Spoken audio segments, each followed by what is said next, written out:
Okay, y'all, we're about to get into this spiritual political tea. I'm ready. Oh, let's go. Oh my gosh. I hope y'all have your tea. I hope you have your tea because, oh, it's time to go. I am so ready. Okay, y'all. Let's stand up real quick. Oh, okay. We're going to ask some questions. These are my confessions. All right. I forgot to stand before I hit live, but we're about to get into this. I have to stand because I have blood clots, y'all. So, and I forgot to stand before I hit live. I was doing my prayer and everything, and I am ready. All right. Let's get to it. Hello. Let's get into it. Hey, Linda. Hey, BJ. Hey, Moni. Hey, Dorothy. All right. So, I got my tea. We're going to talk this tea. If you're coming from my page, then you have seen that there are a couple things we're going to talk about. We're going to start out with... I don't even know where I put my notes that fast. I want to... so there are a couple of questions I want to ask off front, and then we're going to get into further questions. We'll see where we go. Hey, Kevin. Hey, Farouk. Hey, Jess. Hey, XOXO. There are a couple of questions. I'm trying to think of how I want to ask them. I'm going to ask them with the cards, or we're going to start with the pendulum. Oh my goodness. Like, y'all. Okay, so apparently, if you weren't keeping up, the guy that, morning! The guy that we all have been on obituary watch for has apparently, y'all don't know what just came out. 3 of Swords in reverse. The guy we've been watching for obituary watch. We got the three of Swords in reverse. Real interesting. Apparently he was rushed somewhere. If you go, it's on Threads, but under the desk news, they have a on Threads. They didn't post it on TikTok, but on Threads they have posted about the orange man being all of a sudden thrown, like things thrown into his schedule about like at 3:30 he's leaving for Mar-a-Lago, etc. And it was really interesting because it wasn't there. And then someone took a picture of him being rushed with an ambulance behind him. Now, does that mean he has some emergency in Mar-a-Lago? Possibly, except he was supposed to be there by like 4:30, 5:30 at the time, because it doesn't take very long to get from Washington, D.C. to Florida. It doesn't take long at all.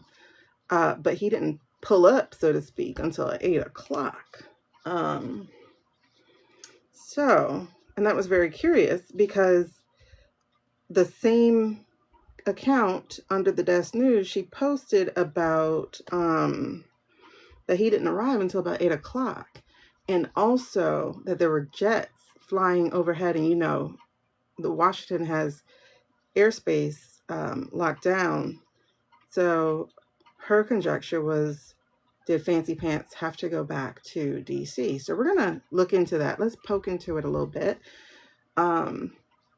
If you are watching on Twitch or YouTube, unfortunately, you're not going to see my face. Frick, I messed up the camera just that fast. Oh, I need a new camera. For some reason, it's very, what's the word? Sensitive. If I move it, it starts unplugging itself. But you can hear me on the microphone. So, how do I fix the camera? Okay, Looks like the camera's fixed. All right, so that's interesting. All of a sudden now there's a little AI thing. You can manage AI summaries. So now there's AI summaries. Interesting, interesting. On TikTok Live, there's now AI summaries. I'm trying to think. Should I go into the pendulum? Well, this right here is, I'm doing the phone for TikTok, but I'm doing a Logitech for YouTube because I've been struggling with downloading these longer lives on TikTok. So I am now recording on, that's interesting. I am now recording on YouTube and Twitch so that I can at least get the cards, you know, because I'm not doing a full face. One, I don't have the background space for that, as you guys on TikTok can see. I am in a contained room, but there's a lot of stuff in here because I make journals by hand and things. I'm looking at right now a 2 of Wands in reverse and an Ace of Wands in reverse. Let me take off the mirroring. All right, so I'm looking at a 2 of Wands in reverse and an Ace of Wands in reverse.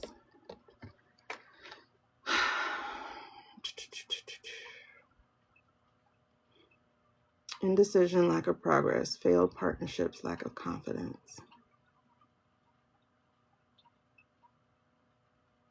This is interesting because when we had that read about Fancy Pants Vance, and he, oh my God, look, this is the number 1 and this is the number 2 of the Wands. So that's really interesting here because he's considered number 1, you know, as far as the hierarchy within the government goes. And number 2 is Fancy Pants Vance, and they both just fell out. Interesting. Interesting. And they both fell out in the reverse. So something's going on here. With the Wands, I like to think of the Ace of Wands as like a bop on the head, because it just seems like it's coming from the spiritual world. Like you're just getting bopped on the head, right? It's like you're not listening or like pay attention to what I'm saying. And what's really interesting is when I was praying, oh, I'm getting goosebumps. So I'm going to tell you what I got when I was praying.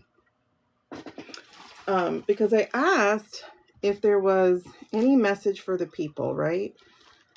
And let me get to that. So I said, any messages for your people? And the message I got was, come away from being on watch. That is all being handled, and there is no need for your energetic interference. Worry about yourself, who you want to be, or when it is, or who you want to be or become when it is no longer the most prevalent thing in your life. Talking about the watch. Worry about you, and not worry in the terms of negativity, but more of think, focus. Concentrate on manifesting a life built out of what you want and need instead of one your heart fears, because this will end before you do. There's much more life for you in the sun than in the shadow of rain, REIGN. How do you want to live it at your core? Explore the infinite possibilities before you, yet let loose of the turmoil and pain. Don't compare to anyone else outside of yourself. The road is open. Blaze your trail. Lightning speed ahead, baby. Rejoice in advance for the goodness that awaits and is hurtling your way. And I saw it like hurtling through space, which was interesting because I was like, wait, is this that Atlas thing? But this is more about, I guess, like your own blessings and stuff. It kind of feels like don't even worry about purpose. It's like you'll discover that. It says trouble doesn't last. And then I started hearing that triumphant song, that parade song, right? Of happy days are here again. Like, and I just kept hearing it. I'm like, I haven't heard that in a long time. And so I started hearing that. And then it says, they will all be dealt with intergalactically. That is all I'm giving you. That's all I'm giving you now. There will be more soon, but I knew that would perk you up. Now go read is what I got. And I was like, wait. What did you just say? Did you just say intergalactically? Oh. I'm like, hold on. I know you just say that. Did you just say that?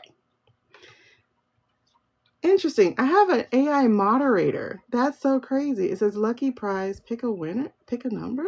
What is that? Okay. Y'all try that. Pick a number and see if it does something. I have no idea. That's a weird AI thing. Hi, Leopardess. And it was so weird that I got that message. I don't know what this means, but y'all, I don't even know if the AI thing works. But for some reason, it's just on my account right now. So we'll see if it does anything.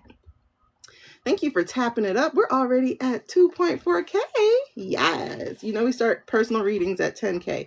But that was such an interesting message because I'm like, all right, let me get like, you know, this political like prediction type of message in a way. And it's funny because I heard like the don't compare yourself, because it's like I started thinking about how other people can just do that. But I keep being told I'm not me, but like my own spiritual team. They're like, we're not performing for people. So it's like whenever I get a message, it's not for performance. Let's put it that way, right? So to get back to these cards that fell out, number 1 and number 2. So with number 1, and I guess this is why I had to go ahead and read this. It says lack of inspiration, block creativity, frustration, and misuse of power. Obviously, he's a misuse of power, right? But it is his misuse of power that has caused a lot of us to be stagnant. Girl, you know, it's like, okay, my human side, I'm going to say it. My human side is kind of jealous. You know, it's like other people will have like thousands of people seeing their posts or the things that they speak of, or, you know, thousands of likes and stuff. And I know that translates eventually like to money. And, you know, one of the things that I'm going through right now is I'm technically a SNAP recipient, and we are now a week into the month of November. And so it's like, I gotta feed my kids. And so it's like, okay, what do I need to do that? Maybe if I share more of these type of things, I will get more reach. And, you know, but there's always this, and at first I thought this was like a negative money story of mine or something, but I think it's really, I don't want to call it a leash, but it feels like a boundary of mine. Is like, that's not what you're here to do. You know, like we do share things with you so that you can share things with others, but that's not what you're on here to do, because that's not all you have to do, I guess, you know? It's just weird. But anyway, so number 1, number 2, and that's who we're talking about right now. And so if you guys are feeling that, and I will definitely say like my anxiety and stuff, right? Envy of blessings. Like, I won't say it's an envy of blessings. Like, truthfully, I would not say it's about their blessings necessarily. It's more of like, what do I need to do to make money to take care of my own? You know what I mean? So it's not necessarily like I envy their blessings. I'm always happy for people. I'm like, you know, but it's like, okay, what do I need to do? It's just weird, right? But doing inner work gets to the blessings.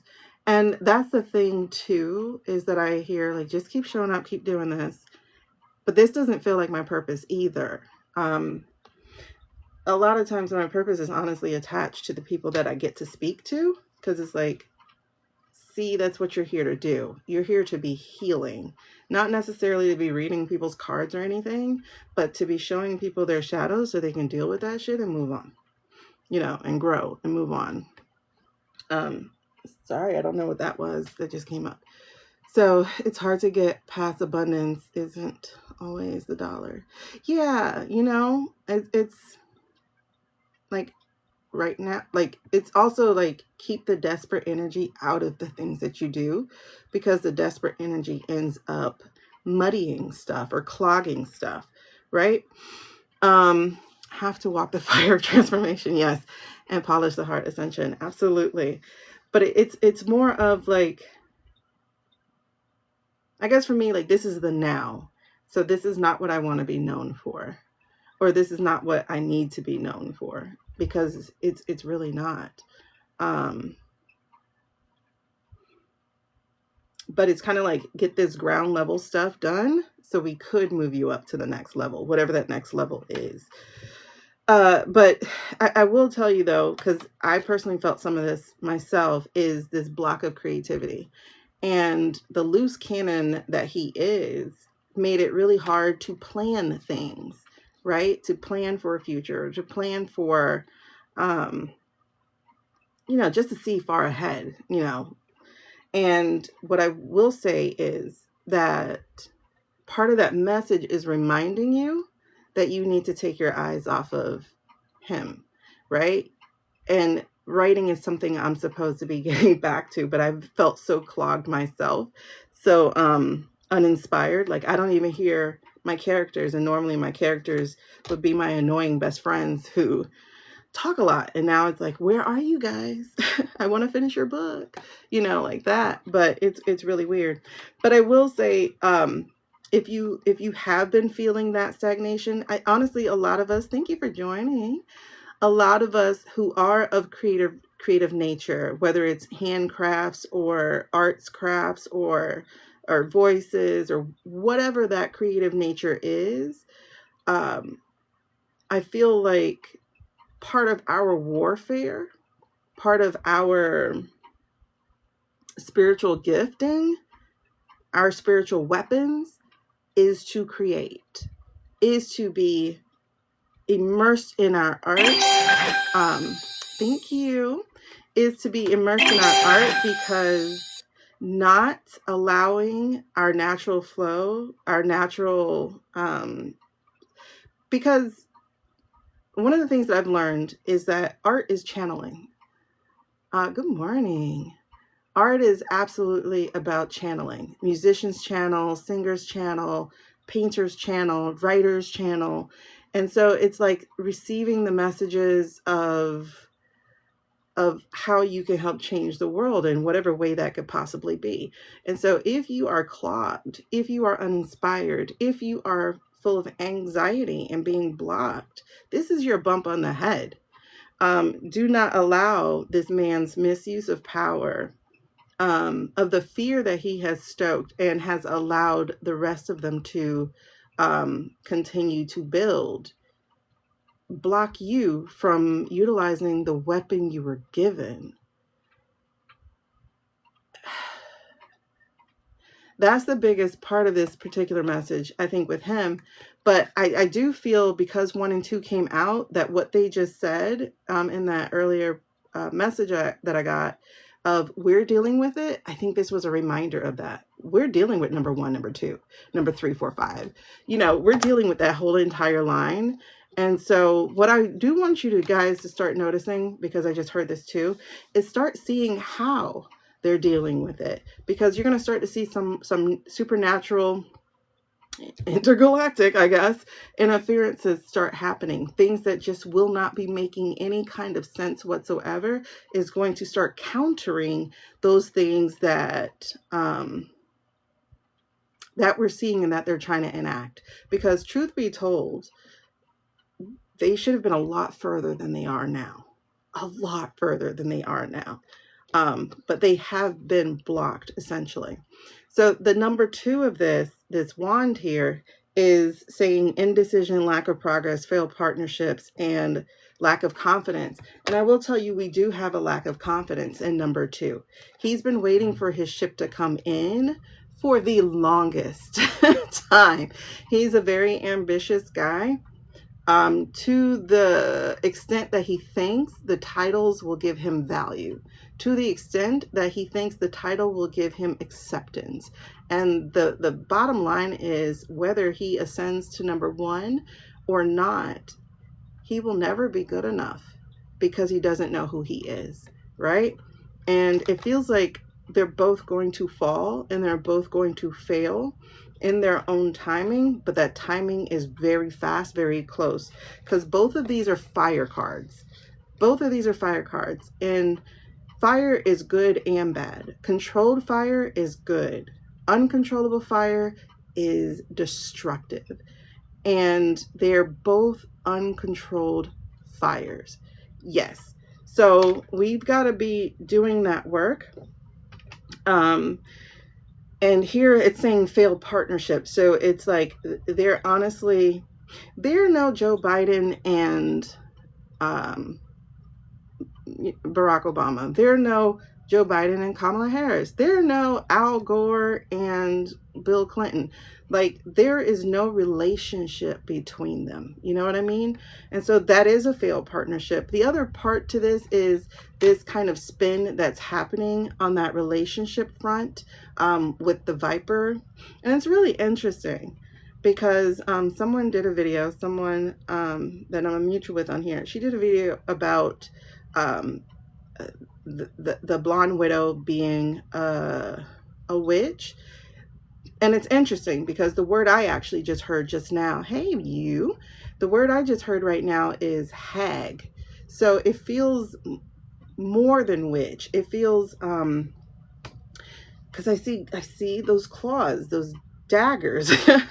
And it's really interesting because I saw a video of her hugging one of these country singers, you know, and that country singer's wife telegraphing on her face exactly what the correct response to that would be, is like, let go of my man, you know. And it was the correct response because this woman held on to this man longer than was appropriate and was, you know, pretty much perpendicularly like trying to intersect with him, to the point where he had to double tap her too to let him go, which is interesting because Fancy Pants Vance had to double tap her also. You know, that whole tap, like, I'm done hugging you, like, let me go type of thing. So that was really interesting. So I did hear the word hag. With me, when I was reading her before that, I got like, she's not real. Like there's and it's a weird thing because I couldn't place my finger on it about her not being real. And I didn't really want to go into the energy of that. I will say I still do feel like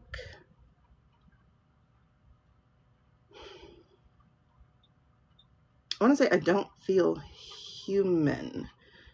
She could be human, obviously, duh. But maybe not soul tethered in a human body. I don't know if that makes sense. Something feels vacant. Something feels really vacant because like I'm picturing her as a person, but it feels like the shell itself is empty. Like there's an emptiness in there. So maybe it's more like not tethered really to humanity. I don't know. Not fully in a body. It's weird. It's really, really weird.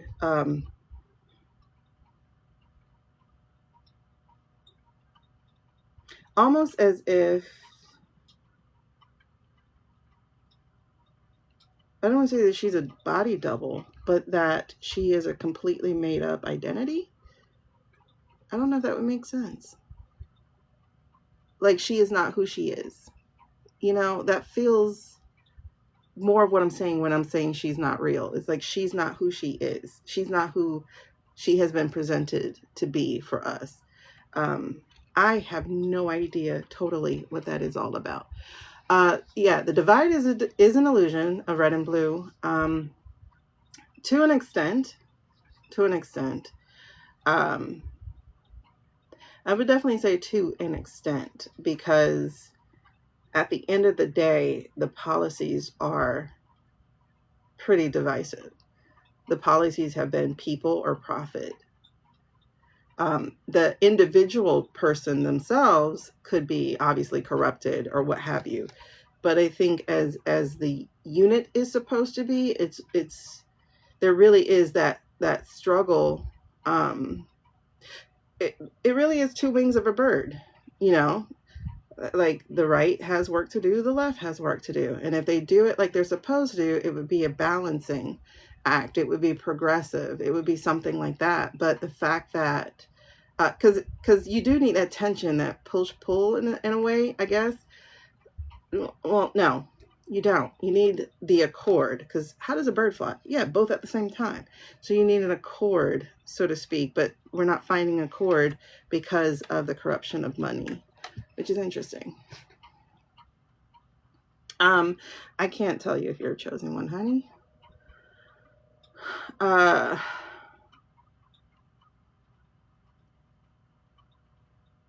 will say to that question is that you will know, right? And you will know that you're chosen for whatever that reason is. You're not like chosen for something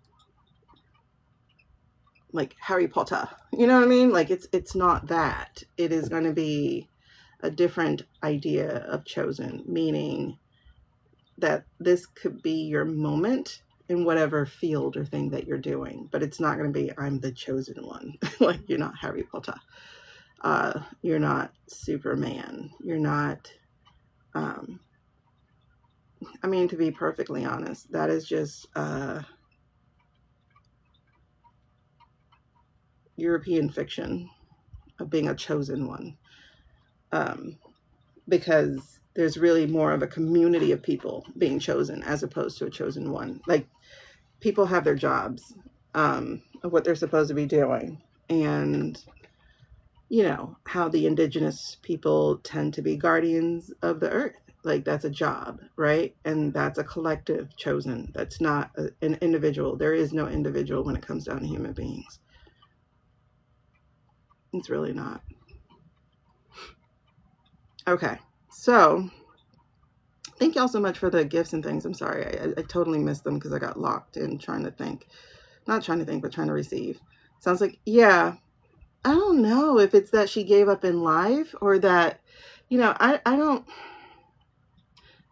won't say that I don't believe in selling your soul. Like, I'm not going to say that because there's so much I don't know, to be honest. There's so much that I can't verify because I'm just a baby human in all of this stuff. And my soul knowledge and my spirit knowledge is not reconnected with my human knowledge. So I can't speak on a lot of those things.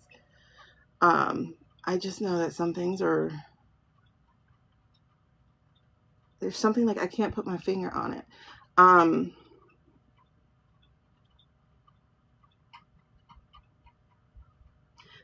I will say there seems to be something, like if you ever look at her, ice blue eyes are weird to me, for one. Like they're just a weird thing for me. Hey, Maddie. They're just a weird thing for me because sometimes they look so soulless, to be honest. Like they're so clear that there's no warmth in them. They tend to look very cold to me a lot of the times. But there's a difference between, because I'm thinking of two ice blue-eyed people, right? So there's a difference between her and, say, Billie Eilish. Billie Eilish, for me, doesn't actually look soulless. Her eyes twinkle. Like there's light in those eyes, you know? For this other one, it doesn't feel like there is. It feels like, is anyone in there? I don't know. It feels weird. But anyway, so so just to reiterate, as far as the messaging goes, 1 and 2 are being handled. Maddie, we're talking about some interesting things. So first off, I don't know if you saw my post before this, but Under the Desk News had reported about some sudden emergency movings in the White House. And one included somebody suddenly flying to Mar-a-Lago and then someone who might be suddenly flying back to DC. So as I was shuffling, 1 and 2 jumped out. And it's really interesting because they're in reverse. And then I read a message that I received in prayer before I got on, which was basically, don't worry your pretty little head about this. We got this, you know, like this type of thing. And they keep coming out in clumps and I'm like, is this because my cards are starting to get worn? But then when I look at them, I'm like, oh, no, this is exactly what it's supposed to be. You know, and it's really interesting because this just jumped out here. And this is the Ace of Swords. And so, you know, swords are basically mental things. And it's really interesting because I'm like, what order am I supposed to be reading these when they fall out? But it's like, I guess let me not think about it. Let me just go with it, right? So this here is the Ace of Swords. This light is killer. Let me see if the second light actually helps. So this is the Ace of Swords. Again, I feel like aces are bonks on the head. There we go. There we go. That fixes the light. Okay. So it feels like aces are bunks on the head, right? And so it's really interesting because this is saying cutting through the confusion. Okay, let me just go through them because it's like the story's trying to shape up and I'm trying to see what's happening here. So, hey, Soretta. The next card that came out was the Queen of Pentacles.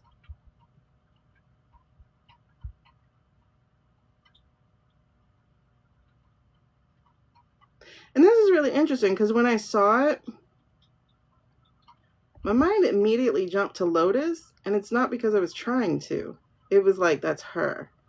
And I'm like, but how? You know, because I've heard people say she's like the Queen of Cups or something different. But again, for me, very strongly, Pentacles tend to mean values. Thank you so much for sharing. I really appreciate that. Oh my God, we're at 13, so I'm gonna have to get to personals in a second. Just to give some quick housekeeping, personals include this this menu. So this is how you get a reading if you choose to. Okay, so Queen of Pentacles, and this is about that, but then, and it's interesting because whenever I start to see this Knight of Swords, it's starting to align itself with the shenanigans of this government, you know, especially when I see it in the reverse. So this is the Knight of Swords, and it's talking about impulsiveness, recklessness, aggression, hasty decisions, and lack of direction. And for some reason, like, I always get Pete Hegseth with this card. Every time it like comes up, I'm like, that's Pete. That's, you know, because for me, he represents I'm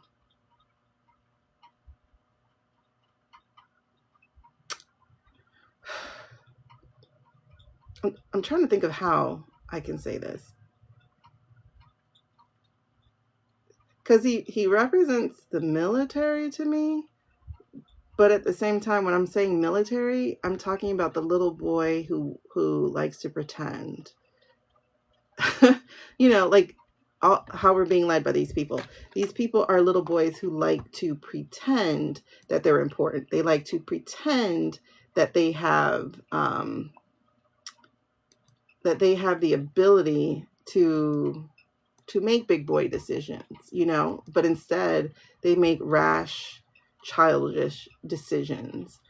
This is really interesting. I just lost my camera for the live stream. That's crazy. Why did you die? Interesting. I'm just going to take it as this doesn't need to go out there with people. So Jasmine, I have a menu over here. You can choose from that. I don't do free readings. Okay. So what's the story here? Breakthrough. So that's the word that just jumped out for me here. So with the Ace of Swords, the word that just jumped out for me, I guess we don't need this anymore. The word that jumped out for me is breakthrough. So breakthrough, truth, power. This is finding its way to the front. And that's really interesting because I don't know if you guys follow David Manasco, but he just reported on what the ETA is doing, and they just filed a lawsuit. But David also, thanks to what happened on Tuesday, when several people went to throw their, you guys, I'm sorry, I'm not these random readers. I have a menu. You guys have to choose from there if you want a reading.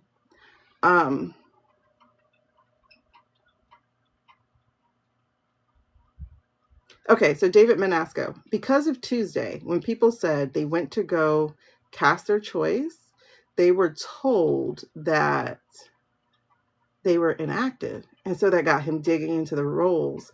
And he's had some rolls from April, like things that he had already purchased and downloaded from different counties and whatnot. And he was able to verify that she did, because they told her if you're inactive, that means you didn't cast your choice for a long time. And she's like, but I did. I cast my choice in November. And they're like, what? No, we don't see you. And so because she made this video, David got in touch with her. David is with ETA, and they have done some research. And what they have found is, for some strange reason, a targeted age group of blue people are being inactivated just randomly, whether or not they had cast their choice recently. And because of that video, now they're starting to see a pattern of this. And this pattern is less, oh, maybe data got manipulated, to more, oh, this is very clear. And this is evidential. And this can now actually make us start looking back there and basically counting something as illegitimate, and also seeing that there's a wider spread issue. And I know people are like, why isn't this hurrying? Because I am people, like, why is this not hurrying up? Because what starts to happen is, the minute you pull one piece of thread, it just all starts unraveling. And next thing you know, you're not pulling thread, you're not pulling thread, you're pulling string. You're not pulling string, you're pulling whole yarn balls. You're not pulling yarn balls, you are pulling entire llamas, or whoever you're getting this thing from. And next thing you know, it's not just one llama, it's an entire herd. This thing is so deeply corrupted. It's like, how do you speak up on one thing? It's just weird, right? So it's a big thing. And what is starting to happen, and while I say he's just with this one person, but I feel this right now, is that, again, this is going to be one of those bonk on the heads with this supernatural gift of truth. Yeah. And it's interesting because I heard people say, from November, I went to go do this, but someone had already done it, right? And so this is where the issue seems to be. So right now it is, I'm inactive. How? But in November it was, someone voted. How? Oh God. Well, there, I said the V word. But anyway, so there's some anomalies, but these anomalies are actually more evidentiary than the other ones. The other ones are like, if I play with the data a little bit, then I can see that this comes out, blah, blah, blah. This is not, let me play with the data. This is, oh, this is the data. Like, I don't have to do anything except take count, So it's interesting. But it feels like this is going to be some massive truth that comes through that is going to be undeniable. And it's interesting because, like I said, I'm going back to that letter. That letter is, we got this, and it's like, we got this. And I feel like that is so much sooner than we know. It feels more present. The energy of it feels present for me. I don't know if it feels the same way for you, but I feel like that I don't want to say help. I guess that is the word I'm going to use. It feels like that help, that support, that movement, that energy is actually present now. It's very interesting. That's really, really interesting. And it's real interesting too, because I just looked at this picture on the Ace of Swords, and it's like, I'm coming for that crown. I'm coming for your crown. I'm coming for your gold leaf. I'm coming for the things that was fake, and that you hold dear. I'm coming for, and it feels like this might be a laurel, like the green, the wreath or laurel that they put on when you win. I'm coming for all of that. This is interesting stuff, because here, and it's dually, I got this impression of being cared for. And I thought of Mother Earth when looking at this, and it's, you know, this is an Earth card actually, but I thought of Mother Earth. So I thought of being cared for. So it's almost like, even though this card isn't a king, it feels fatherly, and this feels motherly, and it feels like, oh, I'm getting so many goosebumps. It's crazy. It feels like the family is here. It feels like, oh, it's weird. It's just really weird to even think of it this way. It feels like we have you. Oh my gosh, I don't know. Like, the feeling I just felt was like, not just love, but like, oh man, I don't know how to explain that energy that just like rushed in, but it was like, I got you. And I think that is one of those very,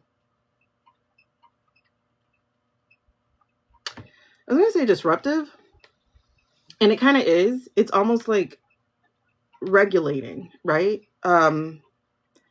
Like if I don't know if y'all ever had this happen, but if someone hugs you and it's like a genuine hug, it's almost as if you can transfer your anxiety or transfer your negative energy to them, because they can handle it and they can transmute it and they can take it off of you. That's what that just felt like right there. It was like, I got you. You are allowed to rest in this. It's like, you know, in a way, it also felt ancestral. Let me put it that way. It also felt ancestral. I don't know if that's just personally or if that's something for humankind as well, but it's like we got you. And no, it's also for humankind. Because I just like envisioned the swell of spirits, the swell of souls, like coming up. It's weird. It was like coming up to embrace and to fight at the same time. Essentially, let me put it this way. We're not alone, okay? That's the biggest thing that I'm taking away from these two particular cards, is that we're not alone. And this one is like, even, I think they feel it too, but for them, it's not going to feel the same way it feels for us. For them, it's going to feel like TikTok bitches. I don't know why that just came out that way, but that's what it feels like. It feels like TikTok bitches. Your time is almost up and you know it. So there feels like there's this more rash energy happening. And that's why what's coming out here is impulsiveness, recklessness, aggression, hasty decisions. Because when we got this, interestingly enough, when we got this for the October reading in the 3rd week, they did do something immediately rash. They did go out and destroy the East Wing. And that was absolutely rash. It wasn't done properly. They're gonna make people sick if they haven't already. And so it just feels like that little dick energy. I don't know why these are coming out this way, but that's what it feels like. It feels like that little dick energy. Like that scene. Hold on. Let me get rid of this card so I can read it. Like that scene in the hero movies where everyone lines up and is right. Yes, it does feel like the Avengers, that Avengers scene specifically, right? When people are coming through the portal, like you think you're done, you think it's over, you're exhausted from fighting, and then all of a sudden there's another breath that comes through because help has, that's the message. Hold on. That is the message. I just got it very, very, very clearly. Help has arrived. Wow. That was like the perfect image of it, because that is intergalactically. Hey, Candy. That is spiritually. That is, you know, also like that spirit manifesting into physical. Help has arrived. And so, as we've talked about, we are in that extinction burst of this particular administration. And truth be told, we really are. We've been playing chicken, right? Because now we've had 3 judges, right? 3 judges say, feed the fucking kids, right? Because, and what people don't understand, it's not even the kids. Like, it's everybody. It's the disabled. It's the elderly. It's the military. Like, military in Georgia are being told to go to, not Georgia, Germany, are being told to go to pantries. And Germany is like, nah, that's not our problem. That's your problem. Candy, I literally spoke about this like a little bit earlier. Hold on. But it's interesting. So, but like it's so many more people on Snap than people realize. It's foster care. You know, people are sharing these false receipts. If you ever see those receipts, you've got to use a little discernment, because when you look at those receipts, you'll see that the font numbers are changed. You'll see that it has been photoshopped. It's terrible Photoshop. And hey, Sandra. So it's just like, or Sandra. And the people, like, I had this woman block me, actually, because she shared one of them stupid ass receipts, and she was like, look, there's a white woman recipient. I'm like, listen, I'm not going with you on this whole thing. First of all, these fonts are different. No, I saw this in person. I'm like, there's no way you did. First of all, because this is from 2013. The date on the receipt was 2013. The fonts were different. The font of the food stamp balance, which was in the millions. I'm like, you dumbasses. Food stamps is maxed out at less than $300 a person. So even if you had 27 kids, like I saw this guy in Utah have, even if you have like 27 kids, that's 27 times 300. That's nowhere near $1 million, you know, like, and I'm just like, I don't know. You realize how stupid people are when it comes down to racist, sexist, and classist things. You're like, you really believe that? Like, that's dumb. I didn't know you were this stupid. But you can't say that to people, right? Because that would be rude. People don't realize, though, that their stupidity is hurt. Like, not hurtful in like, oh my God, it hurt my feelings. It's hurtful like in, how did I not know you were this dumb? You know, like, wow. And to think, I thought you were a rational human being. How did I tolerate you? Really? At this point in time, with the way Photoshop is, yeah. With the way Photoshop is, it's like, please second guess everything you see. Like, I don't know if we could fix education. I really don't, especially because we allow like a lot of homeschool stuff to happen. And a lot of people who are not educated themselves are trying to homeschool people. And then there's religious homeschool. And then I don't have nothing against homeschool. I want to homeschool my kids. I just have a lot against people who are not equipped to homeschool, trying to homeschool their kids because they're too dumb to actually help kids with work. We got to realize people are dumb. Not unintelligent, just dumb, book dumb. Oh my gosh, you know.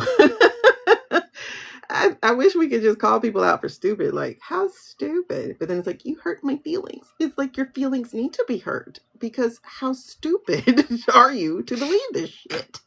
Anyway, so this card actually just fell out, and it's really interesting. I was trying to see what this is. This is our first major arcana card, and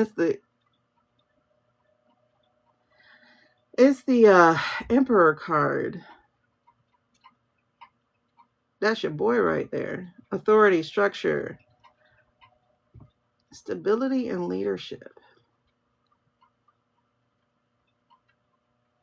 Obviously, stability is missing, so I don't know if it's your boy like that. Oh, that's really interesting. Rams are rams. A ram is pretty much like a sheep in a way, right? Just more stubborn and more bullheaded, so to speak. Because that's who he's leading. He's leading essentially the sheep, the bullheaded rams. That's pretty crazy. I feel like he's coming off his... Like, he came in the upright, but it's like... given what just came out, especially in this rash order, it doesn't, gosh,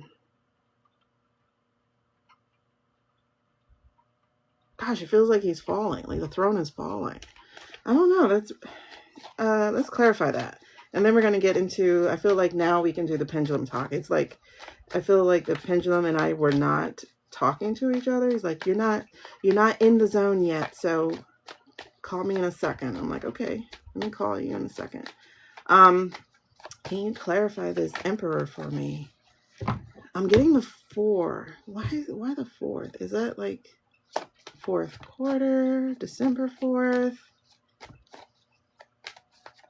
And it's really weird because like the background feels like very like society, like Vanilla Sky. Like it's weird. Like there's people in the background, people or mountains, either way it goes.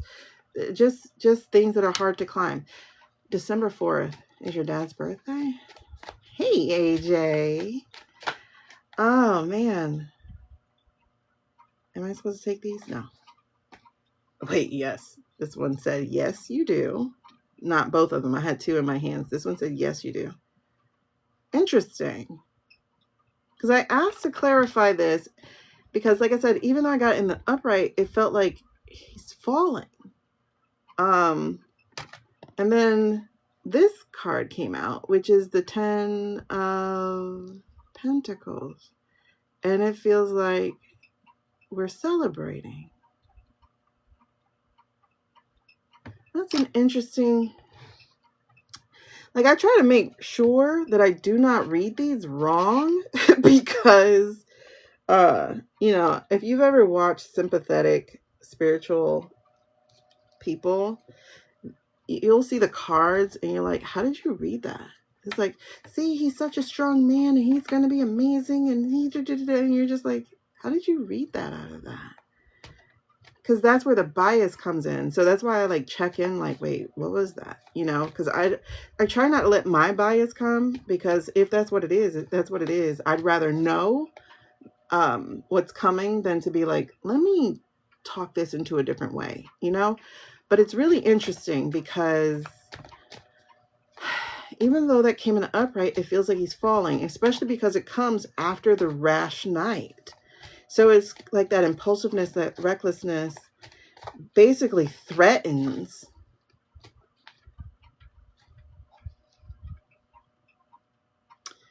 Interesting. So as I was saying the word threatens, I also just heard the word restores. And so that is when it shifts from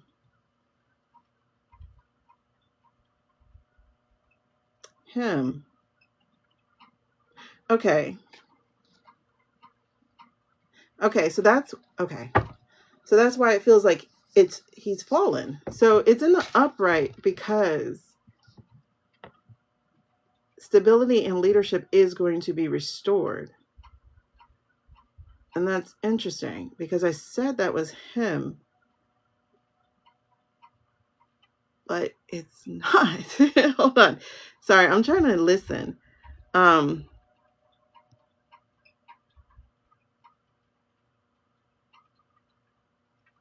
Okay, so the throne is vacated and stability is restored.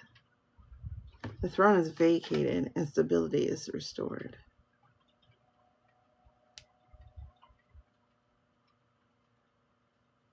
That's interesting because that's not on this card. You know, like that's not what the card says, but that's what I'm literally hearing, is that the throne is vacated and stability is restored. And that's why there's celebration. The throne, that's weird. Those of you who are gifted as well, what are you picking up? Are you picking up anything?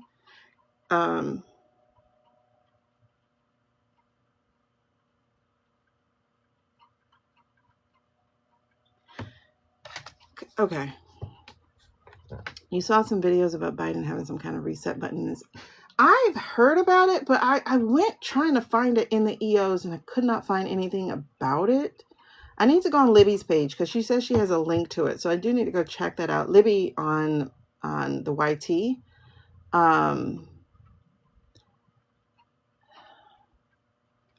I don't know, because this is wisdom.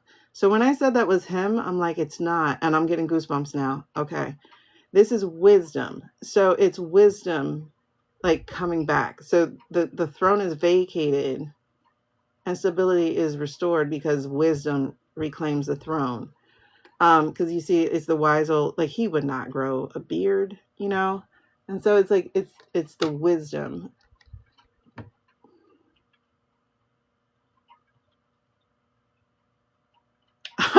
Okay, because I'm like, but the crown and things, you know? I'm like he has the crown and he has a gold sepulcher or whatever you call it. And I'm just like, so why wouldn't that be him? But it's like taking back, like I got the motion of taking things back. Like he's essentially like robbed our safes, you know, robbed our safes in our vaults and stuff. Like they like when the patients run the asylum, like that's literally what's been happening, right? And so it's just been a free for all of robbing our safes and things. But it's like taking it back. Like I see snatching it back. It's weird. December 3rd. I don't like, it's weird. I don't like to go with what these people say.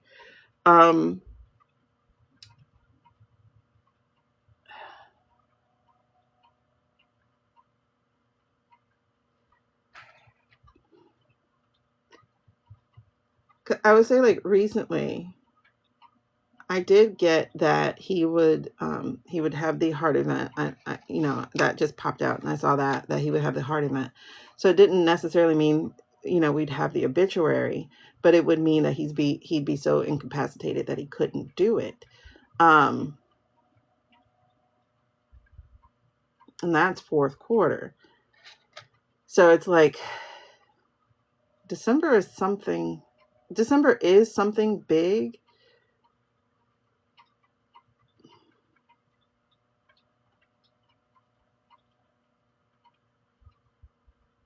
Okay. And December should not be the 12th month. It should actually be the 10th. It's not necessarily having a new king. No, it's a new leader. But December is supposed to be the 10th month. There's something here. Hold on. Help me out. Okay. If I was to go to the pendulum, what would I ask? What would I ask? Okay. And then there's victory and success. This is the first wand we get in this reading. But it's not the first fire. It's victory and success. How can you accomplish? But okay, how does that clarify? That's what it means. Okay, that is what it means, because I was asking to clarify that Emperor card, and so it comes out. That's interesting. 4 + 6 = 10. Is that just a crazy pattern thing, or is that like something to pay attention to? 4 + 6 = 10. 4 + 6 = 10. 4 + 6 = 10. Whoa. Okay. They're prepping his second to take over. I know that that's part of it, right? We've had readings on that already. I'm not doing that many damn cards. Just give me a clarifier, please. Time has sped up. Definitely, Candy. Time has sped up. Something's different. 4 + 6 = 10.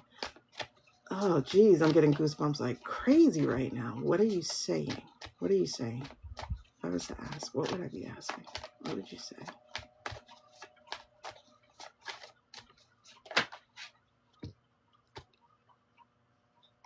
Okay, there's Vance with the 2 of Wands, waiting for his chance, waiting for the ship. But then there's the 6 of Pentacles in reverse. And that's greed, selfish. Okay, that's our boy. Greed, selfishness. Who's Howard? Greed, selfishness, stinginess, exploitation, ungratefulness. That's him. That's our boy. Planning, decision making. That's our boy. So what does that mean?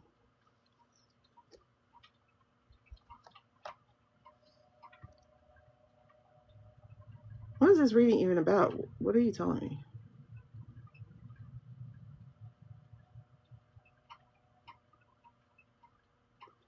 Okay. Prepare yourself. Change is coming. A new day is dawning.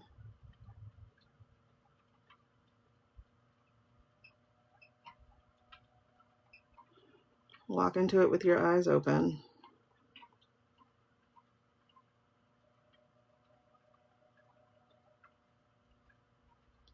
We are here.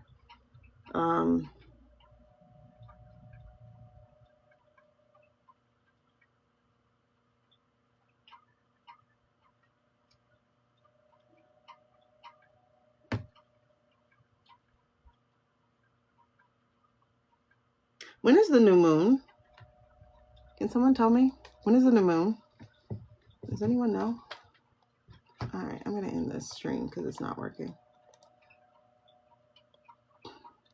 When is the new moon? I got my cards on my keyboard. Anybody know when the new moon is? I just heard something about the new moon. The 20th.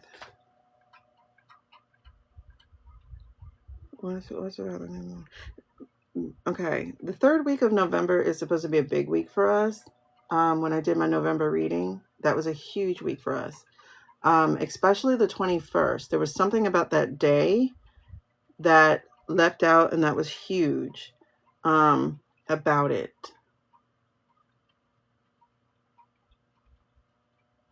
So what about the new moon?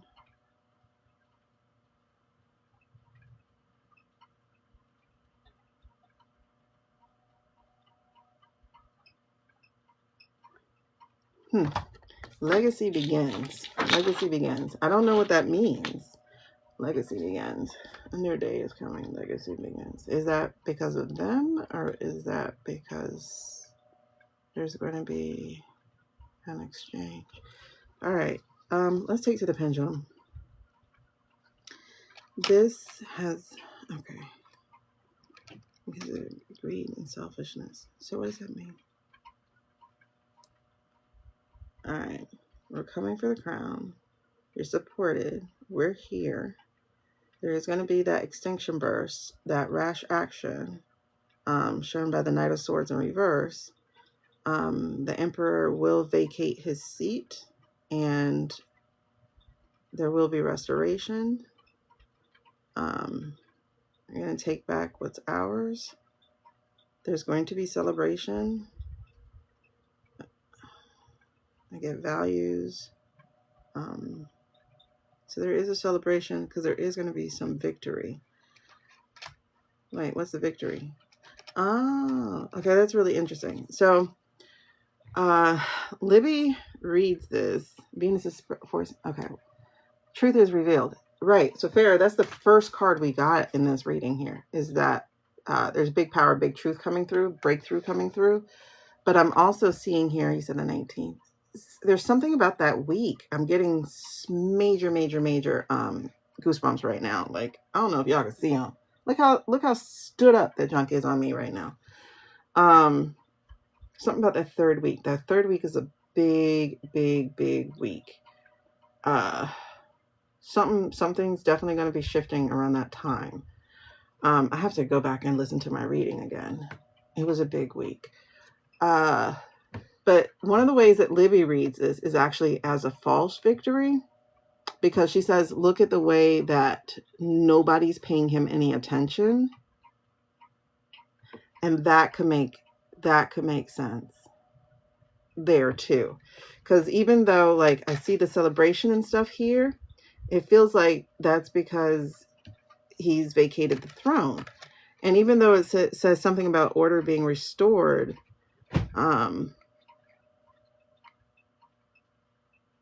I don't really think that's the full order of things, but more like this uncontrolled person is removed.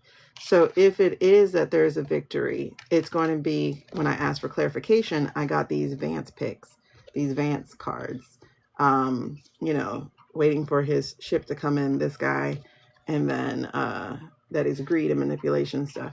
So it could be his celebration, especially because they look alike. Hold on, where are we?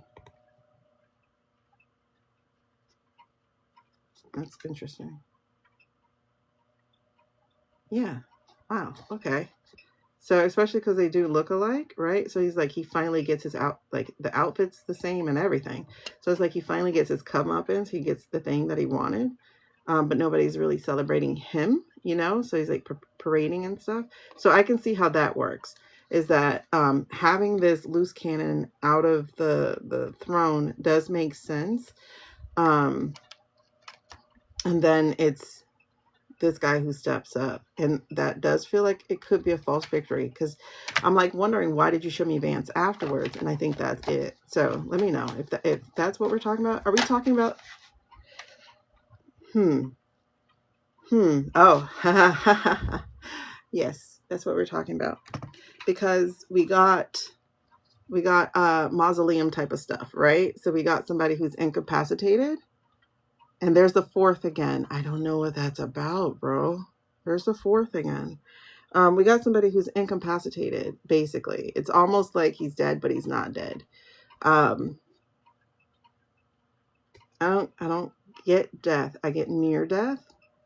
So even though they're saying these words about rest, solitude, and rejuvenation and stuff, I think that's not really a positive aspect for this particular person, because it's more of kind of maybe life review time.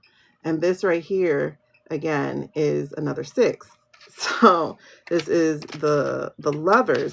So that now makes 3 of them when we're talking about this one particular guy. Okay.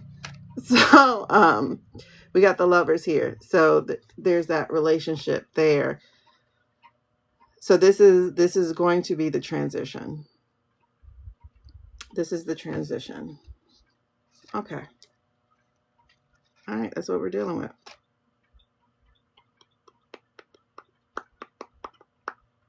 The transition is coming. Is that correct? Yeah. The transition is coming. But that transition, I'm going to tell you, that transition is going to be short-lived. He is not going to be able to enjoy that seat. I'm not doing a full reading like that again. Don't do that to me again. He's not going to be able to enjoy that seat. He thinks he will, but he won't. Emotional manipulation that night. And that's emotions. That's what we're talking about. Stagnation and emotional baggage. So these 2 cups, he is about to get sucker punched. 1-2 punches. You claiming your return? Okay. Could be, Candy. It could be. So in terms of the witch that we were talking about before, I was explaining, like, while I do get hag energy, it feels more like, one, I think we could be dealing with a person who's not actually her. If that's, like, we got somebody playing at her, like she's not really her, if that makes sense. Lack of focus. Yep. This is also Mr. V, and we got this for him before, that he's not going to be able to focus, and that he actually will not be like king energy. He's going to be page energy. He's going to be little boy energy.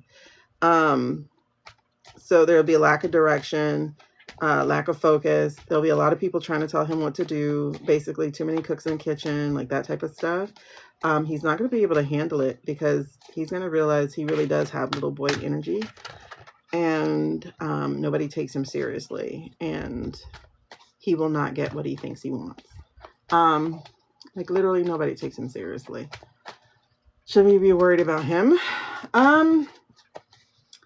To be honest, Musk was never anything to really worry about. Like, he cut jobs and stuff like that, but he, again, little boy energy, right? So he had found a group where he thought he belonged, and now he doesn't. And so again, he's chasing validation by becoming the first trillionaire. Like he has little boy energy, so serious. Yeah, like so serious. And by little boy energy, he also has that "you hurt me, we're not friends, I'm taking my ball" type of stuff. See, it came out again for him. Emotional manipulation, moodiness, instability. He is in his feelings. He got kicked to the curb. He's not going to forgive them for that. He's not forgiving them for that at all. He's like, how dare you? I did this. I'm the one who got you this. Nobody else did that. It was me, purely me. So he's at times earlier this year, I actually did like worry for his life because he knows so much. You know what I mean?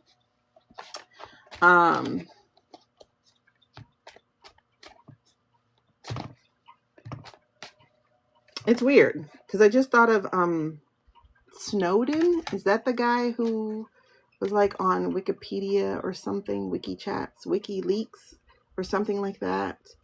And then he had to go in hiding because his life was threatened. I get Snowden. Is it like Eric Snowden? What's the guy's name? It was something. I got Snowden. But it's like,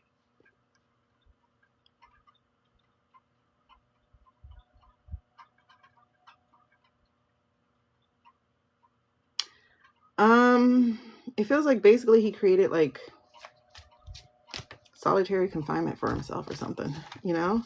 Like he's by himself. And so he's honestly nothing for you to really worry about. He's done his dirt and he's done his most. He's done his most. Like it really feels empty for me with him. It feels really empty. Like even if he comes back into the fold, it's still going to be a me type of thing at that point. Like, let me get my contracts. Let me do my thing. Snowden, whistleblower, and NSA. That's why I'm saying, like, I won't say that I'm concerned for his health. Oh, shit, there's two. Okay, hold on. Yes. Wow. I didn't realize I fell out for him. Okay, so hold on. Because he does know secrets and because he has already done the spoil boy thing of dropping some of his knowledge, like he is on the list. It's like, first of all, we already know this, like for real, like that doesn't make a difference. Second of all, you feel the second orchestrated the deceased guy's demise and will be revealed. Hold on. Back up. Let me catch what you're saying.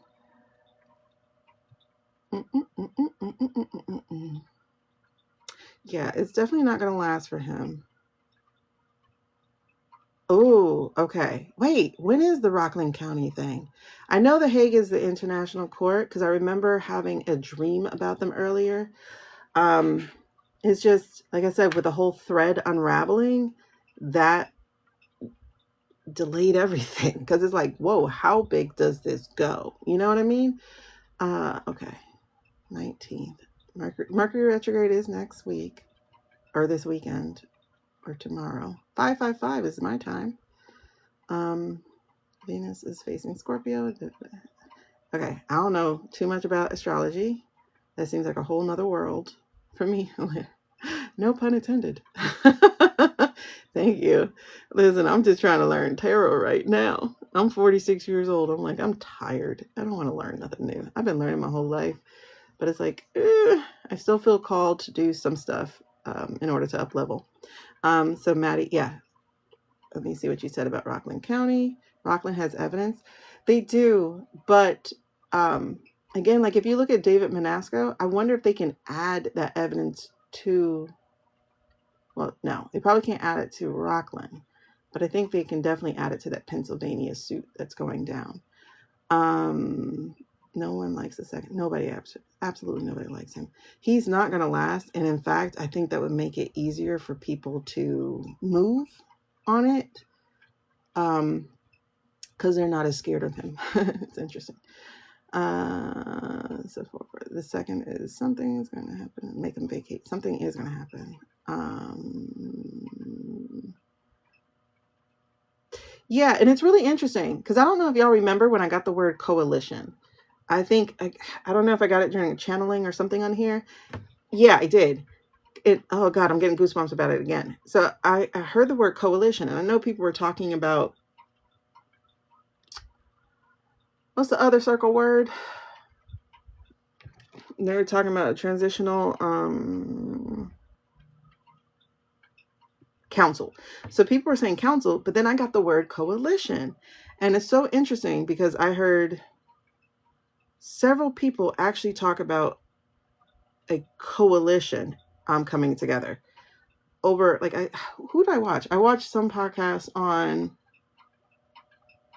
it wasn't Michelle Obama. Who was it?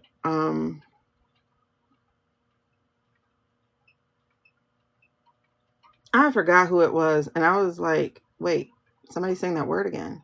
And then there was something else about a coalition. I'm like, okay, wait, they're saying that word again.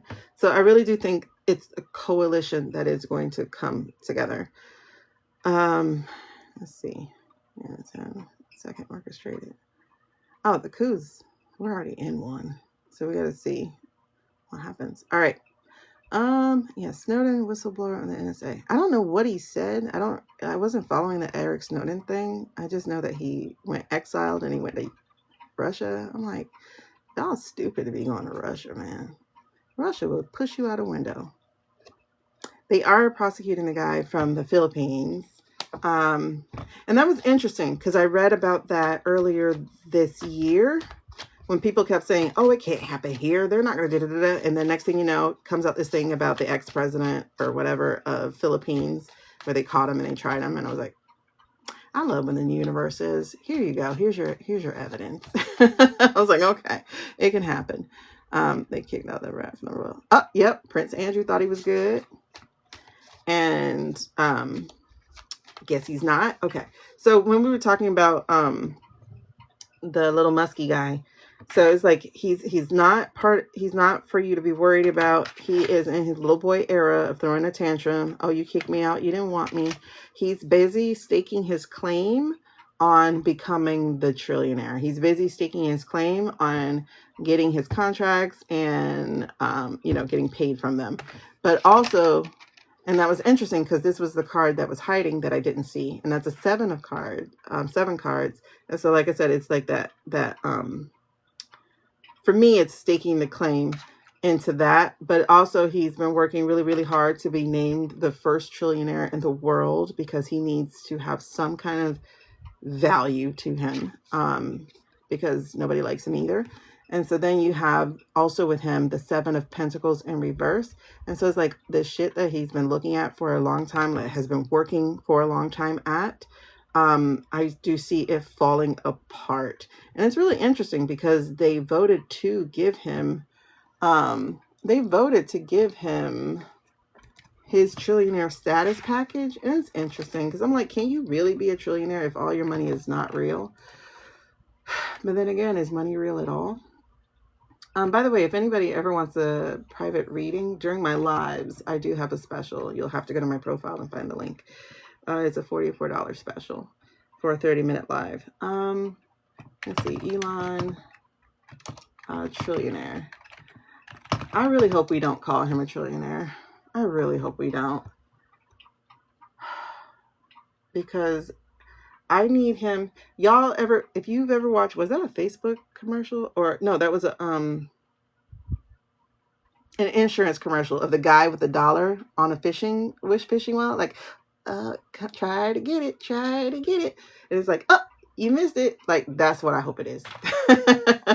That's what I hope it is. Yeah, so Tesla says he can get the $1 trillion thing, even though investors said no. So that's real weird. If the investors said no, then how can you say yes? And it's crazy because his company is overvaluated. He's a bubble that's not only going to burst, but it's going to flatulate over everything and over everybody. Same thing with all this other AI stuff that's in the thing. It's really interesting. Hold on. Tesla shareholders approved a new executive pay package Thursday afternoon that would give him nearly $1 trillion in stock over the next decade.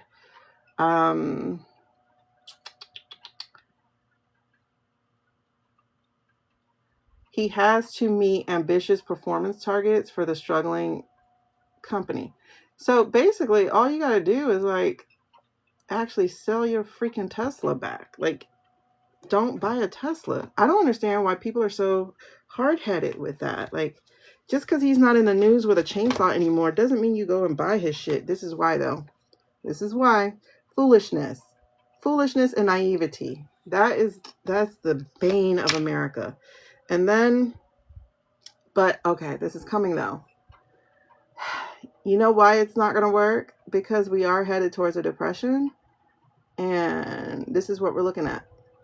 We're looking at that financial loss. We're looking at a lack of stability, and that's going to cost him because the economy cannot be propped up anymore. Like, how long can you make the stick? You know what I mean? Like, if we're being propped up by sticks, how long will you make it before it breaks? And it's gonna break. And then what I don't understand is if you know we are headed towards some kind of dictatorship at all, right? History says that after the people are broken, they come for the billionaires. They come for your money. Why do they not remember that? Why do they not realize that? He's not even focused on space because what's really interesting is his spaceships. See, this is why, because they're greedy. Like they're greedy. It's like, this is not enough. Like, how do you have 9 cups, full cups, and you pout like a little bait? I was going to say a word. And it's just not enough. And this is the thing. This is the thing. It's not even about the billionaires. It's about these particular sect of people, because not all billionaires really are the same as that way. But it's like it's not enough. Their value is literally in things that we make up instead of. It's weird. I'd hate to live a life like that. Okay, there's too many cards. Like, let's get to reading about what's happening with that guy. So, well, let me see this. Is he going to be a trillionaire? Is he going to be a trillionaire? Let's just do a yes no card. Is he going to be a warlock? Warlock. Oh my God, why was it so hard? What's really interesting, Lynn, as you say that, because I didn't show you the cards because it was like so many cards and I was like, I don't want to read on all those. But the Magician actually came out.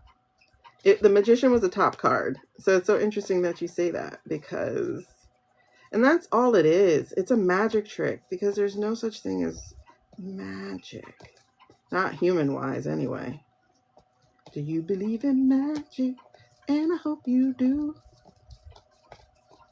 And McDonald's had us singing this little cute song as if they were healthy. The magic was we got fooled.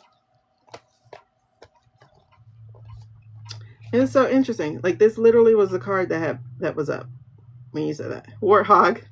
If I was a young warthog.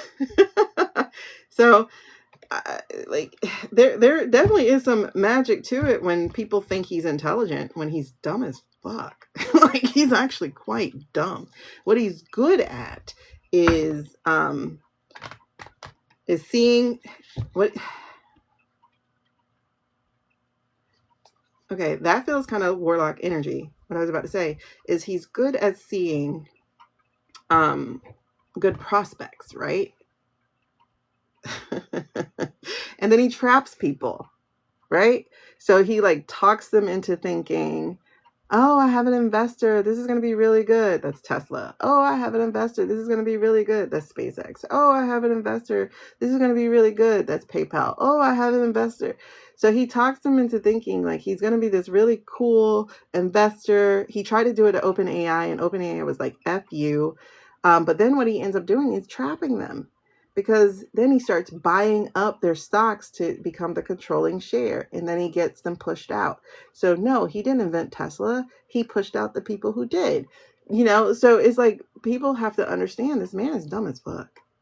And he's fragile. He's like so fragile. He's so easy to break. In case you like, we actually broke him really fast. I don't understand why people are why are they burning up my Tesla battery chargers, like stations, like, oh my God. And it's like, aren't you the guy who said empathy was bad? You want us crying for you? Don't cry for me, Argentina. You know, like, baby. And that's when you see them, they break. People who are usually so heartless are the most fragile. So fragile. They're only heartless about you. But dear God, you push back. You call them names. You trigger that little boy energy. And they will be little biatches. And he was so fragile. Because here's what, I don't know if y'all paid attention to this part. But there was a part when him and DT had, like, you know, they parted ways. This was in May or June. They parted ways. And, you know, it was like, you're welcome back. Here's the key to the building, blah, blah, blah. We're so chummy. And then DT was on an interview. And the person was like, so how's your relationship with Elon or something? And he was like, yeah, he's weird. Da, da, da, da. And he said something to that effect. And when I tell you there was a shitter storm, you are on the Epstein files. Don't play with me. While the guy was still doing the interview. I was like, if you ain't a little biatch, Edison part 2. Yes, girl. Yes. We still be like, Thomas Edison said, there's 1,000 ways. There's 1,000 steps. But all you need is the one. It's like, yeah, the one that somebody else gave you. Girl. And then when you learn about F. Scott Fitzgerald, how, like, he stole all his shit from his wife and then put her in an insane asylum. Girl. And then when she went on to become a columnist and get her own writing gig because she was that damn good at writing, he then blocked her. But we love F. Scott Fitzgerald because he's an amazing, no, he's as American male as they come. They steal from women. They steal from Black people. They steal from people who did not have a voice. Absolute sociopath. Absolute. Okay. So, yeah, even if he's an energy sucker, it's like he's literally not the radar. He's not, because they've really made him irrelevant, and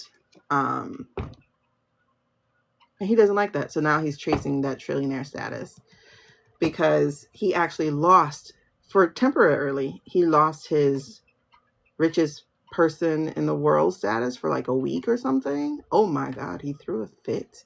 He threw a fit.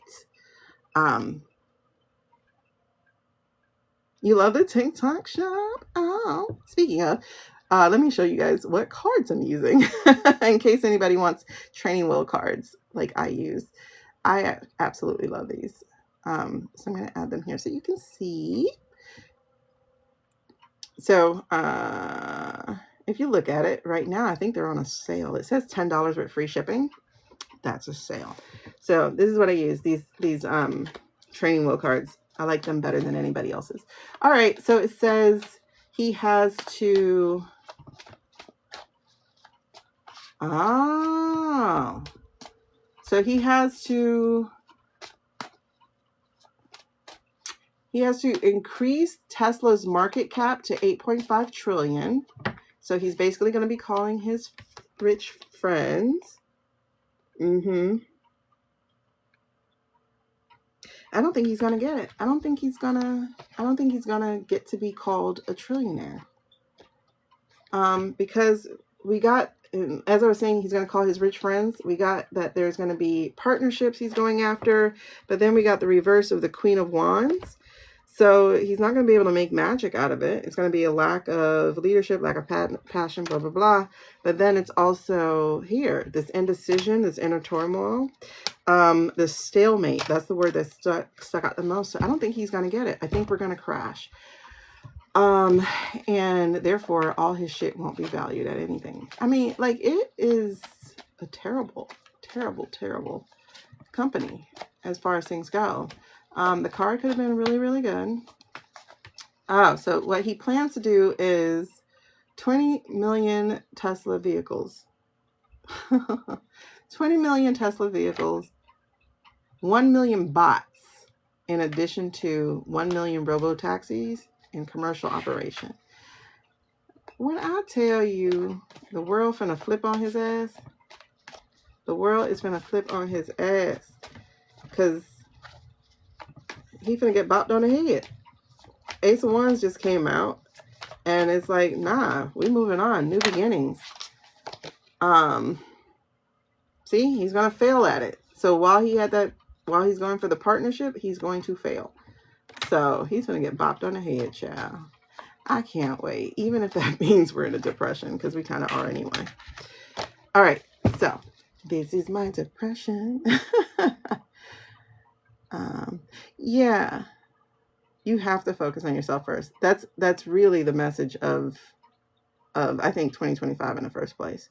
It's like, focus on yourself.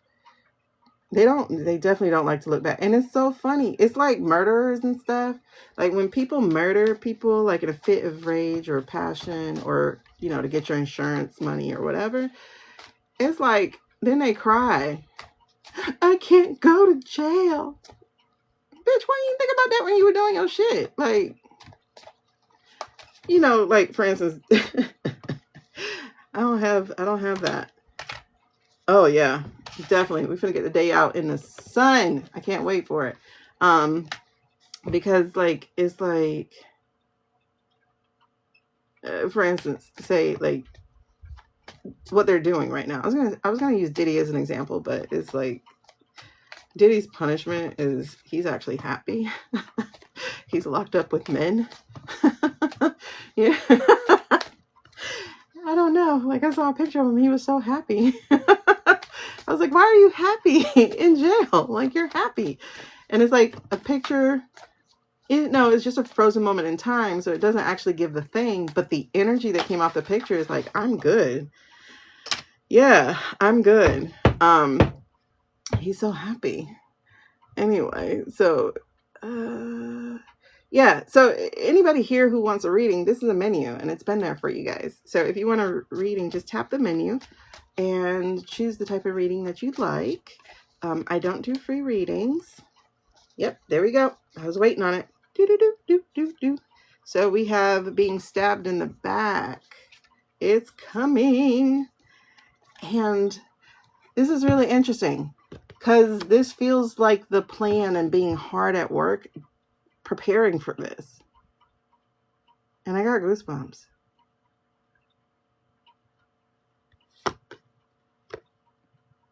Oh yeah, it's about to go down because this preceded it, and now we have 8-8. Heil Hitler, right? They are about to go down. Because she came back out. Remember, she was here earlier. Queen of Pentacles. She's like, I got you. Their day in the sun is coming. Truth, light, everything will be shown. We just got to hold on. We're going to get through this. Get your popcorn. Have your popcorn ready. When I tell you this is going to be the best movie you ever had to live, it just hurts a little bit, okay? It just hurts a little bit. It hurts a lot of bit. Let's not minimize. It hurts a lot of bit. But when you know your fall is not going to be as big as theirs, rejoice. Extra crunch, extra butter. Sprinkle a little bit of that kettle corn powder on top. Like, listen, I like to throw a dollop of Nutella in mine. Don't come at me about Nutella.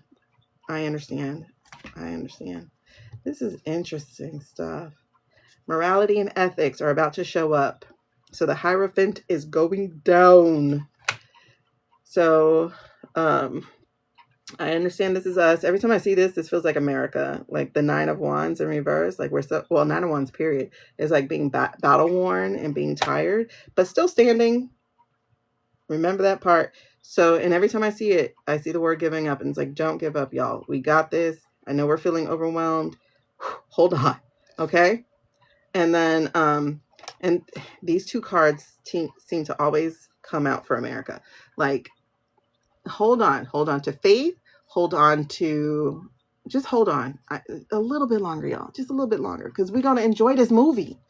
Like, I need somebody to, when we take Twitter back, I need somebody to tweet storm with. Like, I need to watch it with y'all, and we need to be having like a Twitter chat or something when we take it back, because like, it's time. One, red and blue got to come together. There will be a third Ooh, that's interesting. I wasn't going to say that, but I'm going to say it now. It feels like there is going to be a very strong third party that emerges. I do feel like it's going to be a split off from the Democrats and the Republicans. It's like they're both parties are going to be severed. And it's like those two pieces are going to come together and form a third. Interesting. Interesting. I'm all for the purple people eater. Let's do it. Da, da, da, da, da, da, da, da. Especially because if you think about it, like I saw something with Nick Fuentes recently, against my will, and him and then the Heritage Foundation, they had a speaker. Both of them equated the Conservative Party, which is a misnomer all in itself, because what are you conserving? Both of them equated the Conservative Party to white supremacy. It was like, we are white, period. And I went, wow, y'all are loud, loud and clear on that one. And what's the truth is, there are Republicans who understand that that's not who we as human beings are. So it feels like both parties are going to splinter, and then they're going to come together, and they're going to create something that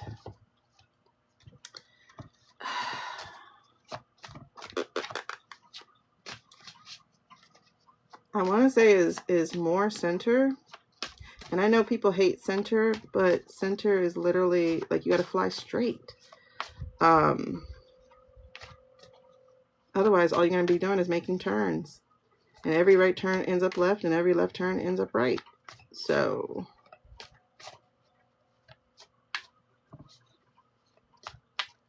I don't know. We'll find our way. I just feel like it's going to come together. Seriously, Maddie, like I want like a 100 foot screen. Like it needs to be on, and that's what it is. Like the parties have failed, both parties have failed the people. But what is awesome is this feels like different leadership emerging. It says here, romance, charm, creativity, emotional sensitivity. Like that's kind of this middle road in a way. Because it's like, these are the people who can come to the table and actually have a discussion, you know? So we'll leave the children on both sides, where they can have their Crips and Blood outfits. And then the grown-ups will have their own party. And that's basically what it is. The grown-ups come together. Interestingly, red and blue cards, right? So the grown-ups are coming together. That's what I feel like is going to happen. 5D is coming. Hey. Welcome, Debs. Welcome, Debs. Extreme judgment is how we got here. Yes. You know, it really is. Okay, where were we going to go? I think we were about to go to the pendulum. So your homeboy had apparently some kind of accident or some kind of emergency. So okay.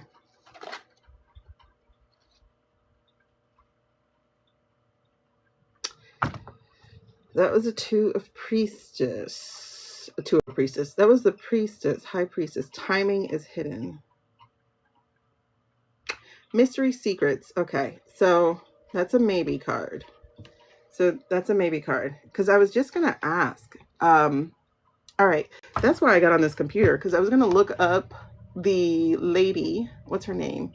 Under the desk. I was going to look up her threads, since she doesn't have it here. Under the desk. Threads. Okay. I was going to look at her thread account.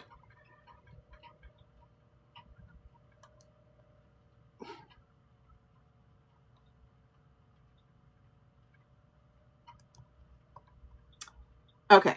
So 5 hours ago, she posted Trump's public schedule. I hate that I said his name. I just fucked up. Excuse me. I did not mean to do that.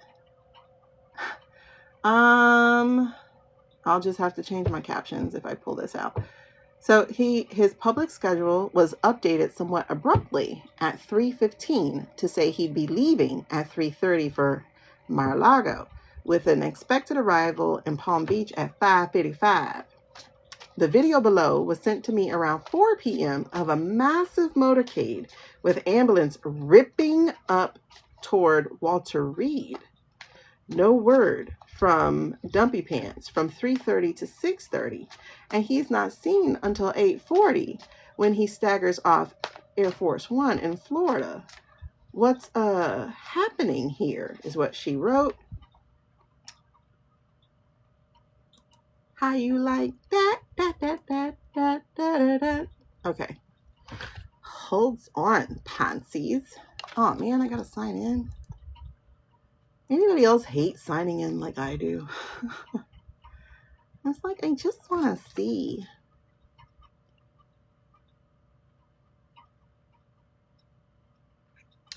Wait, is We Love TikTok Shop like some kind of secret word thing that I need to know about? Okay. The who on that candy was Orange Man. Okay, so then she said, oh, I can't believe Nicole Walters posted about that. Let's see.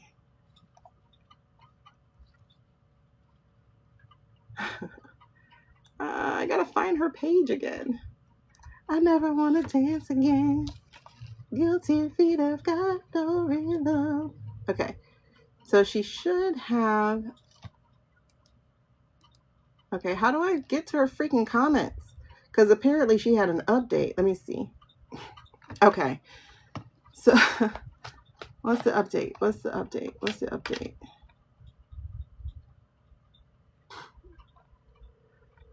Somebody, there's a picture of a Hearst Force One. Okay. If Trump is gone before I wake, I pray to God this news ain't fake. That's funny. I'm trying to see, because apparently she had an update, and I want to see where her update is.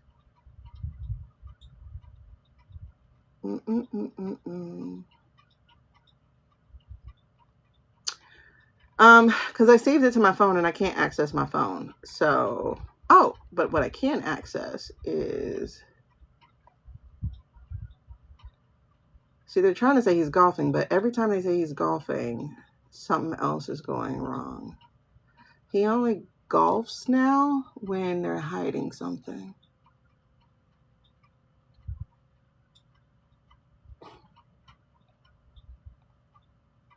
Okay, y'all know the part where the man fainted in the office, y'all know that was actually green screen, right? He wasn't actually there. He didn't see it.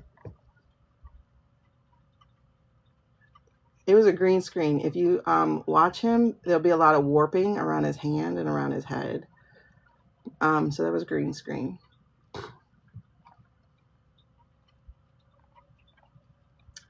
that's when I wondered if they were getting ready to lie to us, and it looks like they might be.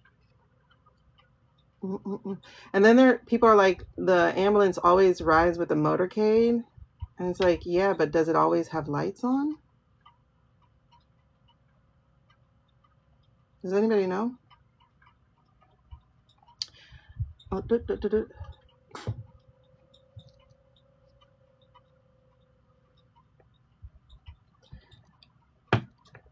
was he? Because he was in there with her. I don't know. I just remember the picture of them together. I can't find her update. And it's weird because there was an update. Or maybe it wasn't on her page. Or maybe it was somebody else. But there was an update about jets flying towards Washington. I'm getting goosebumps. So I think that was legit. Shoot. And there was a question of whether or not that was Vance. Let me make sure I got all of these. Okay, so let's go ahead and pendulum this one. We can pendulum. Ooh, we can pendulum this part. How you like that? Yeah, I don't get that he's going to die. I do get he's going to get trapped in his body. Trapped in his body? body. Okay. Yeah. Apparently they went to Walter Reed first. Maybe it was a check to see if he can catch a flight. I don't know. Hi, Stacy. God is dishing out karma for all the villains, and the tower is falling for the mom. What mom? What do you mean the mom right now? Okay. Another plane crash? I know there was a UPS crash.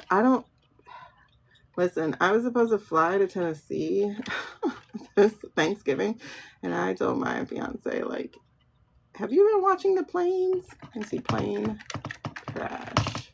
It's so funny that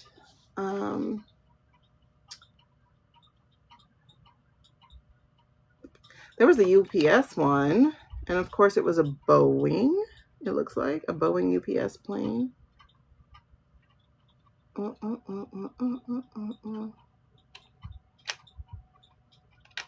12 people killed. I don't see anything newer. Did you hear about something newer? Good morning. Tennessee has had some bad things happening recently, such as that military thing, the place where they make the military stuff blow up. I was like, that's interesting. It was completely obliterated. That feels like it has some kind of thing to it that we should be skeptical about. Am I using you? Are you like that? I don't know. It feels like big boy energy. We're gonna see.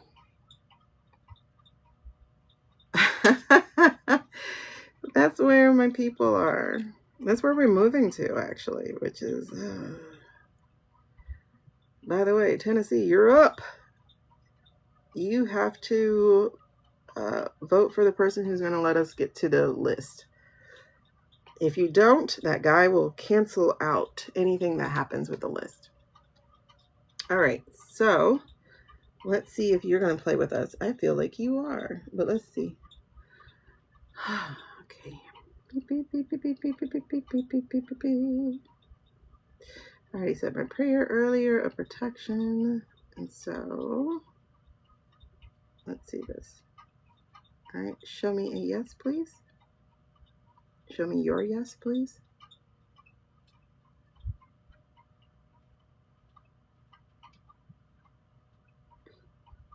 Show me your yes. Okay, so that's back and forth. Tragedies are really, really odd. That's America right now anyway. Show me your no. Can you show me your no, please?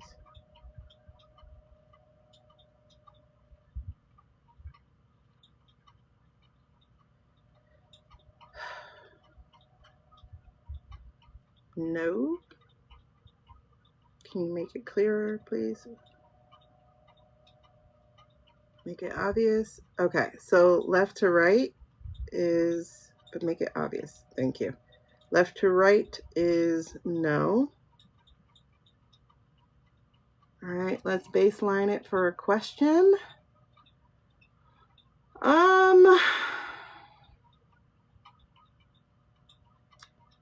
Is Thanksgiving on the calendar for this month? Is the American Thanksgiving on the calendar for this month? This current month. Is the American Thanksgiving on the calendar this month? Okay, that's a yes. Let's get a no. Ooh, I'm scared to ask this question. Let's get a no. What's an obvious no question? That feels like a, oh, I was gonna, okay, hold on. Let's see. Did DJT outright win November 24? Did he outright win November 24? And that's a no. Interesting. Okay. All right, for kicks and giggles, let's do a real no. I'm gonna say a real no. Like, that's a real no, but I mean like a non-opinionated, even though that's not an opinion. Let's see.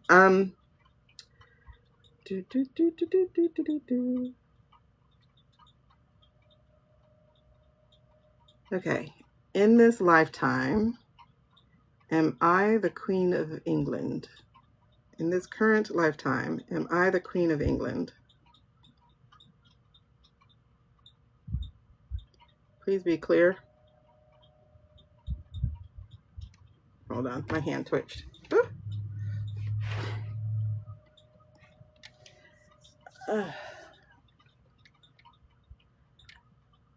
Christmas one is good, but let's see.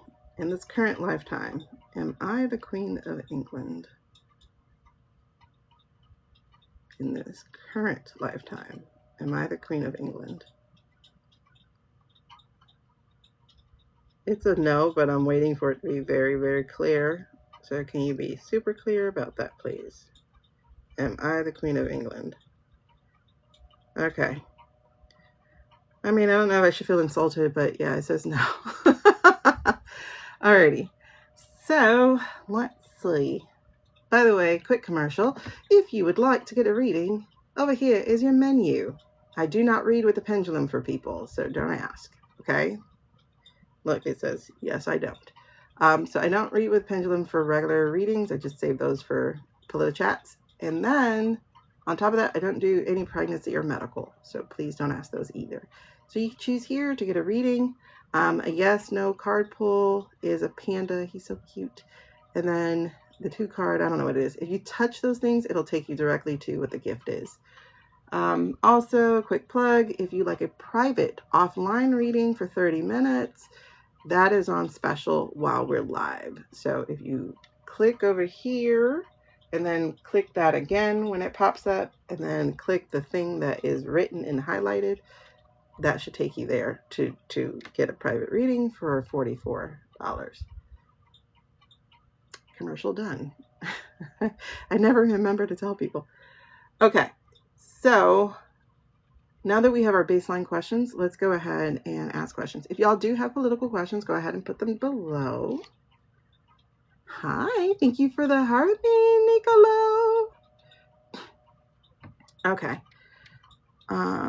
Oh, I'm a Gemini. Well, sun sign Gemini, rising Libra, moon Virgo. I'm all me kids. I have 2 Virgos and 2 Libras and me. So let's see. Okay. Was there a medical emergency on the 7th of November for the Orange Menace? Was there a medical emergency on the 7th of November for the Orange Menace?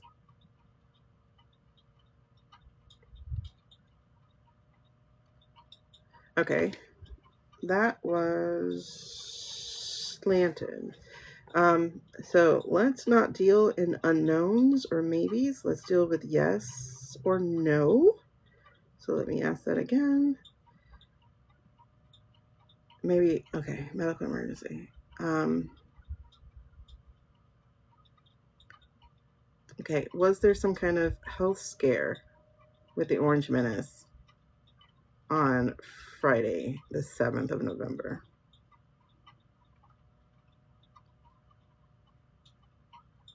Was there a health scare? Listen, those Virgos are hard-headed. Okay, so there was a health scare. That'd be funny if you couldn't breathe and it was the asbestos. Listen, and I don't mean that in a gleeful way, the laugh. It's just the irony way, you know? The Orange Menace works for me. I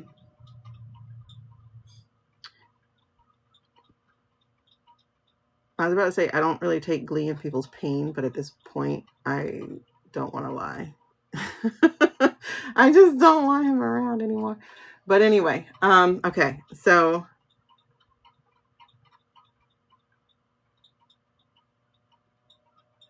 Huh. But if they're... Okay. So did he really end up in Mar-a-Lago? Is he really there? Hold on. So is he really in Mar-a-Lago? Hold on. Hold on. Hold on. Hold on. You're really still for a second. Hold on. Niccolo, I can't pray for that because I got them. I have them. I can't pray for that. Speaking of, let me stand up real quick. Ask if he himself got stuck. Hold on. Yeah, y'all, I got blood clots like a week ago, 2 weeks ago. So, and I just realized I sat for an hour and a half. All right. This Thanksgiving trip is going to be hard. We're going to turn it into a sightseeing trip between Florida and Tennessee and see if there are things to see. All right. So what's the question? What question you got? Did he get sick from the demo debris? That would be poetic justice. Okay.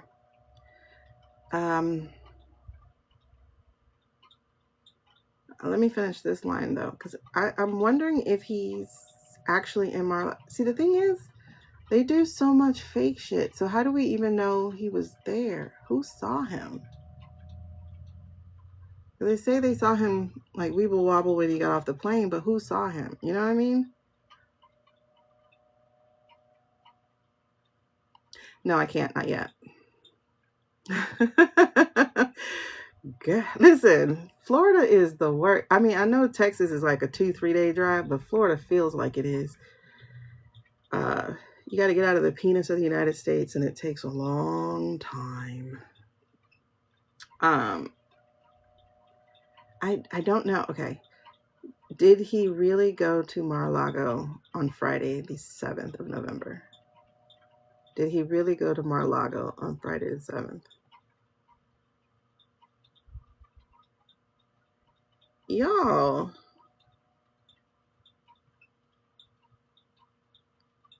Tell me the truth. I feel like it doesn't want to tell me. Okay, hold on. Because if he had a health issue, why would he be on a plane? You get what I'm saying? Like, why would he be on a plane? Oh, what happened with Valdosta gas? Oh, isn't it Valdosta, Georgia? There's a Valdosta, Florida? Oh, okay, Valdosta, Georgia. So what happened in Valdosta, Georgia? Yeah, let me know. Because that's where we usually do stop to get gas. Okay. Okay.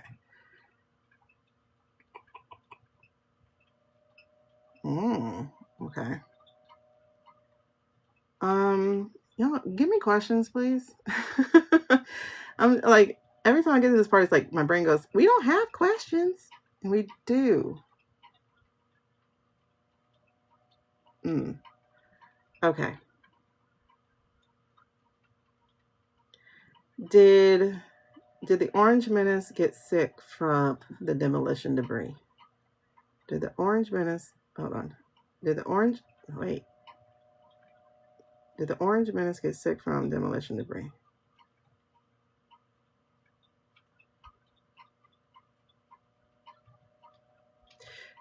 So that's a yes. That's a yes. But like, how sick would you get? I don't really know. I don't know. Does it affect his COPD or whatever that heart thing he has going on? Does it affect his heart thing?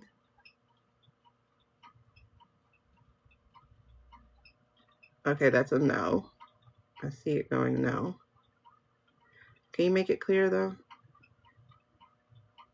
Okay.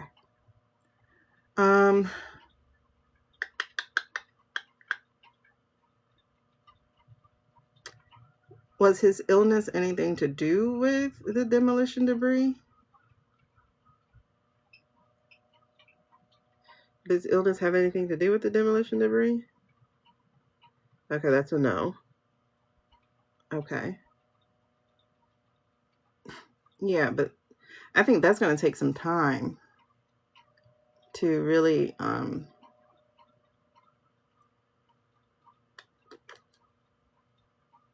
Okay, does his illness have anything to... Wait, hold on. Oh, snap.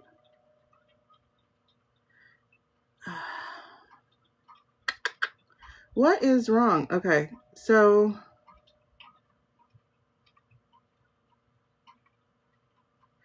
Is he having muscle weakness? Is he having muscle weakness? Because y'all saw him try to stand. Is he having muscle weakness? Okay, that's not it. Okay, so the swelling, maybe? Is it that the swelling got too bad?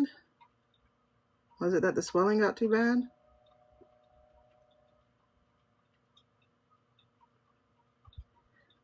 Okay, I'm getting a partial yes to that.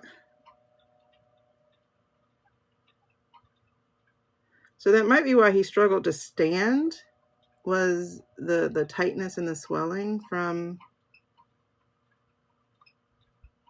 his legs.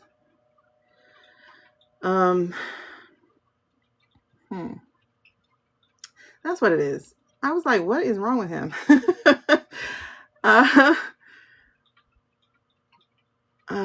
Hey girl. Dementia episode? Okay, wait. Is he having complications from the congestive heart failure? Is it complications from the... Okay, no. No. Okay. Is it something to deal with the blood flow? Is it like blood flow or the bloating? Is it does it... I'm wondering if it's because it's weird, because like the visual I'm getting is like this struggle in his veins. Does that make sense? I'm getting like a struggle in his veins. Okay. What about the peripheral vascular disease? Is that what's becoming the issue?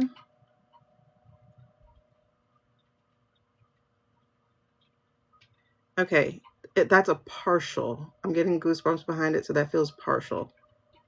It's, yeah, so there's an agreement that that's the partial. So that's partially it. Is he having blood thickening issues? Is his blood thickening? Is he having blood flow issues? Is it blood thickening? Okay, so it's somewhere around that.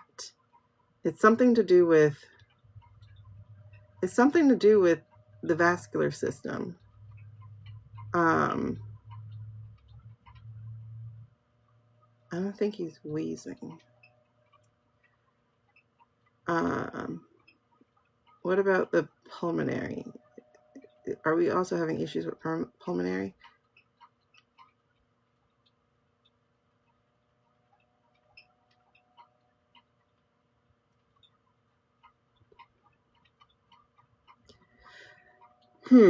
Okay, so that's not really a movement there. It was like a little bit yes, a little bit no. So it's like that's not it. But what I was getting is that he was lightheaded. Got that there was some lightheadedness to him.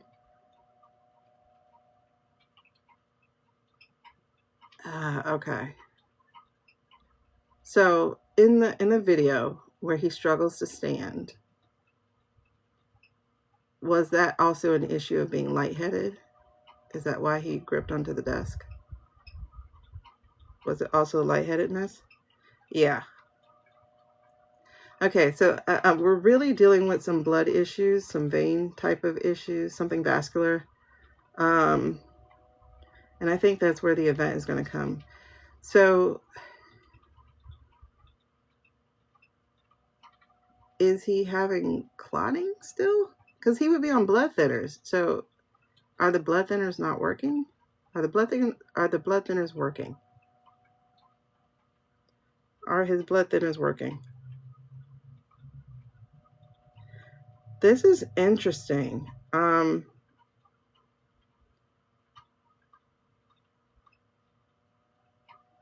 like looking at like That's giving me a maybe, but it was kind of a no. Okay. Are the blood thinners alone working? Okay. I don't think it's a PE because they wouldn't have let him on a plane. But I also don't think he's on a plane because remember we saw him laying down. Like even in the cards. Hold on. So wait. Oh my goodness.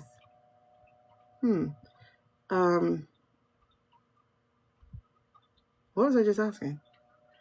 What's a CVA? What's that? I'm not a nurse. I only know PE because I have them. Well, hopefully I don't anymore. Oh, a stroke. Okay. That's what I'm actually like, I guess leading to is the clot issue. Cerebral vascular. Okay. So I'm wondering if it's a clotting issue. Is it still a clotting issue? Oh, see. That's what it was getting to. It is a clotting issue. Oh man, I'm getting goosebumps like crazy. There's a clotting issue. So are they having to give him extra medicines to go with the blood thinners? Are they giving him extra medicines to go with it? Is it possible that his medicines are actually like counteracting the blood thinner? Like, you know what I mean? Like, are they messing up? Are they not actually helping each other? Okay. Oh, let me just ask. Is he having a medication issue? Are the meds actually canceling each other out? Is he having a medication issue?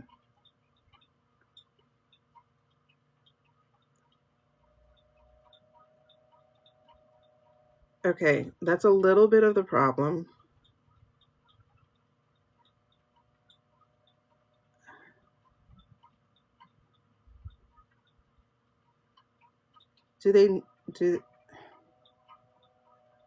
Are they having an issue finding the right kind of medication for him?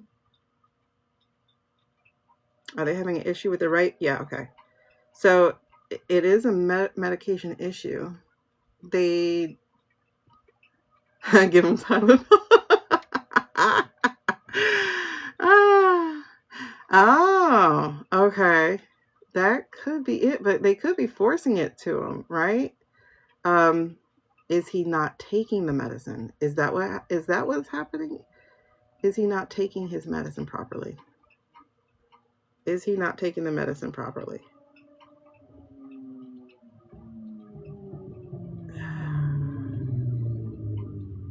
Okay, so this is strange. I'm getting like a no, maybe. So it feels like if left up to him, no, he wouldn't. But I am getting that they're forcing it. I get that they're forcing it.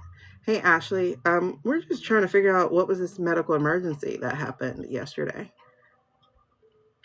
Yeah, that's what we're talking about.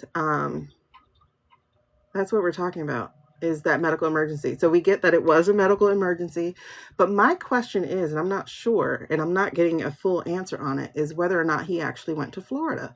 I think he might be still in Walter Reed. There are certain medications that work for dementia. Oh, okay. Let me see. Let me go back to your original question then. Let me ask that. Oh, an AFib causes clots? Okay. See, I don't know none of this medical stuff except what a PE is because I got one. All right. Okay. Does he have AFib? That's a good question. Does he have a pacemaker? Does he have an AFib?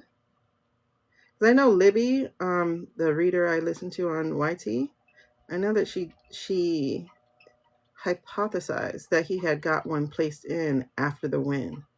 So does he have a pacemaker? Does he have a pacemaker? Does he have an AFib?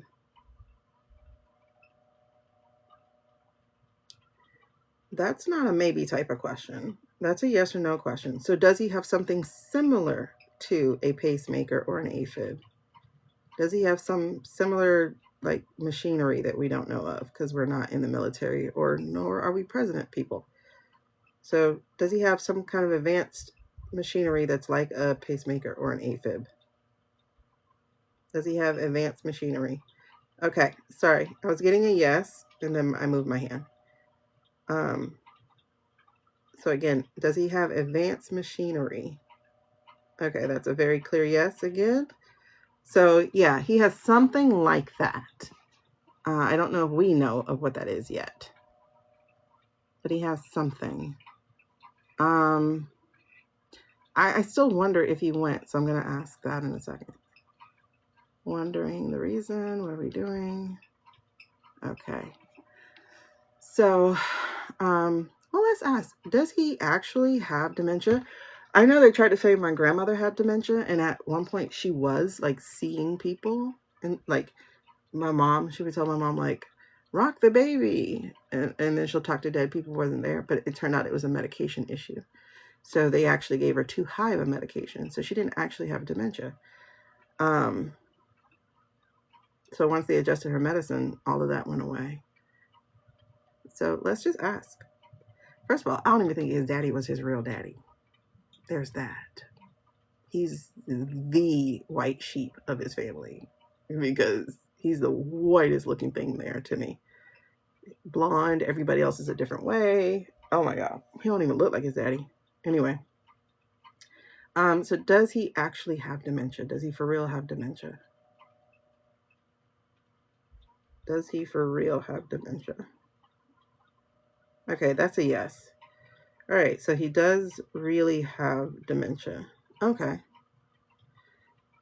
Interesting. So is his dementia working against his medication? Is any of his dementia working against any medication? That's a yes. I didn't know that was possible. That's interesting.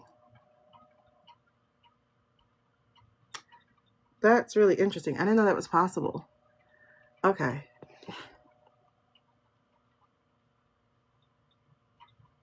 Sorry.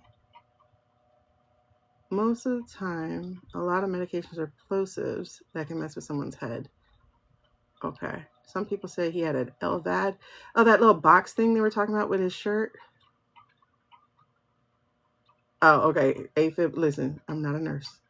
That's why I don't do medical questions. Could it be that they have a dark dock in Mar-a-Lago?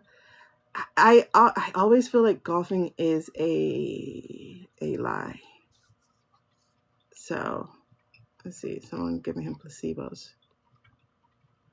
Huh. Okay. All right. Which question am I going with? Y'all got a lot of questions here.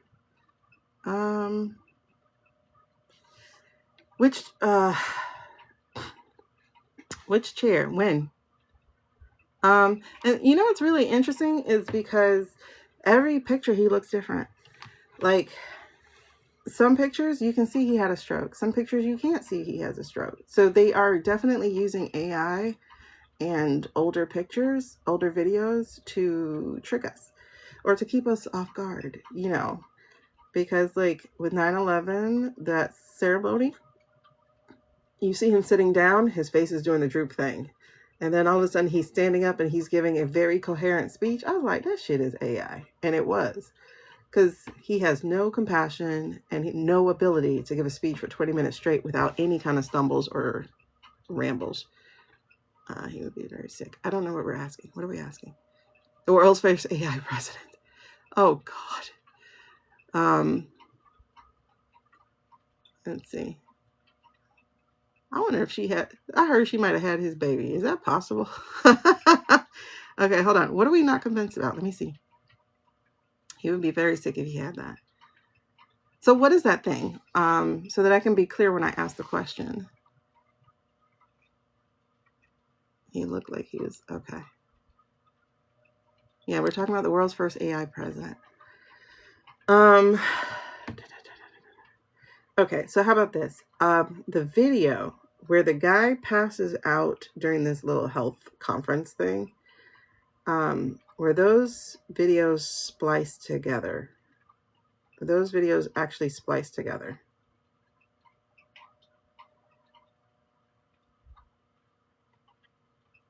that's a yes. I'm telling you, it's green screen. Like, you can see the green screen on it. Because there's a reason too why. Okay, so was Bobby Kennedy, Robert Kennedy, whoever, whatever his fucking name is, was he actually there when the guy passed out? Was he actually there when the guy passed out?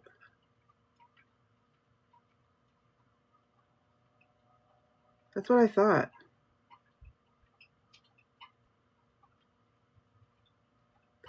Yeah, because his reaction was weird.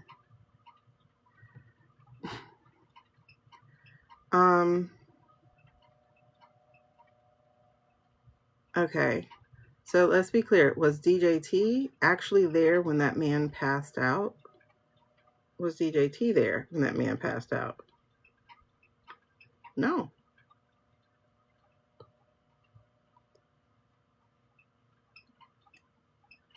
Okay. Because if you look at the video too, the ladies behind him were able to rush through him and that other man with hardly any obstacle. And I'm like, that's weird. Okay, let's just go ahead and jump to that question. Because I do have that question as well. Hold on, I gotta get the feeling back in my hand. Is he still in Walter Reed right now? Is he still in Walter Reed? Because the ambulance rushed to Walter Reed. Okay. Is he currently still in Walter Reed right now?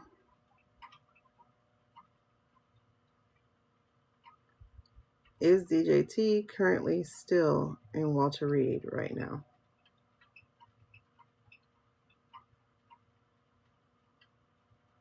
It's saying yes. Okay, so now we need to know who got off that plane.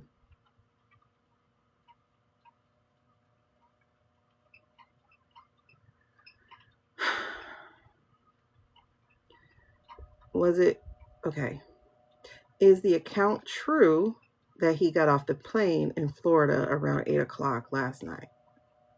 Is that a true account that he got off the plane around 8 o'clock in Florida last night?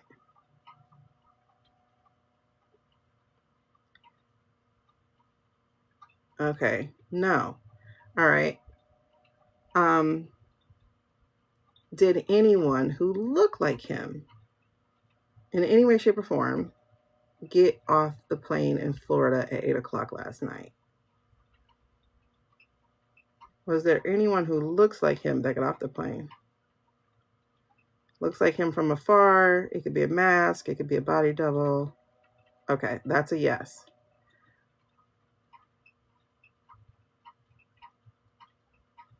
Okay. Yeah, so to be clear, is DJT currently laid up in a hospital right now? Is DJT currently laid up in a hospital right now? Yep.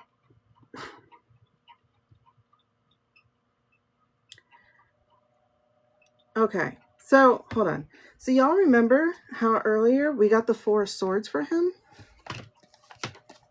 Let me show you something. This just came to me, and I'm wondering if this just came to, oh my God, I'm getting goosebumps. So I'm really not that much wondering, but I want to tell you what I'm getting.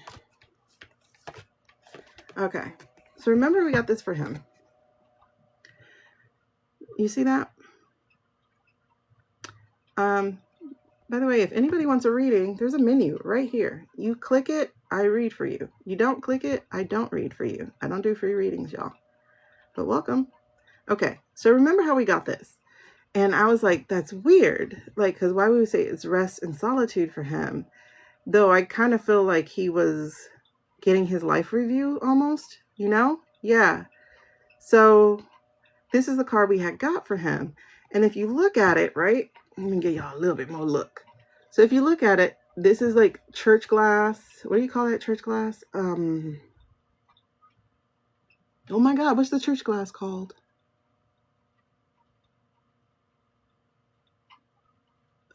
One of you smart people right now, my brain just said, girl, your Adderall is gone. Stained glass, thank you. The Adderall is done. Wait, I had tea for us to have political conversation. That was cheesy as hell, girl. Okay, anyway, stained glass. All right.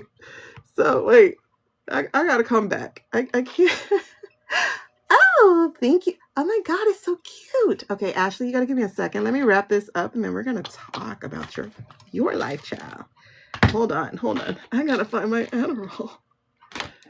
I have so many pills up here because they keep changing my stuff, and so it's like, okay, what do I do with the stuff I still have? Okay. Welcome to the Chi Chat. All right, so we're gonna read yours in just a second. Okay, let me tell you what I just like got while I was thinking about this card, while I was thinking about the guy, while I was thinking about the hospital, while I was thinking about the thing the pendulum was telling me. What is that? Oh, that must be an imprint from the card. What is that? What the hell is that? Hold on. I'm trying to understand. What is this watermark? It looks weird. It has a picture of a heart. I don't know if y'all can see this watermark. Y'all see the thing next to the triangle? It looks like there's a heart in there. And then like there's another sword one, and so it's there too. I don't know if you can see the heart very well. I don't know, see if I can get you. But it's like a little heart inside. But anyway, so this is what I got. I got one, he's not long for the world. It's like he's holding on. He's holding on. But this is like his spirit. It's weird. It's like, you know how if we go to buy the, like, let's say the Beauty and the Beast, where you talk about the roses and the petals and stuff. If you go by that, it's like 3 of the petals are gone and he still has 1 left. And ironically, it's gold. Ironically, everything is gold. Freaking Midas. But anyway, so this is what I got. Like, he really is not long for this world. Like, he's the one who's scared to leave. He's scared of death. And it's interesting because he really is scared about the heaven thing, which is crazy. But he's scared of death because he's very sure he's not going to heaven, which is interesting because the church glass is there, the stained glass. But he's pretty much done. It's like whenever he lets go of the ghost will go. So that was really interesting. I got like and essentially that's almost right? 3/4 of the way done. And I don't mean like another 25 years of living. I mean like another quarter of life, like 15 more minutes, so to speak. Like the time that's left on his clock is very short, very short, very short. So I'm going to put this aside right now so that I can read for Miss Ashley. But they're lying to us again, y'all. They're lying to us again. And when I say trust issues,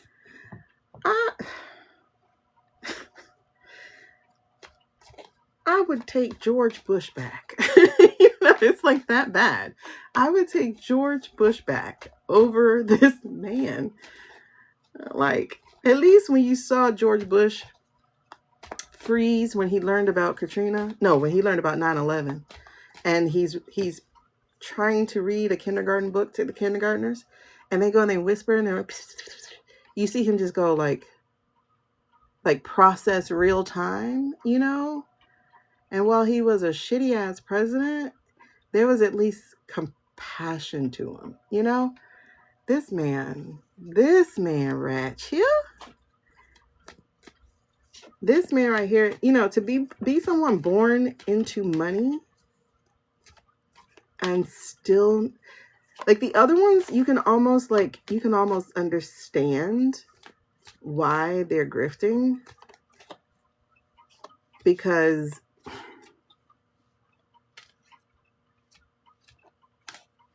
like a lot of them, they were born poor, right? Or not even poor, but not rich. Like not like they might have been well off or something, but they weren't, you know, that dude. But and you could tell Bush actually has a soul because he's an artist. You cannot be an artist without one. Because I don't think Hitler painted late in his life. I think he lost his soul, you know? It's really interesting. But also, a lot of evil does get done in these people's names because it gets so big and so out of their control that they can't change it. Like the people who are running the ICE facilities, they really are those people. You know, it's not I was just doing my job. It's like, no, bitch, you chose the way this job looks. You know what I mean? Like they really are those people. It's just really interesting. Ashley, so let me give you quickly how you can ask a question with me, because I don't like to tap into other people's energies. So when you ask a question, please don't ask me from someone else. In other words, for example, how does Michael feel about me? Don't ask me that, because I'm not going to tap into Michael's energy. That's not what I'm here to do. But you can ask it from your energy. So it could be like, do I have a chance with Michael? So now it's your energy, your life path, your choices, like those type of things. So I can answer it from your energy. And also I don't do any medical questions. As you see, I struggle with a medical pendulum, and the pendulum just says yes or no. So that's basically my rule of questions, is make sure it's from your energy. Like, what are you looking to be your answer?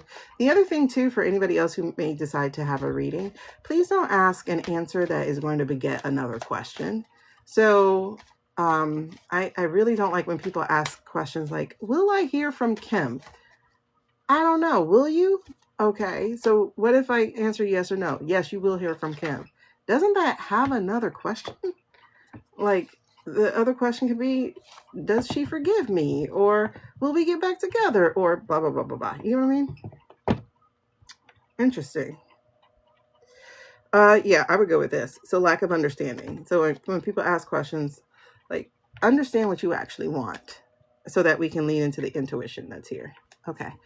Is my marriage going to work, or are we going to be able to heal? Are we going to be able to heal and move forward? Oh, let's get into that. I'm going to kind of bump that up to a 2-card question because it does have 2 different parts to it for me. Meaning I'm going to be curious, not that. So I'm going to say first, can I have the other first name that we're dealing with, Ashley? Thank you for the roses, by the way. Thank y'all, thank y'all, thank y'all. Okay, Christy, perfect.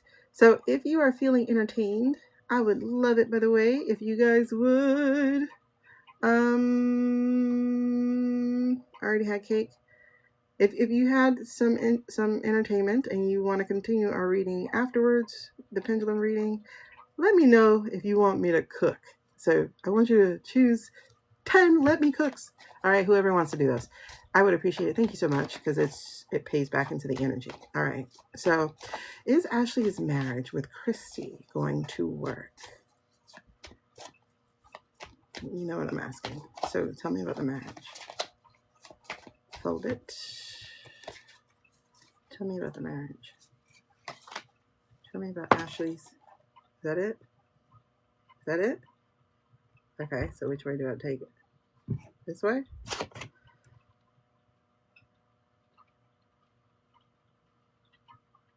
Is it that way? Okay.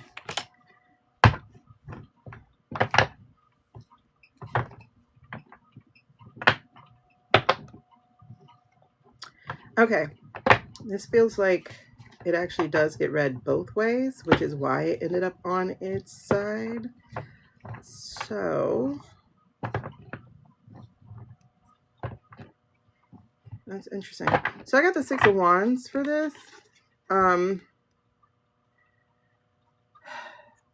the 6 of Wands would have been a yes card, but like I said, I kind of got it on the side.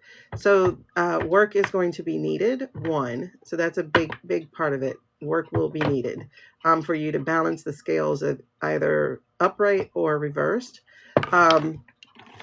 So this would be a victory card, right? So this is a yes card. However, like I said, it feels like it needs to be read both ways. And one of the things that stood out big time for me with this is lost confidence and self-doubt, and lack of recognition. So it's not really that your marriage lacks success or even that it lacks inspiration. What I'm getting is that we have some self issues that are in the way, and we also have some non-value issues in the way, meaning someone feels unheard or unvalued in this relationship here. Not seen, not appreciated. All right, yeah. So we got the Hermit. All right, so we got the Hermit, which is a 9. Dirty joke. Never mind. Skip it. Don't say it. I won't say it. All right. So anyway. Oh my God. Work, Adderall. Okay. So we got this Hermit, right? And so the Hermit is, there's some solitude in here. You caught it, Ashley. Anyway, I'm so juvenile. That's why I was a English teacher for 15 years in high school. Okay. So, this right here, what's really standing out for me though, is not so much the solitude, though it does feel like some alone time is needed. The introspection part really stands out. So it's really about like going within to see, basically, do we value this relationship? It feels like a both of you type of thing in this too. Is like y'all both need to go in and go, do I value this relationship? Like it's almost like doing a pro cons list type of thing. It's like, what are the pros to this relationship? What am I getting out of it? What am I putting into it? Like what are the intangible? Like it feels like we need to be like really examining this thing that we're in.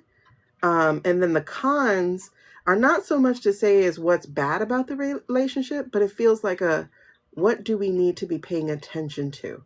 Where does the focus and the healing actually need to go? Because I feel like y'all have some concept of an idea of what needs to be healed and what needs to be, but I don't feel the truth of what you're looking at all. I don't feel like you guys are being honest with each other or honest with yourselves. There's some expectations here that are in the way, but there's also some self issues that are in the way. So that is what is causing this to happen. That's what's causing this to be so upheaving. And what I'm getting though is if you don't do the work, honey, if y'all don't do that work, y'all are going to be split on both sides of this road, right? Is it worth saving? I would say yes. Is it possible to save? Because it came flat on its side, I would say yes, it's possible. But what has to happen is some truth telling. We have to get into I'm getting goosebumps behind this. So what has to happen is some truth telling. We have to both experience. I'm getting this as a both of you, like honestly. And it's really weird because I got it from the 69, right? And not in a perverted way, but in a so above, so below, like this isn't just me type of thing. So it feels like it's both of you that need to be being introspective. It's both of you who have to get honest about this. It's both of you who have to look at your expectations. Like, what did I expect going into a marriage? And what is the truth of what a marriage is? You know, like, am I really, Am I really the good person in this thing? Or am I really the bad person in this thing? Am I triggered by things that have nothing to do with this relationship, but it feels similar to something I've been through? You know what I mean? Like it feels like there's some honesty that really needs to happen, that really needs some light shed on it. It's something y'all got to do alone as well as together. But the alone part is getting real. What's up, Hazel? All the way from SA. You got to get real, because the problem is, if you don't, you're only delaying the inevitable. There will be no change. It will be stagnant. Y'all will separate, and y'all will think about each other for the rest of your life. You know, like that kind of thing. Like, oh my God, I let this thing get away. That's what it feels like. That's what it really, really, really feels like. And the crazy thing is, you got three major arcana on this. Ooh, all the way up to my head. Okay. I'm feeling like all the goosebumps. And so this is the High Priestess. It says, knowledge speaks, but wisdom listens. Trust your intuition. So, what things are you ignoring? What things do you swallow your voice about, and vice versa, right? So it's like, what do you not talk? What are you, like, you got to speak up. You have to speak up about the things that hurt you. You have to speak up about the things that feel good to you, that you love, that you want. And you also have to listen and give space for her to be able to speak out too. You know what I mean? Like, she has to feel heard as well. This feels like majorly a misunderstanding, and it feels like majorly two people trying to learn how to be one. And there's a lot of shedding that has to take place before that can actually happen. Make sense? Hey y'all, my menu is over here. You choose from there in order to have a reading. Thank you for engaging and saying hello. Does that make sense, Ashley?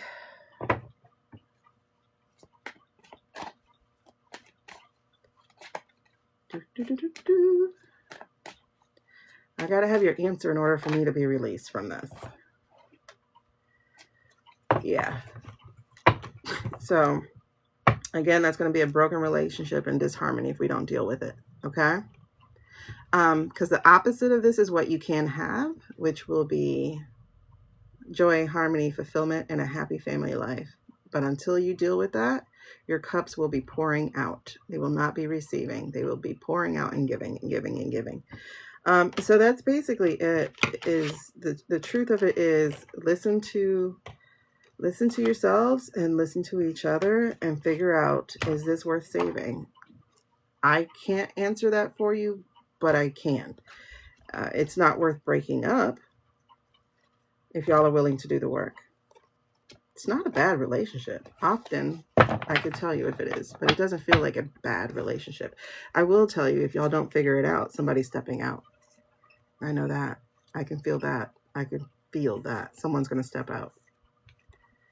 And then it just gets worse. Okie dokies. All right, real quick. Any more readings before we jump back into this political chat? Because, listen. So again, if you are new to me, I don't do free readings. If you need one, you can scroll up and find someone who will. Because there's a lot of us on here. Otherwise, I have a menu where you can have it your way. What's up? Let me celebrate you real quick. I think. Let's try it. Whoop, whoop. Thank you, Nicola, for reaching that goal. Okay. Now, yeah. Awesome. Awesome. You're welcome, Ashley. Now let's get back to it. Hold on. I got to shift my energy back into what we were doing. Okay. Let me see. Let's ask.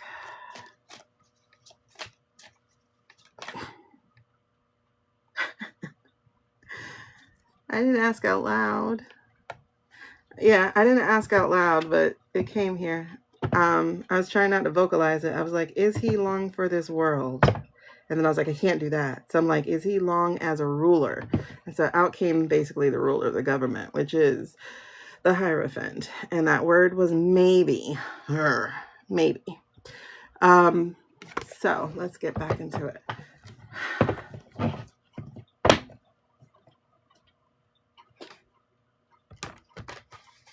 Oh, I didn't know the UPS plane fell on a facility.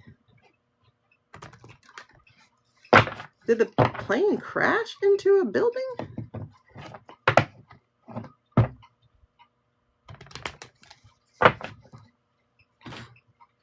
Did he crash into a building? 12 died. It died. They took off after. Okay. Ooh, and it had a lot of gas because it was going to Honolulu from the East Coast. Child. Okay, I think I should get rid of that. Thank you. All right, so it was going. What I got to do with it? That's interesting. Oh, 2 cards. Okay, sneaky, sneaky. Oh, something's weird. Something's weird with that plane crash, y'all. Something's weird with that plane crash. Because I'm over here thinking about it, and we got the greed, and then we also got delay, indecisions, stubbornness. Somebody made a bad decision? I'd be interested in that black box. I really would, because we got the Hanged Man. Somebody didn't want to wait, but they did wait. Bell sounded in cockpit as they crashed after takeoff. Were they supposed to take off? Okay, audio of moments before the... Okay, hold on. Let me see something. This is my favorite dentist hack to clean my retainer. If you wear a retainer A bird? like I do, you know gosh, those things happen all the time. Hey Cameron, this is the menu for reading. Struggle with ineffective cleaning method. Hold on. 13 people are dead and several are still missing after a deadly crash involving a UPS plane in Louisville, Kentucky. God damn. It did fall on the building. Is still investigating what caused this tragic accident with an update just moments ago. The cockpit voice recorder contained 2 hours and 4 minutes of what we consider good quality digital recorded audio. In reviewing that audio, the crew completed their standard checklists and briefings in preparation for the flight. The takeoff roll was what we called uneventful through the different speed callouts. About 37 seconds after the crew called for takeoff thrust, a repeating bell was heard on the CVR, which persisted until the end of the recording 25 seconds later. During this time, the crew engaged in efforts to attempt to control the aircraft before the crash. Let's bring in CBS What does the bell mean? National investigative correspondent Tom Hansen. 37 seconds. The bell. Tom, what else is the NTSB saying?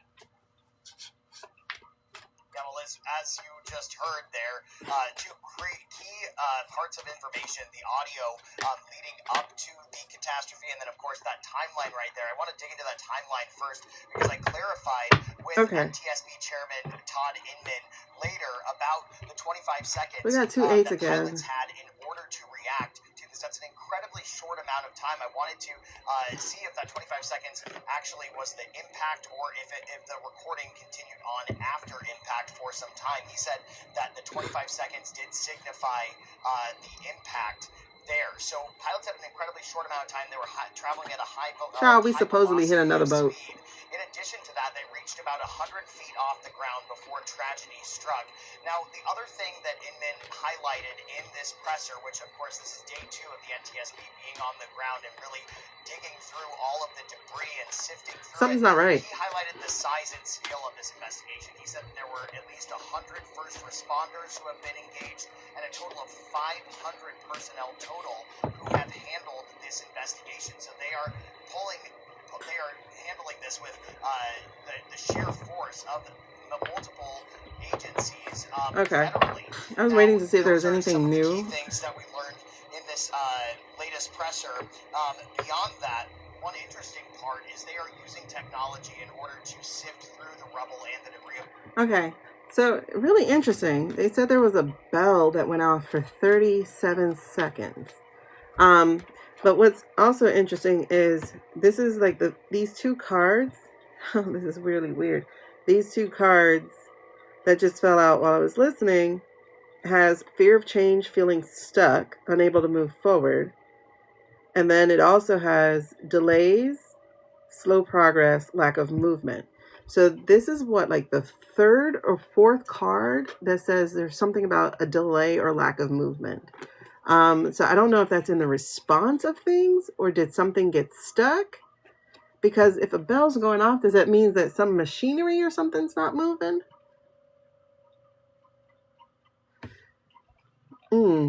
Something's really weird about that.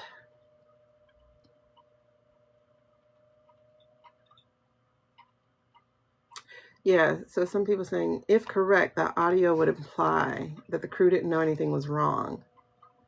So only the plane knew something was wrong? I don't understand. They never had a chance. The one-time window where you cannot is VR1 speed, too fast to abort. My guess from seeing the video is if they'd gotten airborne without contact fix. Okay.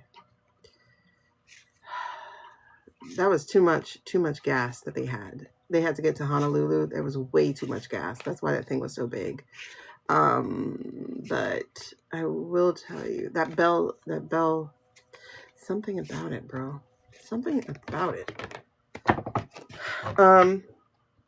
Again, look, feeling trapped. That's like the fourth card that said something like that. Feeling trapped, unable to move. So that's weird. Okay, so there's something about it. Maybe it was like a maintenance issue, like something got stuck and so the bell was going off or something. But it's something got stuck, something delayed, something didn't move. So that's something. Listen, if I lived in another country and did not live in America, I would literally be like, first world who? Okay, so let's get to the snap. That was the second thing I needed. This is a long reading for two things. There's two things I wanted to talk about. We've been on here, god dang, we did it again, 2.5 hours. Okay, let me stand up real quick because of my blood clots. I try not to do it, but then I get in these conversations with y'all and I just love talking to you. Blocked emotions, missed opportunity, emotional drain. That's interesting because we're talking about food stamps now. I want to talk about that because we're playing a game of chicken, right? If people don't know what chicken is, I'm sure we know what chicken is, but I guess for a replay, in case I get somebody who doesn't know, chicken is one of those games that usually ends up with somebody getting hurt, right? So basically, it's like two things running at each other when only one thing should be able to get by. So back in the day, people used to do that with drag racing. So you have two cars racing each other, and then they only have one lane that they're driving towards. And so the chicken would pull back or hit brakes, and the other person would get through. And sometimes you get two very stubborn people, and they end up crashing and somebody dies. That's like chicken. And so that's what the snaps issue feels like. And if we think about it, because all year, right, with Abrego and all them other people, all year, there has been, can the judicial make the executive do stuff? Because they're supposed to be equal, right? So can the judicial make the executive do stuff?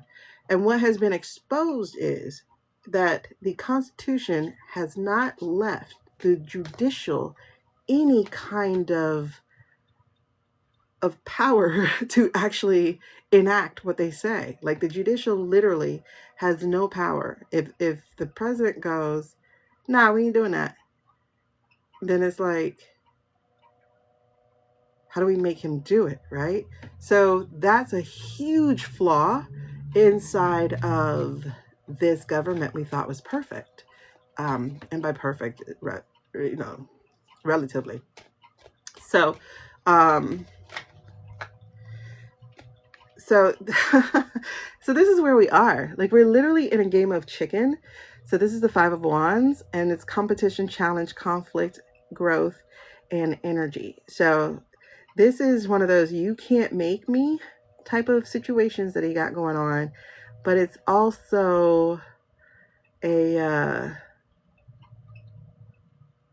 if they don't do it, if they don't adhere to what 3 judges have said, if they don't adhere to it, we are officially in a constitutional crisis. We've been in one, but this is official because you would be saying, no, I'm not following your instructions.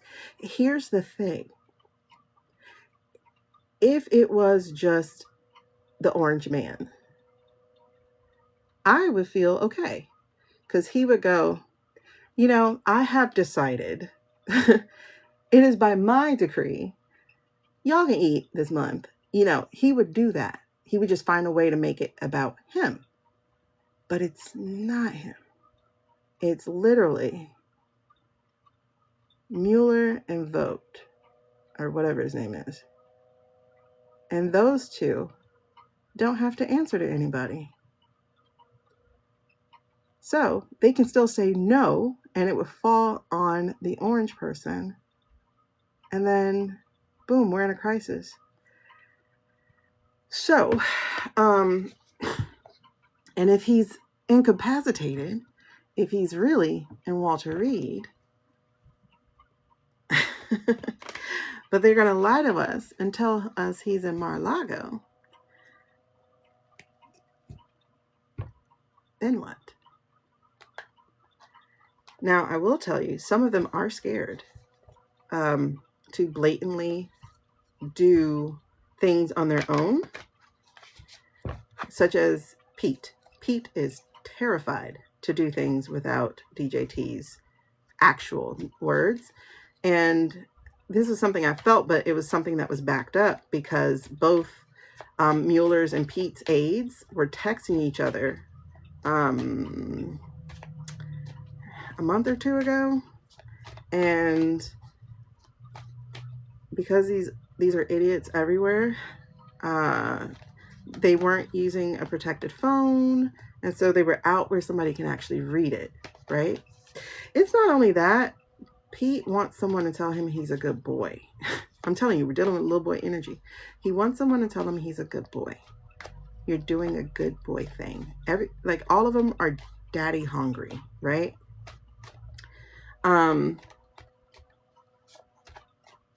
Except the 2 who are power tripping right now. Mueller could give a shit. He don't care if you tell him good job. He would be mad if you said stop. Okay. Whew. Whoa. Sorry. My mind went there. What was I saying?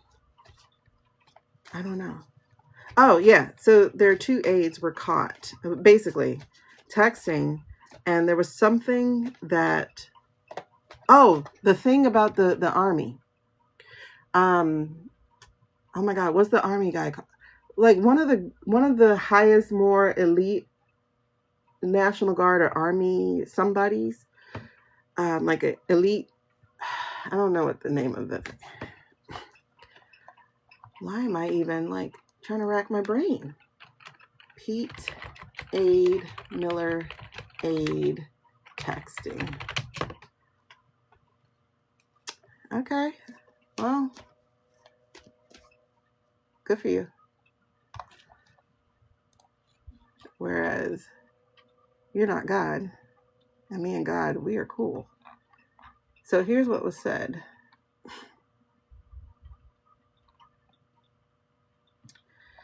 All right, so this was early October. When I tell you these months feel like years, because how was this just last month?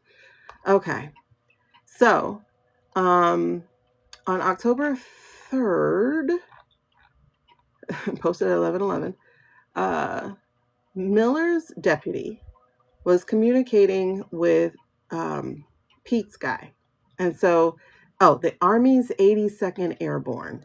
So the message said that they were talking about deploying the Army's 82nd Airborne, an infantry division that has been parachuted. Oh, this explains that Black Hawk shit. Oh, wow. So, you know how we were trying to figure out like who orchestrated the design of that Chicago raid? It was Miller. Interesting. That's a question I got for you, Lydia. Which G do you serve? You might be a victim of human trafficking, but that doesn't allow you to be a perpetrator of small-mindedness. I'm an essay survivor as well, sweetie. Take that shit somewhere else. There we go. You know, it's just so interesting. Let it go. Okay. It's really interesting how small-minded people are. Okay, so here's the thing. So the 82nd Airborne, this is why I paused, because I didn't read this part about that airborne, like that it's the 82nd Airborne, duh. I don't know why I didn't connect the dots. An infantry division that parachutes into combat zones. Why the fuck would you use that for like a protest, right?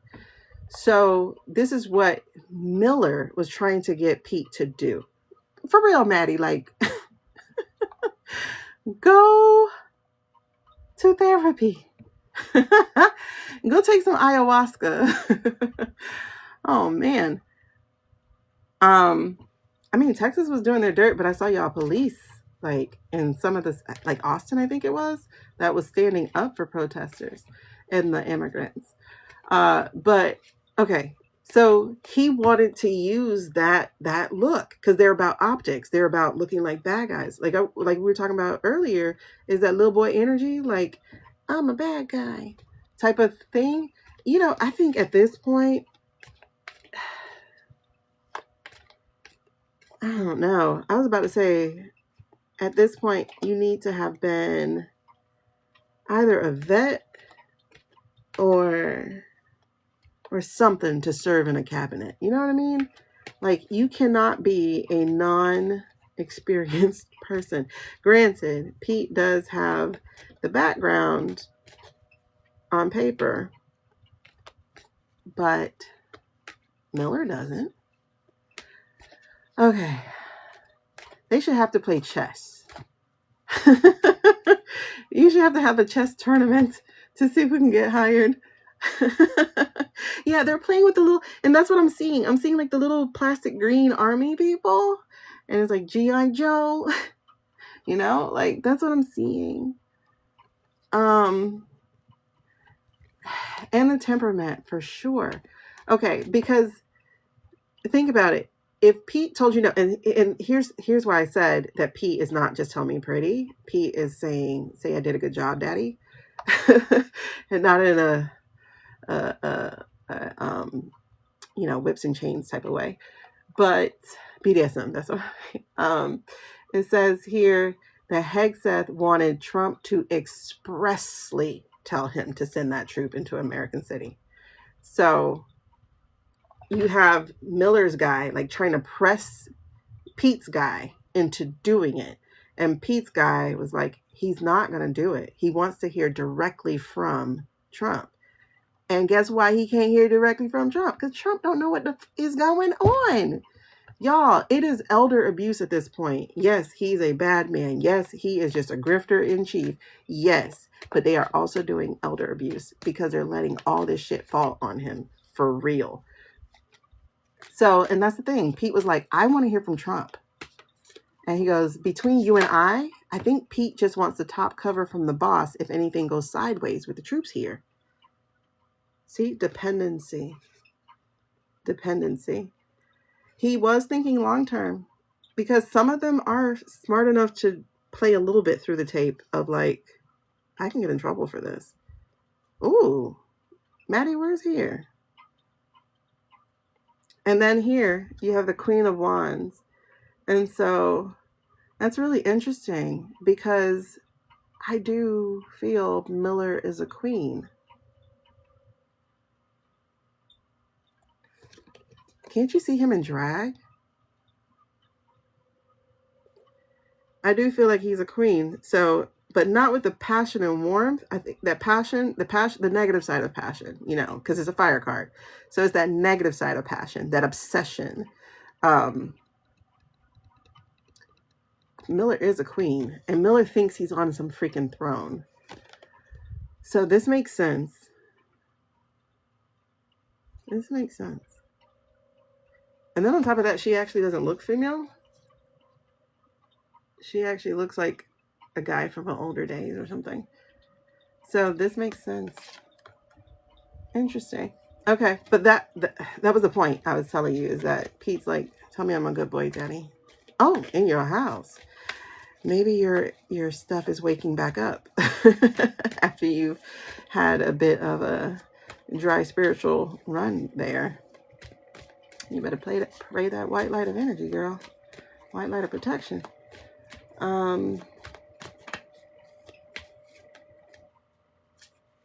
Yeah. And so he said 82nd is like our top tier for abroad. So it will cause a lot of headlines, which is why he wants the POTUS to tell him to do it. I'm so glad Pete has a common sense aid. So he does have a common sense aid. And that's the thing too. Remember in our reading, not our reading, in the channel, we got that there were some... Okay. Well, I'm at 3 hours and 2 minutes. I don't know how far back that was. Maybe about 2:55. I'll look. Okay. But I think we were talking about this. So I put 2:55. I'll see if it's between that. Okay. And so that's really interesting because this was ultimately the 82nd Airborne was not deployed. The administration sent 200 National Guard members on September 28th. And then, wait, what day was the Blackhawks? Because the Blackhawks was before No Kings, right? Chicago. Hold on. Chicago Blackhawks. Wait, why is that the name of the ice hockey team? Chicago Blackhawk helicopter. What? Chicago Blackhawk is a hockey team. That was a month ago on October 6th. So a week after being told no, they did the Blackhawk. But wouldn't that have to come through Pete too? Oh, girl, I'm nowhere near Chicago. My sister was actually going to move there. She loves that city. Yeah. See, extremism. Miller is 100% the opposite of temperance. Extremism, imbalance, disharmony, and excess. That boy is playing with... That's what he's doing. He has his little green men. It's not even Pete doing it. It's Miller. Oh my God. Okay, so wait. So wait. Who sent them in? Did Pete actually send them in? Or did Miller have Trump tell him to, even though Trump is like out of it? Oh, because that would have been when Trump disappeared again. Oh, girl, Miami. That is when he disappeared. Remember, he disappears always around the first of the month, first week of the month. So then they did the Blackhawks when he was missing. I wonder if they recorded his voice. I don't put shit past Miller. He could have did an AI voice and everything. I'm getting goosebumps. That boy needs... You know what's sad? Okay, I'm going to say this. Kinda. It's the dirty South. We're not the South. It's the dirty South. Miller is definitely the worst of all of them. Vote is to a degree, because that man, is that the one who wrote a dissertation on Black people? Wait, Who at the Heritage Foundation? At the Heritage Foundation. Was it the Heritage Foundation? Who at the Heritage Foundation did a dissertation on Black people? That's why they were pissed. They thought we would come out. Kevin Roberts. Kevin Roberts wrote a doctor. Kevin Roberts is the asshole who I told you who stood up. Oh my God. Okay. Anyway, Kevin Roberts, the current president of the Heritage Foundation, wrote a doctoral dissertation on the evolution of the Atlantic.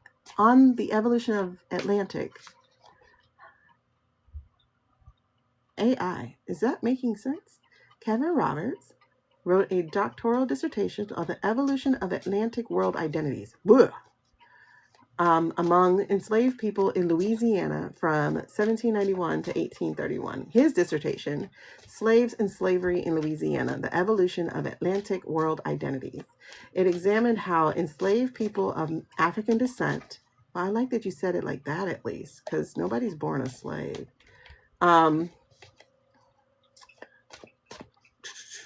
Sorry, that was the AI's correction, because remember, he has his title, Slaves. Examine how enslaved people of African descent were affected by societal and economic changes in the region, using the Haitian Revolution and Nat Turner's Rebellion as temporal bookends. So he tried to study what it was that would have triggered a revolution. Bitch. That's why they were so mad that we didn't go out and that's why they were so mad. Like, he really longs for a time when it was all white. He really longs for that time. I'm so sorry. I have cousins in the Marines who haven't moved since last year. Who knows what's going on? What do you mean?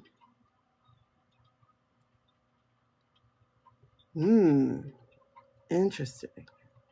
Diabolical. Okay, we still here. But it's funny that he literally wrote a this white supremacist. I don't even like calling them supremacists because it's like, dude, ain't nothing supreme about your low IQ. This white supremacist literally study Black people. But what he don't know. See the black horse that came out?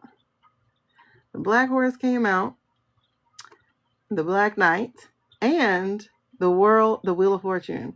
So, I keep forgetting. So it says her that, baby, you're not going to get rid of us. Slow and steady wins the race. Do not rush the process. Okay, we're going to get there. And then the world has changed. Cycles, divine timing, etc. So, baby, you're going to get left. Louisiana is horrible with how they treat Black people. Like, they literally still have plantations. And their government, the governor's house, it is staffed with prisoners. So the good boys get to be butlers and serve the government in Louisiana. It's shit. There are some states I would not live in. Girl, Texas.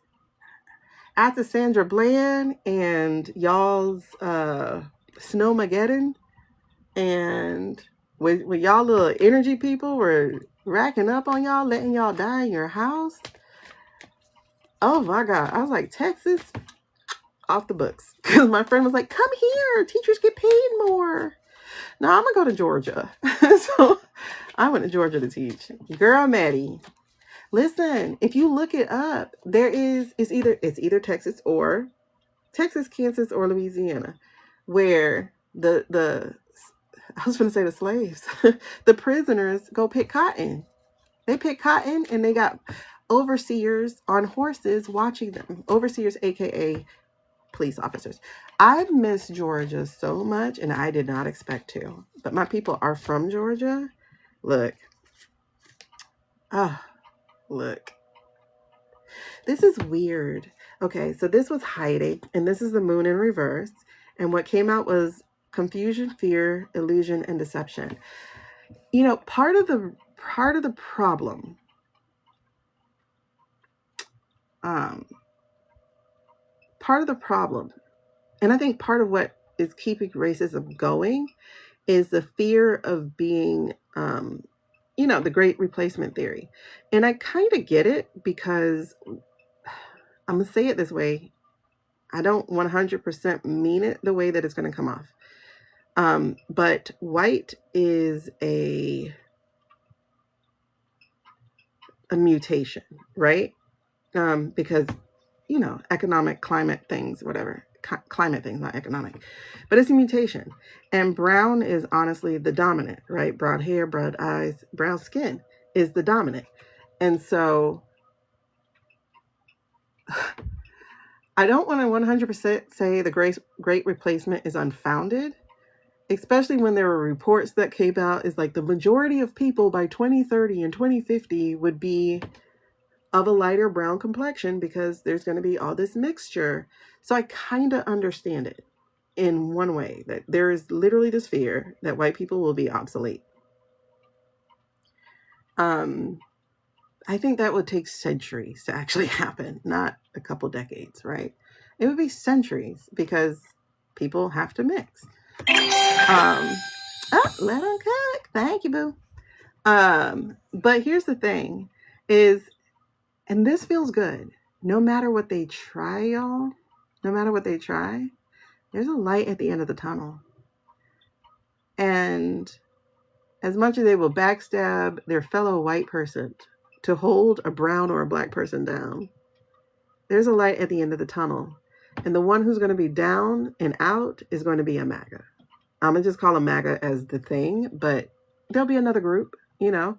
So the person who is going to end up on that floor, and y'all see the blue wave behind it, right? And that was so funny because I forgot the term about blue wave, you know, when we did that years ago.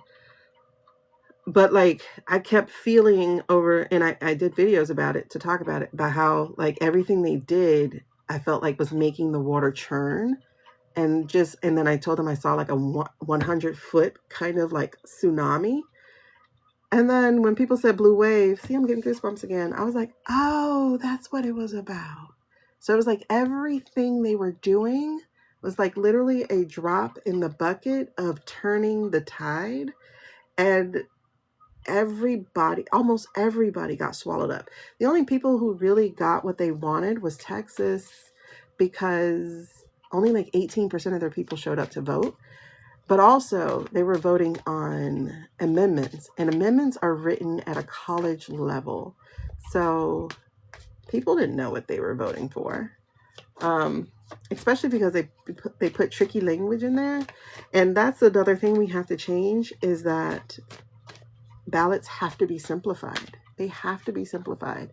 You cannot make a country that has a 5th grade reading comprehension level make altering decisions on a ballot that reads way above them. Oh, I will never answer that kind of question, LKS. I'm sorry, babies. The older, smaller cities. And the crazy thing is, Texas is like midnight blue. You know, I wouldn't say purple. Well, I wouldn't say it's blue. That's what I was saying. I wouldn't say it's blue. It's more purple. So it's like Texas is actually like this right here, where that blend is, because the major numbers of Texas is Democratic or independent, you know, but it is like 40% or something, 48% Democratic who report. So it's just a lot of shenanigans that go on in Texas. Yes, the wording is always confusing, because you'll start reading it and you go, okay, yeah. But if you read the next line, it's like, wait, why are you adding that to it? You know, so there's like little writers on these things. Listen, if Texas can get rid of Abbott and Cruz and sundown towns, I am there. But see, and that's the thing. It's like naivety, man, because we have, And I'm gonna say it this way, and I don't mean it in a really, really bad way, but we have a dumb society. Like we have not dumb. We have let's just stick with illiterate. We have a functionally illiterate society, and we keep asking them to read things in college textbook language. I go in there and I'm like, what the that say? What does that say? Hold on, what does that say? So now I'm like, let me break it down, take my little cheat sheet so I can go there and you know, and make a real logical decision. Okay, so there's no more popping out with that. All right, so again, if you are here, here's your menu if you would like a reading. So do not come in my comments asking me for a reading because the menu is right here. Pendulum, that's where we were. Okay, so let's talk about SNAP. I would be a SNAP recipient, so I'm like, oh Lord Jesus, how am I gonna feed these children? Like I make a little money on TikTok, and when I say a little money, I make a little money. So I made enough to put gas in the car yesterday. So, but oh my God, I'm gonna post a video because it's gonna go with the TikTok shop video, luckily. But like, I have a jumper thing, a USB jumper thing. So I love my USB jumper thing because I used to have to get people to jump me because, you know, before you have automatic lights, I didn't know I had ADHD. I used to always leave my lights on because I would travel at night basically, you know, and then by the time I got to work, it's daylight, but I forget to turn off my lights. And so I would always have to get jumped by the custodian. And then finally, when I learned you can, you know, get the ones to jump it yourself, I got it. And it was like this bulky and big, but I loved the self-sustainability of having one, right? Yeah, Yoli, but like, that's what I'm saying. I am not unintelligent. I have a genius IQ, or at least I used to. Pre-mini stroke era. Now I feel stupid sometimes. like I can't remember. And let me tell y'all, perimenopause and ADHD and a little mini stroke, they don't go together well. I feel so stupid sometimes. But anyway, but y'all, I pulled up to the gas station. I got gas. I had left the key in the ignition, not turned on, but like in it. So like it was still like, if you open the door, you hear beep, beep, beep, beep, like that kind of thing. I forgot that my battery was dying. And so I got in to start the car. Oh my God, I was so embarrassed.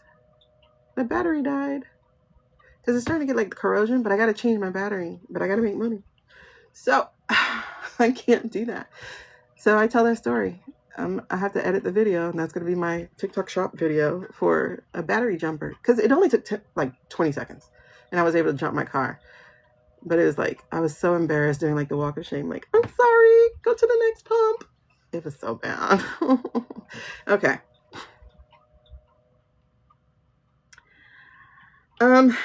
I will say that, yeah, nobody actually needs college except people who need to study more, like say a doctor, say a lawyer even, because there's so much law. Girl. And now they're not the big bulky thing. They're just a little USB thing. So it's like carrying my little book, you know, like, okay, plug it up. Okay. And then I was like, all right, I'm leaving. And then I waved at the person who was getting gas, like, see, it works. I'm not just a poor broke mama. I mean, I am, but I know how to jump my own car. So everybody should have one. What was I saying? But the SNAP thing is throwing me off because I got to get tires, I got to get a battery, but I also got to feed the children. So,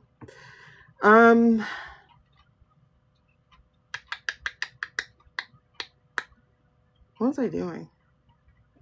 What was I just gonna read on? Y'all help me out. Help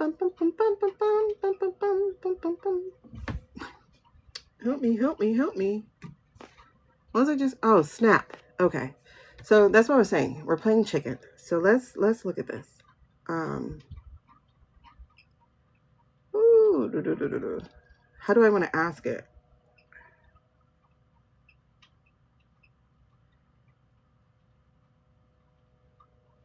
Okay.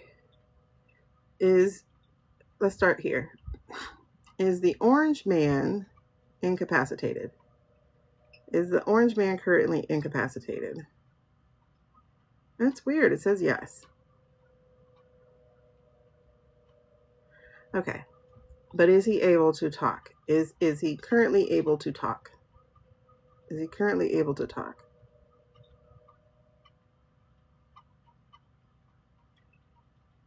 Okay. So he can talk. Okay, so real quick. Is he just under observation? Is he in the hospital just under observation? Oh, child, that's a no. So he's not there just for observation. Oh yeah, I've heard of people like in Africa, in different countries in Africa. I don't like to say Africa because Africa is a freaking continent, but in different countries of Africa doing videos talking about eat your food. There are kids in America starving. And I'm like, 'tis true. Okay, let's do that. Is he currently able to stand on his own? Is he currently able to stand on his own? I actually see him holding the arm of a nurse. So what are you saying? Is he able to stand on his own? On his own, without assistance?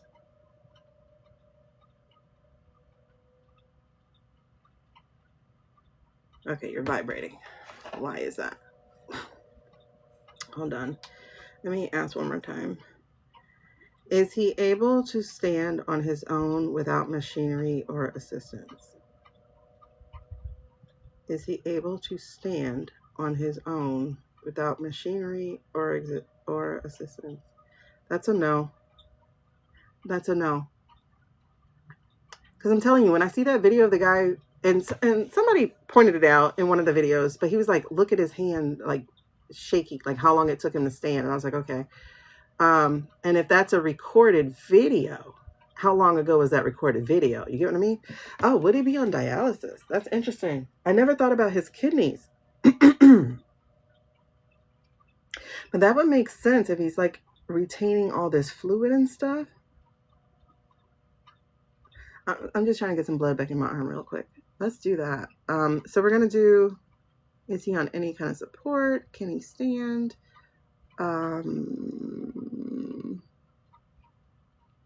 Okay, treatment. He's been receiving treatment. He's been receiving treatment. So that would have to be a more specific question if you can narrow that down. Is he on any support? What do you mean by that, Lisa? And welcome, Lisa. Girl, did I say hi to you yet? Yeah, we back to the orange man. The orange menace. I don't like to call him a man. We're back to orange decrepit. Okay, is he intubated? Okay. Or maybe on oxygen, right? Because he could possibly be on oxygen. Hello there, Nefertiti. Oh, I mean, that's a yes. I can answer that one. I've been saying that since May. I'm like, wait a second. You can go look on my profile. I've been making videos like, we got a shadow president. And now people are finally like, Stephen Miller. I'm like, if you listened to me, we could have had this under control already. Like, first of all, make it illegal to make any declarations over social media. Okay. So hold on. Okay. Okay, so we did say he legit had dementia. I wonder what stage we're in. I don't know the numbers. Okay, let's get to dialysis first. Okay, let's get to support. So, is he receiving any support, like intubation or even oxygen? Is he currently receiving any support?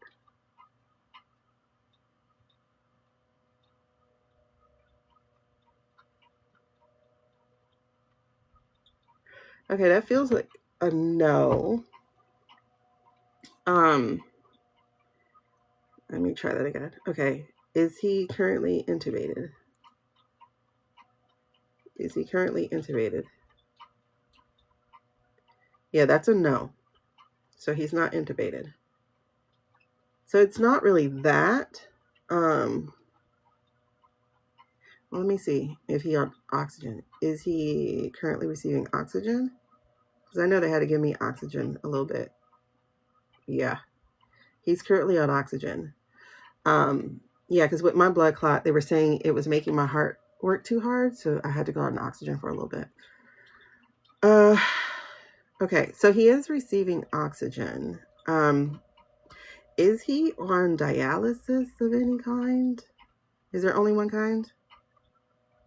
I don't know. Is he on dialysis of any kind?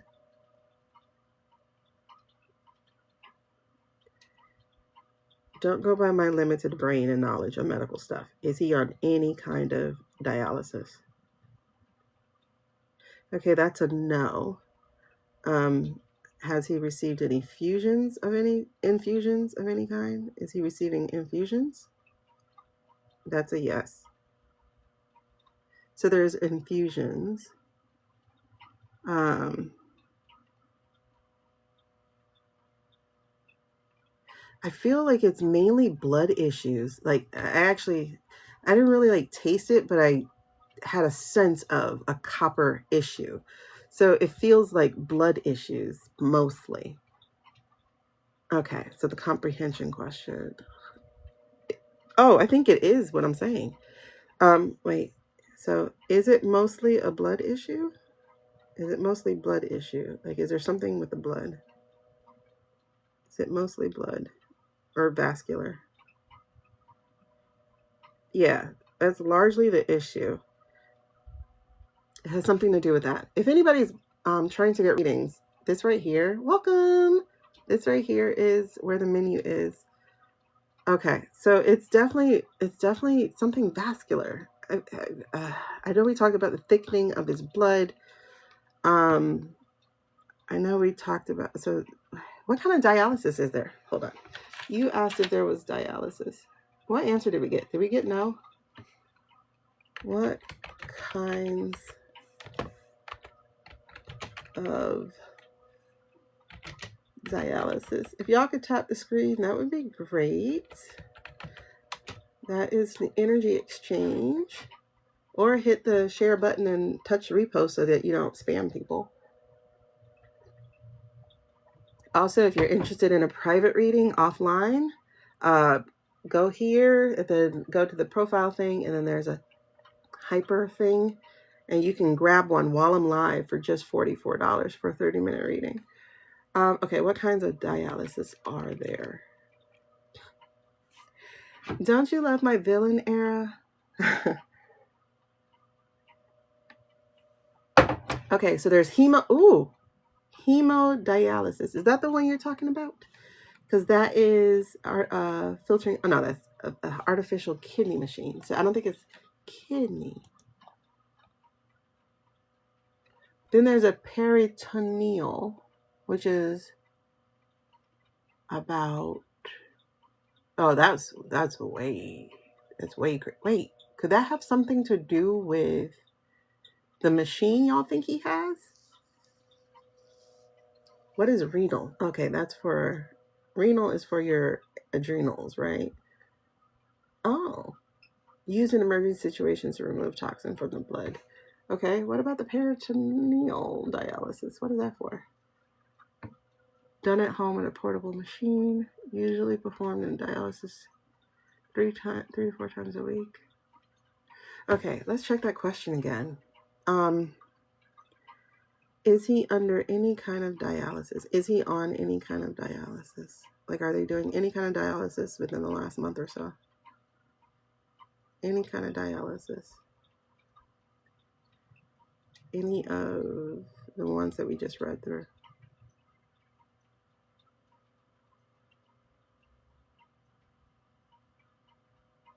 Okay, that's still a no. It's still a no. Okay, so it's not dialysis. Yeah, we got him for retaining water. Ooh,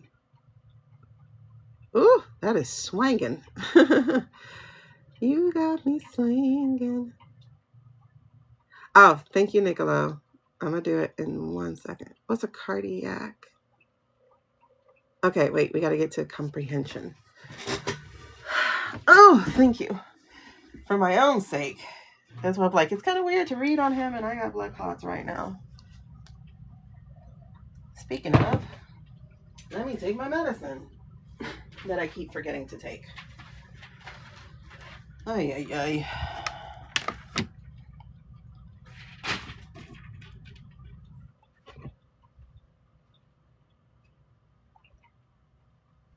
Alrighty.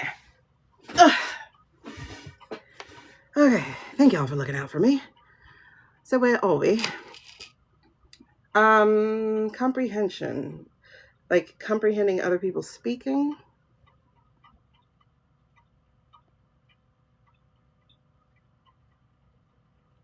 I think that's the question we're on. We'll come back to the Miller question. I kind of like to stay in the same theme just because of energy, and then we'll come back. Okay, cardiac catheterization. Would that be with that box thing that people say he has? What is a cardiac catheterization? What is CFD or CF? Whatever. What's the heart thing that y'all say he got? What's that heart thing? CFD? No. What's it called?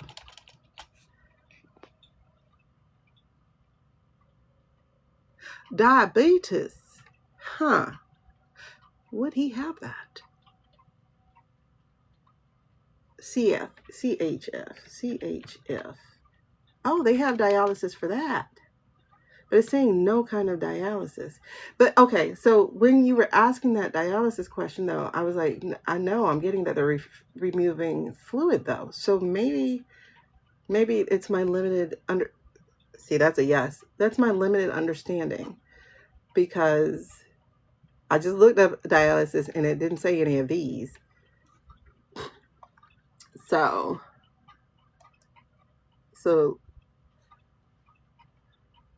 see, it didn't explain they were for heart failure. All right. So is he on any dialysis for his heart failure? Is he currently on dialysis for his heart failure? Okay, so that's still a no. All right. I do get fluid drainage though. Like, how can you drain fluid? What's another way that they can drain fluid? Other than like what do you call that thing? The thing I had to be under. Oh my God. Y'all, there's some serious medical stuff that's weird as hell. I can't explain what I'm talking about because that would be a little TMI, but I was like, I didn't know they can vacuum stuff into... Okay, I'll stop there. It was weird. I was like, nope, I'll get up and go myself. Thank you. Because, See, look, it said nope. And now you're back to saying yes. Okay. All right, let's talk about this. Is he dealing with diabetes? Does he deal with diabetes? Does he have diabetes? Child, that thing is saying yes. Yep, he got diabetes. I figured he had diabetes. He definitely has blood pressure issues. Okay. So is he getting anything that removes fluid from his body? Is he having fluid drained? Okay, so he is having fluid drained. I just don't know how else that can happen because I'm limited in my medical knowledge. But it's definitely some kind of drainage that's happening. But see, the paracetamol, whatever you're saying, is a type of dialysis. And I had read that. So it's not a dialysis. That they said it's not a dialysis. So if there's another way to drain fluid, then that's what he's getting. Because see, it was going no again. but he does have diabetes, which makes sense. Though I didn't hear anything in the medical thing about insulin, but he probably would let them put that there because he blocked his doctor from putting a lot of things. Oh, Lisa, wait, question. Maddie, that's so good. Okay, everybody under the sound of my voice, if you have medicine to take right now, go take it. Okay, so let's find out. Is he wearing a heart monitor? Or does he wear a heart monitor? I'm not talking about in the hospital. I'm talking about on a normal. Does he wear a heart monitor? Does he normally wear a heart monitor? No, but I could like see him getting checked out. So it's like they do it that way. Yeah, they do it that way. Like he has a private nurse. See, yes, he definitely has a private nurse. I don't even need to stop it and hold it. Like it changes direction by what I'm asking.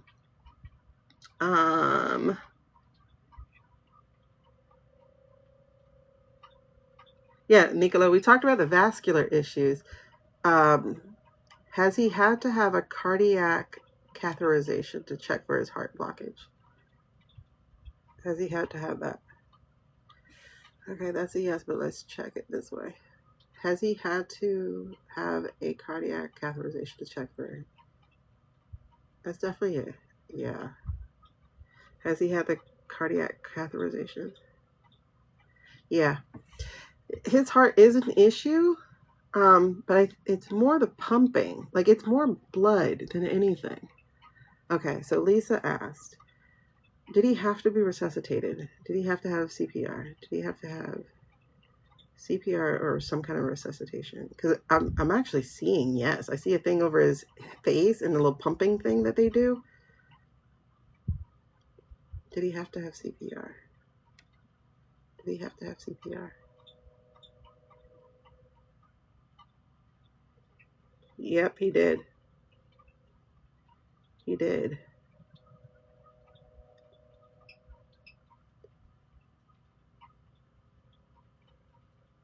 Did he fall? There's something interesting there. Did he fall? Did he have a fall? Yeah. Okay. Yes, he did. Okay. That's what it was. He fell, and that's why everything was like quick. Interesting. Oh, a heart attack. I don't know. Exactly, MV. That's exactly what the issue is.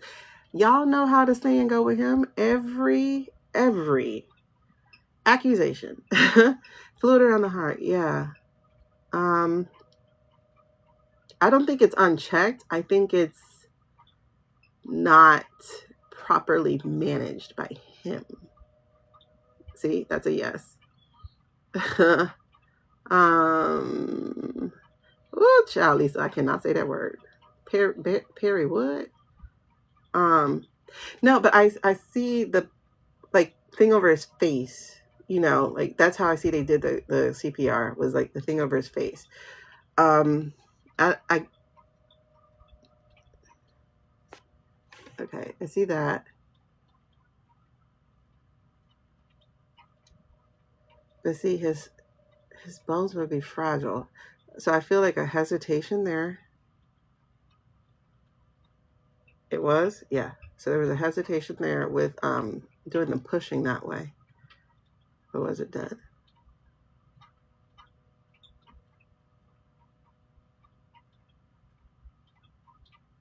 Anybody checked in and see what he last posted? Because that was 3 p.m. That was 3 p.m. yesterday.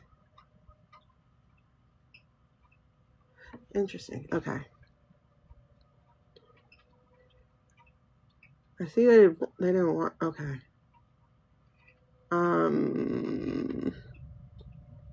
Was it a heart attack? That's interesting. Was it a heart attack? I get blood issue, but I don't necessarily get a heart attack. Was it a heart attack? Was it a heart attack?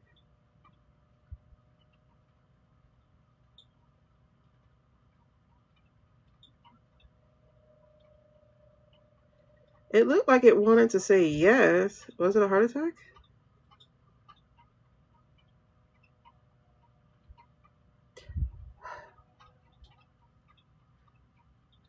Okay. What's like a heart attack? So, okay, to be clear, was it a heart attack? Be clear, was it a heart attack?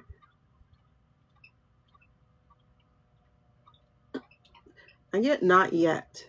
I still feel like that's going to be a big part of it. I think that's the next one. Because okay, hold on.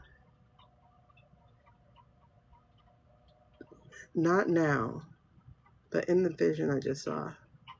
Is he going to have a blood clot traveling up to block his heart?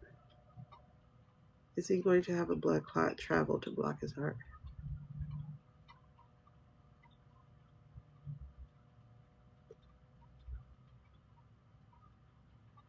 That was so weird. Like I just saw, and it was cartoony the way I just saw it though, because I know blood clots don't look like that. Well, mine look funny. They look like little aliens. That was really weird. But I just saw like traveling to like an aorta or something, like just the little red blood clot dude.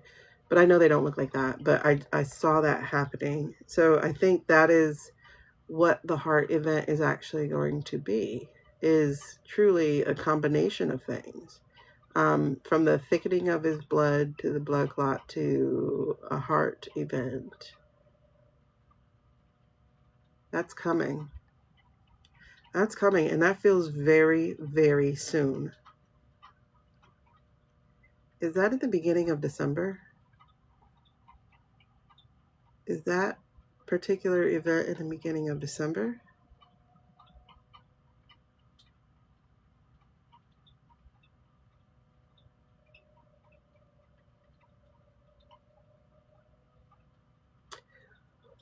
Okay then. Interesting.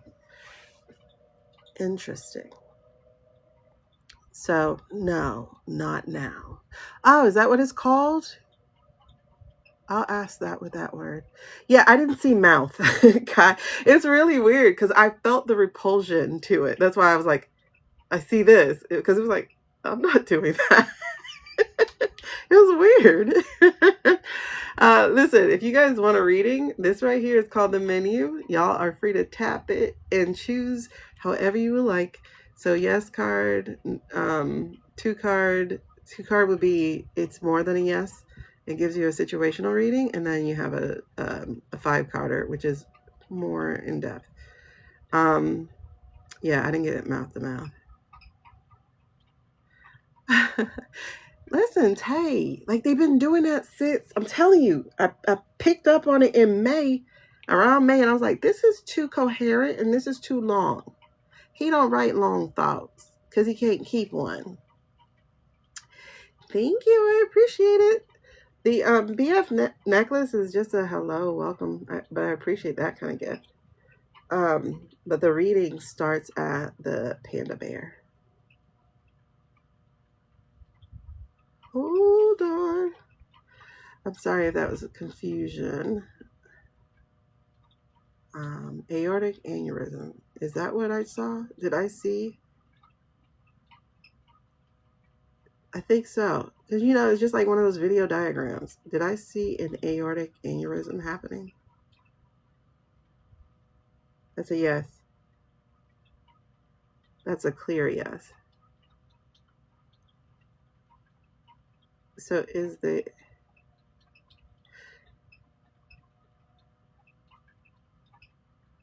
God, he looks so bloated. He looks so bloated.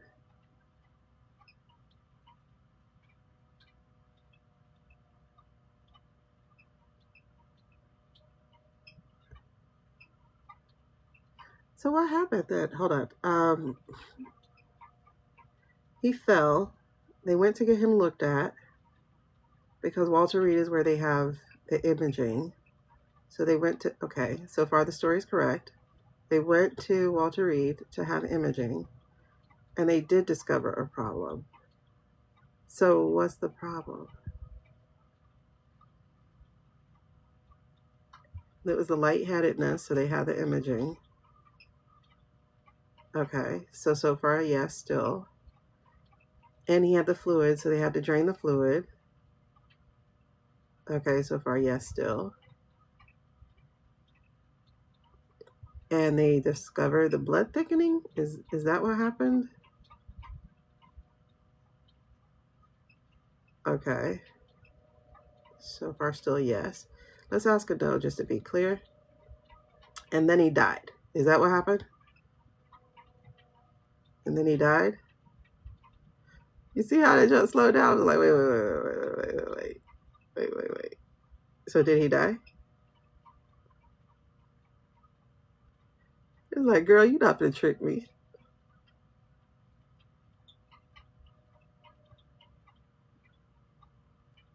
Yep, it just shifted to the no. So it was like, no, he did not. I was just joking. I was trying to see if it was going to switch up to a no, you know?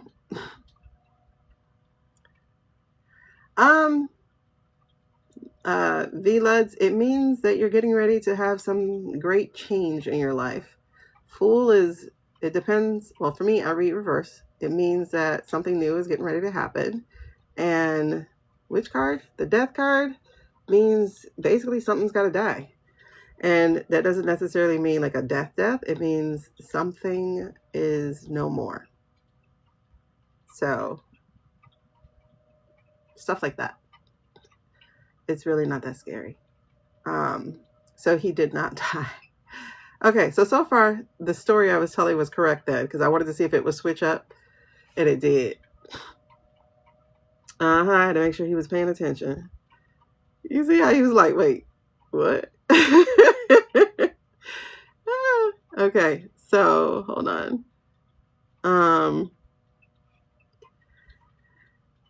Child, listen. I put it right here because I'm going as soon as I'm done. Because, oh, were you here? Did you hear me talk about how my car cut off? And so when my car cut off, my battery died. I was like, yeah, I'm not stopping at a... Oh, girl, I'm sorry. I didn't mean to show your address, so I'll make sure I cut it off. But earlier, when I was speaking earlier, my battery had died because my battery's dying. Like, it's starting to get some corrosion to it, and it's dying. So when I stopped to get gas, it died. And then I was like, yeah, I'm not stopping again right now. I got to let the battery charge with movement. So that's what happened. So I didn't take it today, but I'll take it. I mean, yesterday. I'll take it this morning. Matter of fact, I can actually print from home now that I think about it. Okay, where were we? Okay, so we did the aneurysm. So it's not a heart attack yet, but there is going to be that aortic thing coming. All right, so are we switch? I was just thinking about that as you said that. I was like, I guess I can go get a Coke and see, because it's blue corrosion. I'm like, what's blue corrosion? I've never heard of that. Hi, Ty. I guess let me go get a Coke then. It's like, yeah, I'll try it. Why not? I guess. I don't know. I've never seen blue. But, you know, it's a used car. I bought it in January.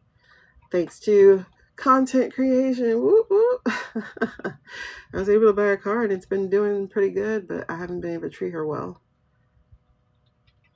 Yeah. But they told me that the terminals will have to be changed because they were saying it emits too much energy because I took it to auto something. Listen, Tabitha, girl, you know, missed out, child. So, you know, your boy had a medical emergency yesterday. That's where I went. I went to AutoZone. And they're the one who told me the battery has too much output from the terminals. So the terminals have to be replaced. But I got to make money. See, and it's saying yes. So that's definitely it. And then that fixes the problems. Hold on. Okay.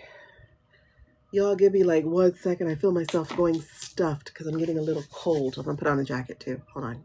I'm going to put pause real quick because y'all don't need to hear that.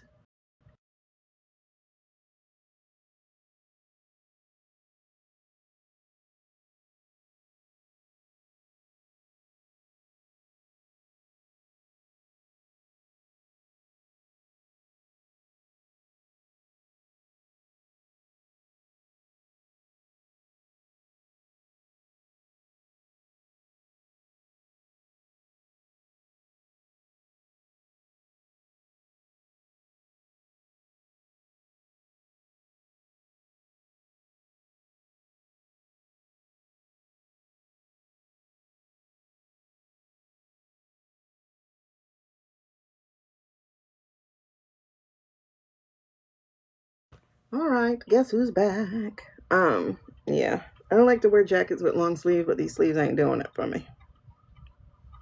The sleeves of this dress, so. All right. Ooh, where we at? Okay, so let's get to Snap now. I think we can, wait, there was one more question, then we can go to Snap. Oh, Miller. While we're at it. Okay, so switching topics. Has Miller been calling the shots? Has Miller been the one calling the shots?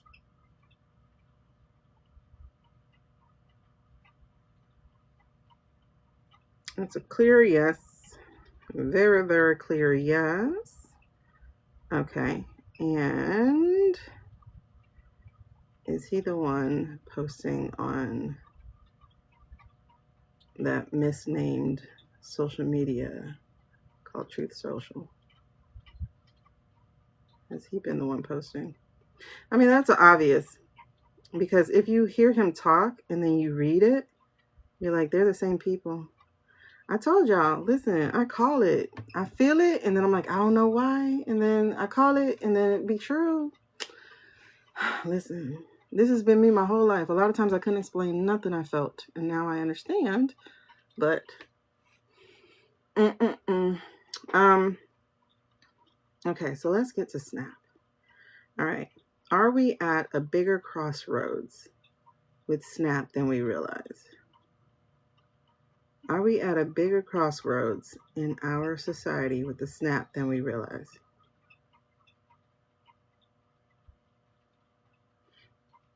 Okay, so that's a yes.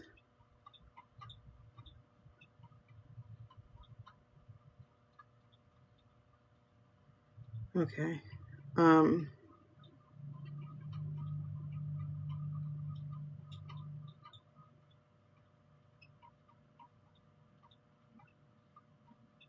Wow. Crazy Lines at the Food Bank? I believe it, because I'm like, I need to go to one this morning. Because today would be the day I would have got my snaps deposited. And then I could have got milk and eggs and cheese and bread and dinner. So now it's like, I can afford milk and cereal and noodles. Oh my God.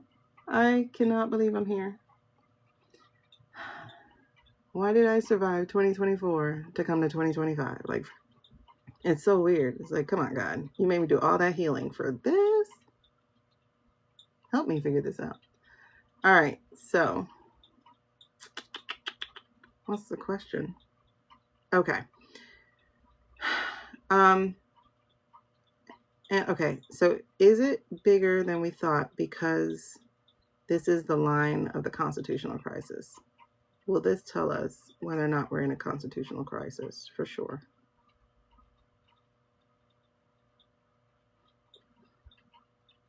And that's the problem, Ashley. So many people live that way. My son doesn't have money. I mean, doesn't have kids yet, and it's like he's barely making it. But this is, yes. So this is going to be a constitutional thing. So it's exactly what I think. Because if they disobey, quote unquote, if the president disobeys. Oh my God. Do you hear the things we're talking about?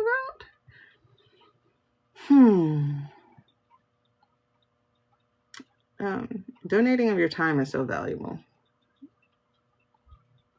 Okay, so should we ask? I'm afraid to ask. Should we ask? Should we ask more questions? Because I'm like, if it's a no, because I'm going to be honest, like there's a big part of me that is like kind of scared of the future. Like, what would that look like? You know? Because if he says no, the people really got to do something. Look, that's a circle. Okay, hold on. But this is what I understand. If he's incapacitated, like if he, okay, is he going to be well enough? Is he going to be well enough to issue a statement? Is the orange man going to be well enough to issue? No, that's not the question.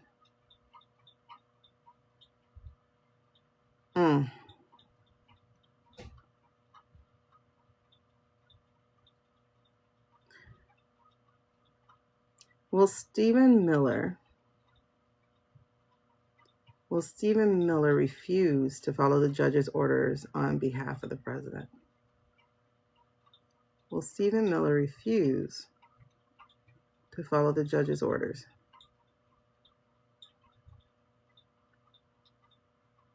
Lord knows he's thinking about it. Will he refuse? Okay, people are telling him he can't. Will he refuse?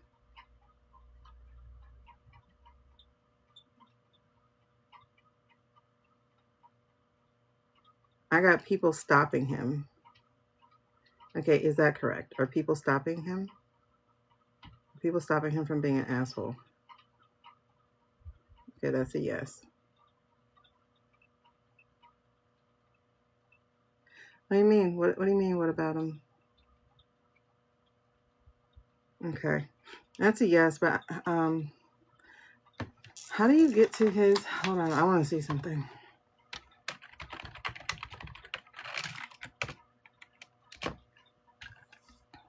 Let me see something.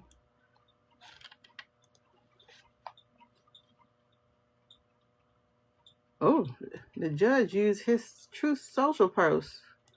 Hold on. They put so many damn ads on this thing. Is the money? Oh, that's what I meant to ask. Thank you, Stacy, for bringing that up. Hold on. All right, let's look at this man thing. They got so many ads on Truth Social, and they all like weight loss. I don't know if that's just because it's me. Okay. 25 minutes ago, 0 illegal aliens released in the U.S. in the last 6 months. You know what, mother... Okay.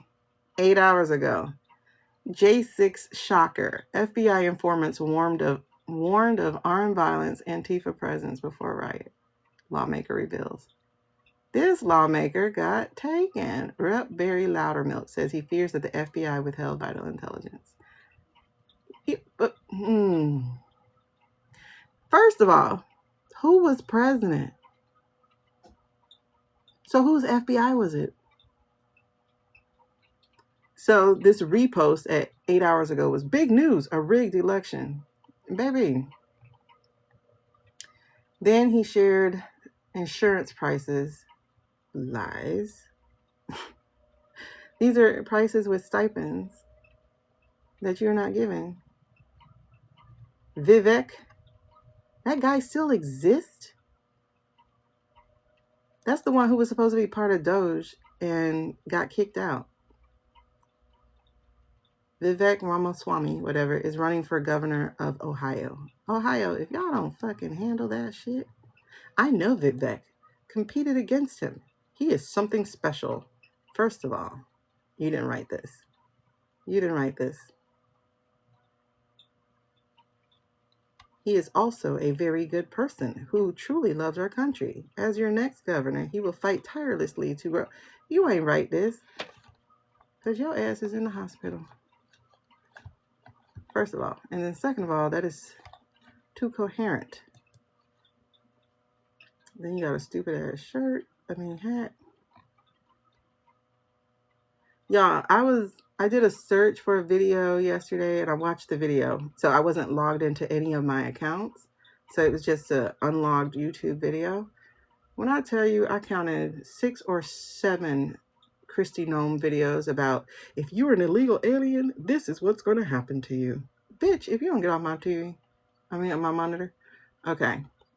Truth, retruthed. Every day Democrats drag this shutdown. Cha. Day 38 of Schumer's shutdown, because Schumer is in charge, right? Okay, yesterday, it was my great honor. What time was this? Okay, 8 o'clock last night. Wait a second. What time did he supposedly land? Hold the phone. I know you got Wi-Fi and shit, but hold the phone.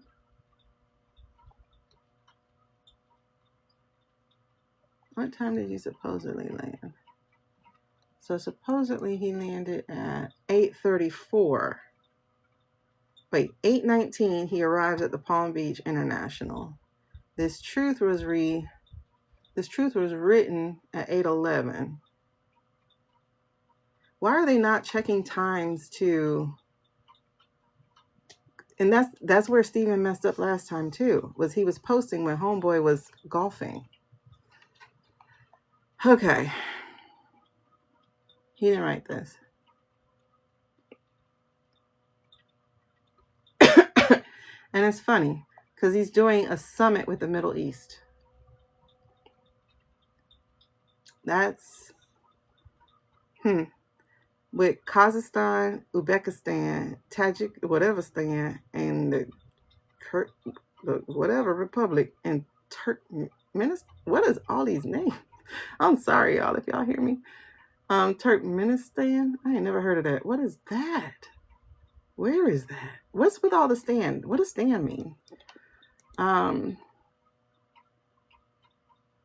What does the stand part mean? I wonder. I gotta look that up. So it says, for 3 decades, my predecessors. Okay, yeah, you ain't write that. You ain't write that. Predecessors is way too big a word. Oh man, I can't keep going. Okay, so yeah, he didn't do this.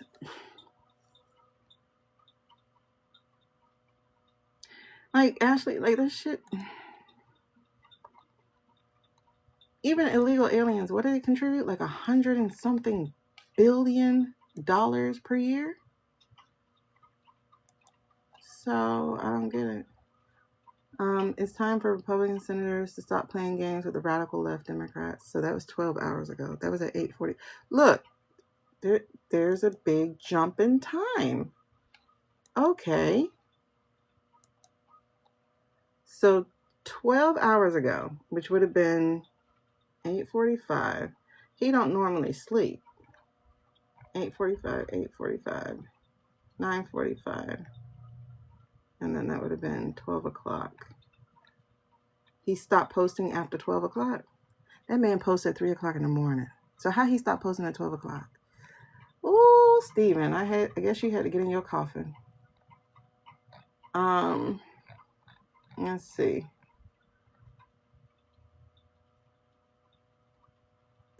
Yeah,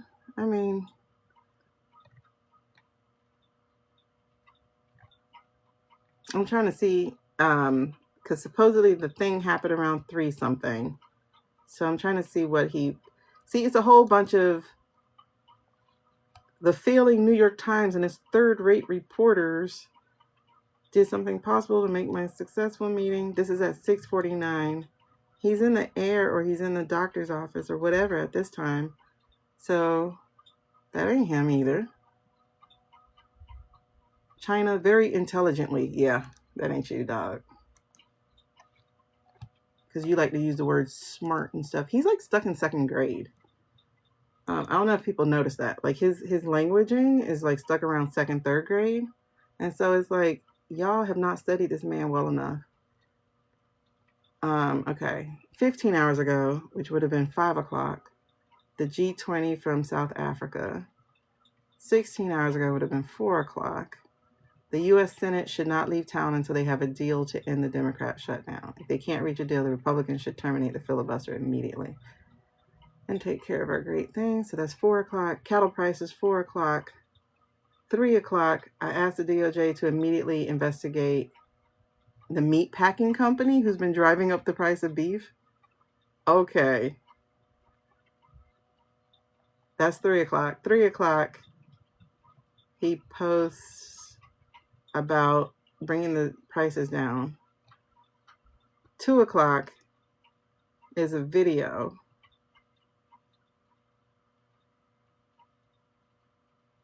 That looks weird.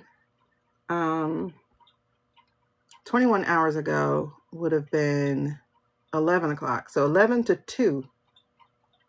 Okay, here's the jump. So 11 to 2, there's nothing posted. 11 to 2, there's nothing posted. So what was he doing? And then 11 to 2, and then you have several things posted at 3 when he's supposedly in an ambulance. 3, 4, and there's only 2 posts at 3, 2 posts at 4. Then there's a 2-hour jump. Yeah. And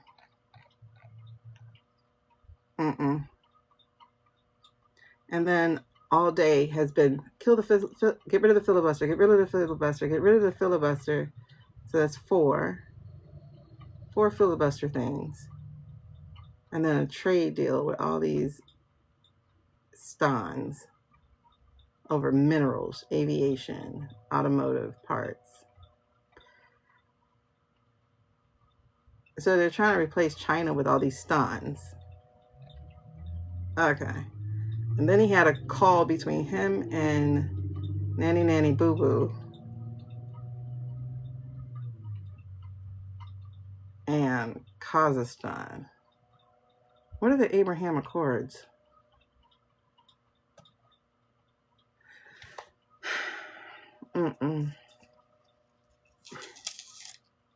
Okay. So yeah. All day yesterday he was talking about the filibuster. Something ain't right.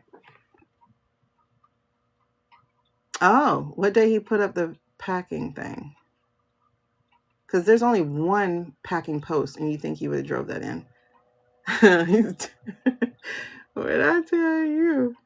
Okay, so let me go back real quick to make sure. Will he take over? Okay, let's talk about Vance. Oh, let's talk about the money. That's where we were with Snap. Hold on. Because I'm trying to figure out, okay, we don't need this one. Yay. Because lights really bother me. What are we doing? Okay. All right, let's get back to Snap, please. I was asking if they were going to call. I mean, would you consider it a bluff if the judge said do it? Because, like I said, they don't have any enforcement ability. Well, let's see. Does the judicial branch have any enforcement? Oh, he's going to try to get it to the Supreme Court. That's why they keep appealing. But by the time we get to the fucking... By the time we get to the...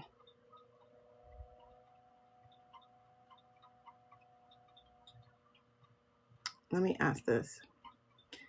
Is this shutdown and subsequent Snap hostage takeover, is this losing him support? Is this losing the GOP support amongst the rabid base? It is. Okay. It's losing support, like they're waking up because they can't feed their family.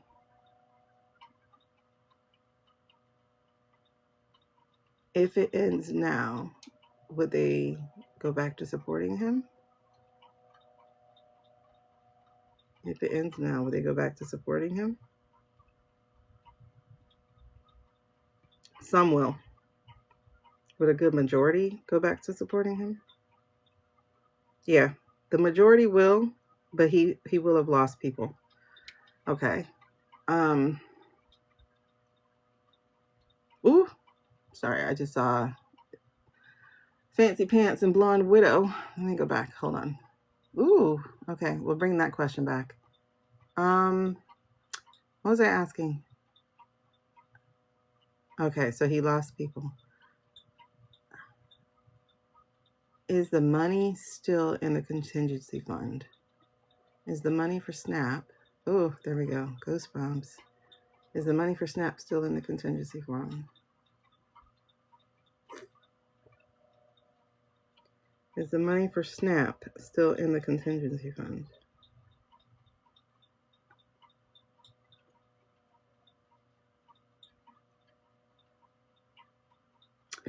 Okay, this is weird. What I'm receiving is the idea of the money is still there, meaning they can just grab it from, if they wanted to, they can grab it from wherever they need to.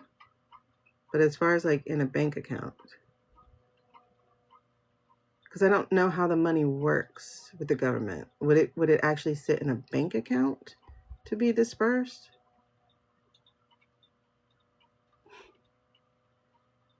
Or is it just the idea of, okay, when you need it, I'll give it to you?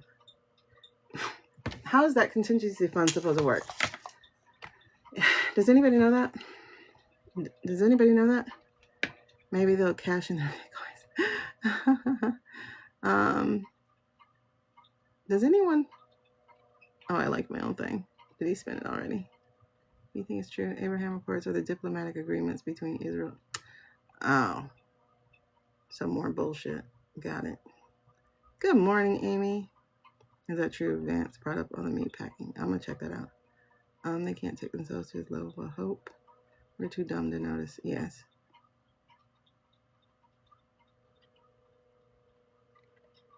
Like sitting, say like is it like a bank account? Hey girl, is it like a bank account? That's what I want to know.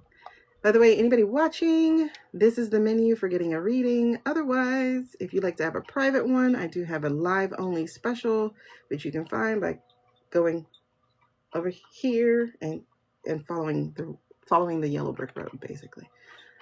So that's where it's supposed to sit. Okay.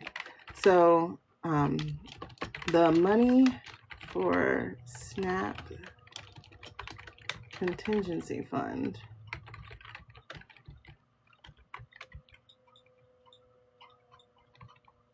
is sitting in a bank.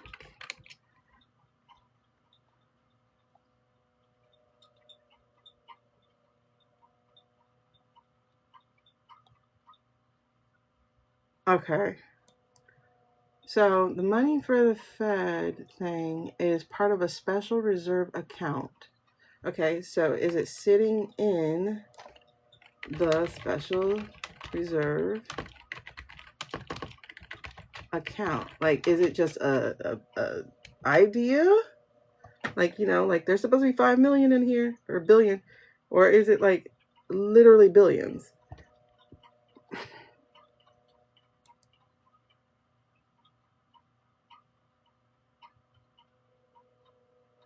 Contingency fund is a specific fund created.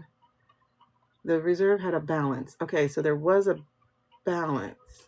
So would that be? See, my question is it like tangible? You know, because money is so digital now. Like, does it actually count as money, or is it like when you take paper money to a bank?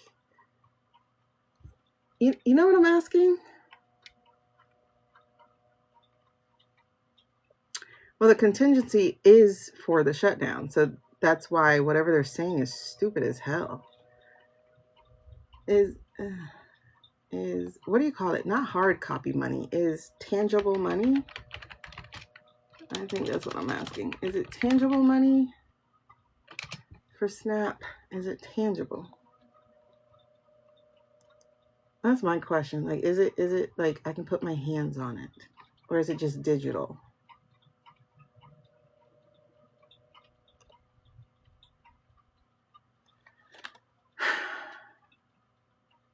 I don't think anybody can answer that question. You know? Okay. Is the special reserve fund for the government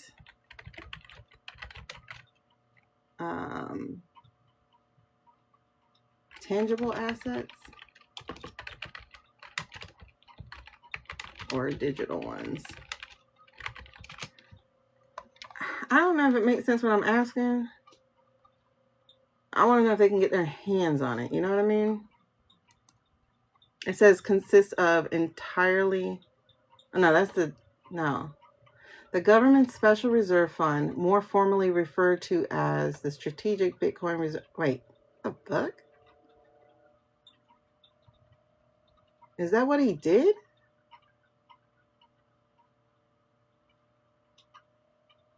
Is that what he did? Did he convert our special reserve fund to Bitcoin?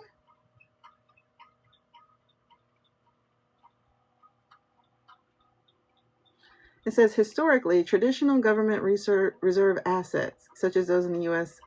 Stabilization Fund, have consisted of a mix of tangible / gold stock and non-tangible U.S. dollars, foreign currencies, and special drawing rights. The special reserve, established by a recent executive order, however, is specifically focused on the acquisition and management of digital assets.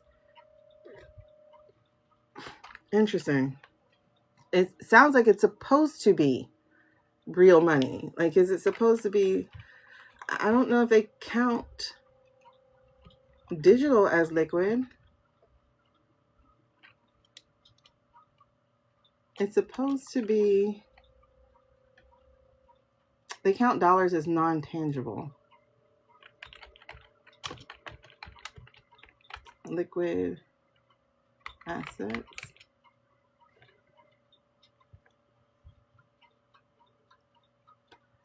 The government special reserve fund is designed to be composed of liquid assets, which are assets that can be quickly converted to cash to meet unpredictable expenses. These funds, okay.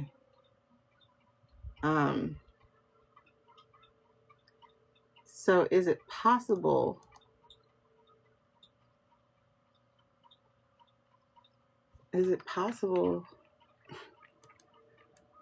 to be empty? Is it possible for the special reserve fund for the government to be empty?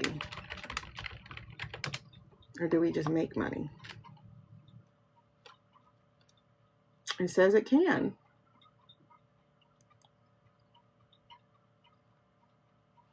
Depletion without immediate replenishment. It could be tapped to cover expenses. Okay, that shit could be gone. Let's see. That's what I was checking out. I was just trying to really wrap my head around the fact that it could be gone, because to me, digital money can't be gone. You just like put some numbers down, especially with these people, right? You just write some shit down and there it is.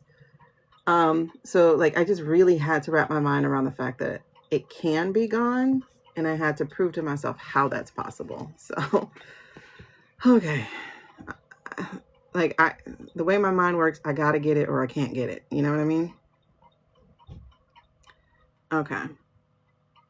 But contingency is, hey Ashton, if you want to ask a question, the menu's over here. So that's how you figure out what question to put.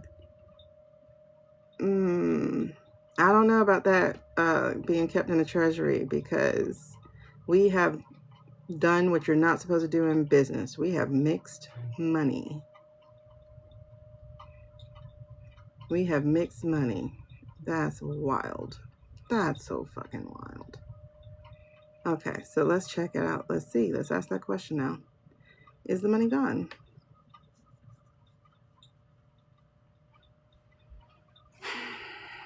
That's what I want to know. All right, so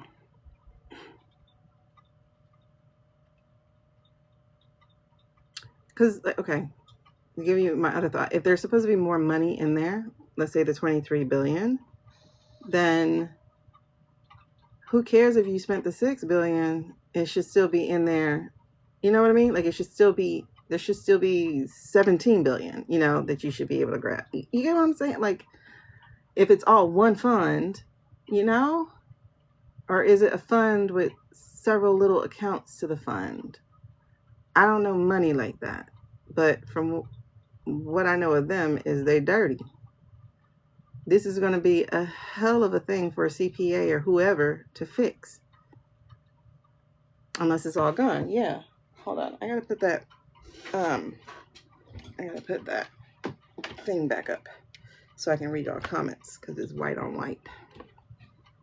Yeah, he's a hot ass mess for an accountant. I'll tell you that. Woo-wee! Look at this thing just swinging. It's like yes, yes. It was like yes and all over the place. Hopefully, I mean y'all know what direction it swings. So let's talk about it. Okay. Oh, so there's an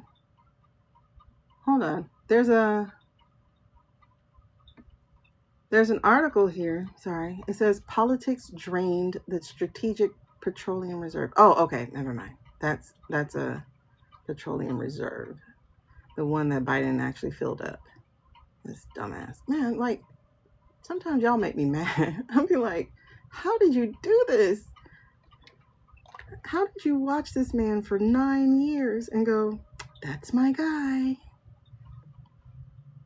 When you watch the zombie apocalypse climb the Capitol, you went, that's my guy. When he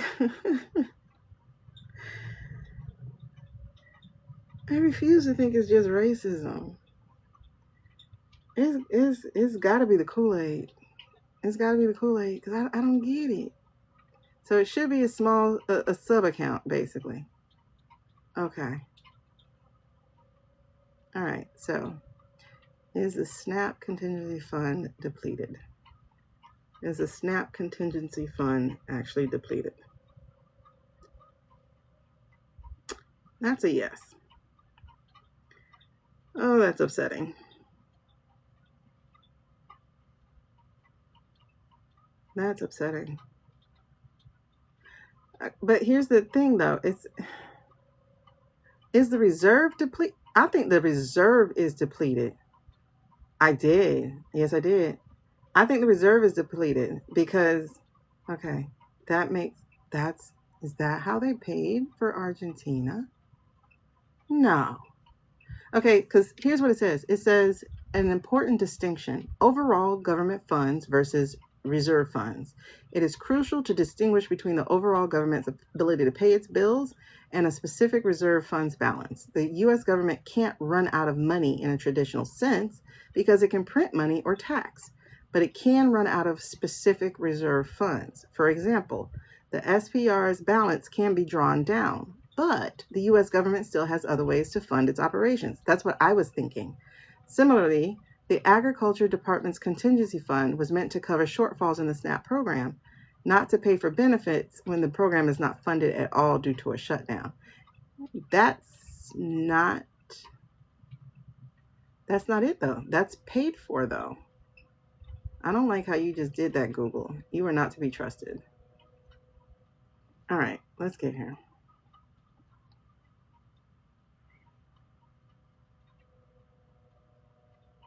I am learning so much in 2025 I didn't want to know.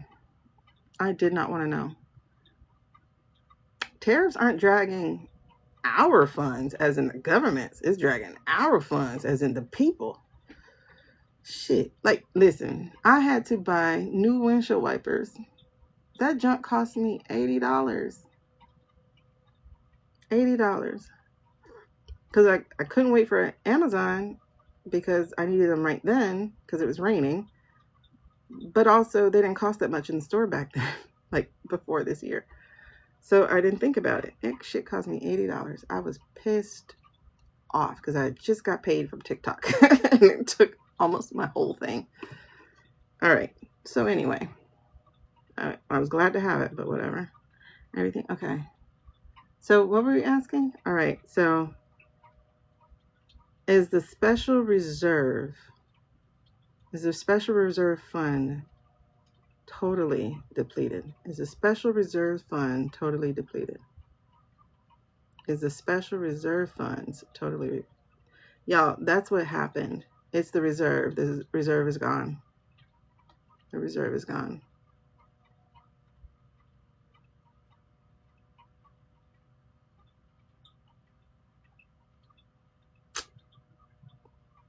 Doge is full of shit, though. The reserve is gone. Did we deplete the reserve for Argentina? Don't cry for me, Argentina.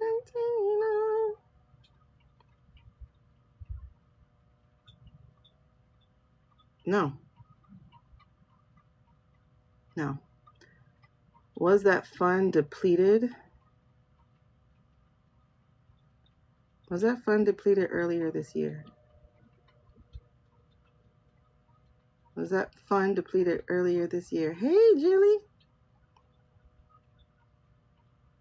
Yep, the reserve fund was depleted earlier in the year. Wait, was it depleted to pay for ice in the summer? Was it depleted to pay for ice in the summer?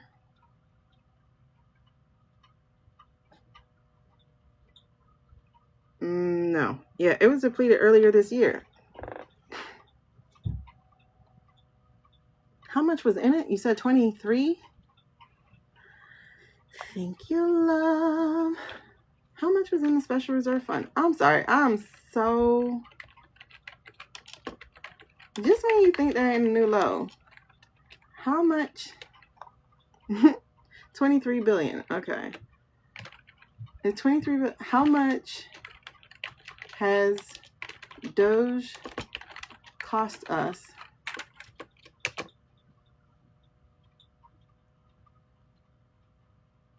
It says 135 over the next fiscal year. What the?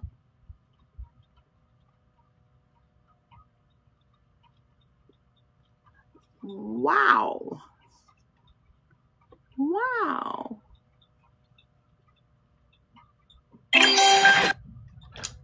Wow, wow, wow. Ooh, thank you for the donuts. Let them cook. All right, so just real quick again, if you guys do want a reading, you do have one to pull from over here. This is your menu. And again, if you want a private one offline, you're going to go here and then follow to the hyperlink. Oh, my goal. Sorry, girl. Thank you. How do you... Come on. Come on. Alright. So it's time... Okay. Oh, it's time to choose a free reading person. All right, not free reading, but a cheaper one. One person. Okay, so this one is for a 5-card reading, right? Which is like a 3,000 or 6,000 or something here. So for a 5-card reading, I'm going to put up one thing. One.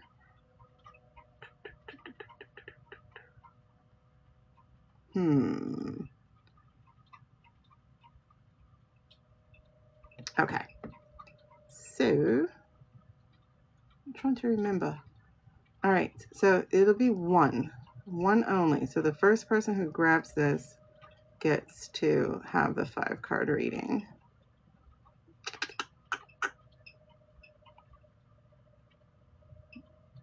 Okay. And it's available. Hello. Alrighty. So, oh, I don't know. The gift gallery. I don't even know how to get into that. I'm so confused. And I don't know what is right tonight. Yeah.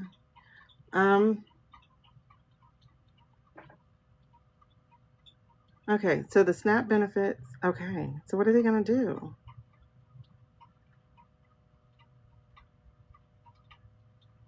Wait, there was a legal challenge. The cuts have faced legal challenges. One federal judge temporarily halting the Trump administration from reallocating over $4 billion in FEMA.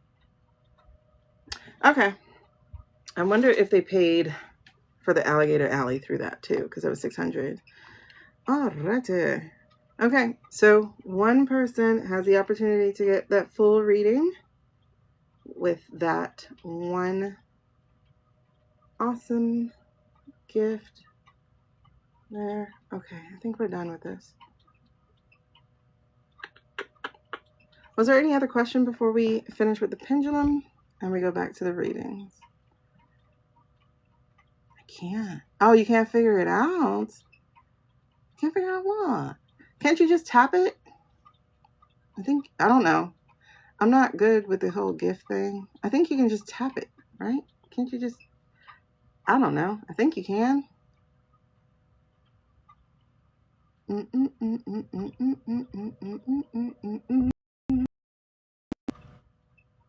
Oh, what about Salvador? Oh, yeah, we had to pay them too. That's right. Yeah. 23 billion. I don't know how much we had to pay these people. Okay. Was there another question there? Okay, so let's see. Okay. I think the final question over here is, are they going to reopen? Are they going to pay emergency SNAP? Will they pay? Will the government pay emergency SNAP? Will the government pay emergency SNAP? It says yes.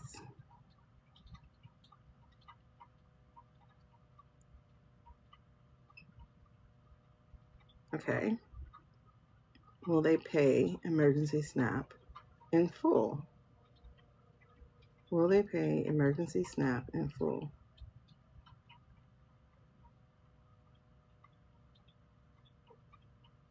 It says yes. I don't know how that's possible if it costs more than what they had available. Listen, don't get me on Doge. I'm like, y'all really sitting here letting this shit happen? Are you serious? Yeah, that's what I'm wondering. But the judge said full. Oh, because, hold on, there was an article about it. The judge used his truth thing against him. Where, okay, judge cites Trump's own, okay. Judge Jay McConnell in Rhode Island delivered a scathing rebuke of Trump's truth when he claimed that money for SNAP will be given only when the radical left Democrats open up government. And the House later clarified that the administration still intended to pay half of the benefits. This is how you know. Truth is Miller, and then the other one is that Levitt girl, or whoever works under her.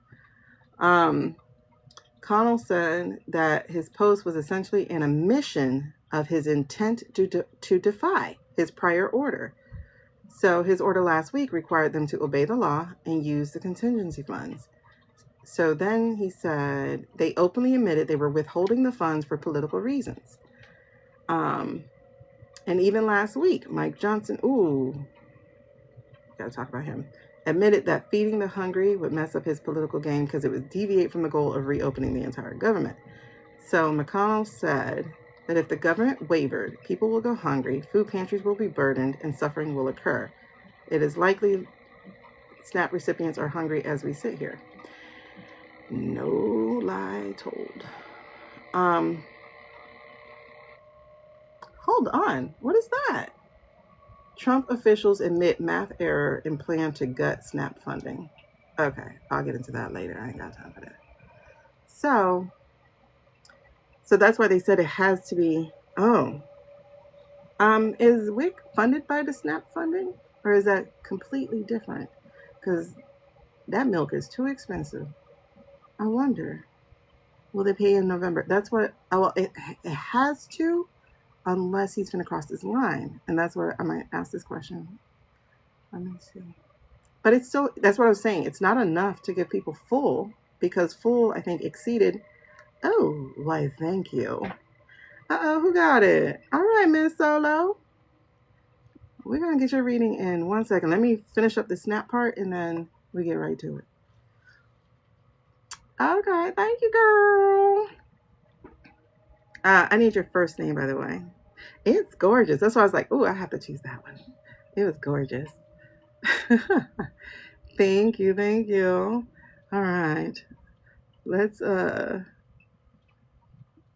get some friendships. Let's get some friendship up in. Oh, I don't know. I don't think I need lightning bolts. I don't know what I need. Thank y'all for helping me, because as I said, I am part of those people on Snap. And guess what? I gotta feed my family. Like you gotta feed yours. So I appreciate it.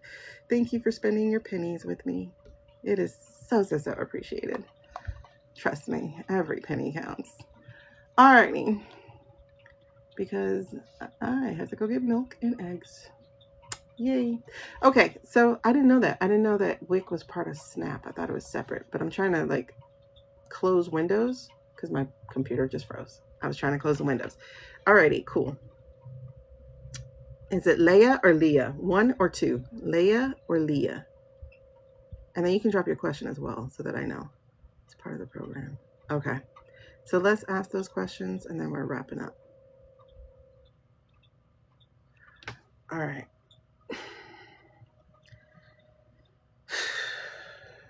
Doge was so problematic. And people were just letting it happen. I'm like, how are we doing this? Oh God. Oh God. And that's when I actually got scared. I'm like, people ain't doing nothing. And then they were like, let's have a parade. Okay. All right. So, let's do it this way. If people are gonna get their full stamps for November, do yes. And if people are going to get only half of their stamps for November, do no. So which will it be? Will people get their full stamps in November? Do yes. If they're half stamps, say no. Will they get their full stamps? It's going to a yes. This judge is like, bitch, I don't care. I don't even care how much you had in there before. Now you finna pay the whole thing. That's what that feels like. Okay, so November. Are they going to obey and pay the SNAP in November? Will they obey? Yeah, that's a yes. That's a yes. Is this going to extend to the WIC program? Will that extend to the WIC program? Will that extend to the WIC program?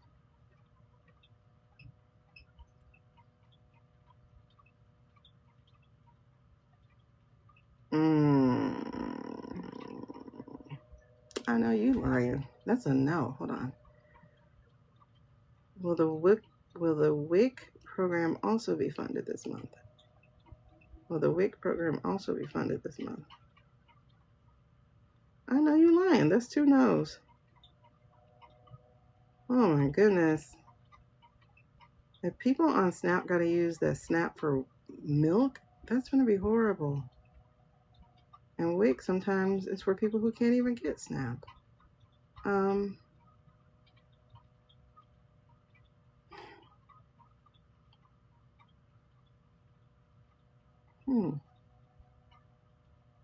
I gotta look it up, but I can't look it up. Is it really part of SNAP? Y'all let me know. Okay, 5 cards just means I'm gonna do an in-depth question. So you can ask any question that you want to ask, and then we will go and see what answers come out with that. So it's more like a full spread of questions instead of just like a 1-carder for a yes or 2 cards for a situation. So just let me know which what your real card. This is what I'm going to ask though. If you ask a question, it needs to be like a robust question, and it needs to come from your energy. So if you're going to ask a question, I want you to ask that question with like what you actually want in mind. Like for instance, will my marriage be saved? So that is a question with your actual desire in it, that you want it saved. You know what I mean? Don't ask, is my husband thinking about not divorcing me? 1, I can't do your husband. He doesn't give me permission. to tap into his energy. So it needs to be from you, your energy. And if his come up, it comes up, but that's because it'll be attached to yours. You know what I mean? That's what I ask. It's separate. Oh, that was so scary. I'm not scary. I mean, it is scary. I'm glad I don't have babies right now. But I remember during the pandemic when people could not get formula. Do y'all know? Like, some formulas cost $70 for specialty formula. First of all, that shit alone needs to be under. It can be specific. It can be a specific question. It doesn't have to be an umbrella question. But that alone is ridiculous. That alone is ridiculous. Oh my God, I feel for parents so bad.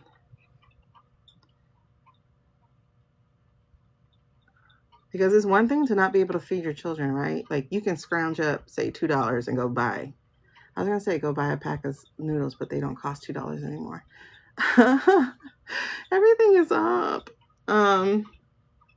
Let's say you can find a way to get $10 to go get some bread and some meat. I think that pays. Would that be $10? Because meat is expensive and bread is like $3. Okay, whatever. You can feed a family off of that, but to scrape up like $70, $80 for formula that lasts for 1 week. This is the country that says they are pro babies. Yeah, everybody doesn't have an HEB because I don't even know what that is. I have no idea. Yeah, and they're not going to have special formula at all. Okay. So any type of question with any kind of question you actually have, Miss Ola, so it doesn't matter. Okay, so WIC is really separate. Oh, wow. Okay, so will there be any funding found for WIC this November? Is there going to be any funding found for WIC this November? That's crazy. This shit is still saying no. Oh my gosh. I think people need to start getting really, really, really loud about that. Just like how there are more videos about SNAP happening. People need to get loud about WIC. Because, oh my God, are you serious? Okay. Oh, it's a Texas thing? Okay.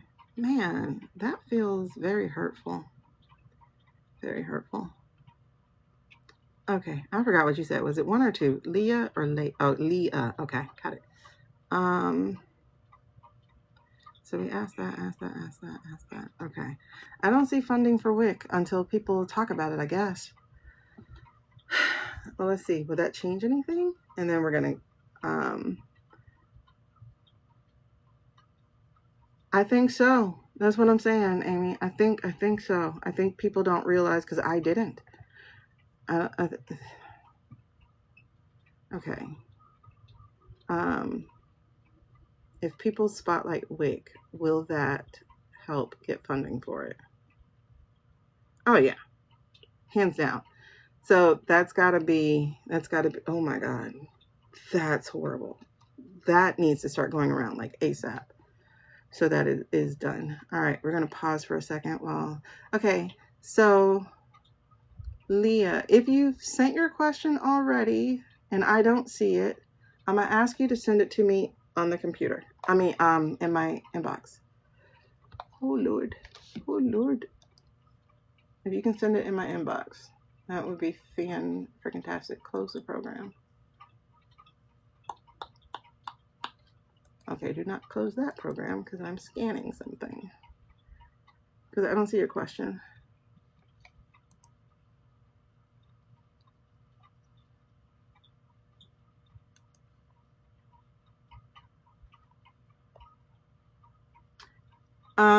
Yeah, just I think hopefully you know how to do it. Because I know some people don't. So if you click the face, it'll pop up a little box. You'll click the face again, and then you'll hit the DM thing. Don't do they want to send you a message. Don't do that, because I don't even know where that goes. But TikTok, don't stop, everybody. Y'all, this administration pisses me off. I did not even consider that wig was separate. Oh my God. Okay, I've closed all those windows. I did not consider that. Wow. Okay, people need to make a stink about it. Oh, you know what page is unresponsive? It's the one about Snap. That is unresponsive. I love that Stephen Miller's little nasty post about not paying for it just bit him in the ass. I hope Trump was alive to say something. Well, not alive, awake to say something.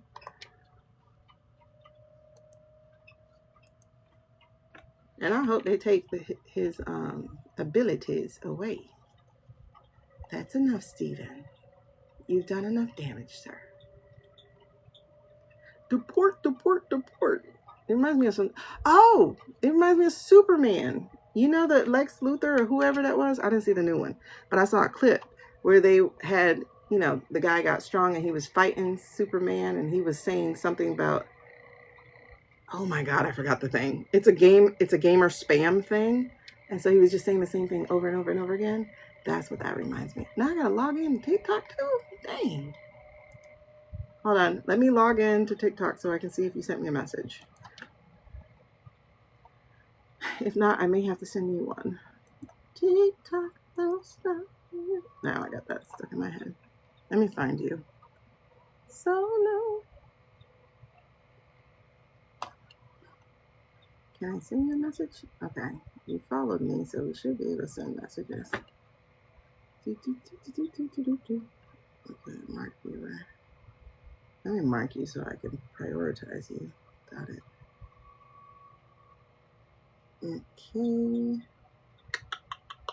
Did you send me a message? Oh. Now it's stuck in my head. Okay, I have 151.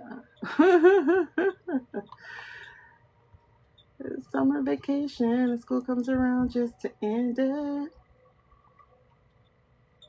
My Adderall is doing a shit job, by the way, because I'm in that week of your cycle's coming. There you are. Got you, Miss Solo. What will retirement look like for me? Okay. What will retirement look like for me?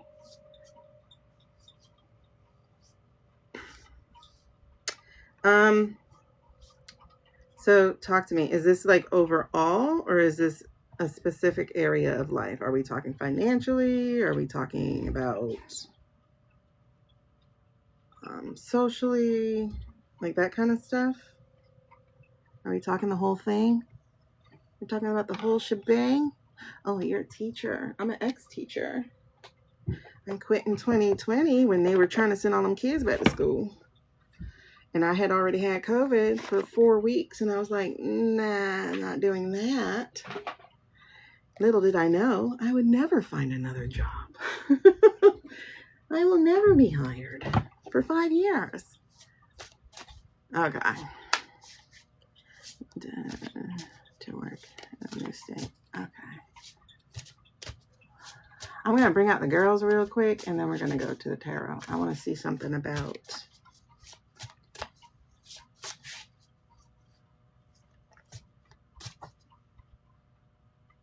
Okay. Y'all have anything to say? What do you have to say then? These are my favorite cards to use. So we're talking financially. Yep, girl, I bought the most shoes out. Drawing on the pension. Okay, don't give me no more information, booby. I just wanted to get a clear idea of where Leah. Talk to me about Leah. I got the girls. Where my girls at? To the front, to back. Okay, what we talking about? Let's see what we're talking about here.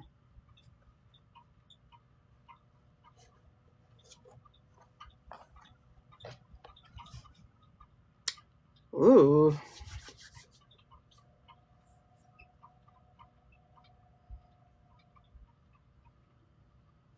I need some more light. Hold on.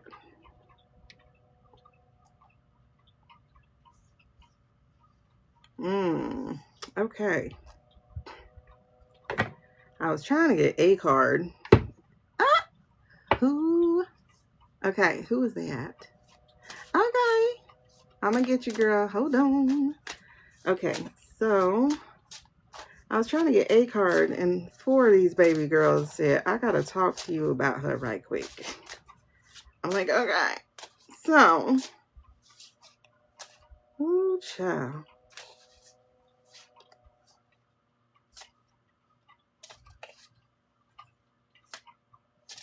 What are y'all seeing though? Okay, let me show you what I got, and then we're gonna get to your 5-carder. But I have to let you know this part. This is, I was like, tell me about her. Tell me about her. Okay, Billy Joe. All right. Anyway, Adderall not working, child. Okay. So, wasn't it cute? This is the first card that I got, which is Oceans I Say. Now, this is supposed to be about worthiness, self-worth, and self-respect, but it's in the shadow period because it's upside down. That means we got to talk about that. And then we have Ocean of Deception, which is not in a shadow. Interesting.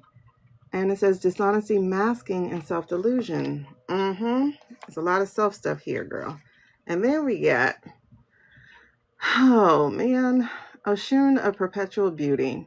This is going to be self-love, inner beauty, transformation. Okay, girl. She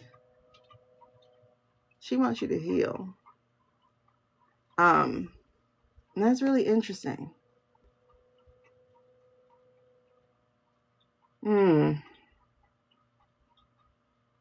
Because we got this one. And she's in reverse. Ocean's Tears. So this is grief, loss, and heartbreak in the shadow. She needs you to heal. And ain't no job gonna do that for you. Ooh.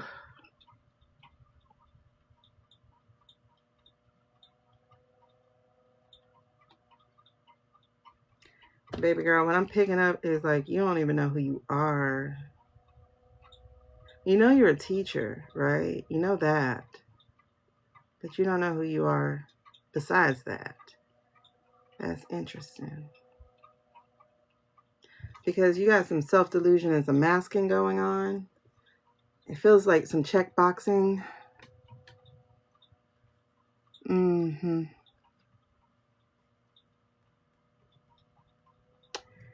Yeah, girl. It feels like you got to come back to self here. There's some self missing in all of this, and it feels like the self is begging for a return. We're going to get into the retirement question, but I felt like there was this need for us to talk about you first. So that's why the girls came out. And for anybody wondering, Amy, that's how I was. Like, listen, the first time I quit teaching, it was after 10 years. And the only reason I quit was because they wouldn't let me tap into my retirement without quitting, which was weird because I had been in a different scenario, but in the same retirement system, and they let me borrow against it and return it. But with the teaching, they had blocked us from being able, like, it was literally not allowed for us to draw from our retirement. And I needed to. And I had to wait 90 days. And when I retired that first time, when I hit quit, I walked outside. I was elated at first. You know, it's scary to do. And then I pushed the button and I walked outside. I was like, oh my God, I did it. And then I went, oh shit. What now? Because it's like, who am I if I'm not a teacher? You know, I didn't realize what my identity was outside of teaching. And so it feels like that is not the only thing for you, honestly, but it feels like you don't know you. Like you have to come back to who you are. Because even if you step into this next district or this next, I forgot if you said it was a district or if it was a different state or whatever it was. Let me see. I want to make sure I have this correct. A teacher, retiring, one state. Yeah, I did that after I retired.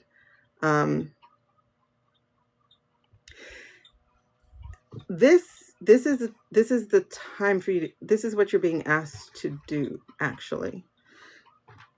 It is what you're being asked to do, because it's saying you're worthy to do that. And it feels like on one level, you don't understand that. Like, you don't believe it. Let's put it that way. I'm getting that you don't necessarily believe that you are worthy to walk into something different. And it feels like also, excuse me, that, and I'm not saying this just because I know teaching, but I'm also saying this because I feel like you swallowed your voice a lot.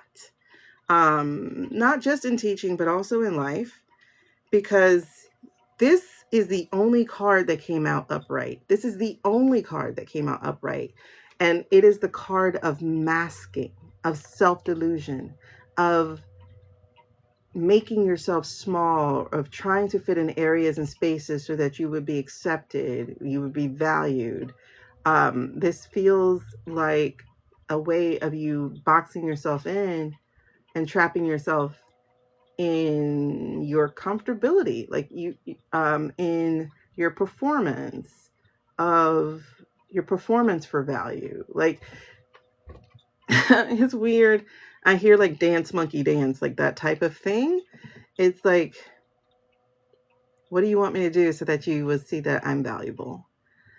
I feel like, it feels like you're almost like that person who would stay so long at school, or or the person who would host things, or even if you didn't host it, you were the one cleaning or cooking. Like, you were performing for value, you were performing to be seen, you were performing because that's how you were trained, right? But you're being asked to give yourself some self-love right now. And let me flip this, because I want you to see how badass this chick is. This is why I love these cards. You see that? That girl knows who she is. That girl loves who she is.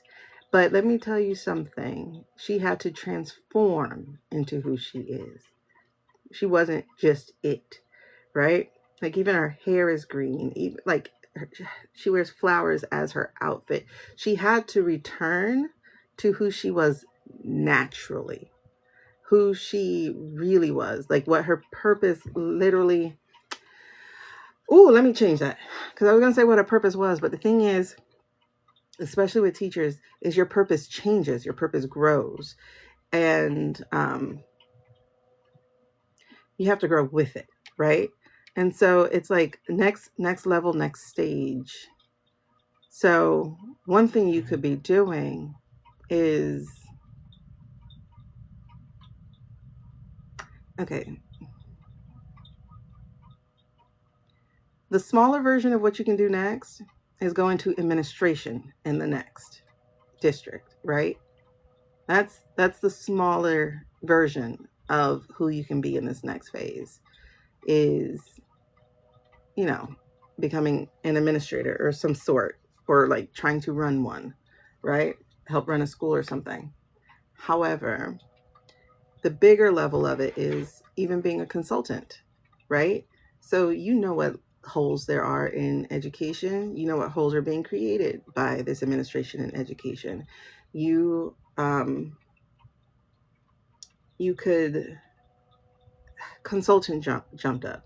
So you can be someone who pretty much fills a hole, but through contracts, outside of being a teacher, because you can actually do more for students outside of the classroom, because a classroom is a set of pretty handcuffs and a muzzle.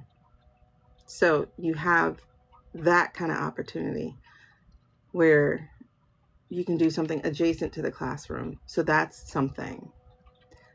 Another thing that you could be doing, especially as you enter into the summer or prepare from winter to summer, is you could be creating the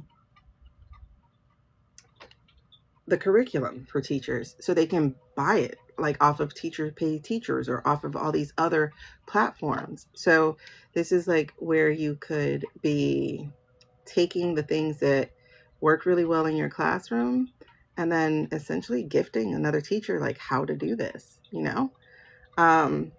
Like I've done the work, all you have to do is put it together, you know? Because I know I used to get a lot of things offline from other teachers, and then I started creating them. I didn't sell them because I didn't think to do that. But other teachers, for instance, have been able to make a living off of creating the things that other people aren't even able to create, right? So you have different avenues if it's not going into an entirely different field, you know? And if you're interested in an entirely different field, you're going to have to do a skill up type of thing. So, you know, ultimately, if you're going to stay in the same place, there's instructional design and corporate training and all that stuff. They're just a little more hesitant to not hire a real teacher because they think we don't really create curriculum. It's a whole thing. And that's one of the jobs I was up for. And I was like, what? We don't create curriculum. Girl, if you don't sit your ass down. Anyway, so it's asking you.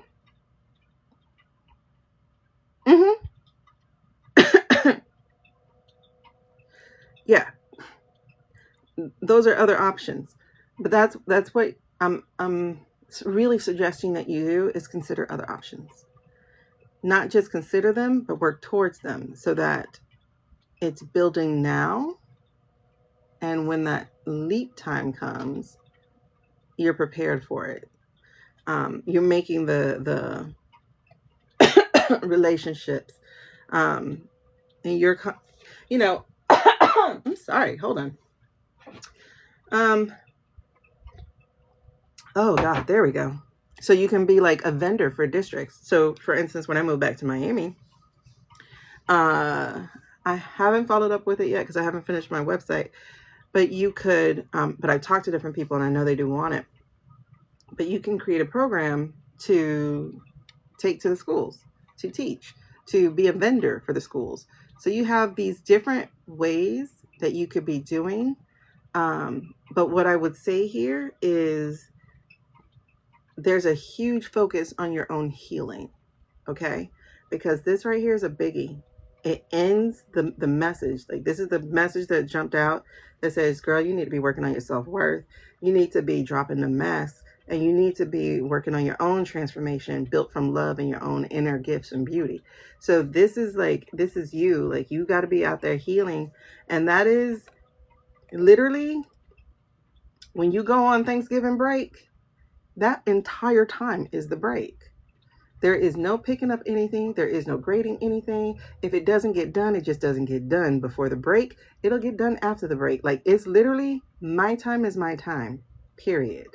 So that's the beginning of growing in your own boundaries, which is an act of self-love. And then this part right here, there's a huge well of grief that doesn't feel like it's been dealt with. I know it's in the shadows. And so I wanted to say this is something that you might have been healing from, but this is essentially in your present/future. And so it feels like this is something that needs to be dealt with so it can unlock the next one. So it can reveal your next step. So it can show you more of you too. Because the message I'm getting is grieving is beautiful. Like there's beauty in being able to be vulnerable and to also release.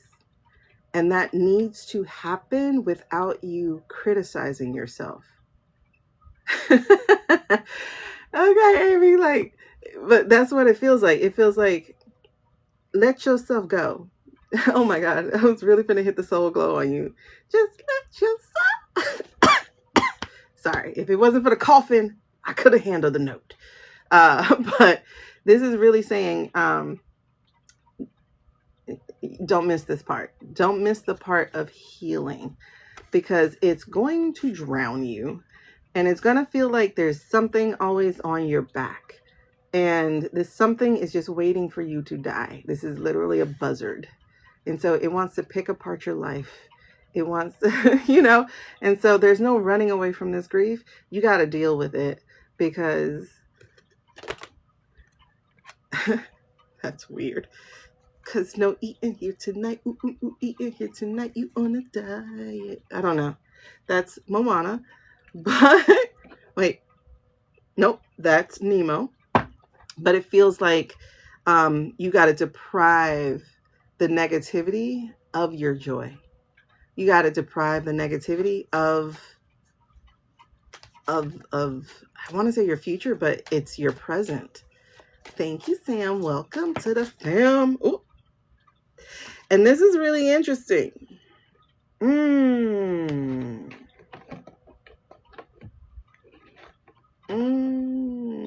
There's always a card hiding. I don't know what it is, but there's always a doggone card hiding. This right here says there's healing. Okay? There's healing after... Why do I want to say the breakup? The betrayal. Like there's healing after the burnout. That's it. There's healing after the burnout. There's healing after working yourself literally to the bone marrow. So again, people could see you and you could feel like you brought value to their life instead of just being you, you know? So there's going to be healing after this. But that healing comes after the grief. Because you literally have to open the dam, let it out, get it done. Again, that could be with someone professional. That could be in a shadow journal, as was recommended by Amy. I would still suggest work with people who are professional so you can unfill your cup, simply because they're professional with it. You know what I mean? Hey, girl. But this right here, there's hope and healing. There's hope and there's healing, and there is literally a light at the end of the tunnel. It's like literally right there. I know you're searching for it, but it starts inside so that you can change the way your eyes look. I feel like this is the source of our grief and betrayal, our pain, our... It feels like someone you're never good enough for. This is a King of Pentacles. It feels kind of... One, I'll say as far as the profession, I always, not always, but when I realized it after leaving it the first time or whatever, I realized that teaching was an abusive profession, because it isn't pretty much all women's profession. Men tend to be in the leadership roles. So a teacher was often financially abused. And that feels like this, at least for me, this was that, you know, is the King of Pentacles. There was financial abuse for teachers. Like you were so strapped that you would give more and more and more of you in order to earn more and more and more. At least for myself, being a high school teacher, you could take on another class. And so another class was 1/6 of your income or 1/8 of your income. You could take on a club, and the club was another couple $100 for the year. You know, so it was like giving more and more and more of your time for pennies upon pennies. But you have to make life work. And so these two cards right here, babes, they're saying, yes, there is hope after the end. And that hope is, it is going to be, oh, I don't want to say that right there. I was going to say it's going to be in that retirement, but it's not. It's really when you deal with this grief here, because this grief is going, this grief is going to unlock the next step. Okay. Listen, I feel for my teachers. Okay. But don't do me. Set yourself up. Don't just leave. Set yourself up for the next level. So yeah, you got to deal with the grief. You got to deal with the grief, the loss of time, everything that you've given and didn't receive back. Like there's so much, and like I said, not just in the profession itself, but in life. There you have so much you've swallowed, and one thing I know is swallowing creates illnesses, high blood pressure, autoimmune diseases, cancer, like different type of illnesses. And so you've got to unfill your cup, unfill this grief so that that energy is out and have somewhere to go and it doesn't turn into something else. I know, girl. Like I feel like it is layers. Look at them layers. Those are layers of grief. It's stuff in the past that's riding your back. It's feeling like you're drowning. Like there are 3 levels to the wave there. There are layers to this grief, and we got to start taking it off. Over this next year, as you get ready to transition into whatever is next, you got to prepare for next by rebuilding who you are and how you see yourself. Taking off the masks. Stop lying to yourself. As long as I reach one person, no. You know, like it's no. Like it feels like this is your time to say no, because I'm the one person I need to be reaching. I'm the person who now needs what I have to give. I'm that person because I can't keep giving it to other people. I have to give it to myself. That's where you are right now. And I feel that so deeply for you. So deeply for you. Again, I don't know who this is in your life, but it also does represent the profession of how it just takes and takes and takes and takes from you.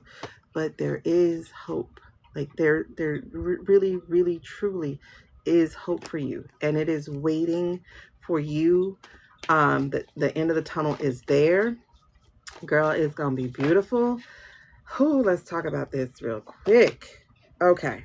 So, I see you not doing this alone. I see you learning something else. Maybe tightening up in what you're doing. That could also mean, like I said, if you're doing something adjacent, learn how to do that. So what does it mean to get a contract with the government? What is it, not the government, the school board? What does it mean to become a vendor for the school? What kind of thing can I offer? Or if you're trying to learn, say, the teacher pay teacher platform. So you're in an apprenticeship phase right now. So part of that is learning yourself, but on the financial end, because these are 3 of Pentacles, on the financial end of this is about you being in a learning phase so you can move into your next level. And again, you're not going to have to do it alone. You're finding a teacher, you're finding someone to do it with you. You're not going to be doing this next part alone. It does feel like this will be evening time. Like this is going to be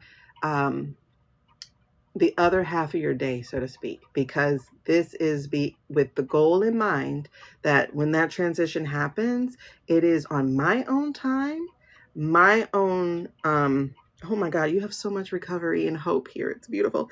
It's going to be the way that I want it to go. So this is about apprenticeship and mastery. And, you know, something that's missing is recognition.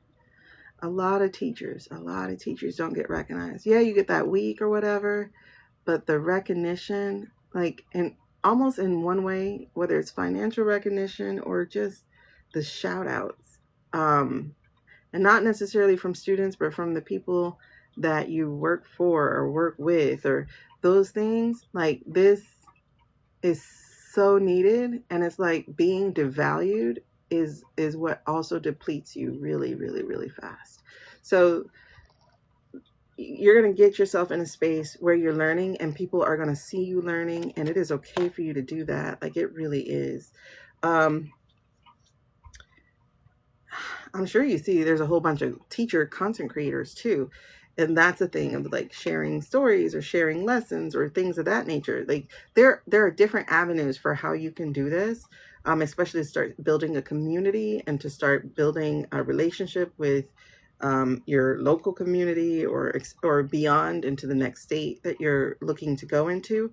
While teaching is a great way to transfer from one state to the other, it also has the ability to trap you, and that's not something you need.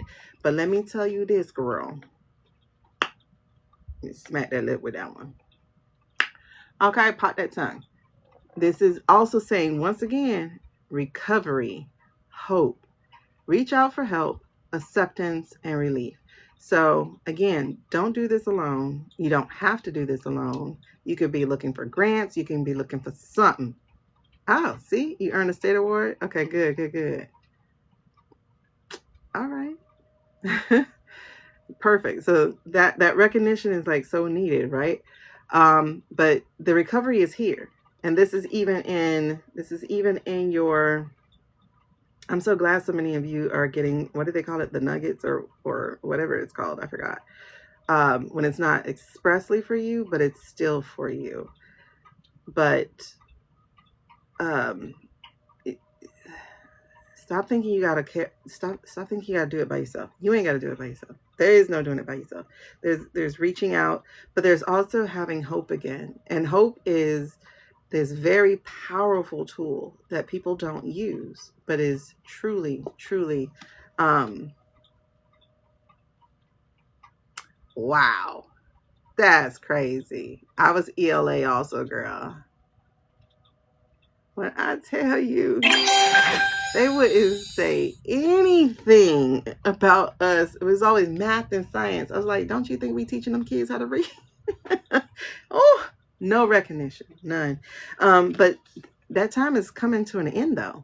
I want you to know that the time of teaching is coming to an end. It's not necessarily just about being in one district or the other. It's this field. That method, that way of doing it is coming to an end. You are literally completing. This is the last card in the major arcana, number 21. And so it's a card of completion. So this is coming to the end. This has come to the end. So it says we're all connected and everything is possible. Sometimes the cycle needs to end to start a new one. And winter is coming, basically. Winter is coming. And winter is a time, not really when things die. The dying actually begins in fall. Winter is a time when things go within and repair and replenish before it can then be rebirthed. So winter is a beautiful time, not just of hibernation, but of introspection. Exactly. It is absolutely your time. And this is a beautiful message, one. But this is very hopeful. There's really nothing here that even feels remotely negative. It's asking you to take care of you. Take care of you so that this next phase of your life is one that you want to get up for every single day of your life. That is literally what you're being asked to do, is take care of you. Work on your healing so that you can start loving yourself again, taking off the mask, stop performing for people to see your value, and get to learning something new, baby. Get learning something new, and don't be afraid to be seen trying. The teacher now becomes the student. This is where you are. And it literally says here, practice makes perfect, which I don't believe in. And hard work always pays off, which I do believe in. It's not necessarily practice makes perfect, because you know it could be shitty practice, right? If tutoring is your thing, because it ain't for me. Every time somebody say tutor, I'll be like, nope, I tried it. And it just feels too much like teaching, and I don't want all that.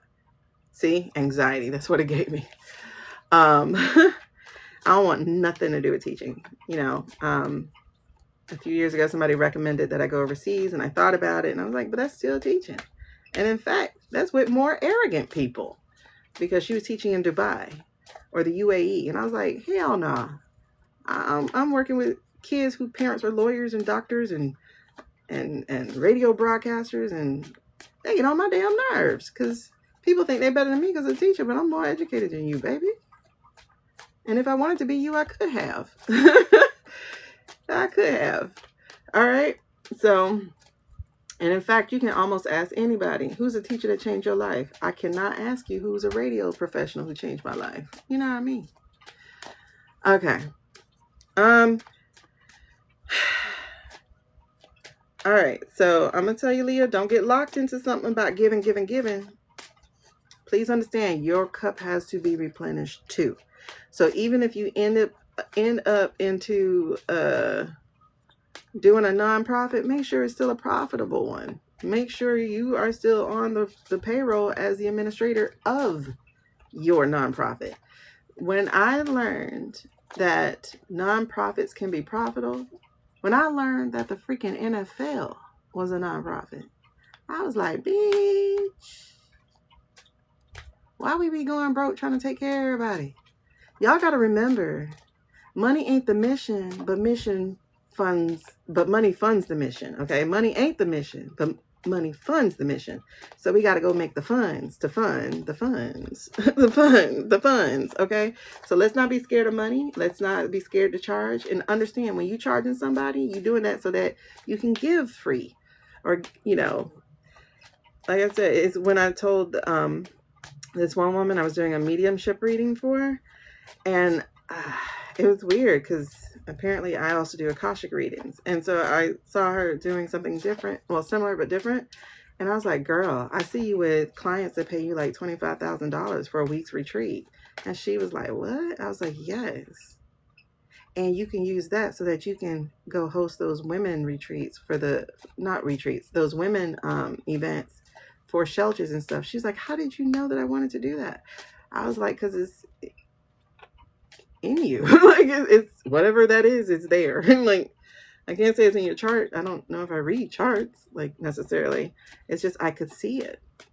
And when I told her, I was like, girl, go get your $25,000 clients so you can go ahead and think about it. One $25,000 client would let you do like a month of free workshops or exercises for a woman in a shelter. And it was like, wow. Yeah. Because you don't have to burn yourself out to be valuable. And so it is. I hope that helped you, Leah, because I don't want you getting in the same situation. Your nonprofit can still be profitable. That's the healing. That is the healing. Listen, charge the people who got the money so you could do the work you want to do, how you want to do it. That's the healing. So, I'm going to put the girls away. They thank you for allowing them to come play. I love them. They get to the heart of all of the business. So if y'all have not checked them out, those are the Faces of Oshun card. I have it pinned right below. You are so welcome. Oh my gosh, my fellow teachers. I applaud you. I adore you. But please understand, that is not something you spend 30 years in anymore. It's not.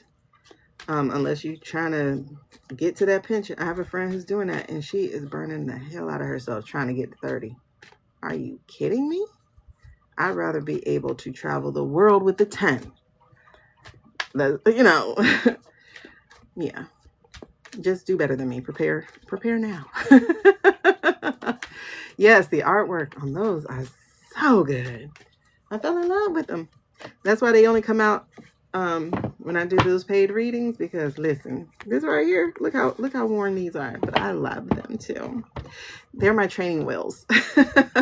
And I'm not riding a bike without them. Every time I go to my light seers, I'm like, these are so beautiful, but I don't know what they're saying. They're so gorgeous. 24 years, girl, I knew I was not going to make 20. I got out at 15, and that was with me retiring 3 times.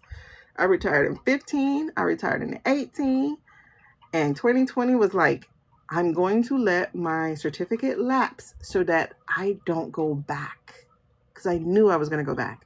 And when I tell you, I sure tried to. And then I was having nightmares. I was having nightmares, y'all. I developed high blood pressure. Like, people don't understand. Teaching steals your health. Look, I don't even know what this means.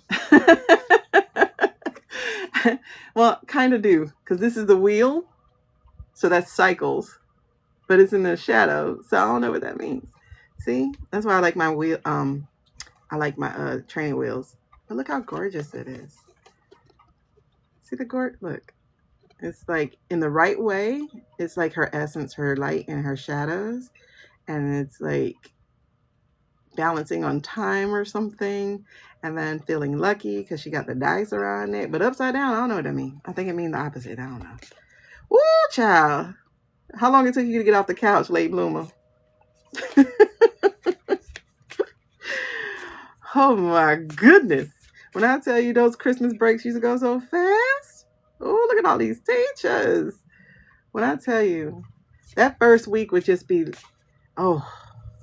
just I was going to say decomposing, but it's what it felt like, de-stressing. Oh my God. And then the next week is like, damn, it's Christmas. Damn, I got to go back after this. Look at this. I don't know what it means. I know Pentacles is about value and money. I know Ace is a big deal. This feels like it's a gift to you, but I don't know what the key words are. So decompression, there's the word. Girl, listen, my brain was like, it's DEC. Okay. Bedrock for a week. Okay. I think if they made it, like, look how gorgeous that is. 30 years, man.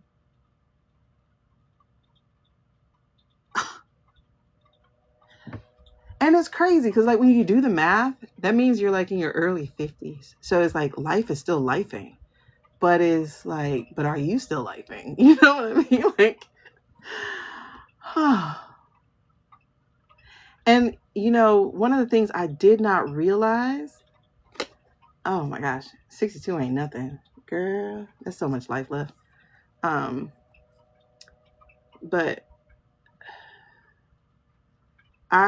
it took me a long time, but it was that oh shit, now what, after I retired that first time, that I realized I did not know my own value. Like, who am I? You know? And it took, seriously, the stages of grief to get over what happened as a teacher. Like, I really did not value myself because I was trained not to value myself. I was trained to put the kids before me. I was trained that I was not valuable enough because politicians were debating whether or not I even deserved to be able to take care of my family. You know, like, we had a union one time and they were like, we have negotiated your salary. Okay, thanks. We have 1% increase in salary, 4% increase in insurance premiums. So now I'm paying to teach. Okay. You know, so it was just like that bad. And it beat, like, I was a confident person before I became a teacher. When I left teaching, I had hardly any confidence. And it was crazy because it was like I gave it all to everybody else. Oh, girl, I do. I love the teaching aspect, not even teaching, because I never said I was a teacher. I was a mentor. I love showing kids how I learned because I didn't know I was neurodiverse. So I was showing them all my shortcuts, which was helping them because a lot of them were neurodiverse or on the spectrum. You know, the different ways to read, highlighting, like, you know, reading out loud, changing your voice, reading for education versus reading for taking a test, like all these little tricks and things that I used to do for myself. Like I had students go from a 1 or a 2 in state exams to a 3, 4, 5, you know, because they had learned my skills. And I remember one of my last years of teaching, I always had this motivational speech halfway through because I knew what it was like to not see the end. And I told the kids, I was like, you're not stupid. You're just different and your brain works different. And one kid, and it was really weird because it was like self-sabotage after this. But one kid spoke up and was like, I wish my other teacher said that to me because he was so brilliant, so brilliant. But then he stopped coming to school after that. And so I don't know if it was self-sabotage or something happened to him. I have no idea. But he was one of my favorite kids. But yeah, it beat me down terribly. I didn't know who I was. Yeah, at least you know you're neurodivergent. I didn't find out till I retired. I found out thanks to TikTok and one of the creators on here named Danny Donovan. I was seeing her cartoons on Twitter and on Facebook, and she would draw these little cartoons of like when people tell a story, it's like A to B. When I tell a story, it's A to B to Z to X to Y to Z to, it was like looking like a family circle cartoon. And I was like, that's me. Or it would be like how neurodivergent people see the task, how I see the task. And so they could see, let's just take a shower, for instance. They could see, I'm going to go take a shower. That's one task. They did. That's why I love this. I love this platform pre whatever they're doing to it. But it was like, people see a shower, they go, I'm going to take a shower. And it's just that. And it's like when you're neurodivergent, a lot of people like see a shower. They're like, I'm going to be wet. Then I'm going to be cold. But first I got to get my clothes. Wait, I got to figure out what I'm wearing. Wait, do I have enough soap? Wait, do I have the towel? Wait, do I have the rag? Wait, I got to get out. Like, it's just like, that one task is actually like 30. For example, greetings. So yeah, and teaching was like that for me. And because I did not know about my neurodiversity, I used to get on myself so bad because I would get in trouble a lot. They're like, you're not on time. I'm like, I can't be on time. And it got so bad that I would actually like try to leave early. And then all of a sudden I'd have to go to the bathroom because I had developed anxiety, and my anxiety started messing with my gastric system. So I would be late anyway. I'm like, I can't wait. So it was horrible. It was horrible. It was horrible. And then emails, girl. When I tell you, Leah, how many times I was in the principal's office from my first year as a teacher to my last. Yes. Oh, I'm sorry, girl. Ooh, I forgot. Don't let me forget. Do you have time now, or you got to run like absolutely right now? I forgot I had one more after me because it disappeared. Like the whole thing is gone. Yeah. Let me know, Jay. If you do, I can do it right now. Sorry, did not mean to go on and on. It's not often that I get with other teachers who understand. No, but it's bad. Okay, I'm gonna have to hit her up later. Is there anybody else waiting on a reading? I forgot. And I had no idea. And I remember telling, I had took a leave of absence right before the pandemic. I didn't even know about the pandemic. I took a leave of absence, and I'm like, girl, why did you not remind me? Let me send her a message. Oh my God. It was TikTok. For me, it was TikTok. And it was after I retired. Because if I had the help, like literally, if I could have been on Adderall and had the understanding I now have, hey, Clay, if I had the understanding now, like if I knew, because like I said, I used to beat myself up. I'm like, you're such a freaking good teacher. Like every time somebody watches me, a principal, a vice principal, every time somebody watches me, they would be like, you're so amazing. And then it's like, but I keep getting in trouble. Like people like, oh God, Miss Cannon, can you come down? Oh my God. It was so much, so much. Yeah. All right. So this is how we get readings. It would be right here. This is the menu. I don't do free readings, but if you need to, you can scroll up and I'm sure you can find a reader on right now. Because I'm sure they'll do a reading. I gotta message her real quick. I'm so sorry, girl. Why didn't you remind me? You remind me of a girl that I once knew. Sorry, as y'all can see, I play word association because that brain be braining, even with my Adderall. But oh, and then that's the other thing people don't know, right? Is jeez, yes, he's absolutely drained. I could tell. It's the kid. The kids are so they guilt you. You're like, oh, will you be here when I graduate, baby girl? This is 10th grade. Or this is 11th grade. Why do I have to wait a whole year? Yeah, I'll be here. Okay. And it used to be a straight guilt trip. But that's why I think that's a large part of why your reading was saying, you pay attention to you. Where is her thing? Where's her message? You. Okay. Girlfriend. Let me see. Girl, why didn't you remind me? You remind me earlier. I forgot. I would have had you right away. Definitely have you first next time. Definitely have you first next time. All right. So, oh yeah, I feel for your son. I feel for him. Okay. Oh, so this was the part I was going to say is one of the other things I had learned about what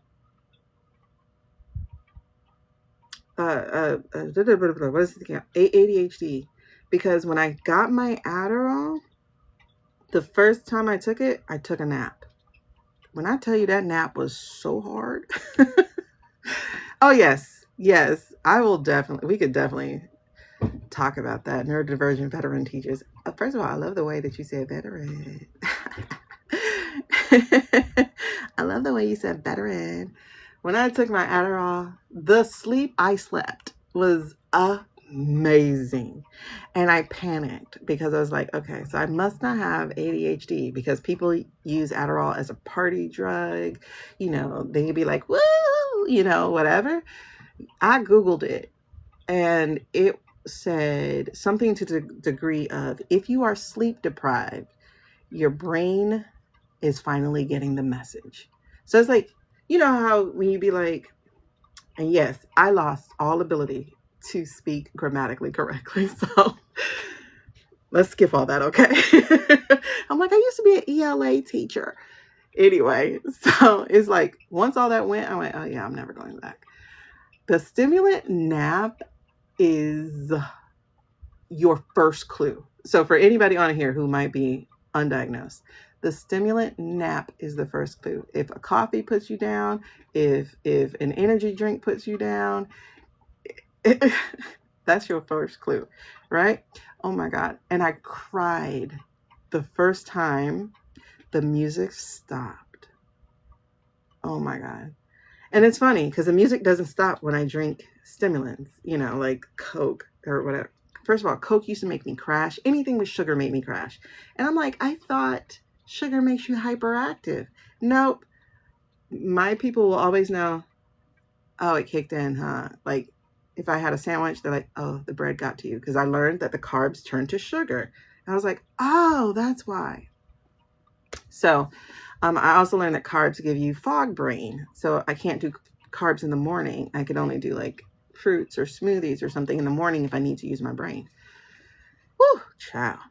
I have high blood pressure too, but I'm on Adderall. I don't do SpiritualiTEA because it wasn't SpiritualiTEA. I don't do non-stimulants. I can't.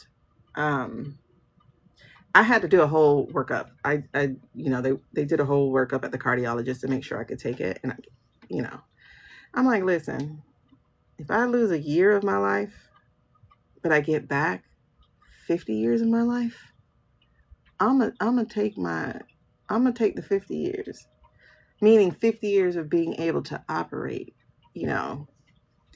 I'm gonna take the 50 years. Like you can have that 1 year. I'm okay with going home with my father. Like what I heard from all the people who had NDEs, it's nothing but love on the other side. I can use some of that. Listen, you can have that 1 year. Nope. Give me back 50. Give me the rest of my 50 as as an effective person when I choose to be. And then boom, I got hit by perimenopause, and it was like, yeah, the pills don't work anymore. Oh my God. But perimenopause while still menning, I guess, menstruating. So it was like, so I learned then that there's a week before your cycle where your hormones drop. Oh, I have not kept. Listen, I've been stacking up on all my pills right now. So whatever pills I got, those are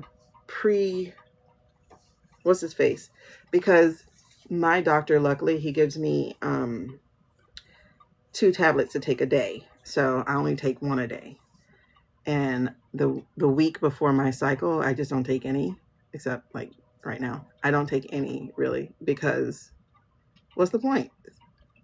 You see, I'm still singing. You see, my brain is still braining. And I took my Adderall like a week ago, like an hour or 2 ago. It just does nothing for me on these weeks, on this week before my cycle. So it just sucks. But you got to learn that. And if you don't, so I call my doctor crying. I'm like, it's going, it's missing. Listen, when people say they don't have thoughts in their heads, I'm like, are you dead? What?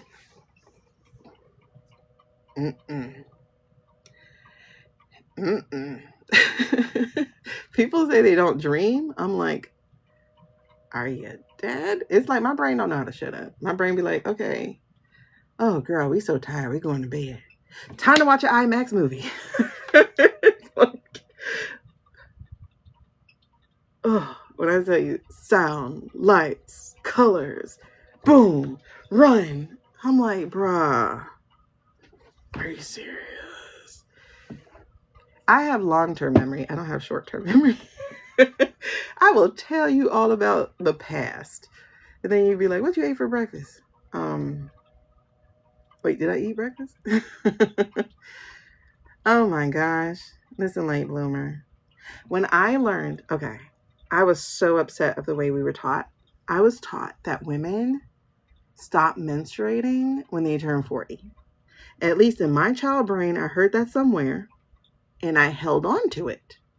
And then when I was in my 20s, okay, Marnie. When I was in my 20s, my grandmother had pads. And I was like, what you need those for? Like, what do you need those for? Aren't you a grandmother? Oh my God. Oh, what do you need those for? When I learned that you could still have that thing all the way into your 50s. I was on here one day finding out that people in their 50s have babies by accident. TikTok sometimes teach me things I don't want to know. And that they call them change babies. And I was like, are you serious? Can you imagine giving your whole life away only to get more kids to give your life to? Are you serious? Girl, yes. I was on here learning about it. And then one of them is like, my auntie, my grandma had her when she was 48. What? 34 was hard because I started really early. So I not on purpose. I had my choice taken, but I became a mother at 17. And so I was nearly done. I had a 17-year-old and a 14-year-old. And then boom, twins at 34. You kidding? Like, when I tell you I went through all the options, I don't know if I could do this. Woo! I have all this gray hair and 12-year-old kids. Oh my God. Hey, God's funny. Yeah, they call them change babies. They call them as change babies. I forgot what else they called them. It was 2 different names. And there was one lady on there who her mother had her when she was 51. I wanted to throw my phone so hard. Oh, I'm totally down. We could always chat. as you can tell, I love talking.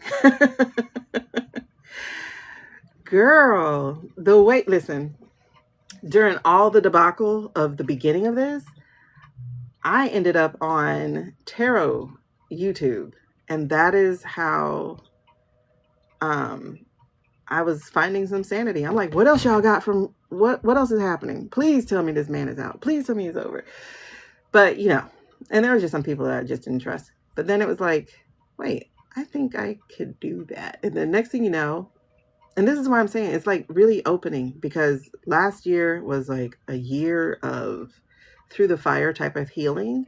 Because for the last like 4 years, I was in burnout. And don't ever rush your way out of burnout, y'all. All you do is reset the clock. And burnout takes 2 to 3 years to get over. So, I did all this healing and stuff. And then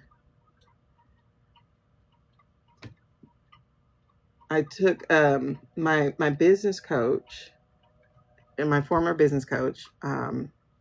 I did a class with her in 2018. And then like 2 years ago, she had come back out after being gone for a while. I guess she had a baby and everything. And then next thing you know, she started like talking about being a medium. And it was so interesting because I'm like, you're really interesting. Like there was something different about her. I'm like, your energy is way different. Hold on. You were not a change baby. How old were you? Girl, yes, Amy, 51. Ooh, you had one at 38. Yeah. Listen, I had told God, I was like, listen, if you gonna bring one more, my cutoff is 40. Because I want to at least see them through college or something. Like, please. God. You're a medium? Girl. That's the thing, is like I had no idea, right? And okay, so my coach came back out like that, and I was like, oh, that's interesting. And then I had lost a couple of family members in 17 and 16 that it just really hurt bad. And so one day she was talking about she did readings. I couldn't afford it because I was going through all this burnout stuff, right? Thank you, Miss Solo. And then she offered a group reading where it was like $35, 15 people, no guarantee that you'll be read. But she's going to try to do as many of them as she can within the 90 minutes. So I was like, okay. Before I went in, because like it was weird, like I would smell my grandma, like I would smell her cigarettes, and I would be like, wait, grandma, are you here? Because I could feel things different, shifting, right? And then so when she offered it, I asked my grandma, I was like, can you please make sure you show up? Like, because I want to make sure I get to talk to you. Y'all, as soon as she came on, it was like, boom, Shaneequa, your grandmother's here. I was like, I knew it. She's awesome. But I was late. So I missed the part where she said she was not going to record it because it was a group of people. So she respected privacy. I'm thinking she's recording it. So I'm like, I'm not taking notes. I'm just trying to take it in. I don't remember hardly anything she said. But what she did say was that my grandmother was proud that I was exploring my own spirituality. Now, mind you, I didn't have cards. I didn't have any of that. But I was watching a bunch of NDEs to help me make it through my depressive phase last year after I lost everything. And so I'm watching all these NDEs and I'm realizing, wait a second. Some of this sounds familiar. And two, wait a second. You mean I chose to come here? Now that's crazy. Why the hell would I choose to come down here at this time? Are you serious? But the more I watched them, the more it just made sense. And then I was like, okay. And then to wrap that up, then she offered a class, and I was like, you know what? My kids have special gifts. I know I have special gifts. Yeah, Vina's awesome. Her gifts are different. It's like, it's so weird seeing how different everybody's gifts are. And it's really cool. Like, even though I'm not a huge fan of Cash Peters, he sees things in pictures. I'm not a huge fan of him because there is some white man bias to a lot of the things that he does. So he'd be like, you know, Donald Trump has the best interests of America at heart. I'm like, bullshit. Like, what are you know, and I check myself first. I'm like, is that just me reacting as an American? And I'm like, no, because like, how do you literally look at what he's doing as a human being and go, he has the best interest of anybody else at heart? You've got to be crazy. So I started realizing, and he would do it kind of often. And then one of the readers that I did find last year that I really enjoyed listening to, named Libby from Meister Tarot, she had disagreed with something he said, and she loved him, but she had disagreed with something he said. I was like, okay, I wasn't off, I wasn't wrong. So so anyway, because my kids had gifts and I had no one to learn from, but I had this little tidbit of her memory where my grandmother's like, she's so proud of me, like digging back into our spirituality. I signed up for her mediumship class, and when I took her mediumship class, my ex-business coach, I was like, wait a second, I've been doing this the whole time? Because I used to be a business coach. And I was transitioning into, listen, people say I'm funny. I never hear it. But I was transitioning into, I was thinking about doing personal development. I didn't do it because I was so burnt out. I was like, I'm just done with everything. But when I took that mediumship class, I realized I had been doing this my whole life. I'm like, wait, this wasn't normal for other people? Because you'll see people having to go into like ritual and prayer, and I just walk in and go, okay, so what am I hearing? What am I seeing? And I didn't trust it. I didn't have confidence in it. I still don't, actually. That's why I don't offer mediumship. I have basically like a 95, 98% accuracy, but I don't like to offer it because I'm not confident in it. And I don't even want to practice to make myself confident. Unless I'm practicing with other mediums, and that's different than practicing with a person. But anyway, so right as I took her class, my fiance also had, for my birthday, for Mother's Day, got me a reading with her. And in that reading, my grandmother said 3 times, cards, cards, cards, tarot cards. And I had just bought one just to see how it was. And it was like, that's your tool. Just, you know, that's your tool.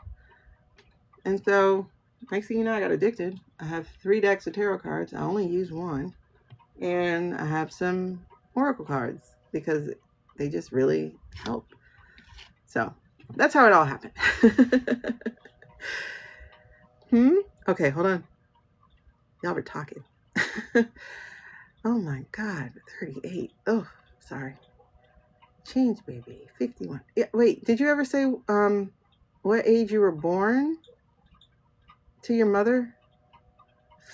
Flip that question. At what age was your mother when you were born? Lightning Lane Tarot. And how'd y'all get into it? How did you figure out you're a medium, Marnie? How did you figure out you're a medium? Oh, I'm so interested. And you know what's interesting is, like, I was doing this in my classrooms too, and I didn't realize it, but you know, and I would just do it as part of conversation to the kids. And I would go, you really should look into this because I really sense you're really here. And these kids would be like, how do you know this, Miss Cannon? And I'm like, I don't know. Like, I just hear it. Like, this is what I get for you. And I had this one student, I didn't see anything for, and it bothered me. Like, her whole future was black. And I'm like, why can't I see it? Why that girl died the week of graduation? The week of graduation. Crazy.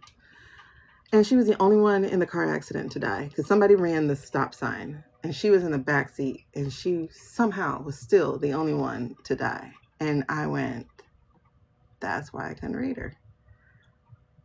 But I still didn't know that I had reading abilities. Your mom was 4th. I had 4 other kids. I was being 17. Wow.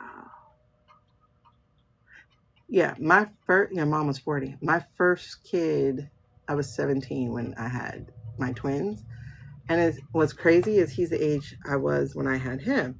And so every time I see him, I'm like, I cannot imagine you with these as your children. How was I a mother at that age? You know, it was like, you had to, because I didn't even know there were options. But oh my God, it was crazy. Wait, witch's hat. Did I miss a witch's hat? Oh, I'm so sorry, girl. Do you want another reading? Oh no, that wasn't that. I don't know. I missed the witch's hat. Aw, I love the witch's hat. Oh, thank you. I appreciate that. I do know with my 46-year-old brain, when I went to the hospital in March, because for some reason my blood pressure would not stabilize. Even though I hadn't taken any Adderall or even any energy drink, it just would not. It was in the 200s. And they're like, are you okay? I'm like, I guess I'm fine. They're like, you don't feel anything? I'm like, no, I don't. And I was in the hospital for 2 days. And they were like, are you sure you don't feel it? I'm like, no, I don't feel nothing. I'm good. Well, they did a CT scan and an MRI and all that stuff. And then they came back and they're like, when did you have a stroke? I was like, I had a what? When did I have a what? And they're like, when did you have a stroke? I was like, when I had a stroke. And they were like, there's remnants, like some kind of markers that you had a stroke. And I was like, and then I remembered I had a heat stroke. I didn't know it was a heat stroke. I didn't know what it was. I was on the phone with my cousin, and all of a sudden I couldn't understand her and she couldn't understand me. And like, I was at my aunt's house and she didn't have AC because her AC was broken, and it was in Georgia and it was like 90 degrees in the house. So I had overheated and didn't even realize. I realized I was hot. I didn't realize I had a stroke. And it was interesting because I was there by myself with my kids. And I was like, I don't know what this is, but I'm going to take another blood pressure pill. And so I took another blood pressure pill, and apparently that saved me. But now I understand why I feel stupid. It's like, I was like, oh, I thought it was the ADHD. Because, you know, like once you find out you have ADHD, apparently there's a skill regression moment. And so I thought that was it. I was like, oh, I thought I had it, you know. So apparently I had a small stroke. So I tell you that because even though I'm just now entering tarot, I'm not going to bother to learn much of anything. Girl, listen, I didn't realize how fortunate I was until like a couple of weeks ago when they were passing out papers about this, you know, heat stroke because it was so hot. And I was reading it like, wait, what? What was supposed to happen to me? What? And I love the fact that I'm so neurodiverse because I think that's what saves me, is that I never know. Like if I don't know I'm supposed to die, I don't. It's weird. I had COVID really, really bad before they even knew what it was. And I was like, if I knew I was supposed to die, I probably would have. Because, you know, I was every comorbidity. I was heavy set. I had just finished blood thinners, and it was nuts. But, you know, luckily a doctor was like, where did your cough start? And I was like, as a tickle? And he was like, okay, here's a inhaler. But it was the look he gave me that was like, oh, something's different. Why did you look at me like that? You know? And, yep, I had COVID. For 4 weeks, I couldn't even breathe on my own. I used to have to sleep with a CPAP. I had to take that thing off because I couldn't breathe with the air. Like, it was crazy. Like, I've had mortality issues every 2 years since I had appendicitis. I got too many stories. Okay. So, I'm just too ND. Like, when I had a clot, I didn't know. I had a pulmonary embolism. I went to the doctor. I called the doctor because I thought I was having a stroke because, again, I couldn't talk right. And by the time the ambulance came, I was like, oh, no, I'm fine. And they're like, are you sure? I was like, yeah. I mean, I have a little headache, but that's it. And when they took my blood pressure, it was 220 over 117 or something. And they're like, are you okay? Oh God. And then at the emergency room, they were going to release me because I'm talking just like this. I was live streaming and everything, just like this. Yes. I got it from my school. Just as I left for leave of absence. I left for leave of absence at the end of January. I had COVID within 2 weeks. Yep.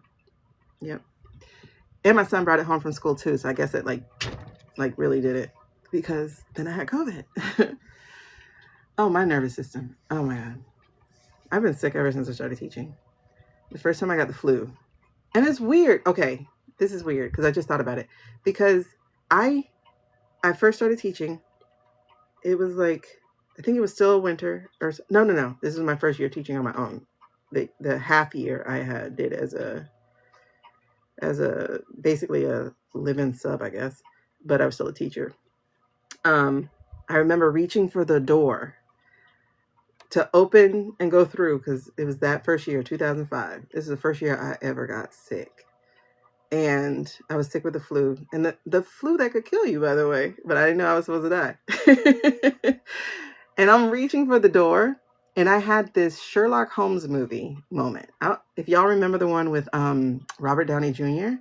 So I had this Sherlock Holmes movie moment where you like see yourself doing something and then see the result of it and then do it. I did that.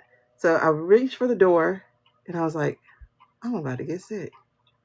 And I went ahead and touched the door anyway. And I walked through. Why I had the flu by the end of the day. That shit was so fast. Man, really? Oh my God. I thought about going back as a sub. Just the thought. I'm so indie AF right now. I've been out of school too long because just the thought of the noise is like, I cannot. I cannot. Oh, I won't say that I can't die. I definitely won't. Like, listen, I had appendicitis 2014, pneumonia 2016, pulmonary embolisms 2018, COVID 2020. See the pattern? 2022, I had a blocked bowel, which was getting worse and worse and worse and felt like it was going to explode because I had lost weight and my hernia became trapped. It was the worst pain I ever felt. And then they were like, luckily you came because you would have. Okay. So I had that in 2022. So 2024, I was scared as shit because I was like, wait. Because what I realized was, at least this is how I interpreted it, was like, I was like, God saying, get your shit together, girl. Like, I want you to live. Can you please get it together, girl? So 2024, the whole 2024, I'm like, can you tell me what it is, please? Because 2024 means that you're about to kill me. You know? And it's so funny because it didn't happen. But in March, I was in that hospital and I was like, bro, don't do it to me. And then 2 weeks ago, I had blood clots. I was like, after having COVID. And I almost didn't go because I thought it was leftover COVID until I had a cramp in my leg that wouldn't go anywhere. And then I was like, let me go check. I'm going to feel stupid, but let me go check. And then they were like, yeah, you got blood clots. Oh, okay. Listen, I waited so long because I didn't think it was possible that I had those things again, right? But I remembered my mom got blood clots after she had COVID a couple of years ago. So, hey, Lily, that helped me like, you know what, Shaneequa? And then I had a conversation with ChatGPT. I was like, Chat, what is the possibility? And then Chat was like, girl, if you don't take your ass to the emergency room. He didn't say it like that, but he said it like that. He was like, if you don't take your ass to the emergency room, okay. And I went that night. But yeah, I didn't think I needed too, because I had COVID. So I was like, okay, this is residual COVID. So I had COVID for 2 weeks. Then I had my cycle, which came a whole week early, which was weird as hell. And then I had an incident where I was grocery shopping and I was out of breath. I was like, that's weird. And it was weird because I've been working out all summer. So, you know, I should have been fine to go grocery shopping. And so then I'm like telling my friend, I'm like, you know, I was a little out of breath. And she's like, you know, you think you should go get checked out? I waited, let's just say I waited about 9 days. I waited a long time. So then I was on the phone with Chat like last week, and I was like, Chat, how long can you go with a blood clot before it becomes possibly fatal? Chat was like 8 to 10 days. I said, bitch, I almost died. Chad was like, don't ever do that shit again. I was like, Chad. He really should have talked back to me like that, but then I'd probably throw the phone. I don't know. But yeah, I was like, damn, girl, you almost died. That sucks. Yes. I do know that, let me see if I can find the one that people recommend. I haven't created, let me tell you about that part too. So hold on. I haven't created a shadow book. This is, I'm going to see if I can find the one that other people, what's the one, y'all know what's the one called so that I can show you what it looks like? Show you what it looks like. Shadow. Okay, I don't have it in my search, in my showcase. What is the one people recommended? Let me see. Shadow. I know it's like black journal. Like, that's part of my search. Wait. Oh my God, that moved. That was crazy. I was singing a Christmas tree song. Oh, Christmas tree, oh, Christmas tree. Oh, I can't find one. I don't know why it won't let me look. It says look for that are part of my showcase. I don't want that. Oh, product marketplace. Duh, dummy. Okay. Well, not dummy. Look. It was right up front. Oh, man. Now I lost it. These phones be listening. Because the shadow book was right up front. Shadow journal. I think it's black. Let's see. Is this the one? Yeah, because this has 107,000 sold. So I'm going to add that so you can see it.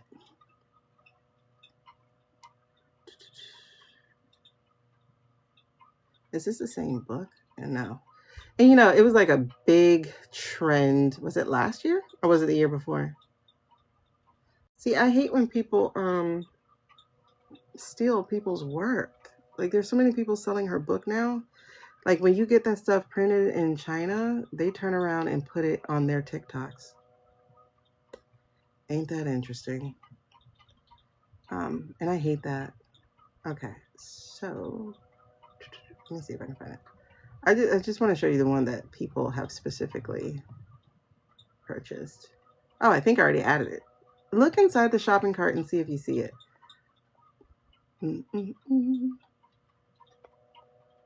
Yeah, this is the one.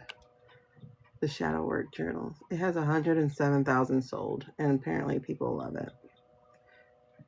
So, is that in my thing? Yeah. Okay, so did you get a reading? Is that it? Shadow Work Journal. Is that the one, Amy? Can you see if that's the one? Oh, snap. What y'all buying? Girl, I don't know what number I'm on. Hold on. 14, 16, 18, 20, 22, 25. Ooh, 20. So that's 6. But I have others. I have more stories, guys. I have a lot. I think I'm on my last one. I almost got struck by lightning. If you click the cart or the shopping bag, I don't know what y'all see. Is it the cart? The orange cart? See if that's the one. Yeah, that should be it. Let me check. I don't know. Baby, I like it. The way you move. Yeah, she got a second edition. That's her shop. Yeah, Zenful. That was her shop. Mm-mm-mm. If I remember correctly, that's her shop. But yeah. Oh, Marnie, girl. I actually read the book that came with it too. You got, these are the tutorials. I like the tutorials, but I actually read through this book because I didn't know. I'm listen, ignorant. I grew up sheltered, so there wasn't a lot of black white conversation in my house. So I didn't really know who Oshun was. So I read through the book to understand it. And this is like the first, well, only deck of cards where I saw someone who looks like me. And that's when I fell in, like, I searched for hours because one, I didn't understand oracle cards. I didn't understand why you would get them. I'm like, why do they matter? But see this? This is the card that did it for me. This is the card that sold it to me. Because when I saw her, I was like, I'm on a deck of cards. Oh my God. I need these cards. And then when I went through them, and I kept, oh my gosh. Oh my gosh. I just, when I say they're amazing, like you see the old woman, the Magi. Oh, she looks so ancestral. I'm getting goosebumps thinking about her. And then like when I do readings, the way she just be telling people everything. Look at this, letting go and detachment. Butterflies of hope. Then you got the sunset, you got the water. I love these things. Like, truly. But I wanted to see the breastfeeding one.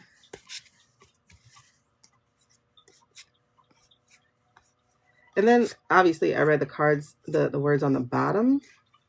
And I was like, okay, these are a big deal. This one, oh my gosh. When this one showed up, you see, there's a deck that I want to get.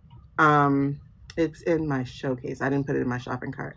But there's a deck I want to get that's oracle cards to your,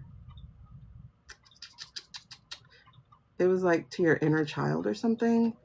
And there's like 3 or 4 different types of those, but there's one particular one when I read through them, I'm like, okay, I can definitely use that for myself and in readings. But you see this? Like, this is about unleashing your potential. And it's like, I had a quantum therapist, which was so interesting because I was like, what is that? Because I wasn't aware of quantum. I know I used to watch the show Quantum Leap, but I was like, what is this? And the work she did with me, which was like energy work, sometimes it felt stupid because I have to like stop letting my logical brain get in the way. You know, it's like, there's no way she could be doing breathing exercises on the other side and that actually affect you, or light or whatever. I was like, yeah, you know, like it was like Reiki healing and stuff. I'm like, that stuff can't work. But then it's like, but I don't feel this, you know? And so she was doing like energy work with me. And like one of the deepest shames I ever had is like one of my children became a victim.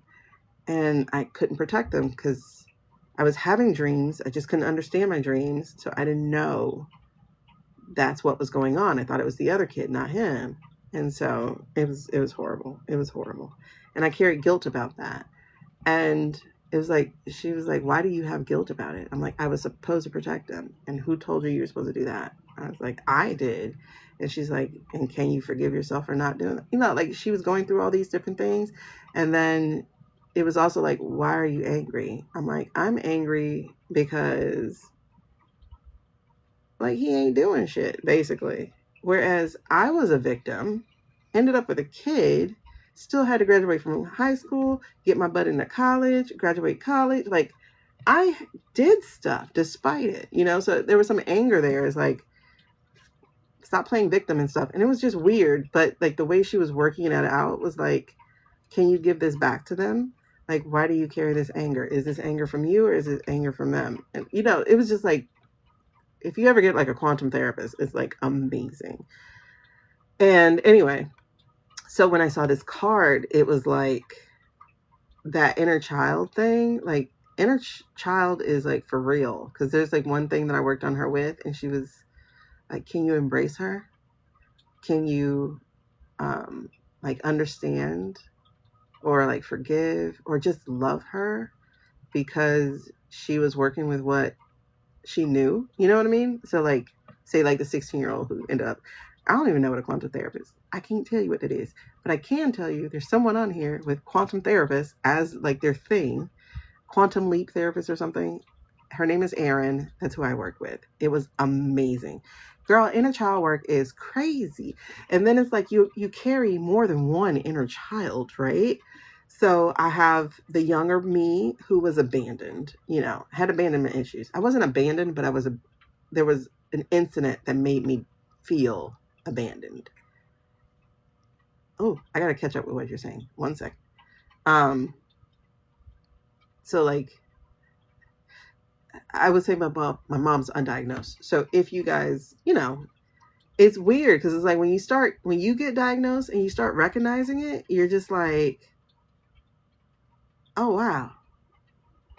All y'all undiagnosed, you know, like my whole family, you know. And my mom's like, I remember telling her I thought my daughter had ADHD. I rebuked that in the name of the devil. I was like, you can't rebuke that. Like, I'm not going to laugh at you in your face, but you can't rebuke that. I'm going to get her some help so she don't go through life like me. You know, I had a genius IQ and everything and still thought I was stupid. But anyway, so it's like there's different children. So I don't remember what age that happened. It was that. Okay, like I rebuked that in the day. That tells me you have some shame around this that you need to be dealing with. Thank you, Whisper. So there's that. Then there's, you know, the one who had to survive what she survived. And there's the one who raised her kids and didn't know any better. So it's like there's this inner child, but there's this inner teen, and then there's this inner woman, and then there's this, and it's like understanding that they had dealt with life the way they knew. So if you think about it, listen, the twice exceptionality.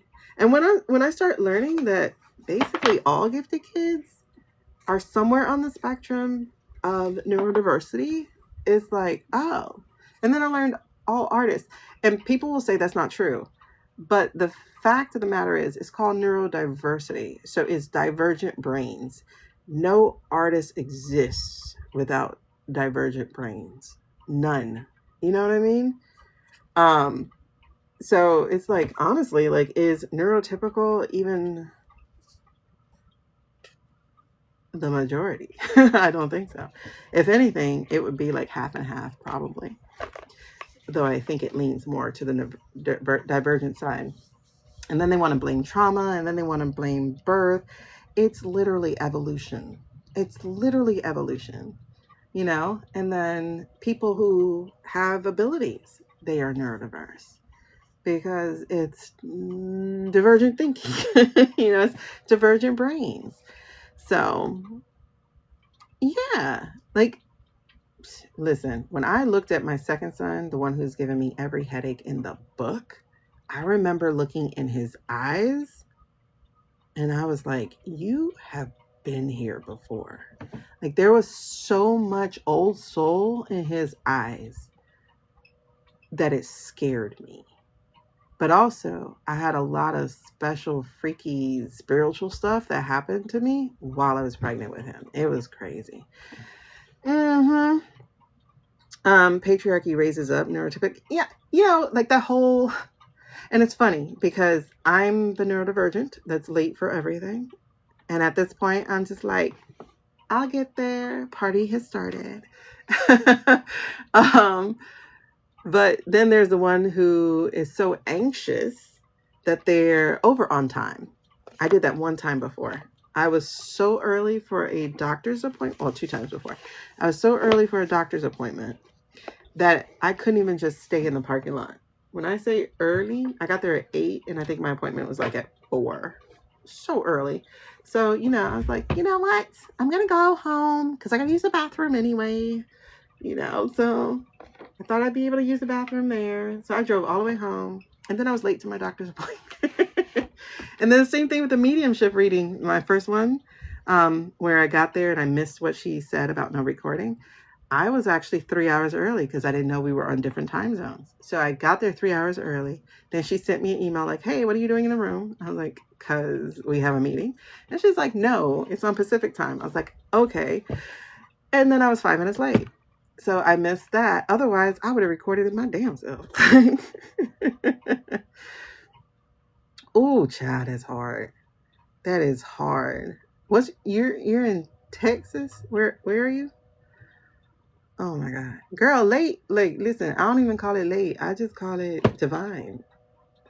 I mean, I call it that now. That's what I'm calling it. Like now, today. I'm not late. I'm divine. Oh my God. And then the other part to this is too, that there was a negative racial stereotype to it, which is, we would say things start CPT or colored people time, right? And then, some of the white people were saying like black people never on time and this and this and that. And I was like, wait, so it wasn't because of my color, like the shit that you live with. I'm like, so it wasn't because of my color, like that kind of stuff. And then I realized that people who are islander, and it's been so long since I've been anywhere near island, like I would say centuries by my genetics, my ancestors. But it's like island living doesn't live on the same time as Europeans. And I guess, I don't know, like islanders are like, we'll get there when we get there, or we'll do whatever we do. And that's the thing, Marnie, like most of these stereotypes are for everybody. Like they really are the thing. Your friend from India said once, I get there, I'm never late. Like, listen, Lisa, let me steal that. Matter of fact, that's a shirt. Once I get there, it's on time. Like, listen, I ain't late. People are like, you so late. I'm not late. Y'all just early. Oh, yeah. I'm moving to Tennessee, actually. Next year. I didn't want to. I wanted to go back to Georgia, but my fiance's job is in Tennessee. A job that kind of sucks because thanks to the tariffs and stuff, he won't be working after Thanksgiving until like mid of January or something, because he works with GM or something in Tennessee. So it's horrible. Chattanooga, girl, I don't know nothing about. Listen, don't talk to me about geography. I turn on a GPS just to get to the stove. I have no sense of direction. No sense of direction. Oh my God, that is teacher trauma for me though. Like, let me tell you something. Let me tell you something, Linda. Because part of my executive functioning or dysfunctioning is I'm unable to plan, right? I have hardly any planning ability, okay? So people be like, where do you want to be in 5 years? Alive? Like, oh, I don't know. And be like, what's your 10-year plan? Be alive.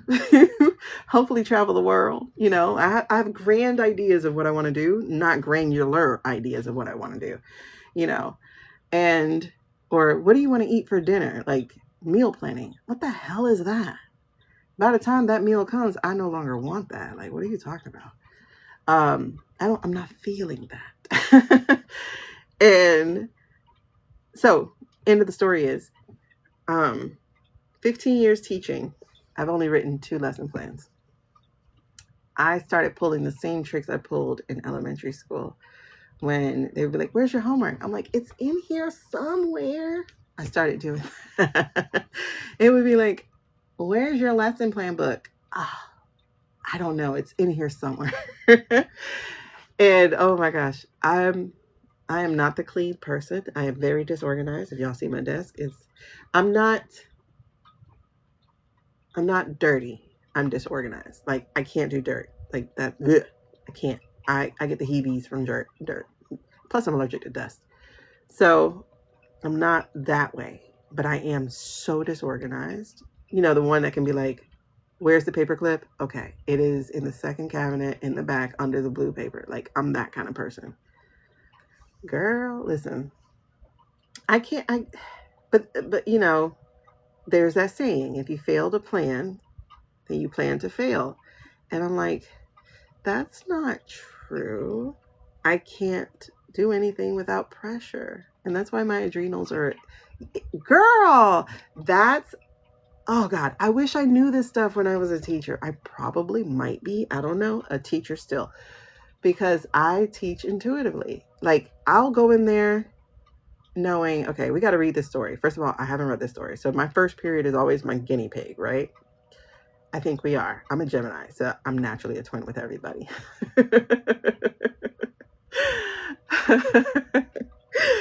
Oh man, I crack me up. So my first period was always the guinea pig. You know what? Not to toot my own horn, but apparently I was. Occasionally. I always had like one or two kids that was like, you're too creative. Okay, you're too stuck in the mud. Oh, I'm a Libra rising. Oh, Scorpio. My kids are a Libra, Scorpio cusp. They are born on the 22nd. I prayed so hard that my kids would not be Scorpios because my mother's a Scorpio. Girl, yes, my first period was guinea pig. All right, y'all, let's read the story together. Yep, they are the 22nd. Yes. Oh, wow. So I'd be like, let's read this story together. And they would be like, okay. And so I got to model how I read with them. And so I would literally be surprised by stuff, unless it's a story I was reading again, you know. And I'd be like, oh, did y'all catch that? They were like, catch what, Miss Cannon? You didn't get that? Girl, like, I know, judging by what he just said and how he just said it, we need to be looking out for that. Y'all go ahead and write that down. Meanwhile, I'm writing that down in my notes so that second period or third period, I'm prepared for that part. Girl, yes. A lesson plan? Who? Oh, it might not be your real birthday? Girl, yes. My first period was, my first period would always be like, I think they would always be like, y'all like Miss Cannon? When I tell you I used to drag in there until I like discovered this this energy drink that I used to sell back in the day when I was in MLM. That was the only thing that would wake me up. Oh, I hated co-teaching. Oh God, I hated co-teaching.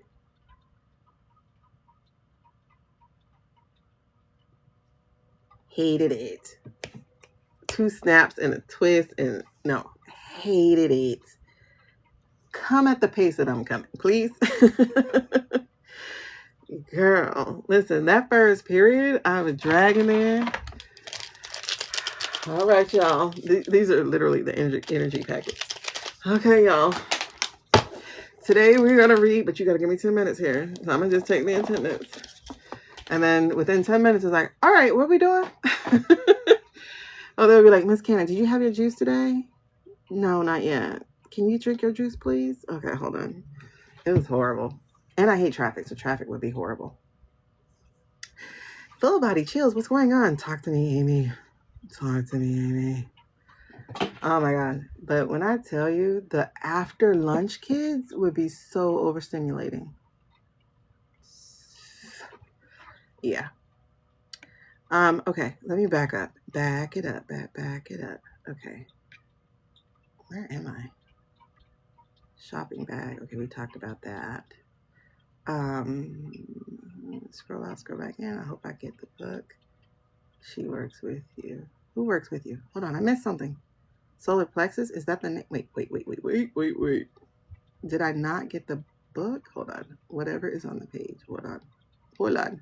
I just bought the cards. Hold on. Oh, the book goes with the cards. The book is inside the box. So, and it's a nice little thick book. I like it. I'm sorry if I missed that question. Solar plexus. What that mean? Oh, for the card, girl. Listen, that's the other stuff. That's what I was saying about the cards. It's like, with having learned that I had the little stroke, that let me, like, not worry about learning the cards. I'm like, there's 72 cards, 78 cards, and they all mean different things at different times. I'm not gonna learn these. So that's why I have my training wheels. Amazon list of what? Because I am technically an Amazon influencer. Technically. Pull a card, girl. No, I cannot. When honestly, I tried to do a reading of that and I just freeze. I'm like, no. And it's probably because I do have training wheels, but it's like, no. And I know you're supposed to read them intuitively, but it's like, I would be staring at the card all day, picking up stuff, like trying to pick up stuff. So no. I wish I can put up one of my, oh, I would love to. That's right. Trek, Amy. Did you finish your cards? Did you finish making them? I want to see them. Inner child is an epiphany. Yes. If you tell me where to send, I'll send them to you. I sleep quantum. What do you mean sleep quantum? What does that mean? Talk to me. Yes. You said, Leanne, you said that, wait, is it Leanne? Leah, girl, hold on. I'm like, that age is looking kind of short. Okay. I mean, long. I was like, the N is looking kind of long. I was like, wait a second. You said, I know my inner child is broken. I do think most teachers, there are some, because I immediately thought of my American history teacher. I hated her guts. She would definitely be MAGA if she was still alive. I hated her guts. I was like, the way she gushed about American history, and she's telling these stories, and again, I don't know, there's something special about me, like intuitively or spiritually, and I'm like, this story isn't true. Like, there's something not true about this story. I'm like, this doesn't feel right. It is weird. I'd be sitting there like, ew, it was crazy. It was really, really crazy. Yes, gifted people. There's this study. I was going to say, if I can find it, I'll send it to you, but I will forget about it.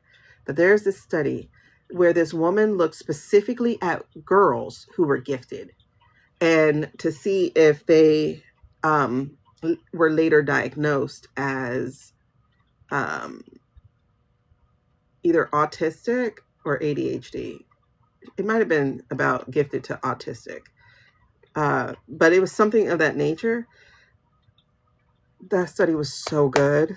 Like, I was like, yes, like, I see me all over this thing.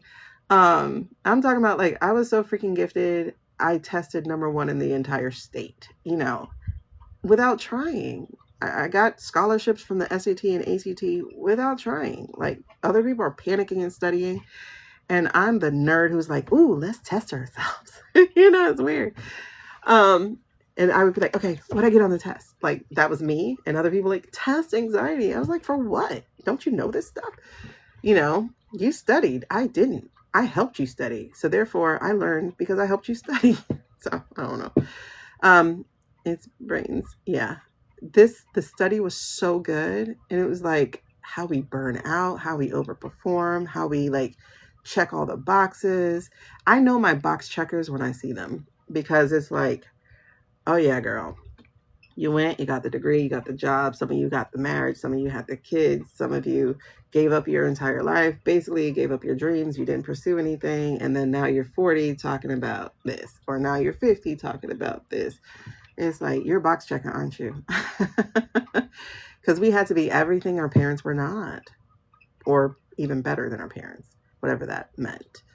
When I tell you that box checking did so much damage. Yeah, every single creative is definitely neurodivergent. And I said that to someone and they're like, you can't diagnose people. I'm like, I can diagnose you as having a divergent thinking brain. So that's just common sense. That's not even a medical thing. You obviously think differently. Like, I can't do art. speaking of planning, I can't do art. Like, I can't visualize stuff. I can hear, but I can't visualize anything I've never seen before. So that's why I would not buy a fixer-upper, because, and that's how my fiance is. He's like, if we get this, we can fix it. I'm like, I don't see nothing you saying. You got to draw it or get you a HGTV thing and show me the thing coming together, because I don't see it. I got to get this friend from India shirt. Once I'm late, once I'm there, I'm never late. Yeah, lesson, like, when I say I used to get in trouble all the time, and it gave me anxiety, which gave me gastric issues. Let me tell you, an Apple Watch, or if there's a Samsung, if the Samsung does something similar, but the Apple Watch, when you sync it to maps, that is a divergent tool, because it will like vibrate, like, girl, turn, because I will tune out. And then people with neurodivergencies, they tend to get more tickets or more accidents. Oh my gosh. Intuitive teaching. There you go. Actually, oh my God, it just came to me. Leah. Intuitive teaching. That feels like a platform for you. Intuitive teaching. Oh, you were so lucky, girl, with the no lesson plan. Just the fact that they made us do lesson plans, I was like, why are you in my classroom? My kids always pass. Like, get out of my classroom. Yeah, so basically the way I taught helped the neurodivergent brains who didn't know they were neurodivergent either. So that's so cool that you share the same birthday as my kids. Your birthday isn't real. What's yours, Marnie? What is yours supposed to be, or what is it? I hated, oh God, I hated co-teachers. Hated them. Not them, but them. Oh yeah, I'm definitely ADHD. Because once I started, maybe you noticed this too. Once the medicines, before perimenopause came in to kick my ass. But once the medicine, once I got used to what would happen, I knew the tabs would close. I knew the music, the lounge singer would go away, and then I could hear my voice, and then I could work, right? So that was me with the Adderall at that time. But then I stopped working, and it felt like, and this is the way I would describe it, it felt like I was fighting myself. I felt like I was two different people fighting myself, because my brain would be screaming, get your ass up. And my body would be like, nah, we watching movies. And I'm like, are you serious? And then I saw someone who got diagnosed as ADHD, and they talked about basically the two wolves that you feed at the same time. So one is like, I have this brilliant idea. And the other one's like, and we're not going to do anything about it right now. And then your ADHD brain is like, but I'm not going to be able to hold on to this. And the autistic brain is like, just write it down. We'll remember. And then 3 hours later, what was this about? Girl, I don't care. I'm like, oh my God. You know, it was like that. Oh my God. I cannot meditate. I tried. I would do like the guided meditation for like spirit guides and stuff. And then it would get to the point of like, rewind. What'd she say? What'd she say? What'd she say? Wait, how did we get to him? When did I fall asleep? Wait, what? So I have a hard time meditating. But someone suggested walking meditations. And I was like, oh, that is what I do. And like, that's when I would get like some big epiphanies, or even just like see metaphors in the world. Like, oh, yeah, like, whatever, the different ones. Like I have different ones that I talk about. And it's just like trees are my favorite thing. Like I can metaphor a tree all day. And it's walking meditations work for me. So maybe something similar might work. Like maybe running if you're a runner or something like that, where you can get in the zone and it's not worrying about anything. Yeah. Yeah, the deregulate. Listen. So yeah, so I'm on the medicine. That was one thing. And then another thing that started happening was I would start having panic attacks in grocery stores, and I didn't know why. And it was like the lights, the noise, the people, the smells. I was becoming overstimulated. I had no idea. I like literally had a bitch fit in a grocery store. Just like, woo, it was terrible. And it's happened a number of times. And then like the tags would bother me. So I'd like rip out. Oh my God. Like I hate tags. And then people would be like, why are you so red? Because I'm a black girl who could turn red. And they're like, why are you so red? Like the tags would irritate the shit out of me. I can feel a degree temperature change. I'm like, ooh, it's getting kind of cold. And they're like, it's still hot. I'm like, no, but you don't feel that? So it's like the sensitivity is up the crazy pants. So yeah, but I don't have my diagnosis for that. I just go, you know what? I got it. That's what it is. It is what it is. Because it's really interesting. When you're masking and you do the autistic test, you fail. Like you score low. The last time I took one, I went, I'm not masking. I'm going to answer this. And then when I realized like a lot of the questions, I'm like, why would they ask it that way? I was like, shit, your ass autistic. You don't even need to take this test because you're sitting here like, that was a weird way to ask a question.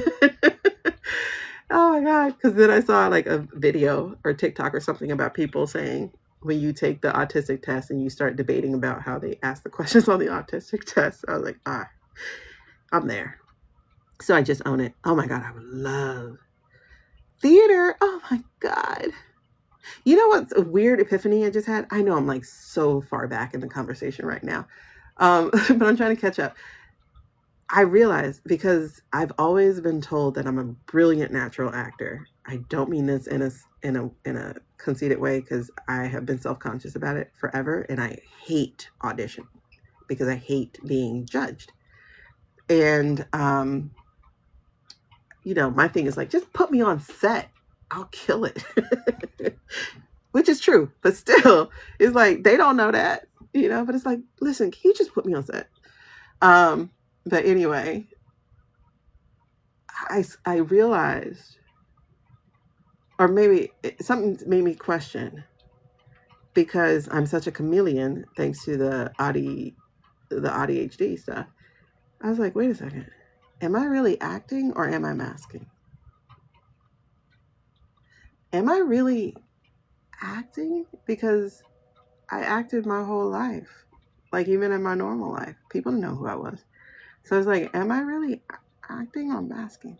And the way that I would say it was like, I am who I am, you know, but it's like people didn't like that. So, oh girl, I hope I'm breaking cycles. I don't know. Yeah, 55 is like, it's the perfect number. Cause it's like, you understand, I'm kind of excited to get to my 50s, first of all, because my 40s have been hell, starting with the blood clot and then COVID and all that shit. But I'm like, when I get 50, no filter, no filter 50. Oh my God.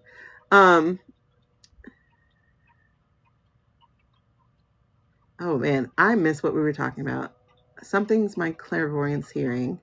I can see it and copy it so well, but envisioning it, I cannot at all. I don't know what that is. But I know like visually, I'm incapable. Visually, I am incapable. And that's why I struggle with mediumship, because it's like, I don't know this. Like, I've never seen this, or I don't know what I'm looking at, or, you know, so then like I started getting them as movie references. So I saw one where it was like Captain America and he's standing up. I'm like, okay, so I see somebody like Captain America, but he's morphing into Zeus. You know, it's just like there's something changing about his beard and it was weird. And they're like, oh my God, yes. I was like, oh, okay. Or then I would see something or hear something like Buttercup. And I'm like, Buttercup, like the flower? I don't know. Wait, is it like, and then I'm trying to draw from references of like Buckle Up Buttercup. And I'm like, I don't know. I see Buttercup for some reason. Is it like Buckle Up Buttercup or something? She's like, no, I loved Powerpuff Girls and my dad said it was Buttercup. I was like, oh. So that's why I don't do mediumship, because it's like, trust yourself. And I'm like, I don't trust myself. I don't. You made up the word. I don't know what we're talking about. I missed it all. Aries. Oh my God. My besties used to be Aries. Like, I had 3 Aries besties in a row, but I had no boundaries, and I didn't know I was ADHD. And so I used to annoy the shit out. They were like, so, it's so and so. And I'm like, but that's not right. That's not right. And so then Google came out, or Yahoo, and then I'm like, see, this is incorrect. Damn, I was annoying. Because I could not be wrong if I knew I was right. So I had to make sure you knew it too. Yes, I do say I told you so. I try not to. But I go, well, you know, somebody said that. Yeah. I don't know. Yes, spiritual warfare for sure. I have been through that. You get tired when sitting down to a task. Yeah, it just makes you go to sleep, right? Okay, all y'all are saying that's me and I relate, and I don't know why. So sleep, meditate, taking copious notes at a workshop, and then child. But it's the taking the notes that works.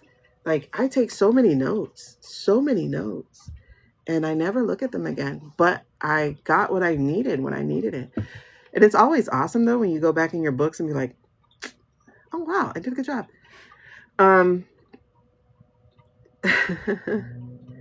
Yeah, meditating is hard as shit.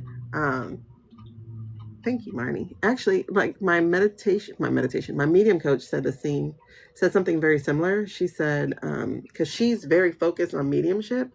And when I tell you, it's weird that she does have a neurodivergent brain for spirituality, because she's so type A. Like, she's so get it done. Like, it's weird. And but she's so amazing. Like, if y'all ever want to be part of like a development circle or something, she would be the best. She would be awesome. And so if you ever look into it, she's called Mediumship with Mel. And even if you are a medium, she has different levels. So she has like advanced and everything. Like, when I say she's type A, once she realized she can do mediumship, that lady went and studied everywhere. She did the thing with London, some Arthur Findlay shit. Like, she did everything to hone and strengthen and everything. Type A. I wish I could be like her a little bit on that level. But one of the things she was saying to me, because she also does spiritual assessments for people. And when I was in her development circle, she would pop in while we were giving readings to different people. And she would say, like, girl, like, you don't know how gifted you are. Because she would, we're supposed to be doing mediumship, but it's like, why do I see you in Scotland? Why do I see you collecting flowers?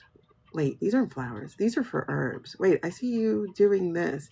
And then the person will be like, oh my God, I just had a reading with someone else. She said one of my past lives were in Scotland. I was like, well, yeah, it was, because I see the tartan or whatever it's called. And it's like, and it's weird because there's also like a Welsh background. I feel like you've been a healer your whole life, doing this and doing that. And she's like, I do that now. And it's like, oh, okay. And so like she would pop in on the coach, she'd pop in on different things. Like, she makes sure she sees everybody's readings. Like, we would do 2 readings a day. One would be psychic reading. So like she was teaching us remote viewing and stuff like that. And then one would be mediumship reading. And she would train us on what we're looking for. Like, today we're going to use our clairs. Today we're going to use, not our clairs. We're going to do claircognizance. We're going to do clairvoyance. So she would do different things. And then, like one of our very last ones, she's like, we're going to do kind of a panel one now. So we're going to do different kind of readings. So she's training people who wanted to be a medium. I didn't want to be a medium. I wanted to learn from my kids. So that was never my thing. Actually, reading for people was never my thing, which brings me back to you, Leah. Is like, It's like once you unclog, you don't know where life's going to take you. Because in January, I had no idea I was doing this. April, I had no idea I was doing this when I started that class. In fact, I told her I will not be doing anything with this. I just want to learn from my kids. And then when I realized, girl, you've been doing this your whole life, I was like, oh yeah. So she's like, yes, you got skill for Akashic. You need to see if you can. She's like, I can't train you on Akashic readings. You need to look for a teacher for that. Or, you know, it was just weird. You got Akashic, you have past lives, you have mediumship, you have psychic, you have this. And I'm like, what is all that? You know, it's just weird. And then like sometimes, especially when I'm super sleepy and I don't have a defense, I would hear different languages. And so I would understand the language. Like I would hear people having a conversation, say in Arabic, and I would understand the Arabic. And I'm like, when my conscious self comes back to it and be like, wait, what language are they speaking? I can't understand shit anymore. It's like, wait, what was that? It was so weird. It's so weird. And then, I don't know. But I wish I was a master of something, and I'm not. I'm a dabbler of everything, you know. It's weird. Oh gosh, I hate clothes shopping. Blech.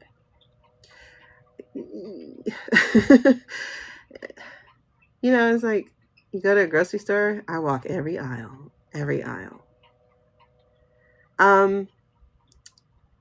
Possibly, Marnie. I know I've always been a healer.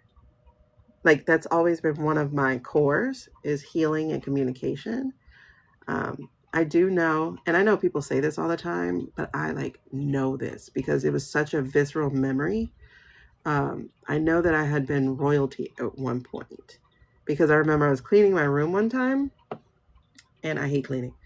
And so I had like a pile of stuff. Like I hate piles, but I had a pile of stuff to go through, and I was just sitting there and I wasn't doing anything. And then I was like, when is the maid coming? And when I tried to, like, I snapped out of it and was like, what maid? What servant?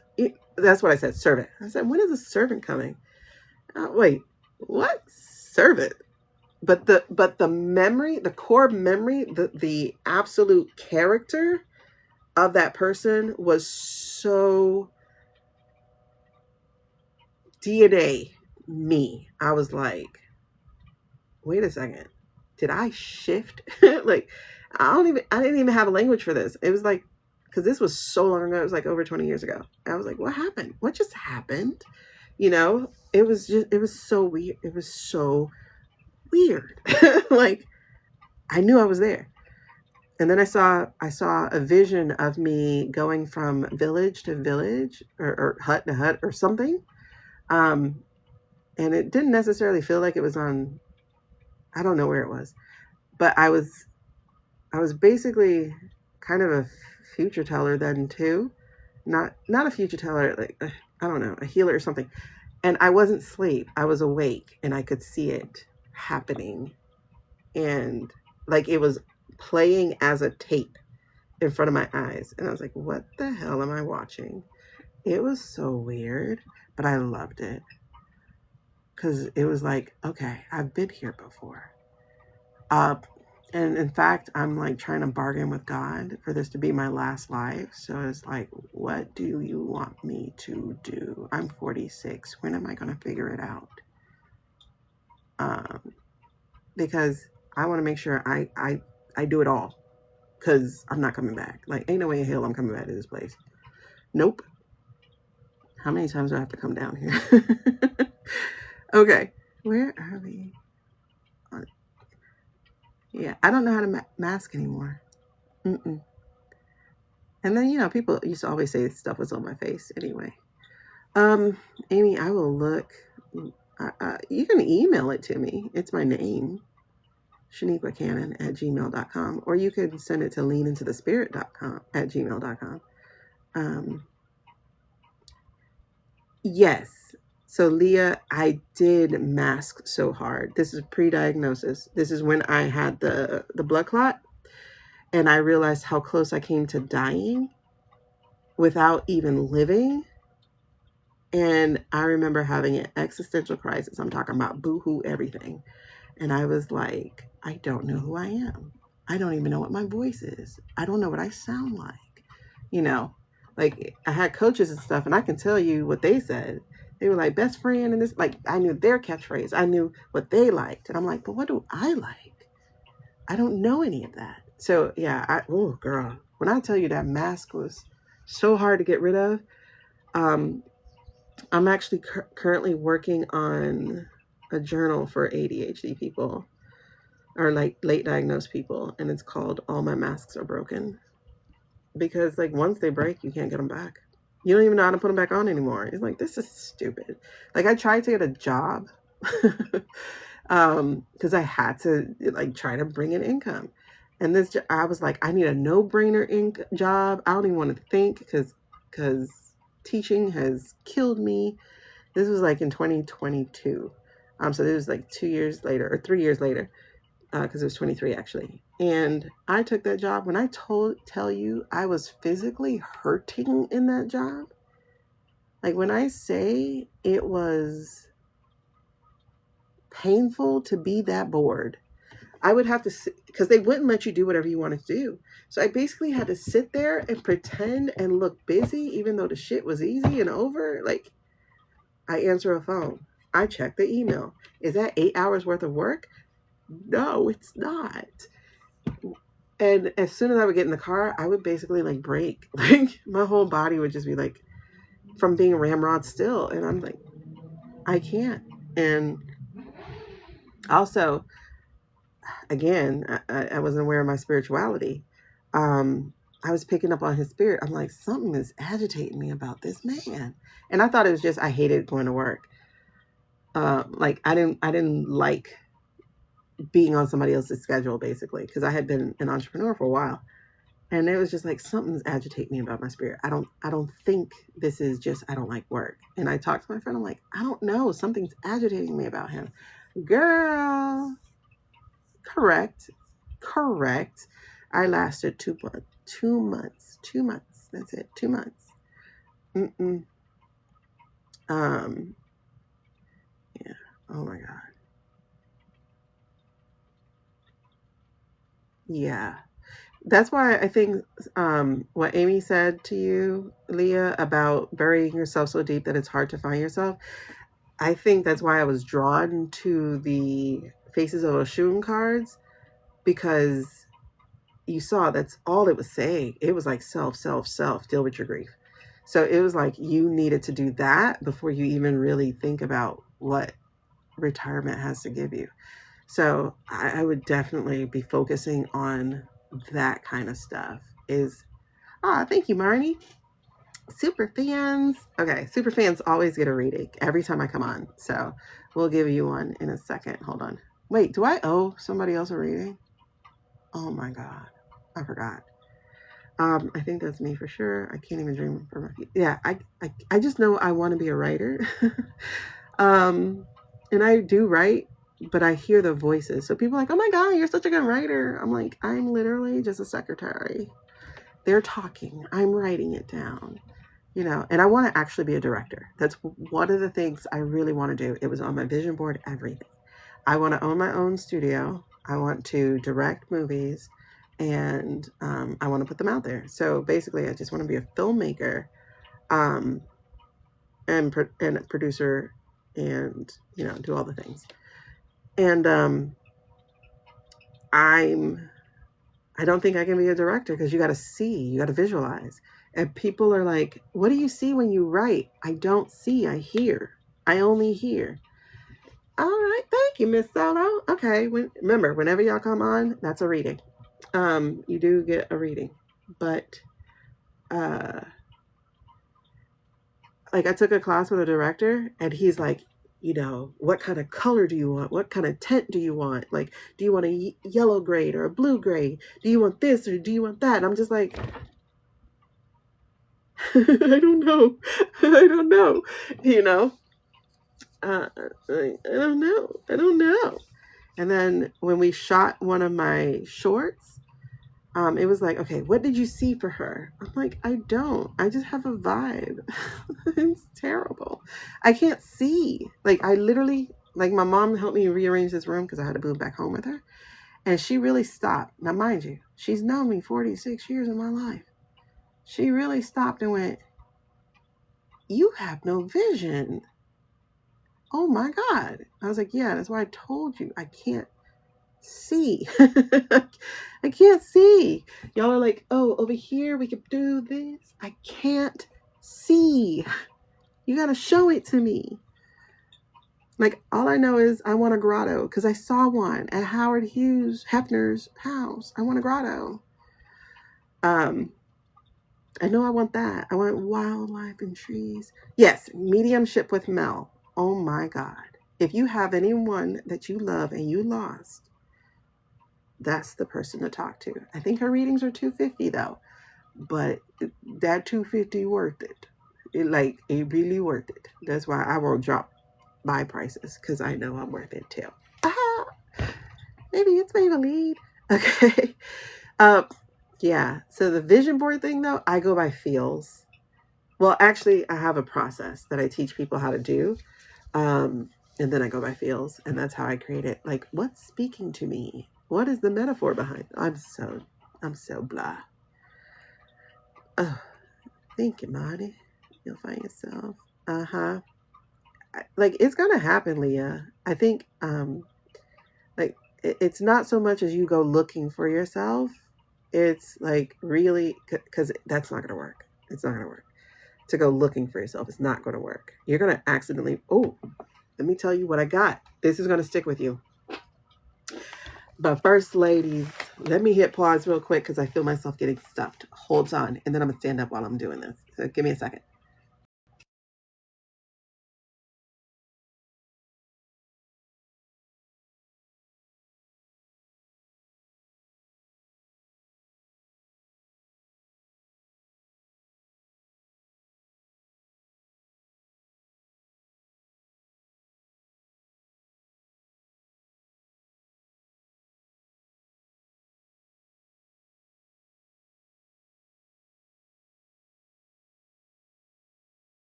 Okay.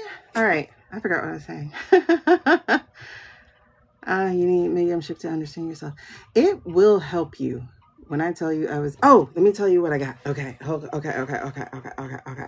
Okay. So, this was actually in my private part of the reading before I got so when I was getting ready to pray to come on here to do this thing, I heard God was like, I need you to come sit with me. And I was like, okay. I felt like I got a little chastised because I haven't been doing it for a while. So anyway, she is on YouTube and she's also on IG, Mediumship with Mel. But also if you just type in Mediumship with Mel, that's like literally her. She's a business, she has business coach, like she's so good at business coaching. So she knows how to brand herself. So like even her website is Mediumship with Mel. Like everything is just Mediumship with Mel. So, and when I tell you her energy is just beautiful. Like before I got into her class, I had asked her a million questions because, one, I'm a Black girl coming from having no one to help me with this, right? No one who, like, even so much as really, like, talk to me about gifts and stuff. Like, if I thought my only gift was, like, prophetic dreaming and stuff. I didn't know about Claire's being like that and everything. And so I asked her a whole lot of questions, and, like, my only example of, like, Black mediumship and psychic stuff is just this whole vibe I don't have. I'm not a copper wearing, nothing wrong with copper, but I like sterling silver. Okay, my friend made these. She is a light worker, and so all her jewelry is intentional, so it's really gorgeous. Y'all should check out her shop on Etsy. It's called Blissfully Unapologetic. So anyway, and she has MS, and she dreams of the jewelry. And that's why, okay, this is why I'm getting to the point of this, because she didn't know she was going to do that either. And so as I was praying to God, right, I had went into this moment of, it's interesting because I had a quick little mediumship moment, which I wasn't expecting, which was to meet with this woman who passed, and I was affected by her passing. She was a fellow entrepreneur. I was affected by her passing, but also because I felt like she thought I did something that I didn't do, because, like, she had unfriended me about something, and my knowing connected it to what I named my group. I felt like she must have thought that I took from hers, because I think hers was called, like, Booked Bosses, and mine wasn't. It was like book something, but I'm literally talking about a book, and she's talking about, like, being booked, and it was just, like, kind of an accident. But I got unfriended, and so we never talked about it, and then she passed, like, that same year. So I had this little mediumship moment, because I was like, I don't know, like, I wanted to apologize and whatever, and then it was weird because, like, she came into my prayer. It was so weird.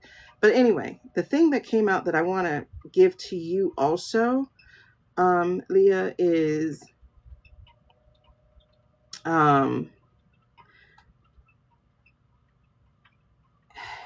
it's literally just this phrase, and I'm looking for context around the phrase, and I didn't write the context in, but it's like, after or while I was talking to her, it was like, I think it was after. I think I was like I need direction. Like, tell me what to do, because I know that this isn't it. Like, this is a transition, into getting more into the spiritual thing. And what I got was, and I want to give it to you, Leah, I literally got, look at this. I got, let it find you. So it's like, I'm trying to find, and what I got was, let it find you.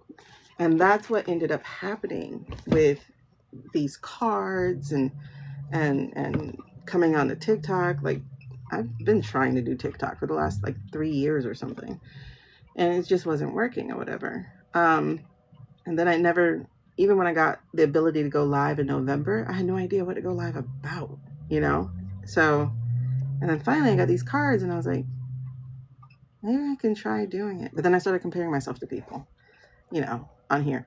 But okay, so the thing I was saying is, the aesthetic of everybody else, though, was like smoke and incense, and I'm sensitive. I can't do incense. I can't. So, and then the jewelry, and then the face or the things, and then on the white side, it was like the Lululemon is how I call it, the Lululemon spirits. And I'm like, I don't call myself a witch. I'm not a witch. I don't really even call myself a psychic, because I don't feel like these things fit me. If I'm going to use something, I'm going to use seer, because I'm a seer. But I do more than see. I hear, so I'm like, that's not appropriate. So I don't even know what it is. Oh, thank you. We're going to come back. Hold on. Wait, hold on. Who do I owe? Okay, I owe my super people. And then who else do I owe? Y'all have to remind me, please, because I love talking to y'all. Like, I found my people. Okay, but anyway, let's wrap this up. I want you to have that, because I feel like that's also a gift to you, is let it find you. Let it find you. So right now, it's not about finding what's next. It's let it find you. Your job is to work on that self stuff, that love, that worth, that thing. Like that's your work, to become empty of that stuff so that you can get full of what's next for you. I feel like I can let that go, because that's for you. But then I also heard it for me, that part, and I was like, ooh, okay. Yeah, I'm a little everything. I'm a smorgasbord. Oh my gosh. Hey, Brit girl. Welcome, welcome, welcome. Ocean traits. The book gives it. I'm going to dive a little bit more in there. Oh my God. RSD is a bitch. When I learned about it, though, it made me feel better, because at least I know it wasn't me. I mean, it was, but it wasn't. It wasn't me. Okay, stop. Okay. Anyway, so I'm going to look up the traits. That is one of my things. I see them. It's hard to describe. I feel, I don't know. Timelines are merging. Ooh. Wait, what was that? Timeline was merging. I was thinking about you yesterday. Hold on. Oh, okay. Wait, Rick. Timeline was merging. Wait, what were we talking about there? Y'all, this is hard to catch up. Feel like a baby in the world without the map. Girl, yes. And when I tell you too, like, you got to go through. Oh my God. Let me show you all this. Ah! Okay, who do I owe readings to? I'm gonna get these readings out the way, because I could talk to y'all all day. Oh, Leah, this was the other thing, and everybody else who's on here, my teachers who are looking to leaving, I learned how to make books. When I talk about the apprenticeship and learning, I learned how to make books. I learned how to make. It started with journals, and then it moved on to activity books. So this is an activity book I have for ADHD people. So here's a category, which is the masks of ADHD. And you know what I put on here? Because when I do these quote unquote brainless puzzles, I come up with ideas. So I put a jot it down so you can write your ideas while you're still searching. Girl, I'm such a nerd. So I did that. So I came up with these. In the year that I was recovering from burnout, I just let my creativity take over, and I created like 20 books. So you see, this is like one of the categories, the emotional journey of ADHD diagnoses. I didn't know that you would go through the stages of grief. I grieved so hard for the girl who had no support. Like, it was crazy. No support, no understanding. The girl who allowed other people's critiques to become her own. This is after a year of learning. I made one for survivors about giving yourself permission. And so it's so cool. So I tell some of my story. I also connect with, basically it's a self-development book also, because I'm into personal development big time, because none of your dreams matter if you're not the person you need to be to achieve them. Not to be to achieve them, to enjoy them. Let me correct that. So it's a workbook. It's a slight journal. It's like a guided journal. And it has, of course, different areas. And this is like my favorite part, is like making you aware that you get to say no. You get to say yes. You get to grieve the life that you no longer have, because nobody tells you that's part of the process. And it is. And so, like, I even wrote an erotica. That baby needs to be cleaned up. But I never wrote one before, and I was never comfortable in my own skin. And when I heard God tell me to write this erotica, and yes, I said that. I did say that God said, because I was like, are you sure? I used to be so afraid of my mother finding my writing that I would never write like sex scenes or anything. So I was like, are you sure? Are you sure? Am I even hearing you correctly? And then I was like, okay. But when I wrote it, the themes that emerged, and I wrote it walking meditation, all of a sudden the story started coming. And I was like, okay. So I did voice recordings of my story, of these the different parts of the story. And what I thought I was going to write about, I actually ended up not writing about. And it kind of starts with a woman who had been assaulted.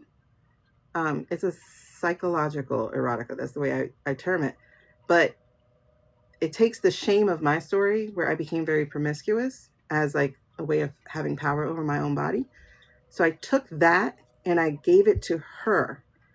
And in it, she, it's called The Hunt. So she opens with looking for her next victim, so to speak. And instead, what she got was a masterclass of owning her voice. Oh my God. When I finished writing it, I was like, God made me write it.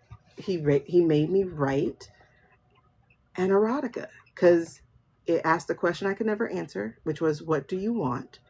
And she was forced to use her own voice to tell him what she wanted and to say how she wanted it. And it was just like, God made me write an erotica. You know, it's weird. I don't promote any of the things that I make, but let it find you is what I'm saying. Like, let it find you. It will find you. It will find you. Okay, so Marnie, I'll give it to you later. Oh, soccer, yay. You know what I would love? Okay, first of all, Marnie, I will never see myself, probably. Because I will always remember the saying, the butterfly never sees its own wings. Or I used to like the saying of, you can't read the label from inside the jar, but I was like, bullshit, I read backwards. So I could. So anyway, I need all of y'all in my circle, obviously, because I'm still talking to y'all just to talk to y'all. Yay, enjoy soccer. It is. Okay, what's the vibes of today's live? Okay, so Britt, to catch you up, girl, we had a big old live in the beginning, because we are now in 7 hours. Okay, so, oh girl, we went through our political tea. I'll catch you up on that in a second. Hold on, let me get through these comments. It came up before I went to bed last night. I kept asking. Oh, really? Interesting, Marnie. Okay, you're probably gone by now though, but really? Teacher trauma. Yes, teacher trauma and neurodivergence. That is where we just merged into, but also different gifts. Okay, you did. I'm gonna see if I can open it on the computer. Wait, let me see if I can open it on a computer. Let me see if I can open it on the computer. No, it says no. I'll have to check it when we get off the phone. RSD, hated it. Oh, okay, there you are. So, Sam, I got a reading to do for you. So go ahead and type in your question so I can get down to it. Are you doing yes, no questions? Cherie, yes, I am. Do what you feel. It's your thing. Hey, do what you want to do. I can't tell you. Meet another day, delightful. Oh, okay. I don't know what we're talking about. I'm so blah, blah, blah. Okay, wait. Why are they not in your shop? Oh, I'm actually considering putting them in TikTok shop. I am considering that. I gotta see how I can do it, because I don't want to get Shopify. Shopify is like $30 a month, and I already have other platforms, so I don't need that. We busy once out our brains. Yes, I have to. Like, I used to get in trouble in faculty meetings because I would have to do something to listen to her. And she once called me out about it. She's like, you need to close your computer. I said, well, then I can't listen to you. Listen, you're not going to tell me what to do. I'm listening to you. I'm participating. Who cares if I'm typing? Okay, where do we get these? Right now, they're on Amazon. All my books are on Amazon right now. But I know some people don't like Amazon, so I am planning to put them on, what's that thing called? Barnes & Nobles? As a way to feel anything. For me, promiscuity was about control. It was about the fact that I got to say who, where, when, and how. Okay, I don't promote them because the ADHD in me doesn't like to market. Bye. Okay, catching up in the chat. Yes, I am catching up in the chat. All right, so there you are, Cherie. Ilya, I missed you. Hey, Skip Cakes. Aw, you can't stay, so I didn't get time to say hey. Okay. You want which book? The ADHD book? Like I said, everything's on Amazon. It really is. I see you catching up on the chat. Okay. All right. I'm here. Caught up. All right. So first, let's do my girl Samantha. Spiritual awakening. Welcome to the club. Cause like this is really fam. All right. So are you still here, Samantha? Not Samantha. Oh my God, help me out. Where are we? Read. What's your first name? I want to call you Samantha because she's been in my Oh. Yes. Give me your first name again. Sam. I know I called her Sam. What's your name? Oh, Q. Duh. There we go. Okay, I'm back. Hey, Q. I call you Q. Hey, Kirkia. I don't even know what this was about. This was about 3 of Cups in reverse. I have no idea what that was about. All right, what's your question? Did I miss your question? I know, I called her Sam. I'm like, wait a second. No, Sam was the other person. What's your question, babies? So yes, for anybody just now joining, welcome to my chat session. This is, after all, spiritual chit chat. Well, there we go. Spiritual chit chat. So sometimes we chat, sometimes we get spiritual, sometimes we do both. But this is your menu right here. So if you would like, then please come get a reading. Let's have fun. Hey, spiritual awaken. Hey, Seuss.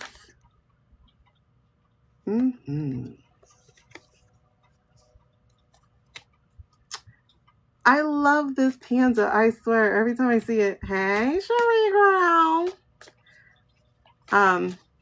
Are you giving me your question, Kirkia?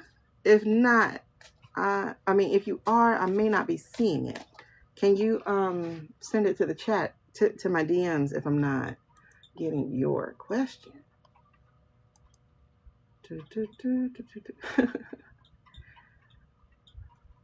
You just sent it to the chat? To the chat. I mean, not chat. To the what's that thing called? To my message? Girl, I miss you too. What's up? Listen, I've been on for almost 8 hours. That's how much I miss you guys. That's how much I miss you. I don't see it in the chat, babe. So can you send it to the message? Okay, so the cards just told the truth on me. All right, so the cards told the truth. It says here, you missed them because you had a lack of focus and an inability to prioritize. And I'm gonna own that because this week is the week before my cycle and I don't do anything.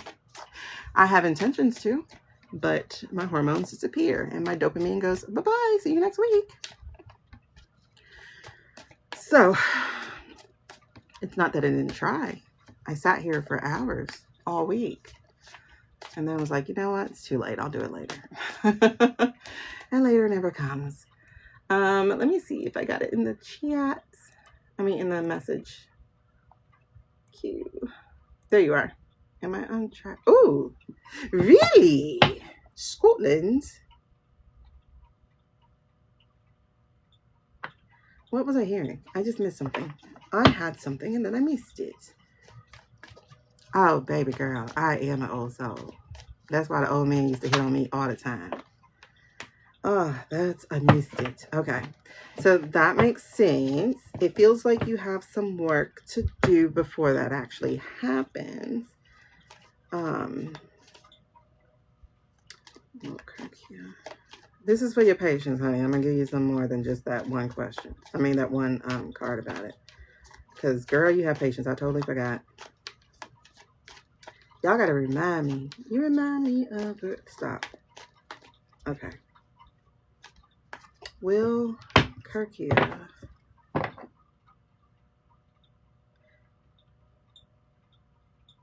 Okay. Do you have a transitional place before that? I feel like, goosebumps. Okay. There you are. I feel like Scotland is actually next year, but I feel early, like before spring or just as spring happens. Because I'm seeing colors, you know, like amongst the grass and stuff, like flowers and stuff. So I'm not seeing a winter. Girl, why did app just say your period hasn't come? It's coming, boo. Like, I feel it. Yay! Look at y'all making connections. These are my connections.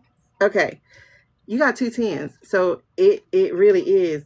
It like really is doing the damn thing. Okay, so it's a no for this year, but it feels like there's a transition and then there's a yes. And the yes for oh my gosh, yes for next year, spring, feels more aligned. It says you got the okay. Ooh, that makes sense, girl. I'm getting goosebumps as a backup. Do that if you can. Do that. Because I feel transitional things. I feel like there's something transition that allows for the transition. I was gonna say, are we done? Boom. Yes, girl. Oh, I like how they just like, we're gonna punch this in the throat. Okay, so 10 of Wands is the whole, my kids better not be watching. I just realized that because yesterday they found my, they're like, Mom, I found your TikTok while you were reading. And I said, you're not allowed to watch me. Watch me. I got it. Okay, sorry. Associations. We already talked about money, girl. Listen. So 10 of Wands, that's the hard work. See, that's the work. You have responsibility, burden, and achievement to make, you know, and effort. So there's a no to you moving right now, as in this year, because, you know, we only got 1 more month. So you are carrying that burden. However, it feels like putting in work. So that could be what we had talked about on your previous reading.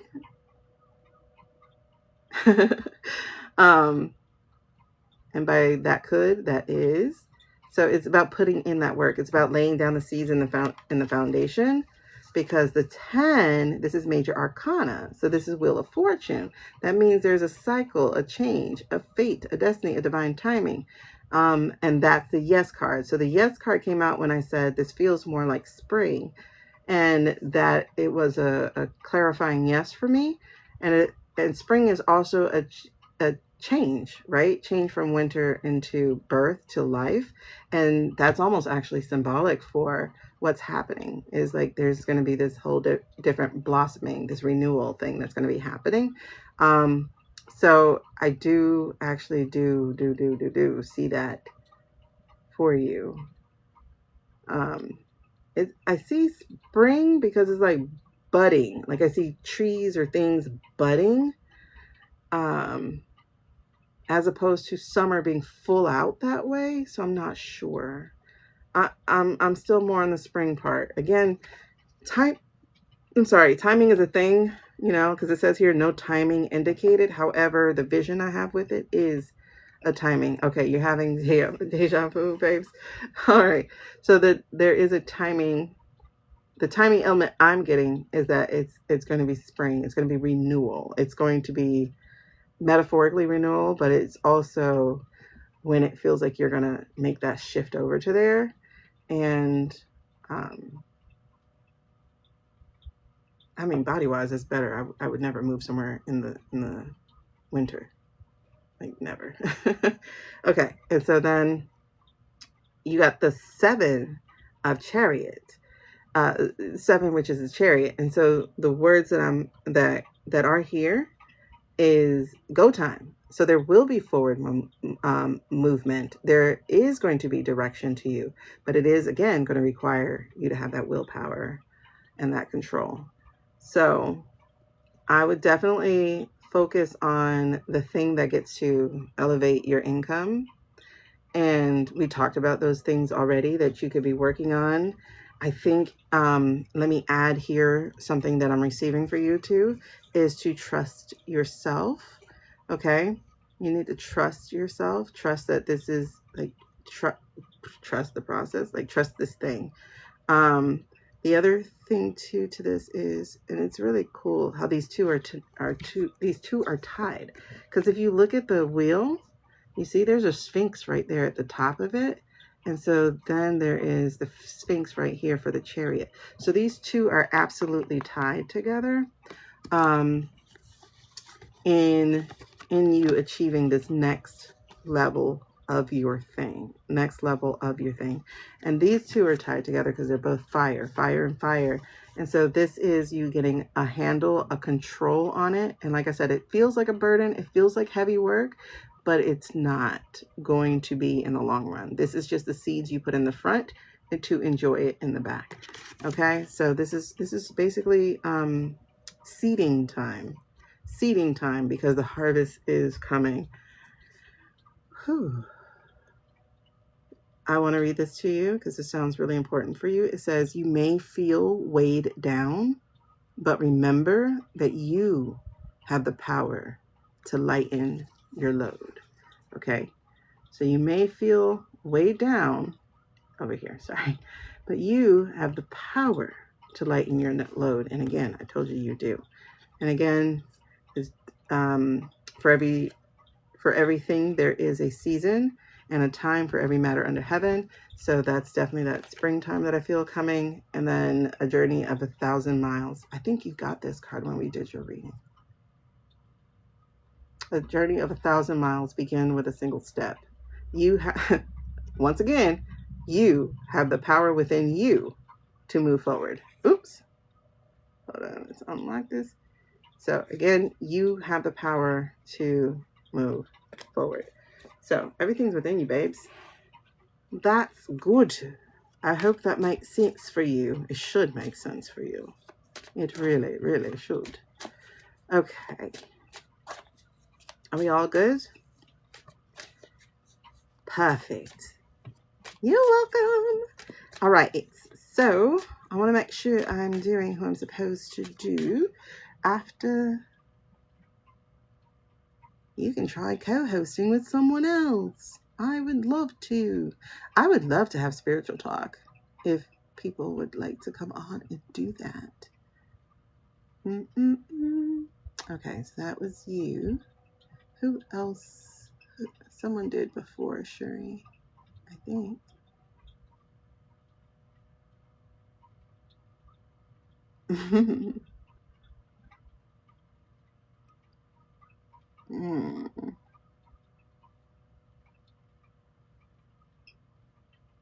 Oh, that's who it was? Was it Miss Soto? Did you have another question, Leah?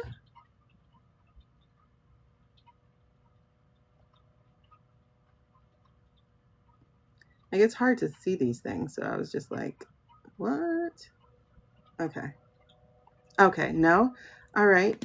Do you want to donate it to Brit?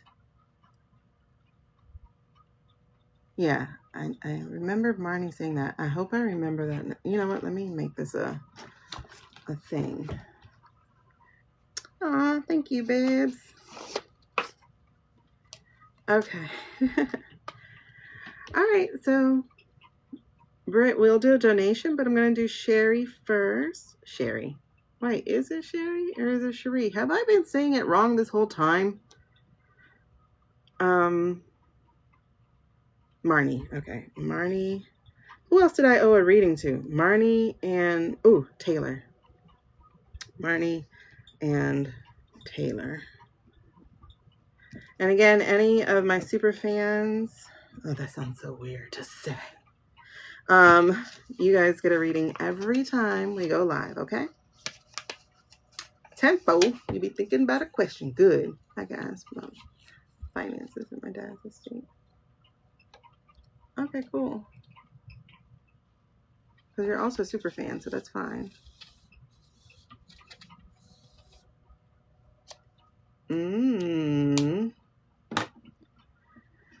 Though I'm missing you.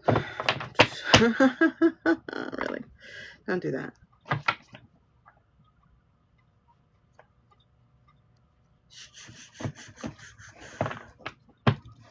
Sheree and Lamont. Sheree and Lamont. You already donated. I appreciate it though. You donated it. No. I got your donation because you also joined as a super fan. So you get, you know, a free reading also during the lives. All right, Sheree girl. Every live, my super fans will get one. Oh, snap. Here we are. Talk to me, babe. Talk to me. Okay. That's a maybe card that just jumped out. Hold on. I so appreciate you, Leah. And girl, you do have to tell me what you end up doing. Like, I love when people come back and tell me, because I want to cheer you on. I want to support you. And that's, you know, it's all a lot of work. So having somebody in your corner is, I think it's golden. So we'll be in your corner. All right. So Sheree. Wait, did I check with you? Is it Sheree 1 or Sherry 2? No, it's not, but you know, if you ask Kirkia, okay, Sheree. Wait, did I say it wrong? Wait, did I? I think I misnumbered. Sheree 1, Sherry 2. Sheree, okay. All right. Okay, girl, I went blank. I was like, what did I just say? Okay, Sheree. All right, so what was I saying? You got a 2 of Swords, which is a maybe card. So, all right, talk to me. Talk to me about the situation. Thank you, loves. Talk to me about the situation. Well, Sheree. Okay. Sheree and what? That's okay. That's interesting. So, let me get back to your exact question. No contact. We're about to meet. Okay. All right. So that's about. Okay. So what's that about? Is that about? What's that about?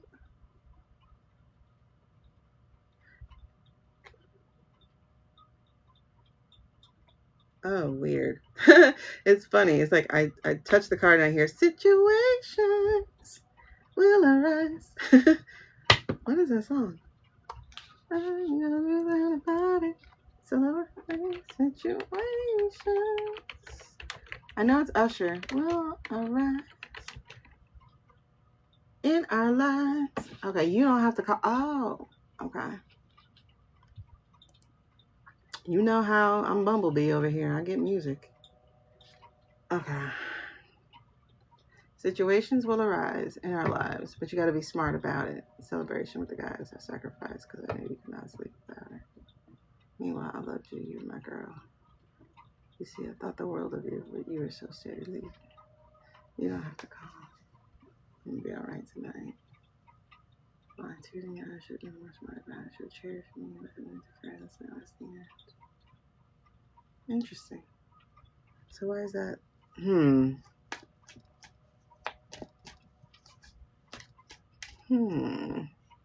What is that about? Always got a damn song. Oh, Amy, I don't know what you miss, child. They do. You do? Do you get them?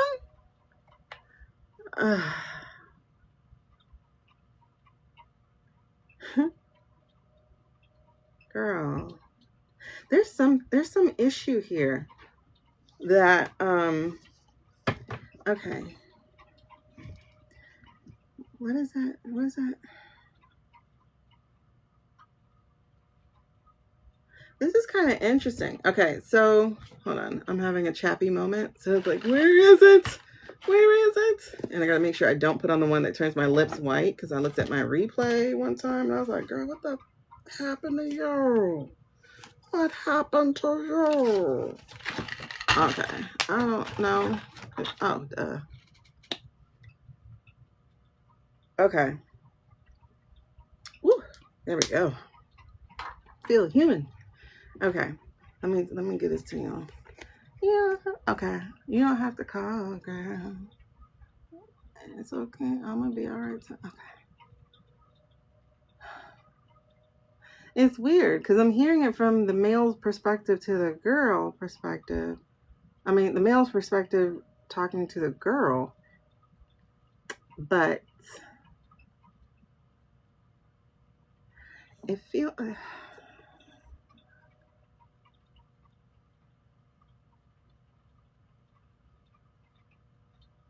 something about love languages.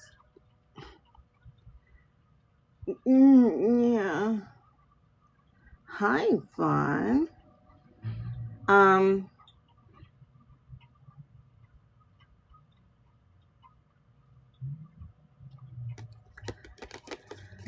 That's weird because like what's sticking out is like should have cherished me.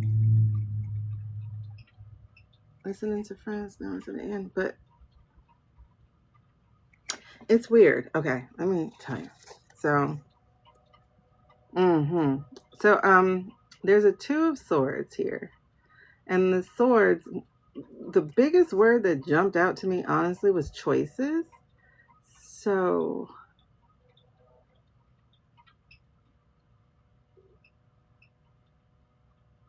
hi, Jenny.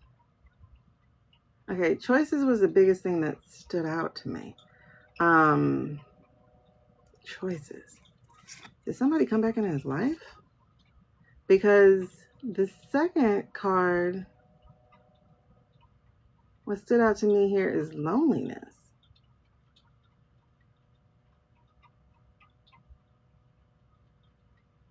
And then the song. So it feels like, okay, somebody's lonely in here. I know you're saying it's you, but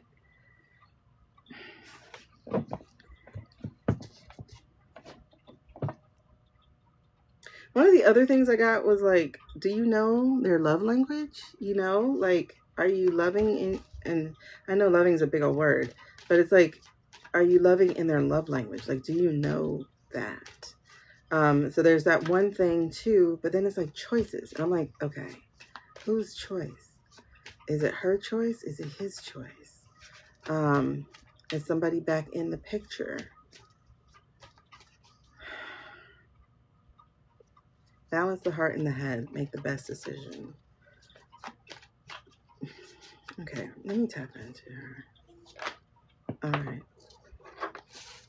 Okay, this is her? Yes. Okay. All right, so tapping into you here, I have the High Priestess, only she's not feeling so High Priestessy. There's confusion here and lack of understanding, which makes sense since we talked about that. Knowledge spreads, but wisdom listens. Trust your intuition. Okay, that is going along kind of with what I am wanting to say here. Is like, what are you getting? What are you picking up? What is being said to you? Because I get the 10 of Cups here, and this is in disharmony. So it feels like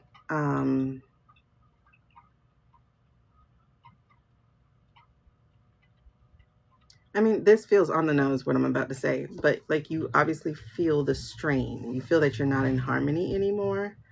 Something happening.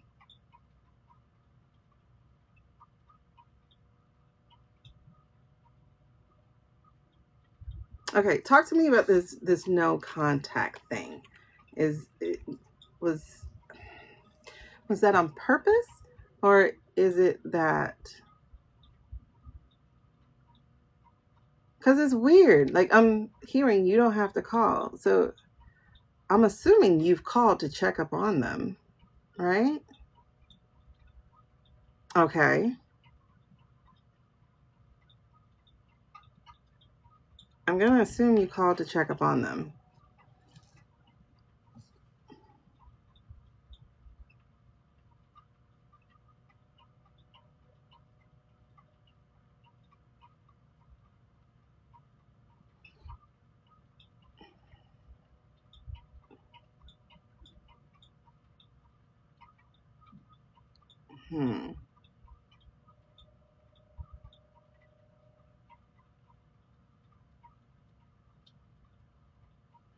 Okay. So, okay.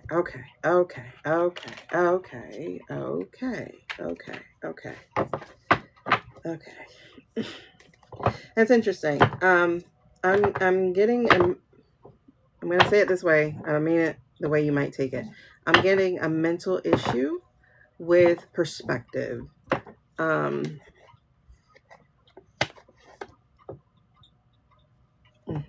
That's the Knight of Cups that just flipped out here in the reverse. And the Knight of Cups is about moodiness and instability. And to some degree, there is emotional manipulation that's happening here. So, okay, what am I doing? Yeah. So, hey, boo. There's, I don't want to say this is deliberate. That's kind of not what I'm 100% getting. I'm getting a mental issue. So it feels like the way that they view things. Is that what's happening? Is that what's happening? How well do you know their mental health? Yeah. Blocked emotions. That came out. Does this go? No, that doesn't go. No, that doesn't go. It's blocked emotion. Okay. How well do you know their mental health? I'm feeling here. I'm feeling unwell, right? I don't want to say something like bipolar or anything like that, but I feel like we're going through something here. And that's not to elicit your sympathy or anything. This is just for awareness. I feel like there's a mental issue that frankly doesn't really have anything to do with you, even though it kind of does. Yeah. Okay. So this ain't your burden. This is what I'm going to tell you. This ain't your burden. Okay. Take that how you want to take it. This ain't your burden. So I'm getting here that there is inner conflict, that there is issue here. And that includes some choices, maybe some difficult choices that's going on. That could be the thing with the family. But it could be also just like reevaluating what's going on, right? The second part here, though, is I'm getting really big out of this entire thing. Loneliness is hitting me the biggest. And so I'm getting that he feels alone, even though he doesn't have to be really. But, you know, sometimes people just feel alone in their darkness. And it does feel like we've gone dark, okay? This is also... hold on to that, because I trust your intuition as well. So give me 1 second here, and then we'll commiserate. Or not, the wrong word. Conference. Oh my gosh, whatever. Let it go. But there's also the Knight, right? So we got the Knight in reverse. And then the thing here that stood out was moodiness and instability. So again, I don't know what the stress or strain, collaborate, maybe, but it feels a little off. It feels like a COM, but I don't know. I could be wrong. But there's this moodiness, this instability. And so that's pointing me towards this again, where it's inner conflict, but also choices. And it feels, okay, it feels like there's some darkness here, right? And I think they're just in some darkness, because then we have the Ace of Cups, the big bop on the head here, which is about them having blocked emotions. And I think for you, this is an emotional drain. So this is an awareness type of thing, but I'm also feeling this is a cycle that may be ending, right? We tried, and it doesn't feel like a period end, but more like an ellipses, a dot, dot, dot. Like, I'm gonna move on. When you better, we can talk. But right now, they're not better, you know? And it's cool to, it just really feels like this is the mood and the place that they're in, and nothing you're really going to do is get it out. I understand that. That's why it's a dot, dot, dot, right? Like, it's not a total ending per se, but he's going through something. He's going through something dark. There's things on his mind that has him feeling lonely. So that's really picking up for me that he's in a dark place right now. It could be depression. It just could be something less severe, so to speak. It could just be like stress and like feeling like there's no one, truthfully, he could give that to, because he doesn't want to give it to you or something of that nature, right? So there's this loneliness feeling. And it could be like just in this season, that's a do you, boo. I need you to get better. I'm over here on this distance. This is your choice. This is the other thing that I have to give you, is that it is your choice. But this is your intuition speaking, and your intuition speaking says you're very much so aware of things being different, of there being a disharmony, of there being a disconnection, and it's more than just the phone, right?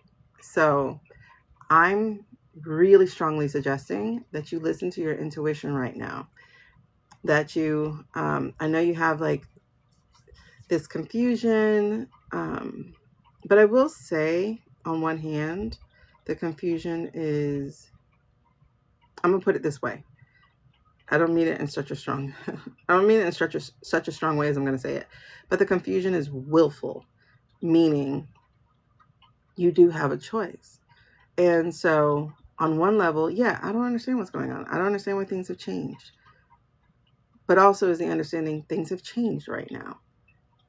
And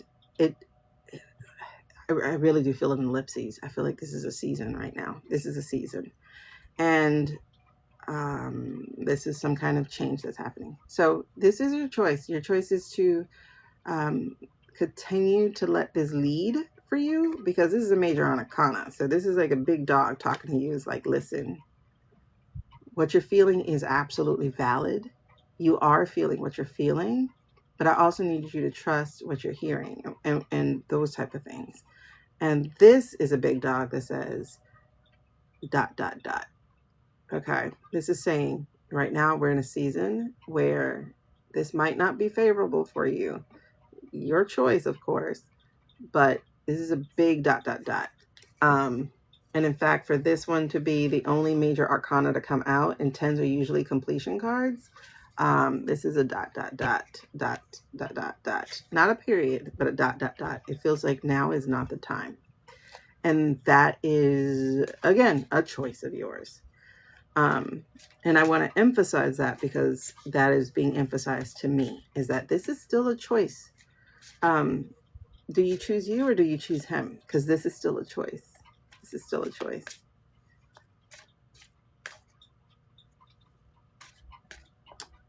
But this song is saying something.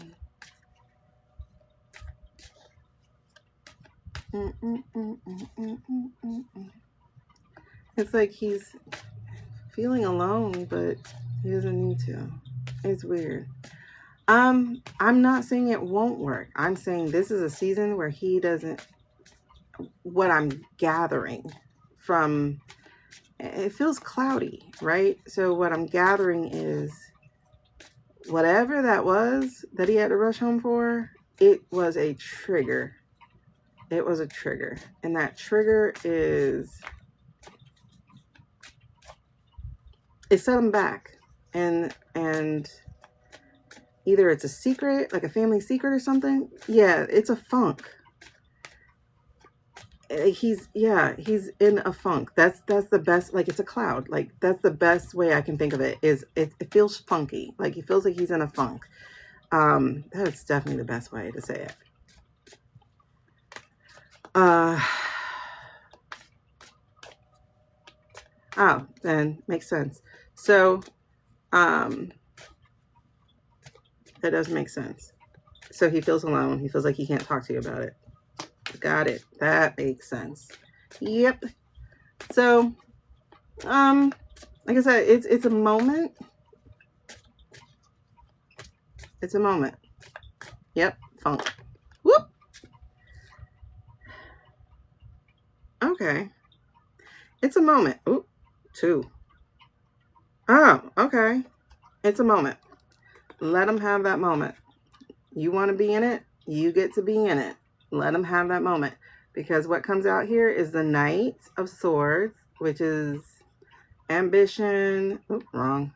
Ambition, determination, action, decisiveness, assertiveness.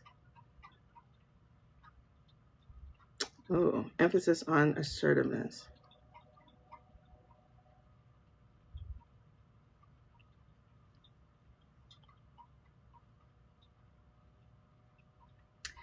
Oh, okay.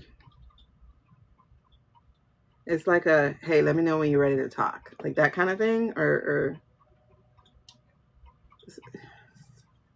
like, ooh, ball in your court. But I'm not playing. But I do see this, which is a 6 of Wands. Yeah. So this has a,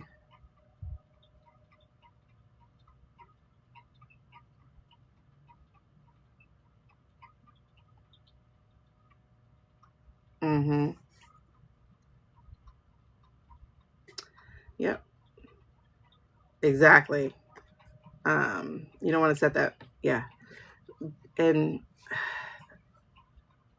okay. So like I said, I knew there was some element of disagreement in there. But again, you don't have to own it. It's like the assertive message is like, let me know when you're ready to talk. And boom, we're done. We're done with that until you're ready to talk.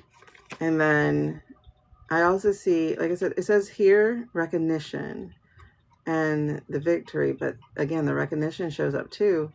And here's a chance. Okay, there's two ways for me to read this, and this is what I'm trying to understand.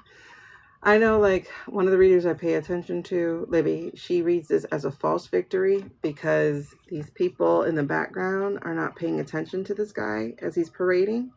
And, you know, when we had our Fancy Vance video reading, that was what this was. But for this situation,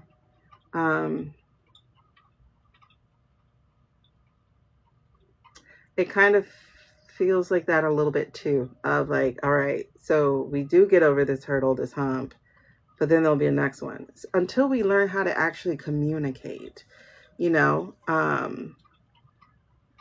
And that's also back to the question that came up in the initial part, which was, do you know how to love him the way he needs to be loved?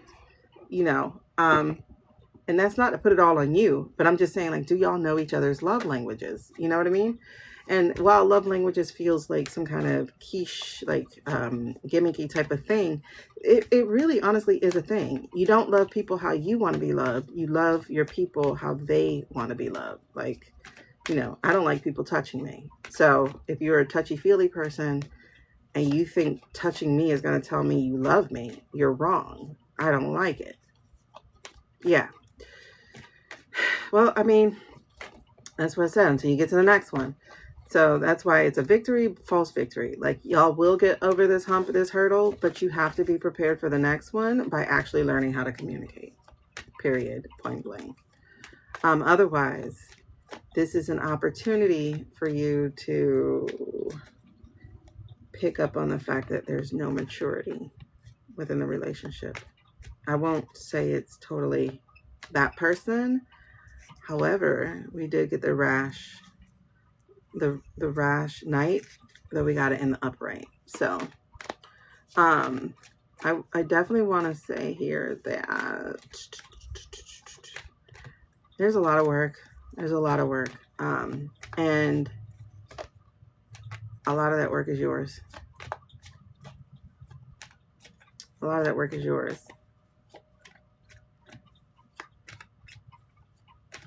Okay, and that's not healthy. That's why I said, this is your choice. I'm hearing big time, this is your choice. And so this final thing that just came out as we close this, because again, this is a mental thing. This is the 7 of Swords. Regrets. Okay, so this is the 7 of Swords, and it says here, honesty.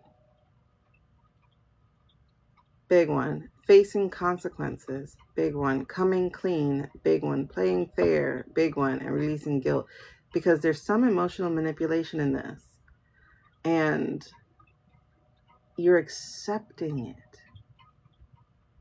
You're allowing it to a degree of it, and it feels like there's some guilt to that yourself, because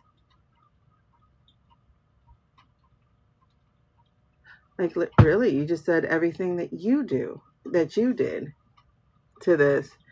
You know, he had a family emergency. I was mad. I did this. You know, it's like you're taking that, and it's not yours to have. Partially, yes. Wholly, no. There's an immaturity to the relationship that, unless it decides to grow up, it will not be fun for you. So this is the image here, and I want you to see this, of basically like carrying that guilt, and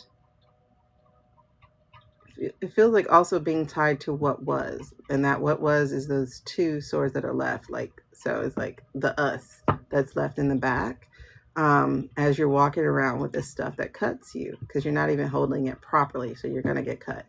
And that feels exactly like what we're dealing with here. Again, your choice. Everything here is going to be your choice. Either you choose to continue with accepting things the way they are, or you get honest. You face the consequence, which could be it's over, and you move forward from there. But it could also end up well. But as was mentioned earlier, the way you continue is the way it will continue. And that doesn't sound like it's going to be fun. It does not. Amy, what did you pick up? Because it feels, yeah, now that like I'm really hearing the song, I'm like, it feels like he blamed this girl for everything.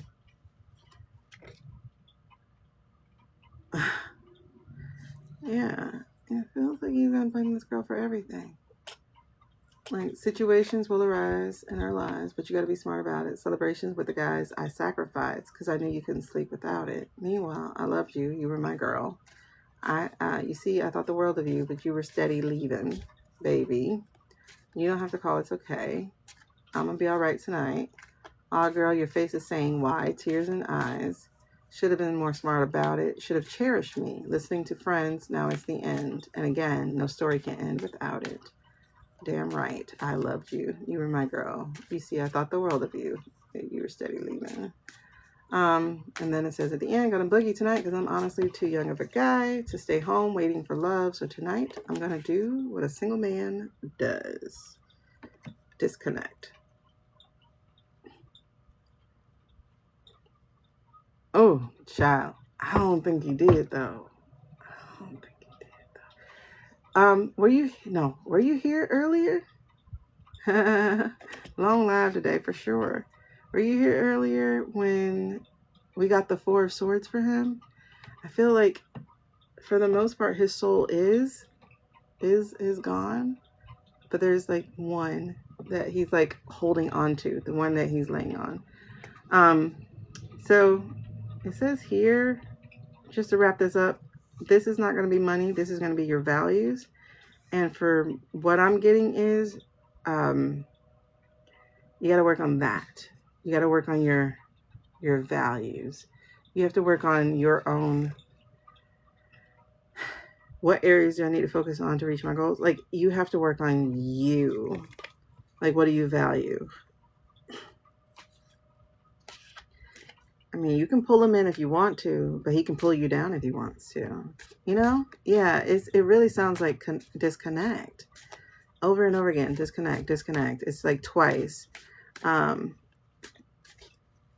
that's exactly it. Like, it really doesn't feel like you. It feels like him. It feels like in his head, it feels like he wants to say he's alone. He wants to say that he is, nobody understands him or whatever the thing is that he's saying because he's in a funk.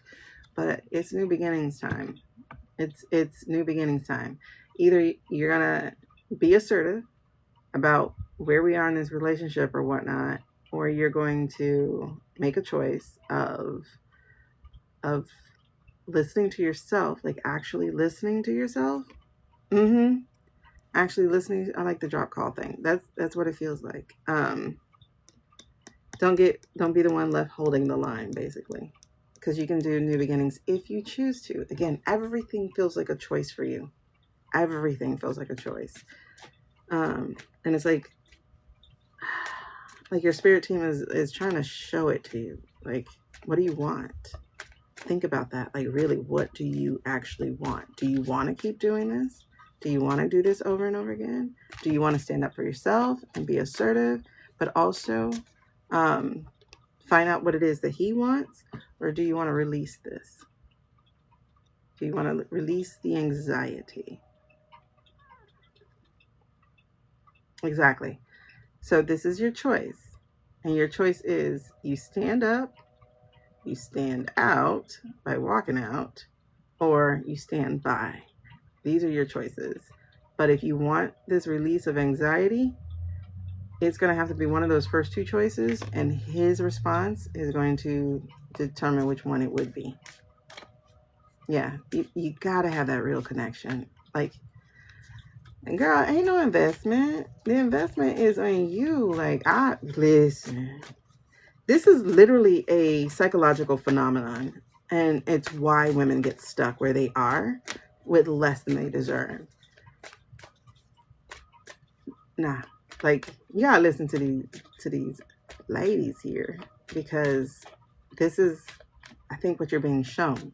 So this really is about you investing in you. That's what those 8 of Pentacles was about, was you investing in you. You're talking financial, they're talking your values, your morals, what you want, what you deserve. They're asking you, what do you actually want? And then go get that. And if that's not him, that needs to be okay, because it's time for a new beginning. So either the relationship is beginning fresh, new, and whatever, or it's not. So either you're going to be collaborating or you're not going to have growth. This is literally your decision. Either you're both going to work on it, or you're going to be fighting about it. And what makes sense? So, yeah, I know. But here's a beautiful thing about money. It's renewable. the stuff you release can grow back better. It's renewable. So you're at fork in the road time, and it's a three-way fork in the road, because you're gonna have to either embrace your role of being in the shadow, or you're gonna have to embrace your role of standing up and demanding better, or you're going to have to embrace your role of walking down the path alone on a new path as you work on yourself, and therefore attract someone who's worthy of you. You have a prong in the road, like a 3-prong road. And what we do is whatever you decide. It's literally all your choice. It's not his choice. It's all your choice. It's all your choice. He made his choice. So it's your choice. It is your choice. Your choice, your choice, your choice. And the beautiful thing about it is this. These 3 cards just like completely dropped out while I was doing that. So as we talked about the fork in the road, or prong in the road, and that is, you can stay frustrated. And this is a bop on the head from your God. God's like, listen, do you want to stay frustrated? Okay.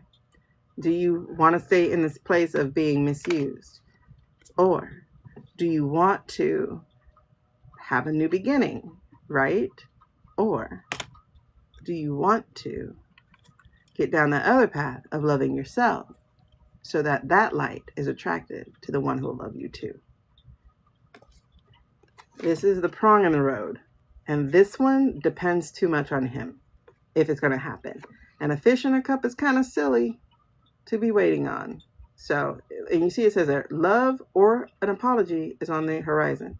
If it's going to be neither one of those, you get to decide. Yes, this is a foot down situation, but it's also it's also the how you do it. Okay? It's also the how you do it, because we got to remember, we're not always the good guy either. Okay, there you are. Janice, I needed to do your reading, girl. You had disappeared.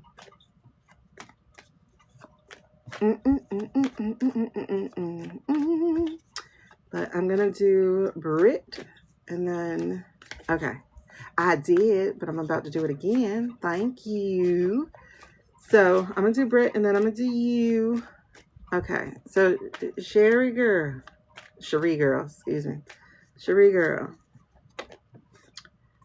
it's all up to you.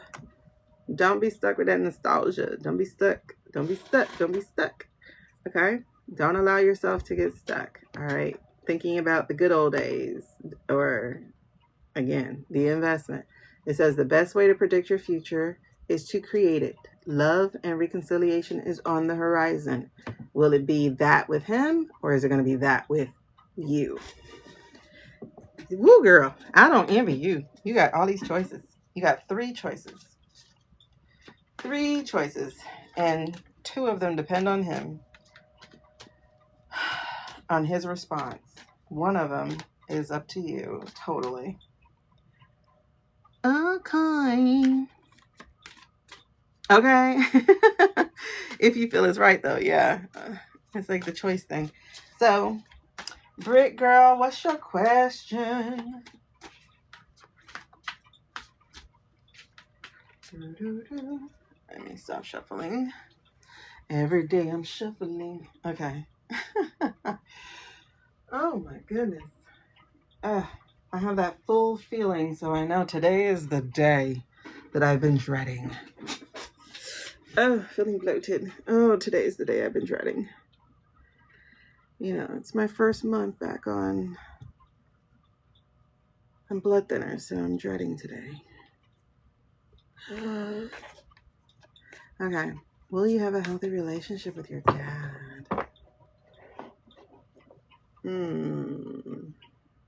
Will Brit have a healthy relationship with her dad? How can I see? What? What can I see? Is it hers? Is it hers? No. Yes? No. Okay, put it to the side. Oh, okay. All right. What can I say except you're welcome? Girl. Okay. That song from Moana. Maui to Moana. Kind of narcissistic song. Will Britt have a healthy relationship? Feeling like somebody owes you something. Ooh, is that the daddy situation? Mm-hmm. Okay, so it's really interesting. This relationship, this emotional cup is a yes. It is a yes. Huh, okay. Real quick, talk to me about that. What can I say? You're welcome.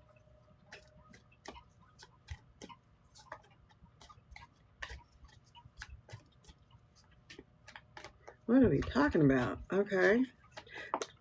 Yes?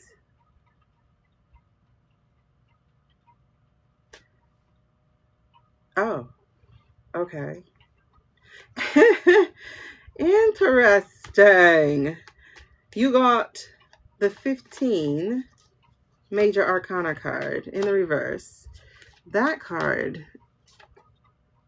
Okay, that explains it, child. That explains it. Yes. For people who are interested in contacting me, I see people keep using that thing. Send me actual message because I don't know where that thing goes. I think all it says is these people wanted to contact you. I am too introverted to say, hey, what did you want? Okay. Maybe I'm too uncouth because I'll say, hey, what did you want? If you want something, please message me. That way it's an invitation into a conversation. Okay.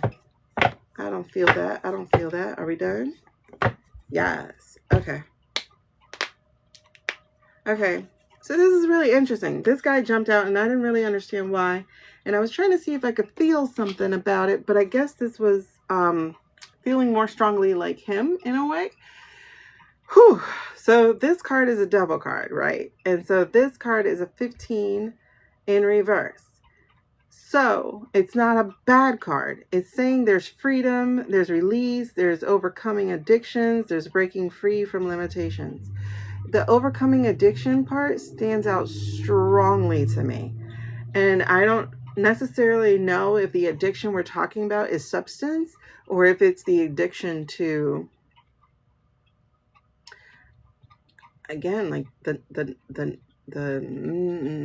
I want to say misery, power,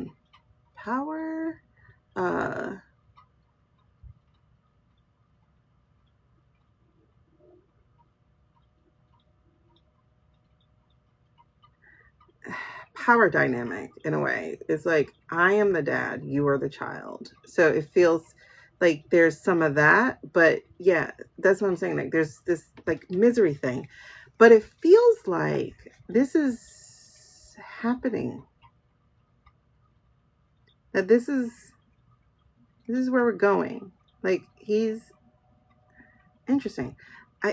It's a no card flipped in reverse. So that trends towards a yes. And the yes is going to be contingent on him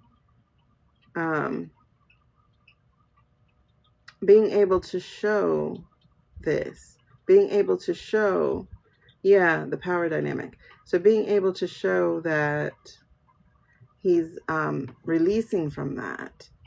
And the breaking free for limitations kind of play with my mind too, but it's mostly the overcoming addictions. Whatever those devils were that was in his life, I don't know if he's had like a ghost of Christmas past type of situation, like he's had some kind of visitation, so to speak, maybe through dreams. Parents. I feel like he got chastised in a dream. That makes some sense. It feels like he got chastised in a dream. Like somebody came and told him he was wrong. Yeah. Okay. I see both parents. So I feel like he got chastised. Which is interesting. So these cards came out and it says new beginnings. So I was a little confused about that, right? Because I could definitely feel like there was a wall, right?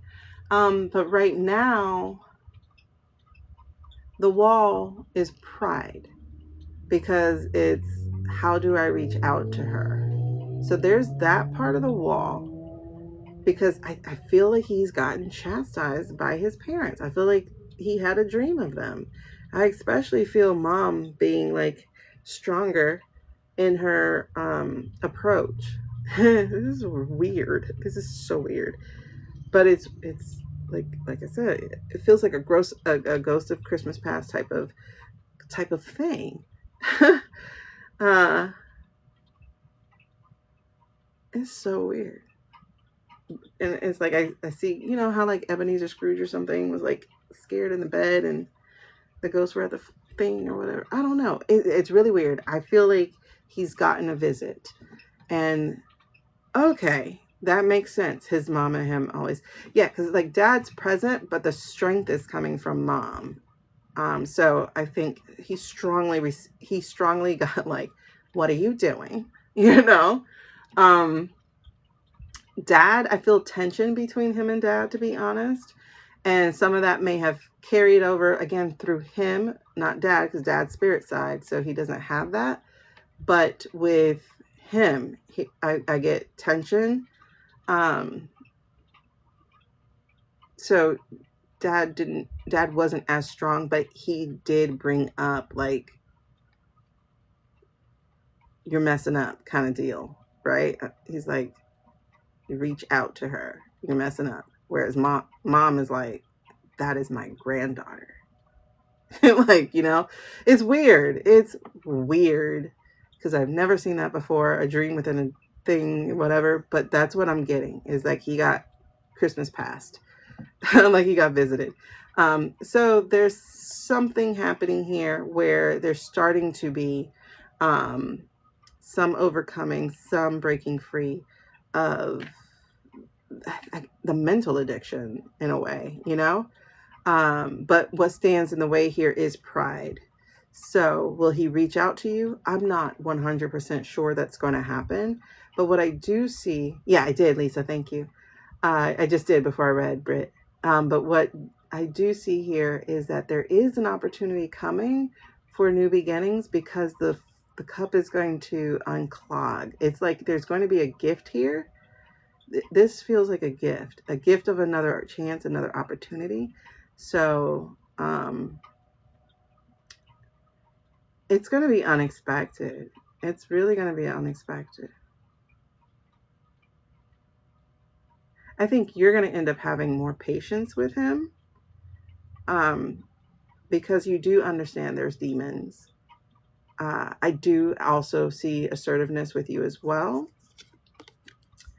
Because, baby, while there is the tradition of, yes, because it's hard to let somebody antagonize you. So it's like you give back to them. You know what I mean? But it says, while there is tradition of that father-daughter role, and that is part of it, and I think that's also part of what makes you want to fix this in a way, because that's my father, that's my dad. But I'm also going to suggest you remember that's also a human being, and it's a human being without tools. Okay. But the other part of that is you only have to accept it so far, you know? Okay. Because I also see here that there will be guidance. And what I did want to tell you, and I'm getting goosebumps about it, so that's really great. I was going to tell you to connect with your grandma, because your grandma is really pissed off. She's like, that's my granddaughter, you know? So I do feel like he got ghosted Christmas past by them. And why I laughed is because this, yeah, it's like going up my hair. This is a 15 and it's in the reverse. This is a 15 and it is in, hold on. I don't know what's 15 for you guys, but this was a 15 the way it came out and it's in the upright. So there feels like there's an opportunity. There feels like there's an opportunity. Just understand it's never going to be what you think a father-daughter relationship is supposed to be. So you're going to have to temper your expectations and you're going to have to accept him where he is. And that's okay. Okay? Because one thing about parents, whoo, child, they can get on your nerves. They're like children who are reversing. Okay? They go from being powerful over you to being like, oh my God, really? Temper your expectations. You're not going to get the movie. Okay? You're not going to get the movie. Just meet him where he is and keep your, all right, we're not talking about that. Nope, we're not doing that. You know what I mean? There's some boundary here, but it's also, but I don't hate you. Okay? It's like, keep boundary. You can't push me over. And honestly, I just got this weird sense of pride for that, for you holding boundaries. He's going to feel that pride. Oh, she's stubborn like me. Yeah, so it's not bad, babe. It's not bad. Just temper your expectations. Okay? Girl, me too. I'm the oldest child. And listen, I'm over here like, I don't know. I probably got to fix what I've been saying. Because I'm like, listen, when you get me out of here, I'm not coming back. You know that? So I hope my younger sister is good at caretaking. Because that won't be me. But there's no but to that. I'm not caretaking. I know that. So it's like, if you want me to take care of them, you got to give me money. You got to let me make the money so I can put them with a nurse or whatever. Because I'm not doing it. Nope. Not me. And I know that about myself. So I'm definitely not doing that. But there is some hope. There definitely is some hope. There's a star of it. There's some hope. And it definitely will happen before he passes. It will happen before he passes. So there's not just hope. It's like, have faith that there is hope. There is going to be a northern star. There is going to be a guiding light. There's hope. There's hope. Ooh. Yeah. And it was really, okay, so it's really interesting. Like I said, we just saw, God, why did I do that already? And it's weird. So, okay, so, of course, you are not here where I can find you. Looking at that 4 of Swords, right? I received, I heard lay down his sword. And that's like, oh, duh, it's in the front of all things. Boom. But it says like lay down his sword. So it's like these things that he had, like before he passes, he's going to lay down his sword. And here the golden feels good. It feels like, you know, the saying, like everything's golden, like it gets better. And so even that last thing, he gets to bury it. But it's like beneath him. You know what I mean? So it's like, he's not going to be holding it. It's not going to be above him like these other things have been his whole life. So he'll be able to have some peace. That's interesting. Beautiful. Yeah, that's what I'm saying. There still needs to be boundaries, right? So it's like, yeah, we're not doing that. But like I said, even you exercising the boundary is going to, for some reason, it's going to spark pride. Like, oh, she's stubborn like me. Like, he's going to like that part, which is interesting. It's very interesting. All right, so we're going to do one more reading. Who was it? Who was it? Something got a hold up. Wait, what is, who? Uh-oh, we got another song here coming in. I lose control when you're not next to me. All right, who's reading? We did Brit. Who? Oh, duh. Janice. Where you at, girl? Will my comic book series Imitator be successful when it comes out? Oh my God, why does that feel good? That's gonna feel good. Oh, okay. Aaliyah, we'll come back to you. Sorry, I just stepped into this one, so it's like, oh wait, I gotta come back. Oh, your dad's estate too. Yeah. Okay, hold on.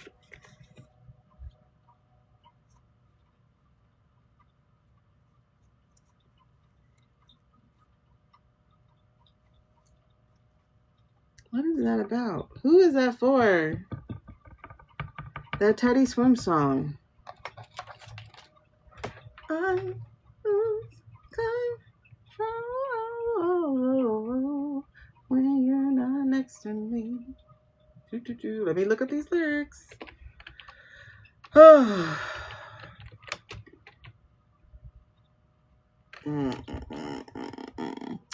That Teddy Swim lose control thing. Something got a hold of me lately. I don't know myself anymore. It feels like the devil's knocking at my door. Oh, does that go with Brits? Out of my mind. How many times did I tell you I'm no good at being alone? Yeah, it's taking a toll on me. Trying my best to keep from tearing the skin off my bones. Falling apart. I mean, I know it goes into something that's inappropriate for a father-daughter relationship, but it's that first part. Is that hers? Yeah, that man's plagued, man. He is plagued. He is plagued. That's what I'm saying. Like, you can meet him right there and be like, okay, you're who you are, right? You are who, yeah. You are who you are. Yeah. Disagreement, lack in communications, incompetence. Who's that for?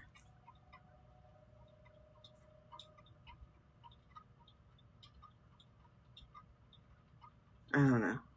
I don't know who that's for. Oh, shoot, too. Oh, yeah. Okay. Dang, Britt. All right. So there's that, right? So, you know, the disagreements, the lack of communication, the incompetence, the being unrecognized, you know, for what you've done, etc. But then there's this. There's you. And that's the Queen of Emotional Stability, right? It's the Queen of Emotional Stability. It's your empathy. Like, empathy from a distance. Empathy with boundaries. You know, like, okay, I see you. You're human. You're not my dad. You know, like that kind of thing. And the intuition's a big thing. So that was like you and him. So, all right. Again, temper your expectations. Because unless somebody's doing that kind of work, yeah, they do got big trauma. And that can't be yours.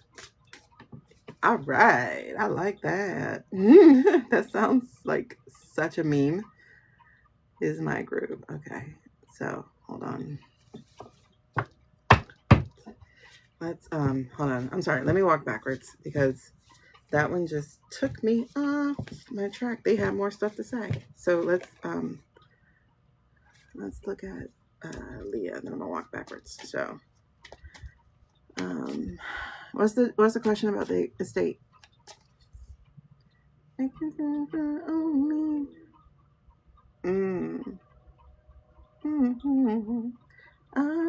lose. Yeah, it feels like I don't have.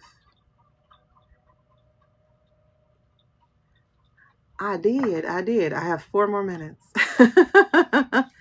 All right, Leah girl, what's your question about the dad estate? I lose. Yeah. It's an addiction. That's what I feel like. It's an addiction. But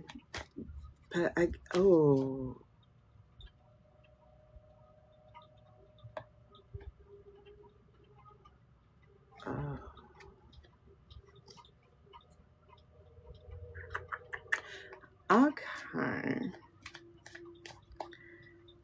Time seems to be an issue. All right. I inherit property to be sold. Okay, but what's the question you want, babe? Are you asking if it'll be sold? Like, I don't know what you're asking. I Okay.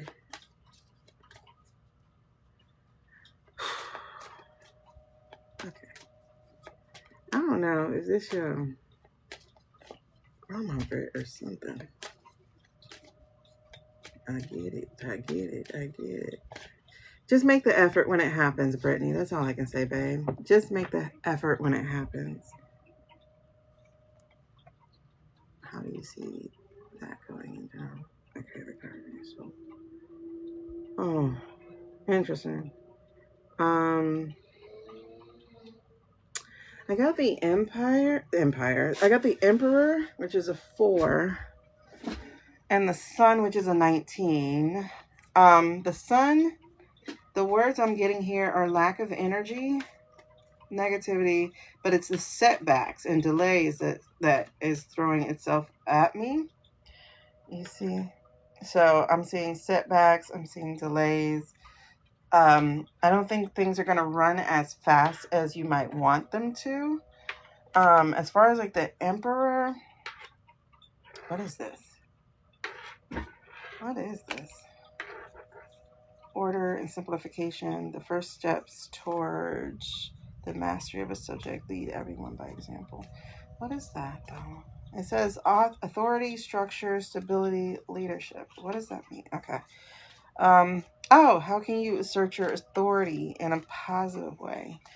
So this is going to be basically leading, I want to say leading the sale. Feels like the solicitors, like whoever the legal minds are going to be, they might be trying to railroad you. Oh, look out for, interesting. Look out for, what is the word? Not grifting, kind of. Look out for, oh my God, what is the word?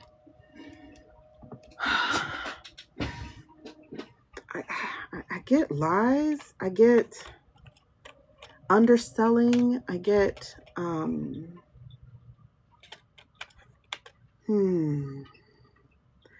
you need to educate yourself on what this entails so that you are aware. It's your property, but your stepmom has a lifetime estate she's giving out to her.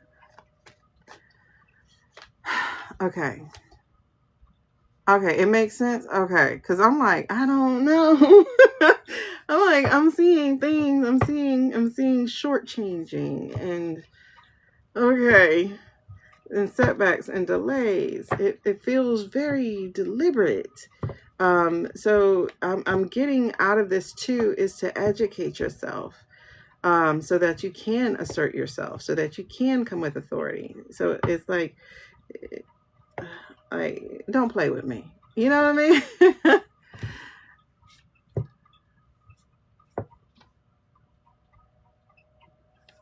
Oh, I did? Oh, I missed it. Okay. I don't even know, girl. I don't even know what I said.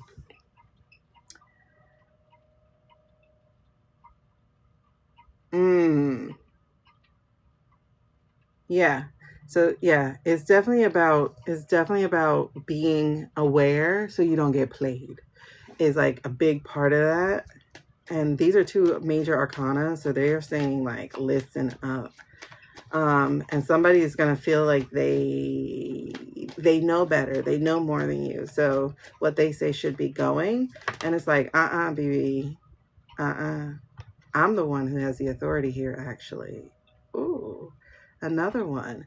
This is the 6, the Lovers, love, harmony, partnership, choices, love, harmony, relationships, choices, partnership, union. Love is not about possession. Love is about appreciation. Okay. It's gonna go forward. This is a yes card. It's gonna go forward when there is unity. It's gonna go forward when there's the same idea. But it's almost like it's giving you the playbook. This feels like it's giving you a bit of the playbook, like how to approach this is interesting. It's feeling like a little bit of, feels like a little bit of, oh yeah, that's a good one, Amy. Oh, okay, perfect. Thank you. Because I'm like, I don't remember what I said. It's feeling like a little bit of a playbook here about how to finagle your way, how to finesse your way. Because it says here, love is not about possession. Love is about appreciation. So it's like going, it almost feels like a movie, you know, like in the little movies where they do the little speech and stuff. It's like persuasive speech, like talking about that relationship or whatever. Like it feels like that's an interesting way of going at it, is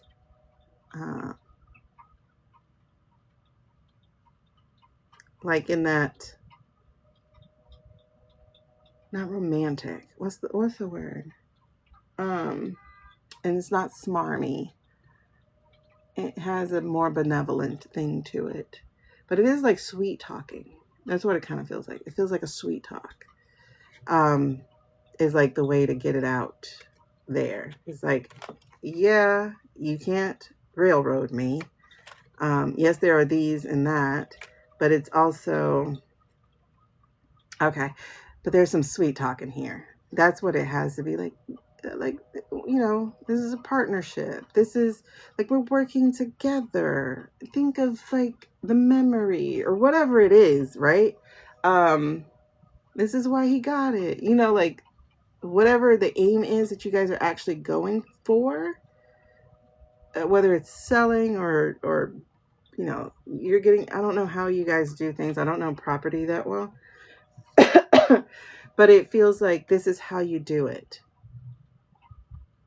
Okay, good. It feels like this is some sweet talking. We can't go in with facts. We have to go in with feelings on this. It feels like the playbook. It feels like the playbook. That feels majorly playbookish. Just one card, please, to clarify. Yeah, that feels playbook. I lose control. That's not a song. That's just a song. Wait, is it? Really? Okay.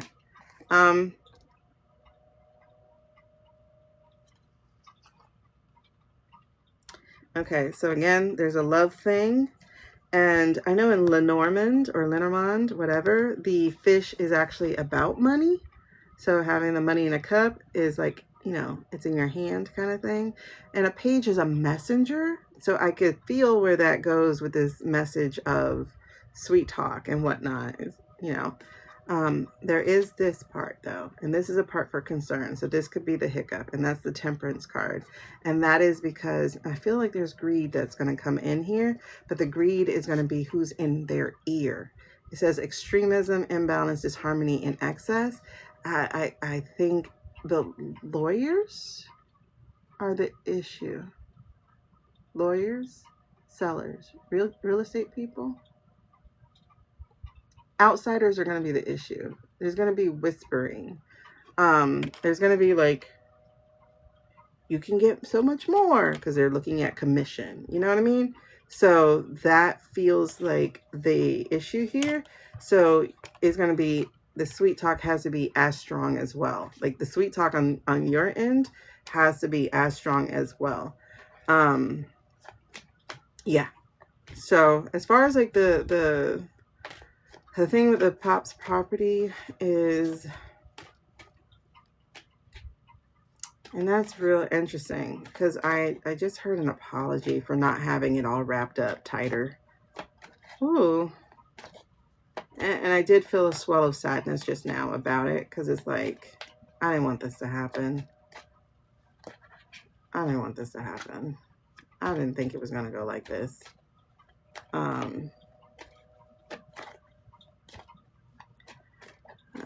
Pop. Best laid plans and all, right? Yeah. Get in writing. Yes. Yes. Yes. Everything needs to be with them. Everything has to be in writing.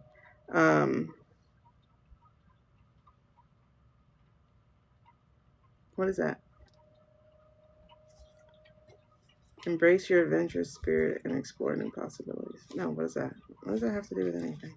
It says lack of inspiration, lack of enthusiasm, lack of ambition, block creativity. What does that have to do with anything?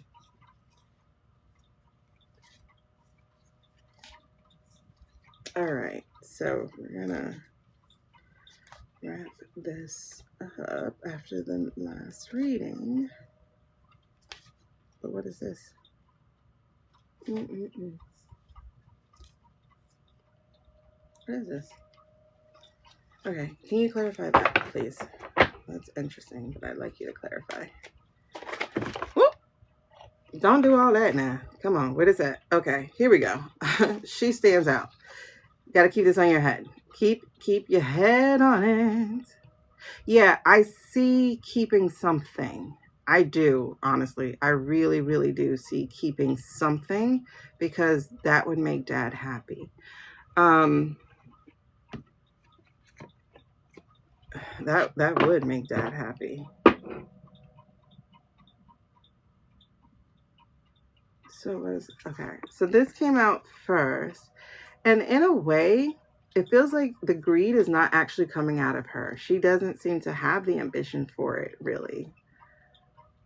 It is other people. Yeah, she really doesn't. Yeah, legacy for sure, especially. But yeah, it feels like this isn't her doing, but other people. But your wisdom will reign. So learn what you need to learn so that you can play on an even foot, get the right team, and be aware of the snakes in the grass. Let your wisdom and your discernment lead the way. That's going to work for you. So how will it turn out? Oh, it's going to be fun and games. Fun and games. But I definitely do. Oh, yeah, goosebumps all around. It's going to be fun and games. So if you think about it like that too, think about it. This is a fun and games part of the movie. You know what I mean? All right. So you're welcome. That was really interesting. That was really interesting. All right. Cool beans.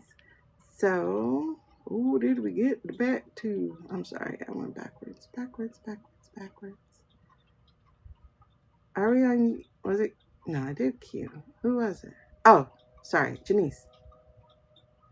Will my comic book series, Imitator, be successful? Okay, like I said, that feels good again. So, will Janice's comic book? Ooh, Imitator. Ooh.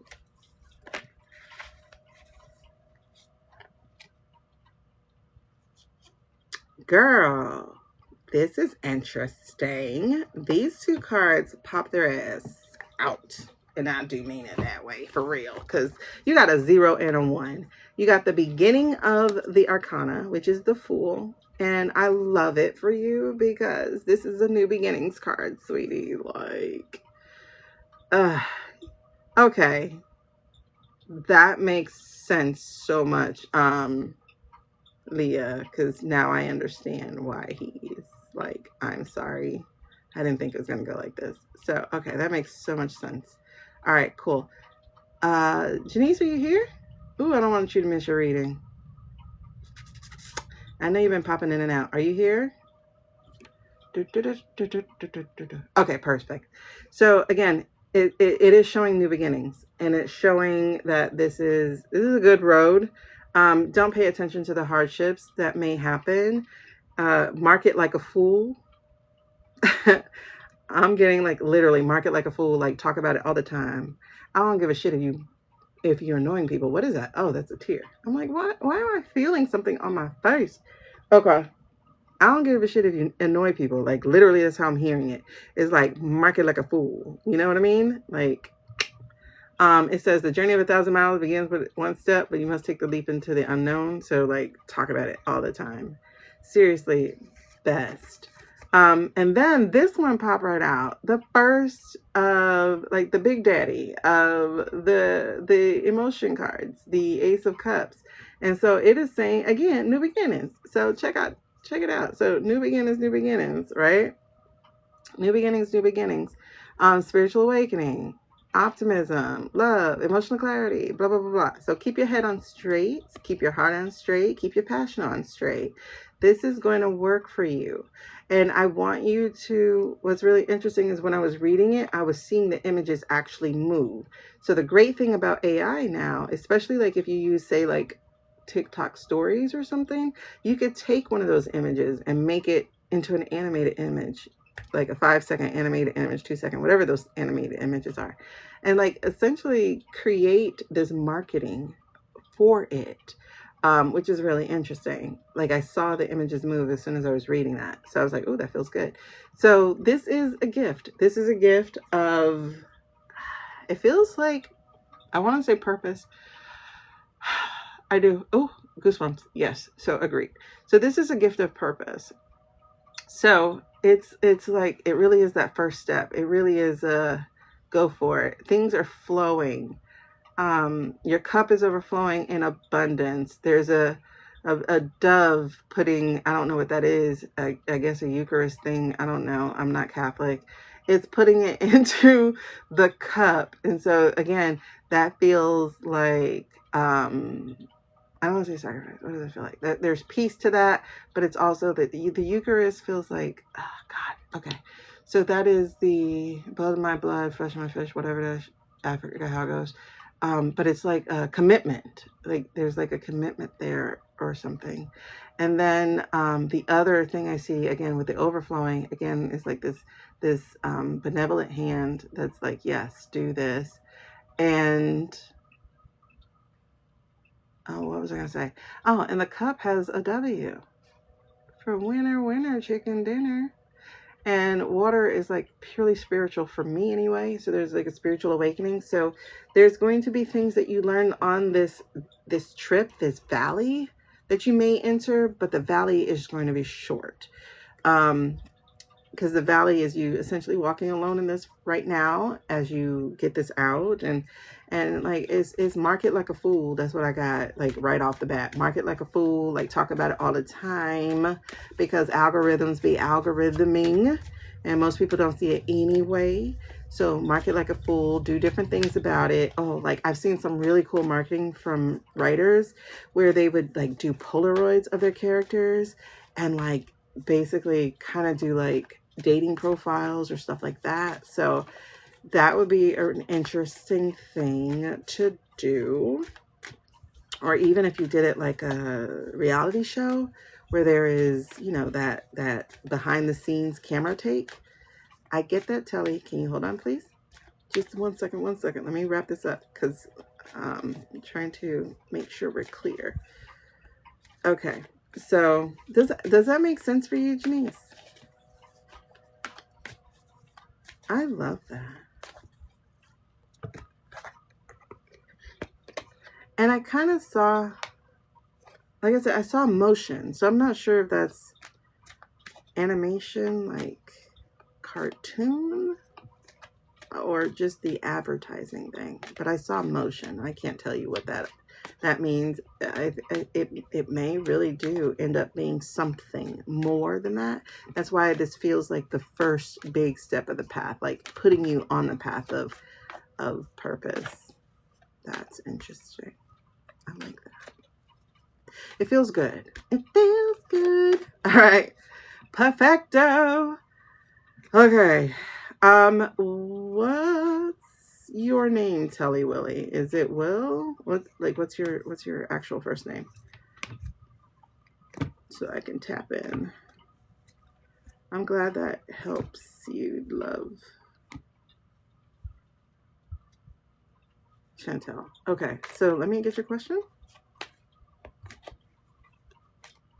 Again, when we ask questions, please ask them from your energy. So it's about what you will do as opposed to how does somebody else feel. Like, I'm not going to tap into their energy. I'm going to tap into yours. This feels good. I think you're creating this. Janice. Legacy. This is legacy. You see that? So that feels like the wrap of what we were just talking about with your imitator. There's legacy here. Home is where the heart is. Okay, good. Legacy is standing out big time. Chantel, did you put your question?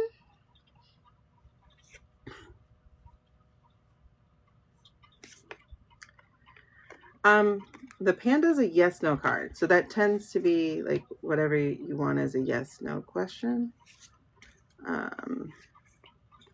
The other, like that type of question would be one of the other ones. So is there anything in particular you want to look at? And if so, please word the question towards what you actually like want to have answered.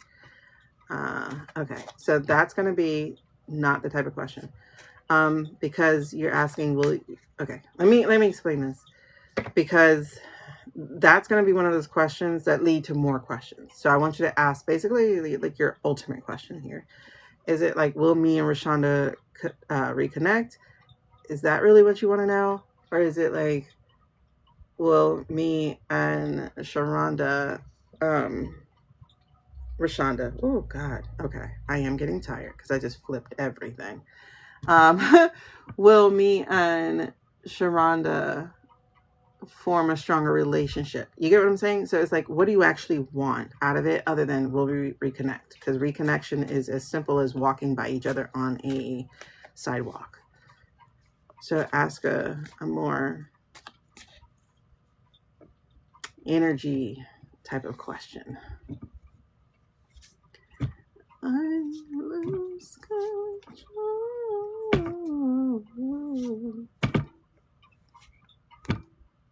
Okay. So, will me and Rashonda form a stronger. Okay, so will Chantel.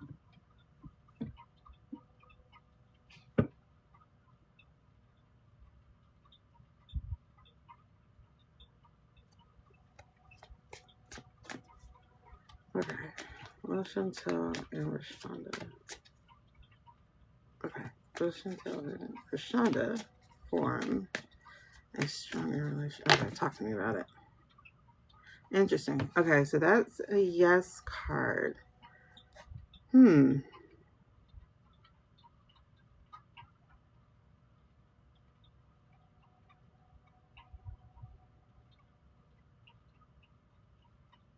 Okay, what does that mean?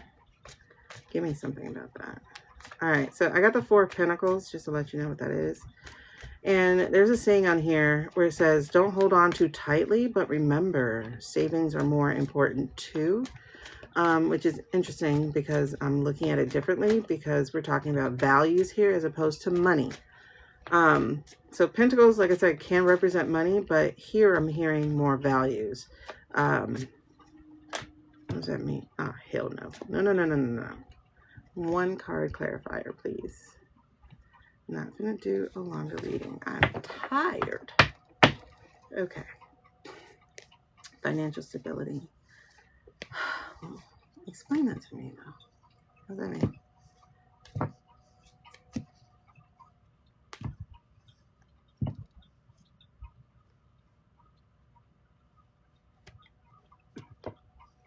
Okay. So it's really interesting because the Teddy Swims song comes right back up, right? But now it's in a different way. It's not about a demon chasing you. Here, it feels like insatiability almost. Like, I need to be with you. I mean, the song is about insatiability, actually. Okay, but I'm hearing. Okay, so yeah. Yes, it's going to happen. But I feel like the words that are on here are actually cautionary words, because it says financial stability, security, conservatism, control, and possession.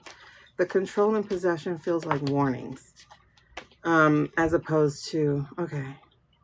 And that's what I wanted to understand. So it's like, yes, will you form a stronger relationship? Yes, but here's a thing to be aware of. So it is a be aware of control and possession. Nobody owns anybody, and we need to remember that, whether we do labels or not. Nobody owns anybody. So if you hold on too tight, you're actually going to lose. That's a big thing too. But also, if you let go, like no I hear the question, like, what are we doing? What are we to each other? Like that. Like if there's nothing on it, then it's too loose. So it's like finding the right balance at the right time. But also, again, as part of the cautionary tale is this, oops, which is the King of Wands. And this came out in the reverse.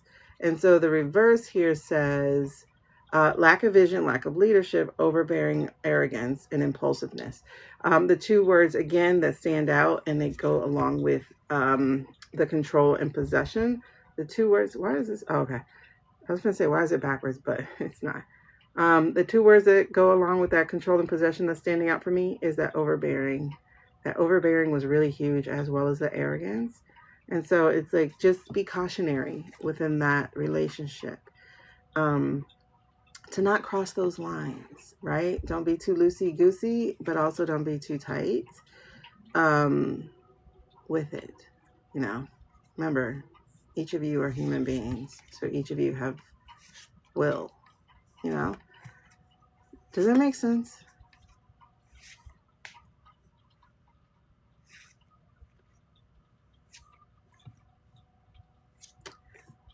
Okay. Okay, good.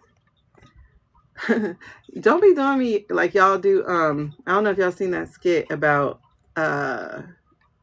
Sylvia Brown, which, by the way, really interesting. I did have a reading with her before she passed, like several years before she passed. It was a lot. It was $700. But I was like, if my mom's going to steal my money, I might as well waste it on what I want. All right, girl. I think I read you, right? All right, awesome. I'm actually getting off too. Because one, I've never done a reading this long. I just hit 9 hours on the dot. So this is the last thing that I do. But yeah, so the joke of it is, and it's actually not a joke. I actually watched a clip of her doing this and somebody's like, where's my dad? They're like, dead. Where's my other dad? He drowned. What happened to him? It was just like, oh my God. And then somebody was like, she gave somebody an answer and she goes, that doesn't make sense, but okay, thank you. And people are like, what do you mean? Okay, thank you. Hopefully, Britt. Oh, Britt. Well, the two subjects we mostly talked about, I will say, is Cankles, is his health. He had a health incident. I don't know if you saw my post on my page. It should be my last post, but Under the Desk News on their thread talked about an emergency situation that happened yesterday. Yes, so we read on that. And then we also read on Snap, and we got that. One, we got that Cankles is actually still at Walter Reed, that he did have an issue, and that's actually not him in Florida. And then two,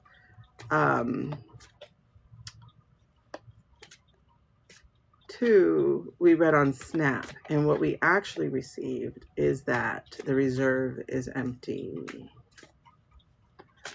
We got the reserve is empty. Those were like largely the bigger readings on the political tip. We went further into it, like, what does he have? What's the issue? So we saw like a blood vascular issue. What is this? What is this for? Oh, the Snap stuff. Because we also saw, as far as that money is concerned, there's relief coming. But one of the things that came up was that WIC is not going to be funded because WIC is separate from SNAP. And so what needs to be happening is that people need to be vocal about the fact that WIC is separate from SNAP and that formula has to be funded. So that's the next conversation that needs to be happening. But I do see here that there's going to be recovery. There's going to be hope. And we did get that there would be a release of the monies or stuff. And I think it's because this man had this health issue. And so any response would be coming not from him necessarily. And so that's big trouble. I feel like people are telling,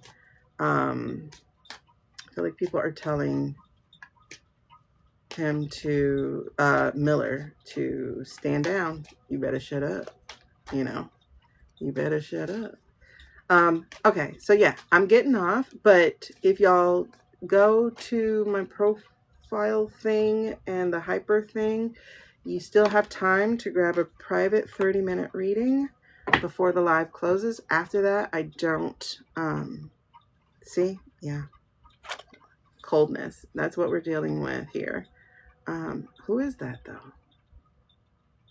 This is a government, actually. The government, yeah. The government's female. And that's why she's out of balance. The government's actually feminine energy. And right now she's being run by a bunch of bitches. Didn't mean to say it that way. But they're not necessarily feminine energy. Okay, so yes, there are private readings. As soon as I get off, I will not be honoring those anymore. Yeah. Anyway, I'm gonna get up. I think that's look. I think that is. See, yep. Unfairness, dishonesty, biasness. There we go. There's the guy. Justice. I can't do today. And I wish I knew how to change that thing to no same day readings, because I got thrown off with that before. The next available would be on a Tuesday. It would be on a Tuesday, because Tuesday, Thursdays are my reading days. Normally, I did add, I don't know if I still have Saturdays for November, but I did add some back in October. But it's, I'm actually about to go to a drone show today.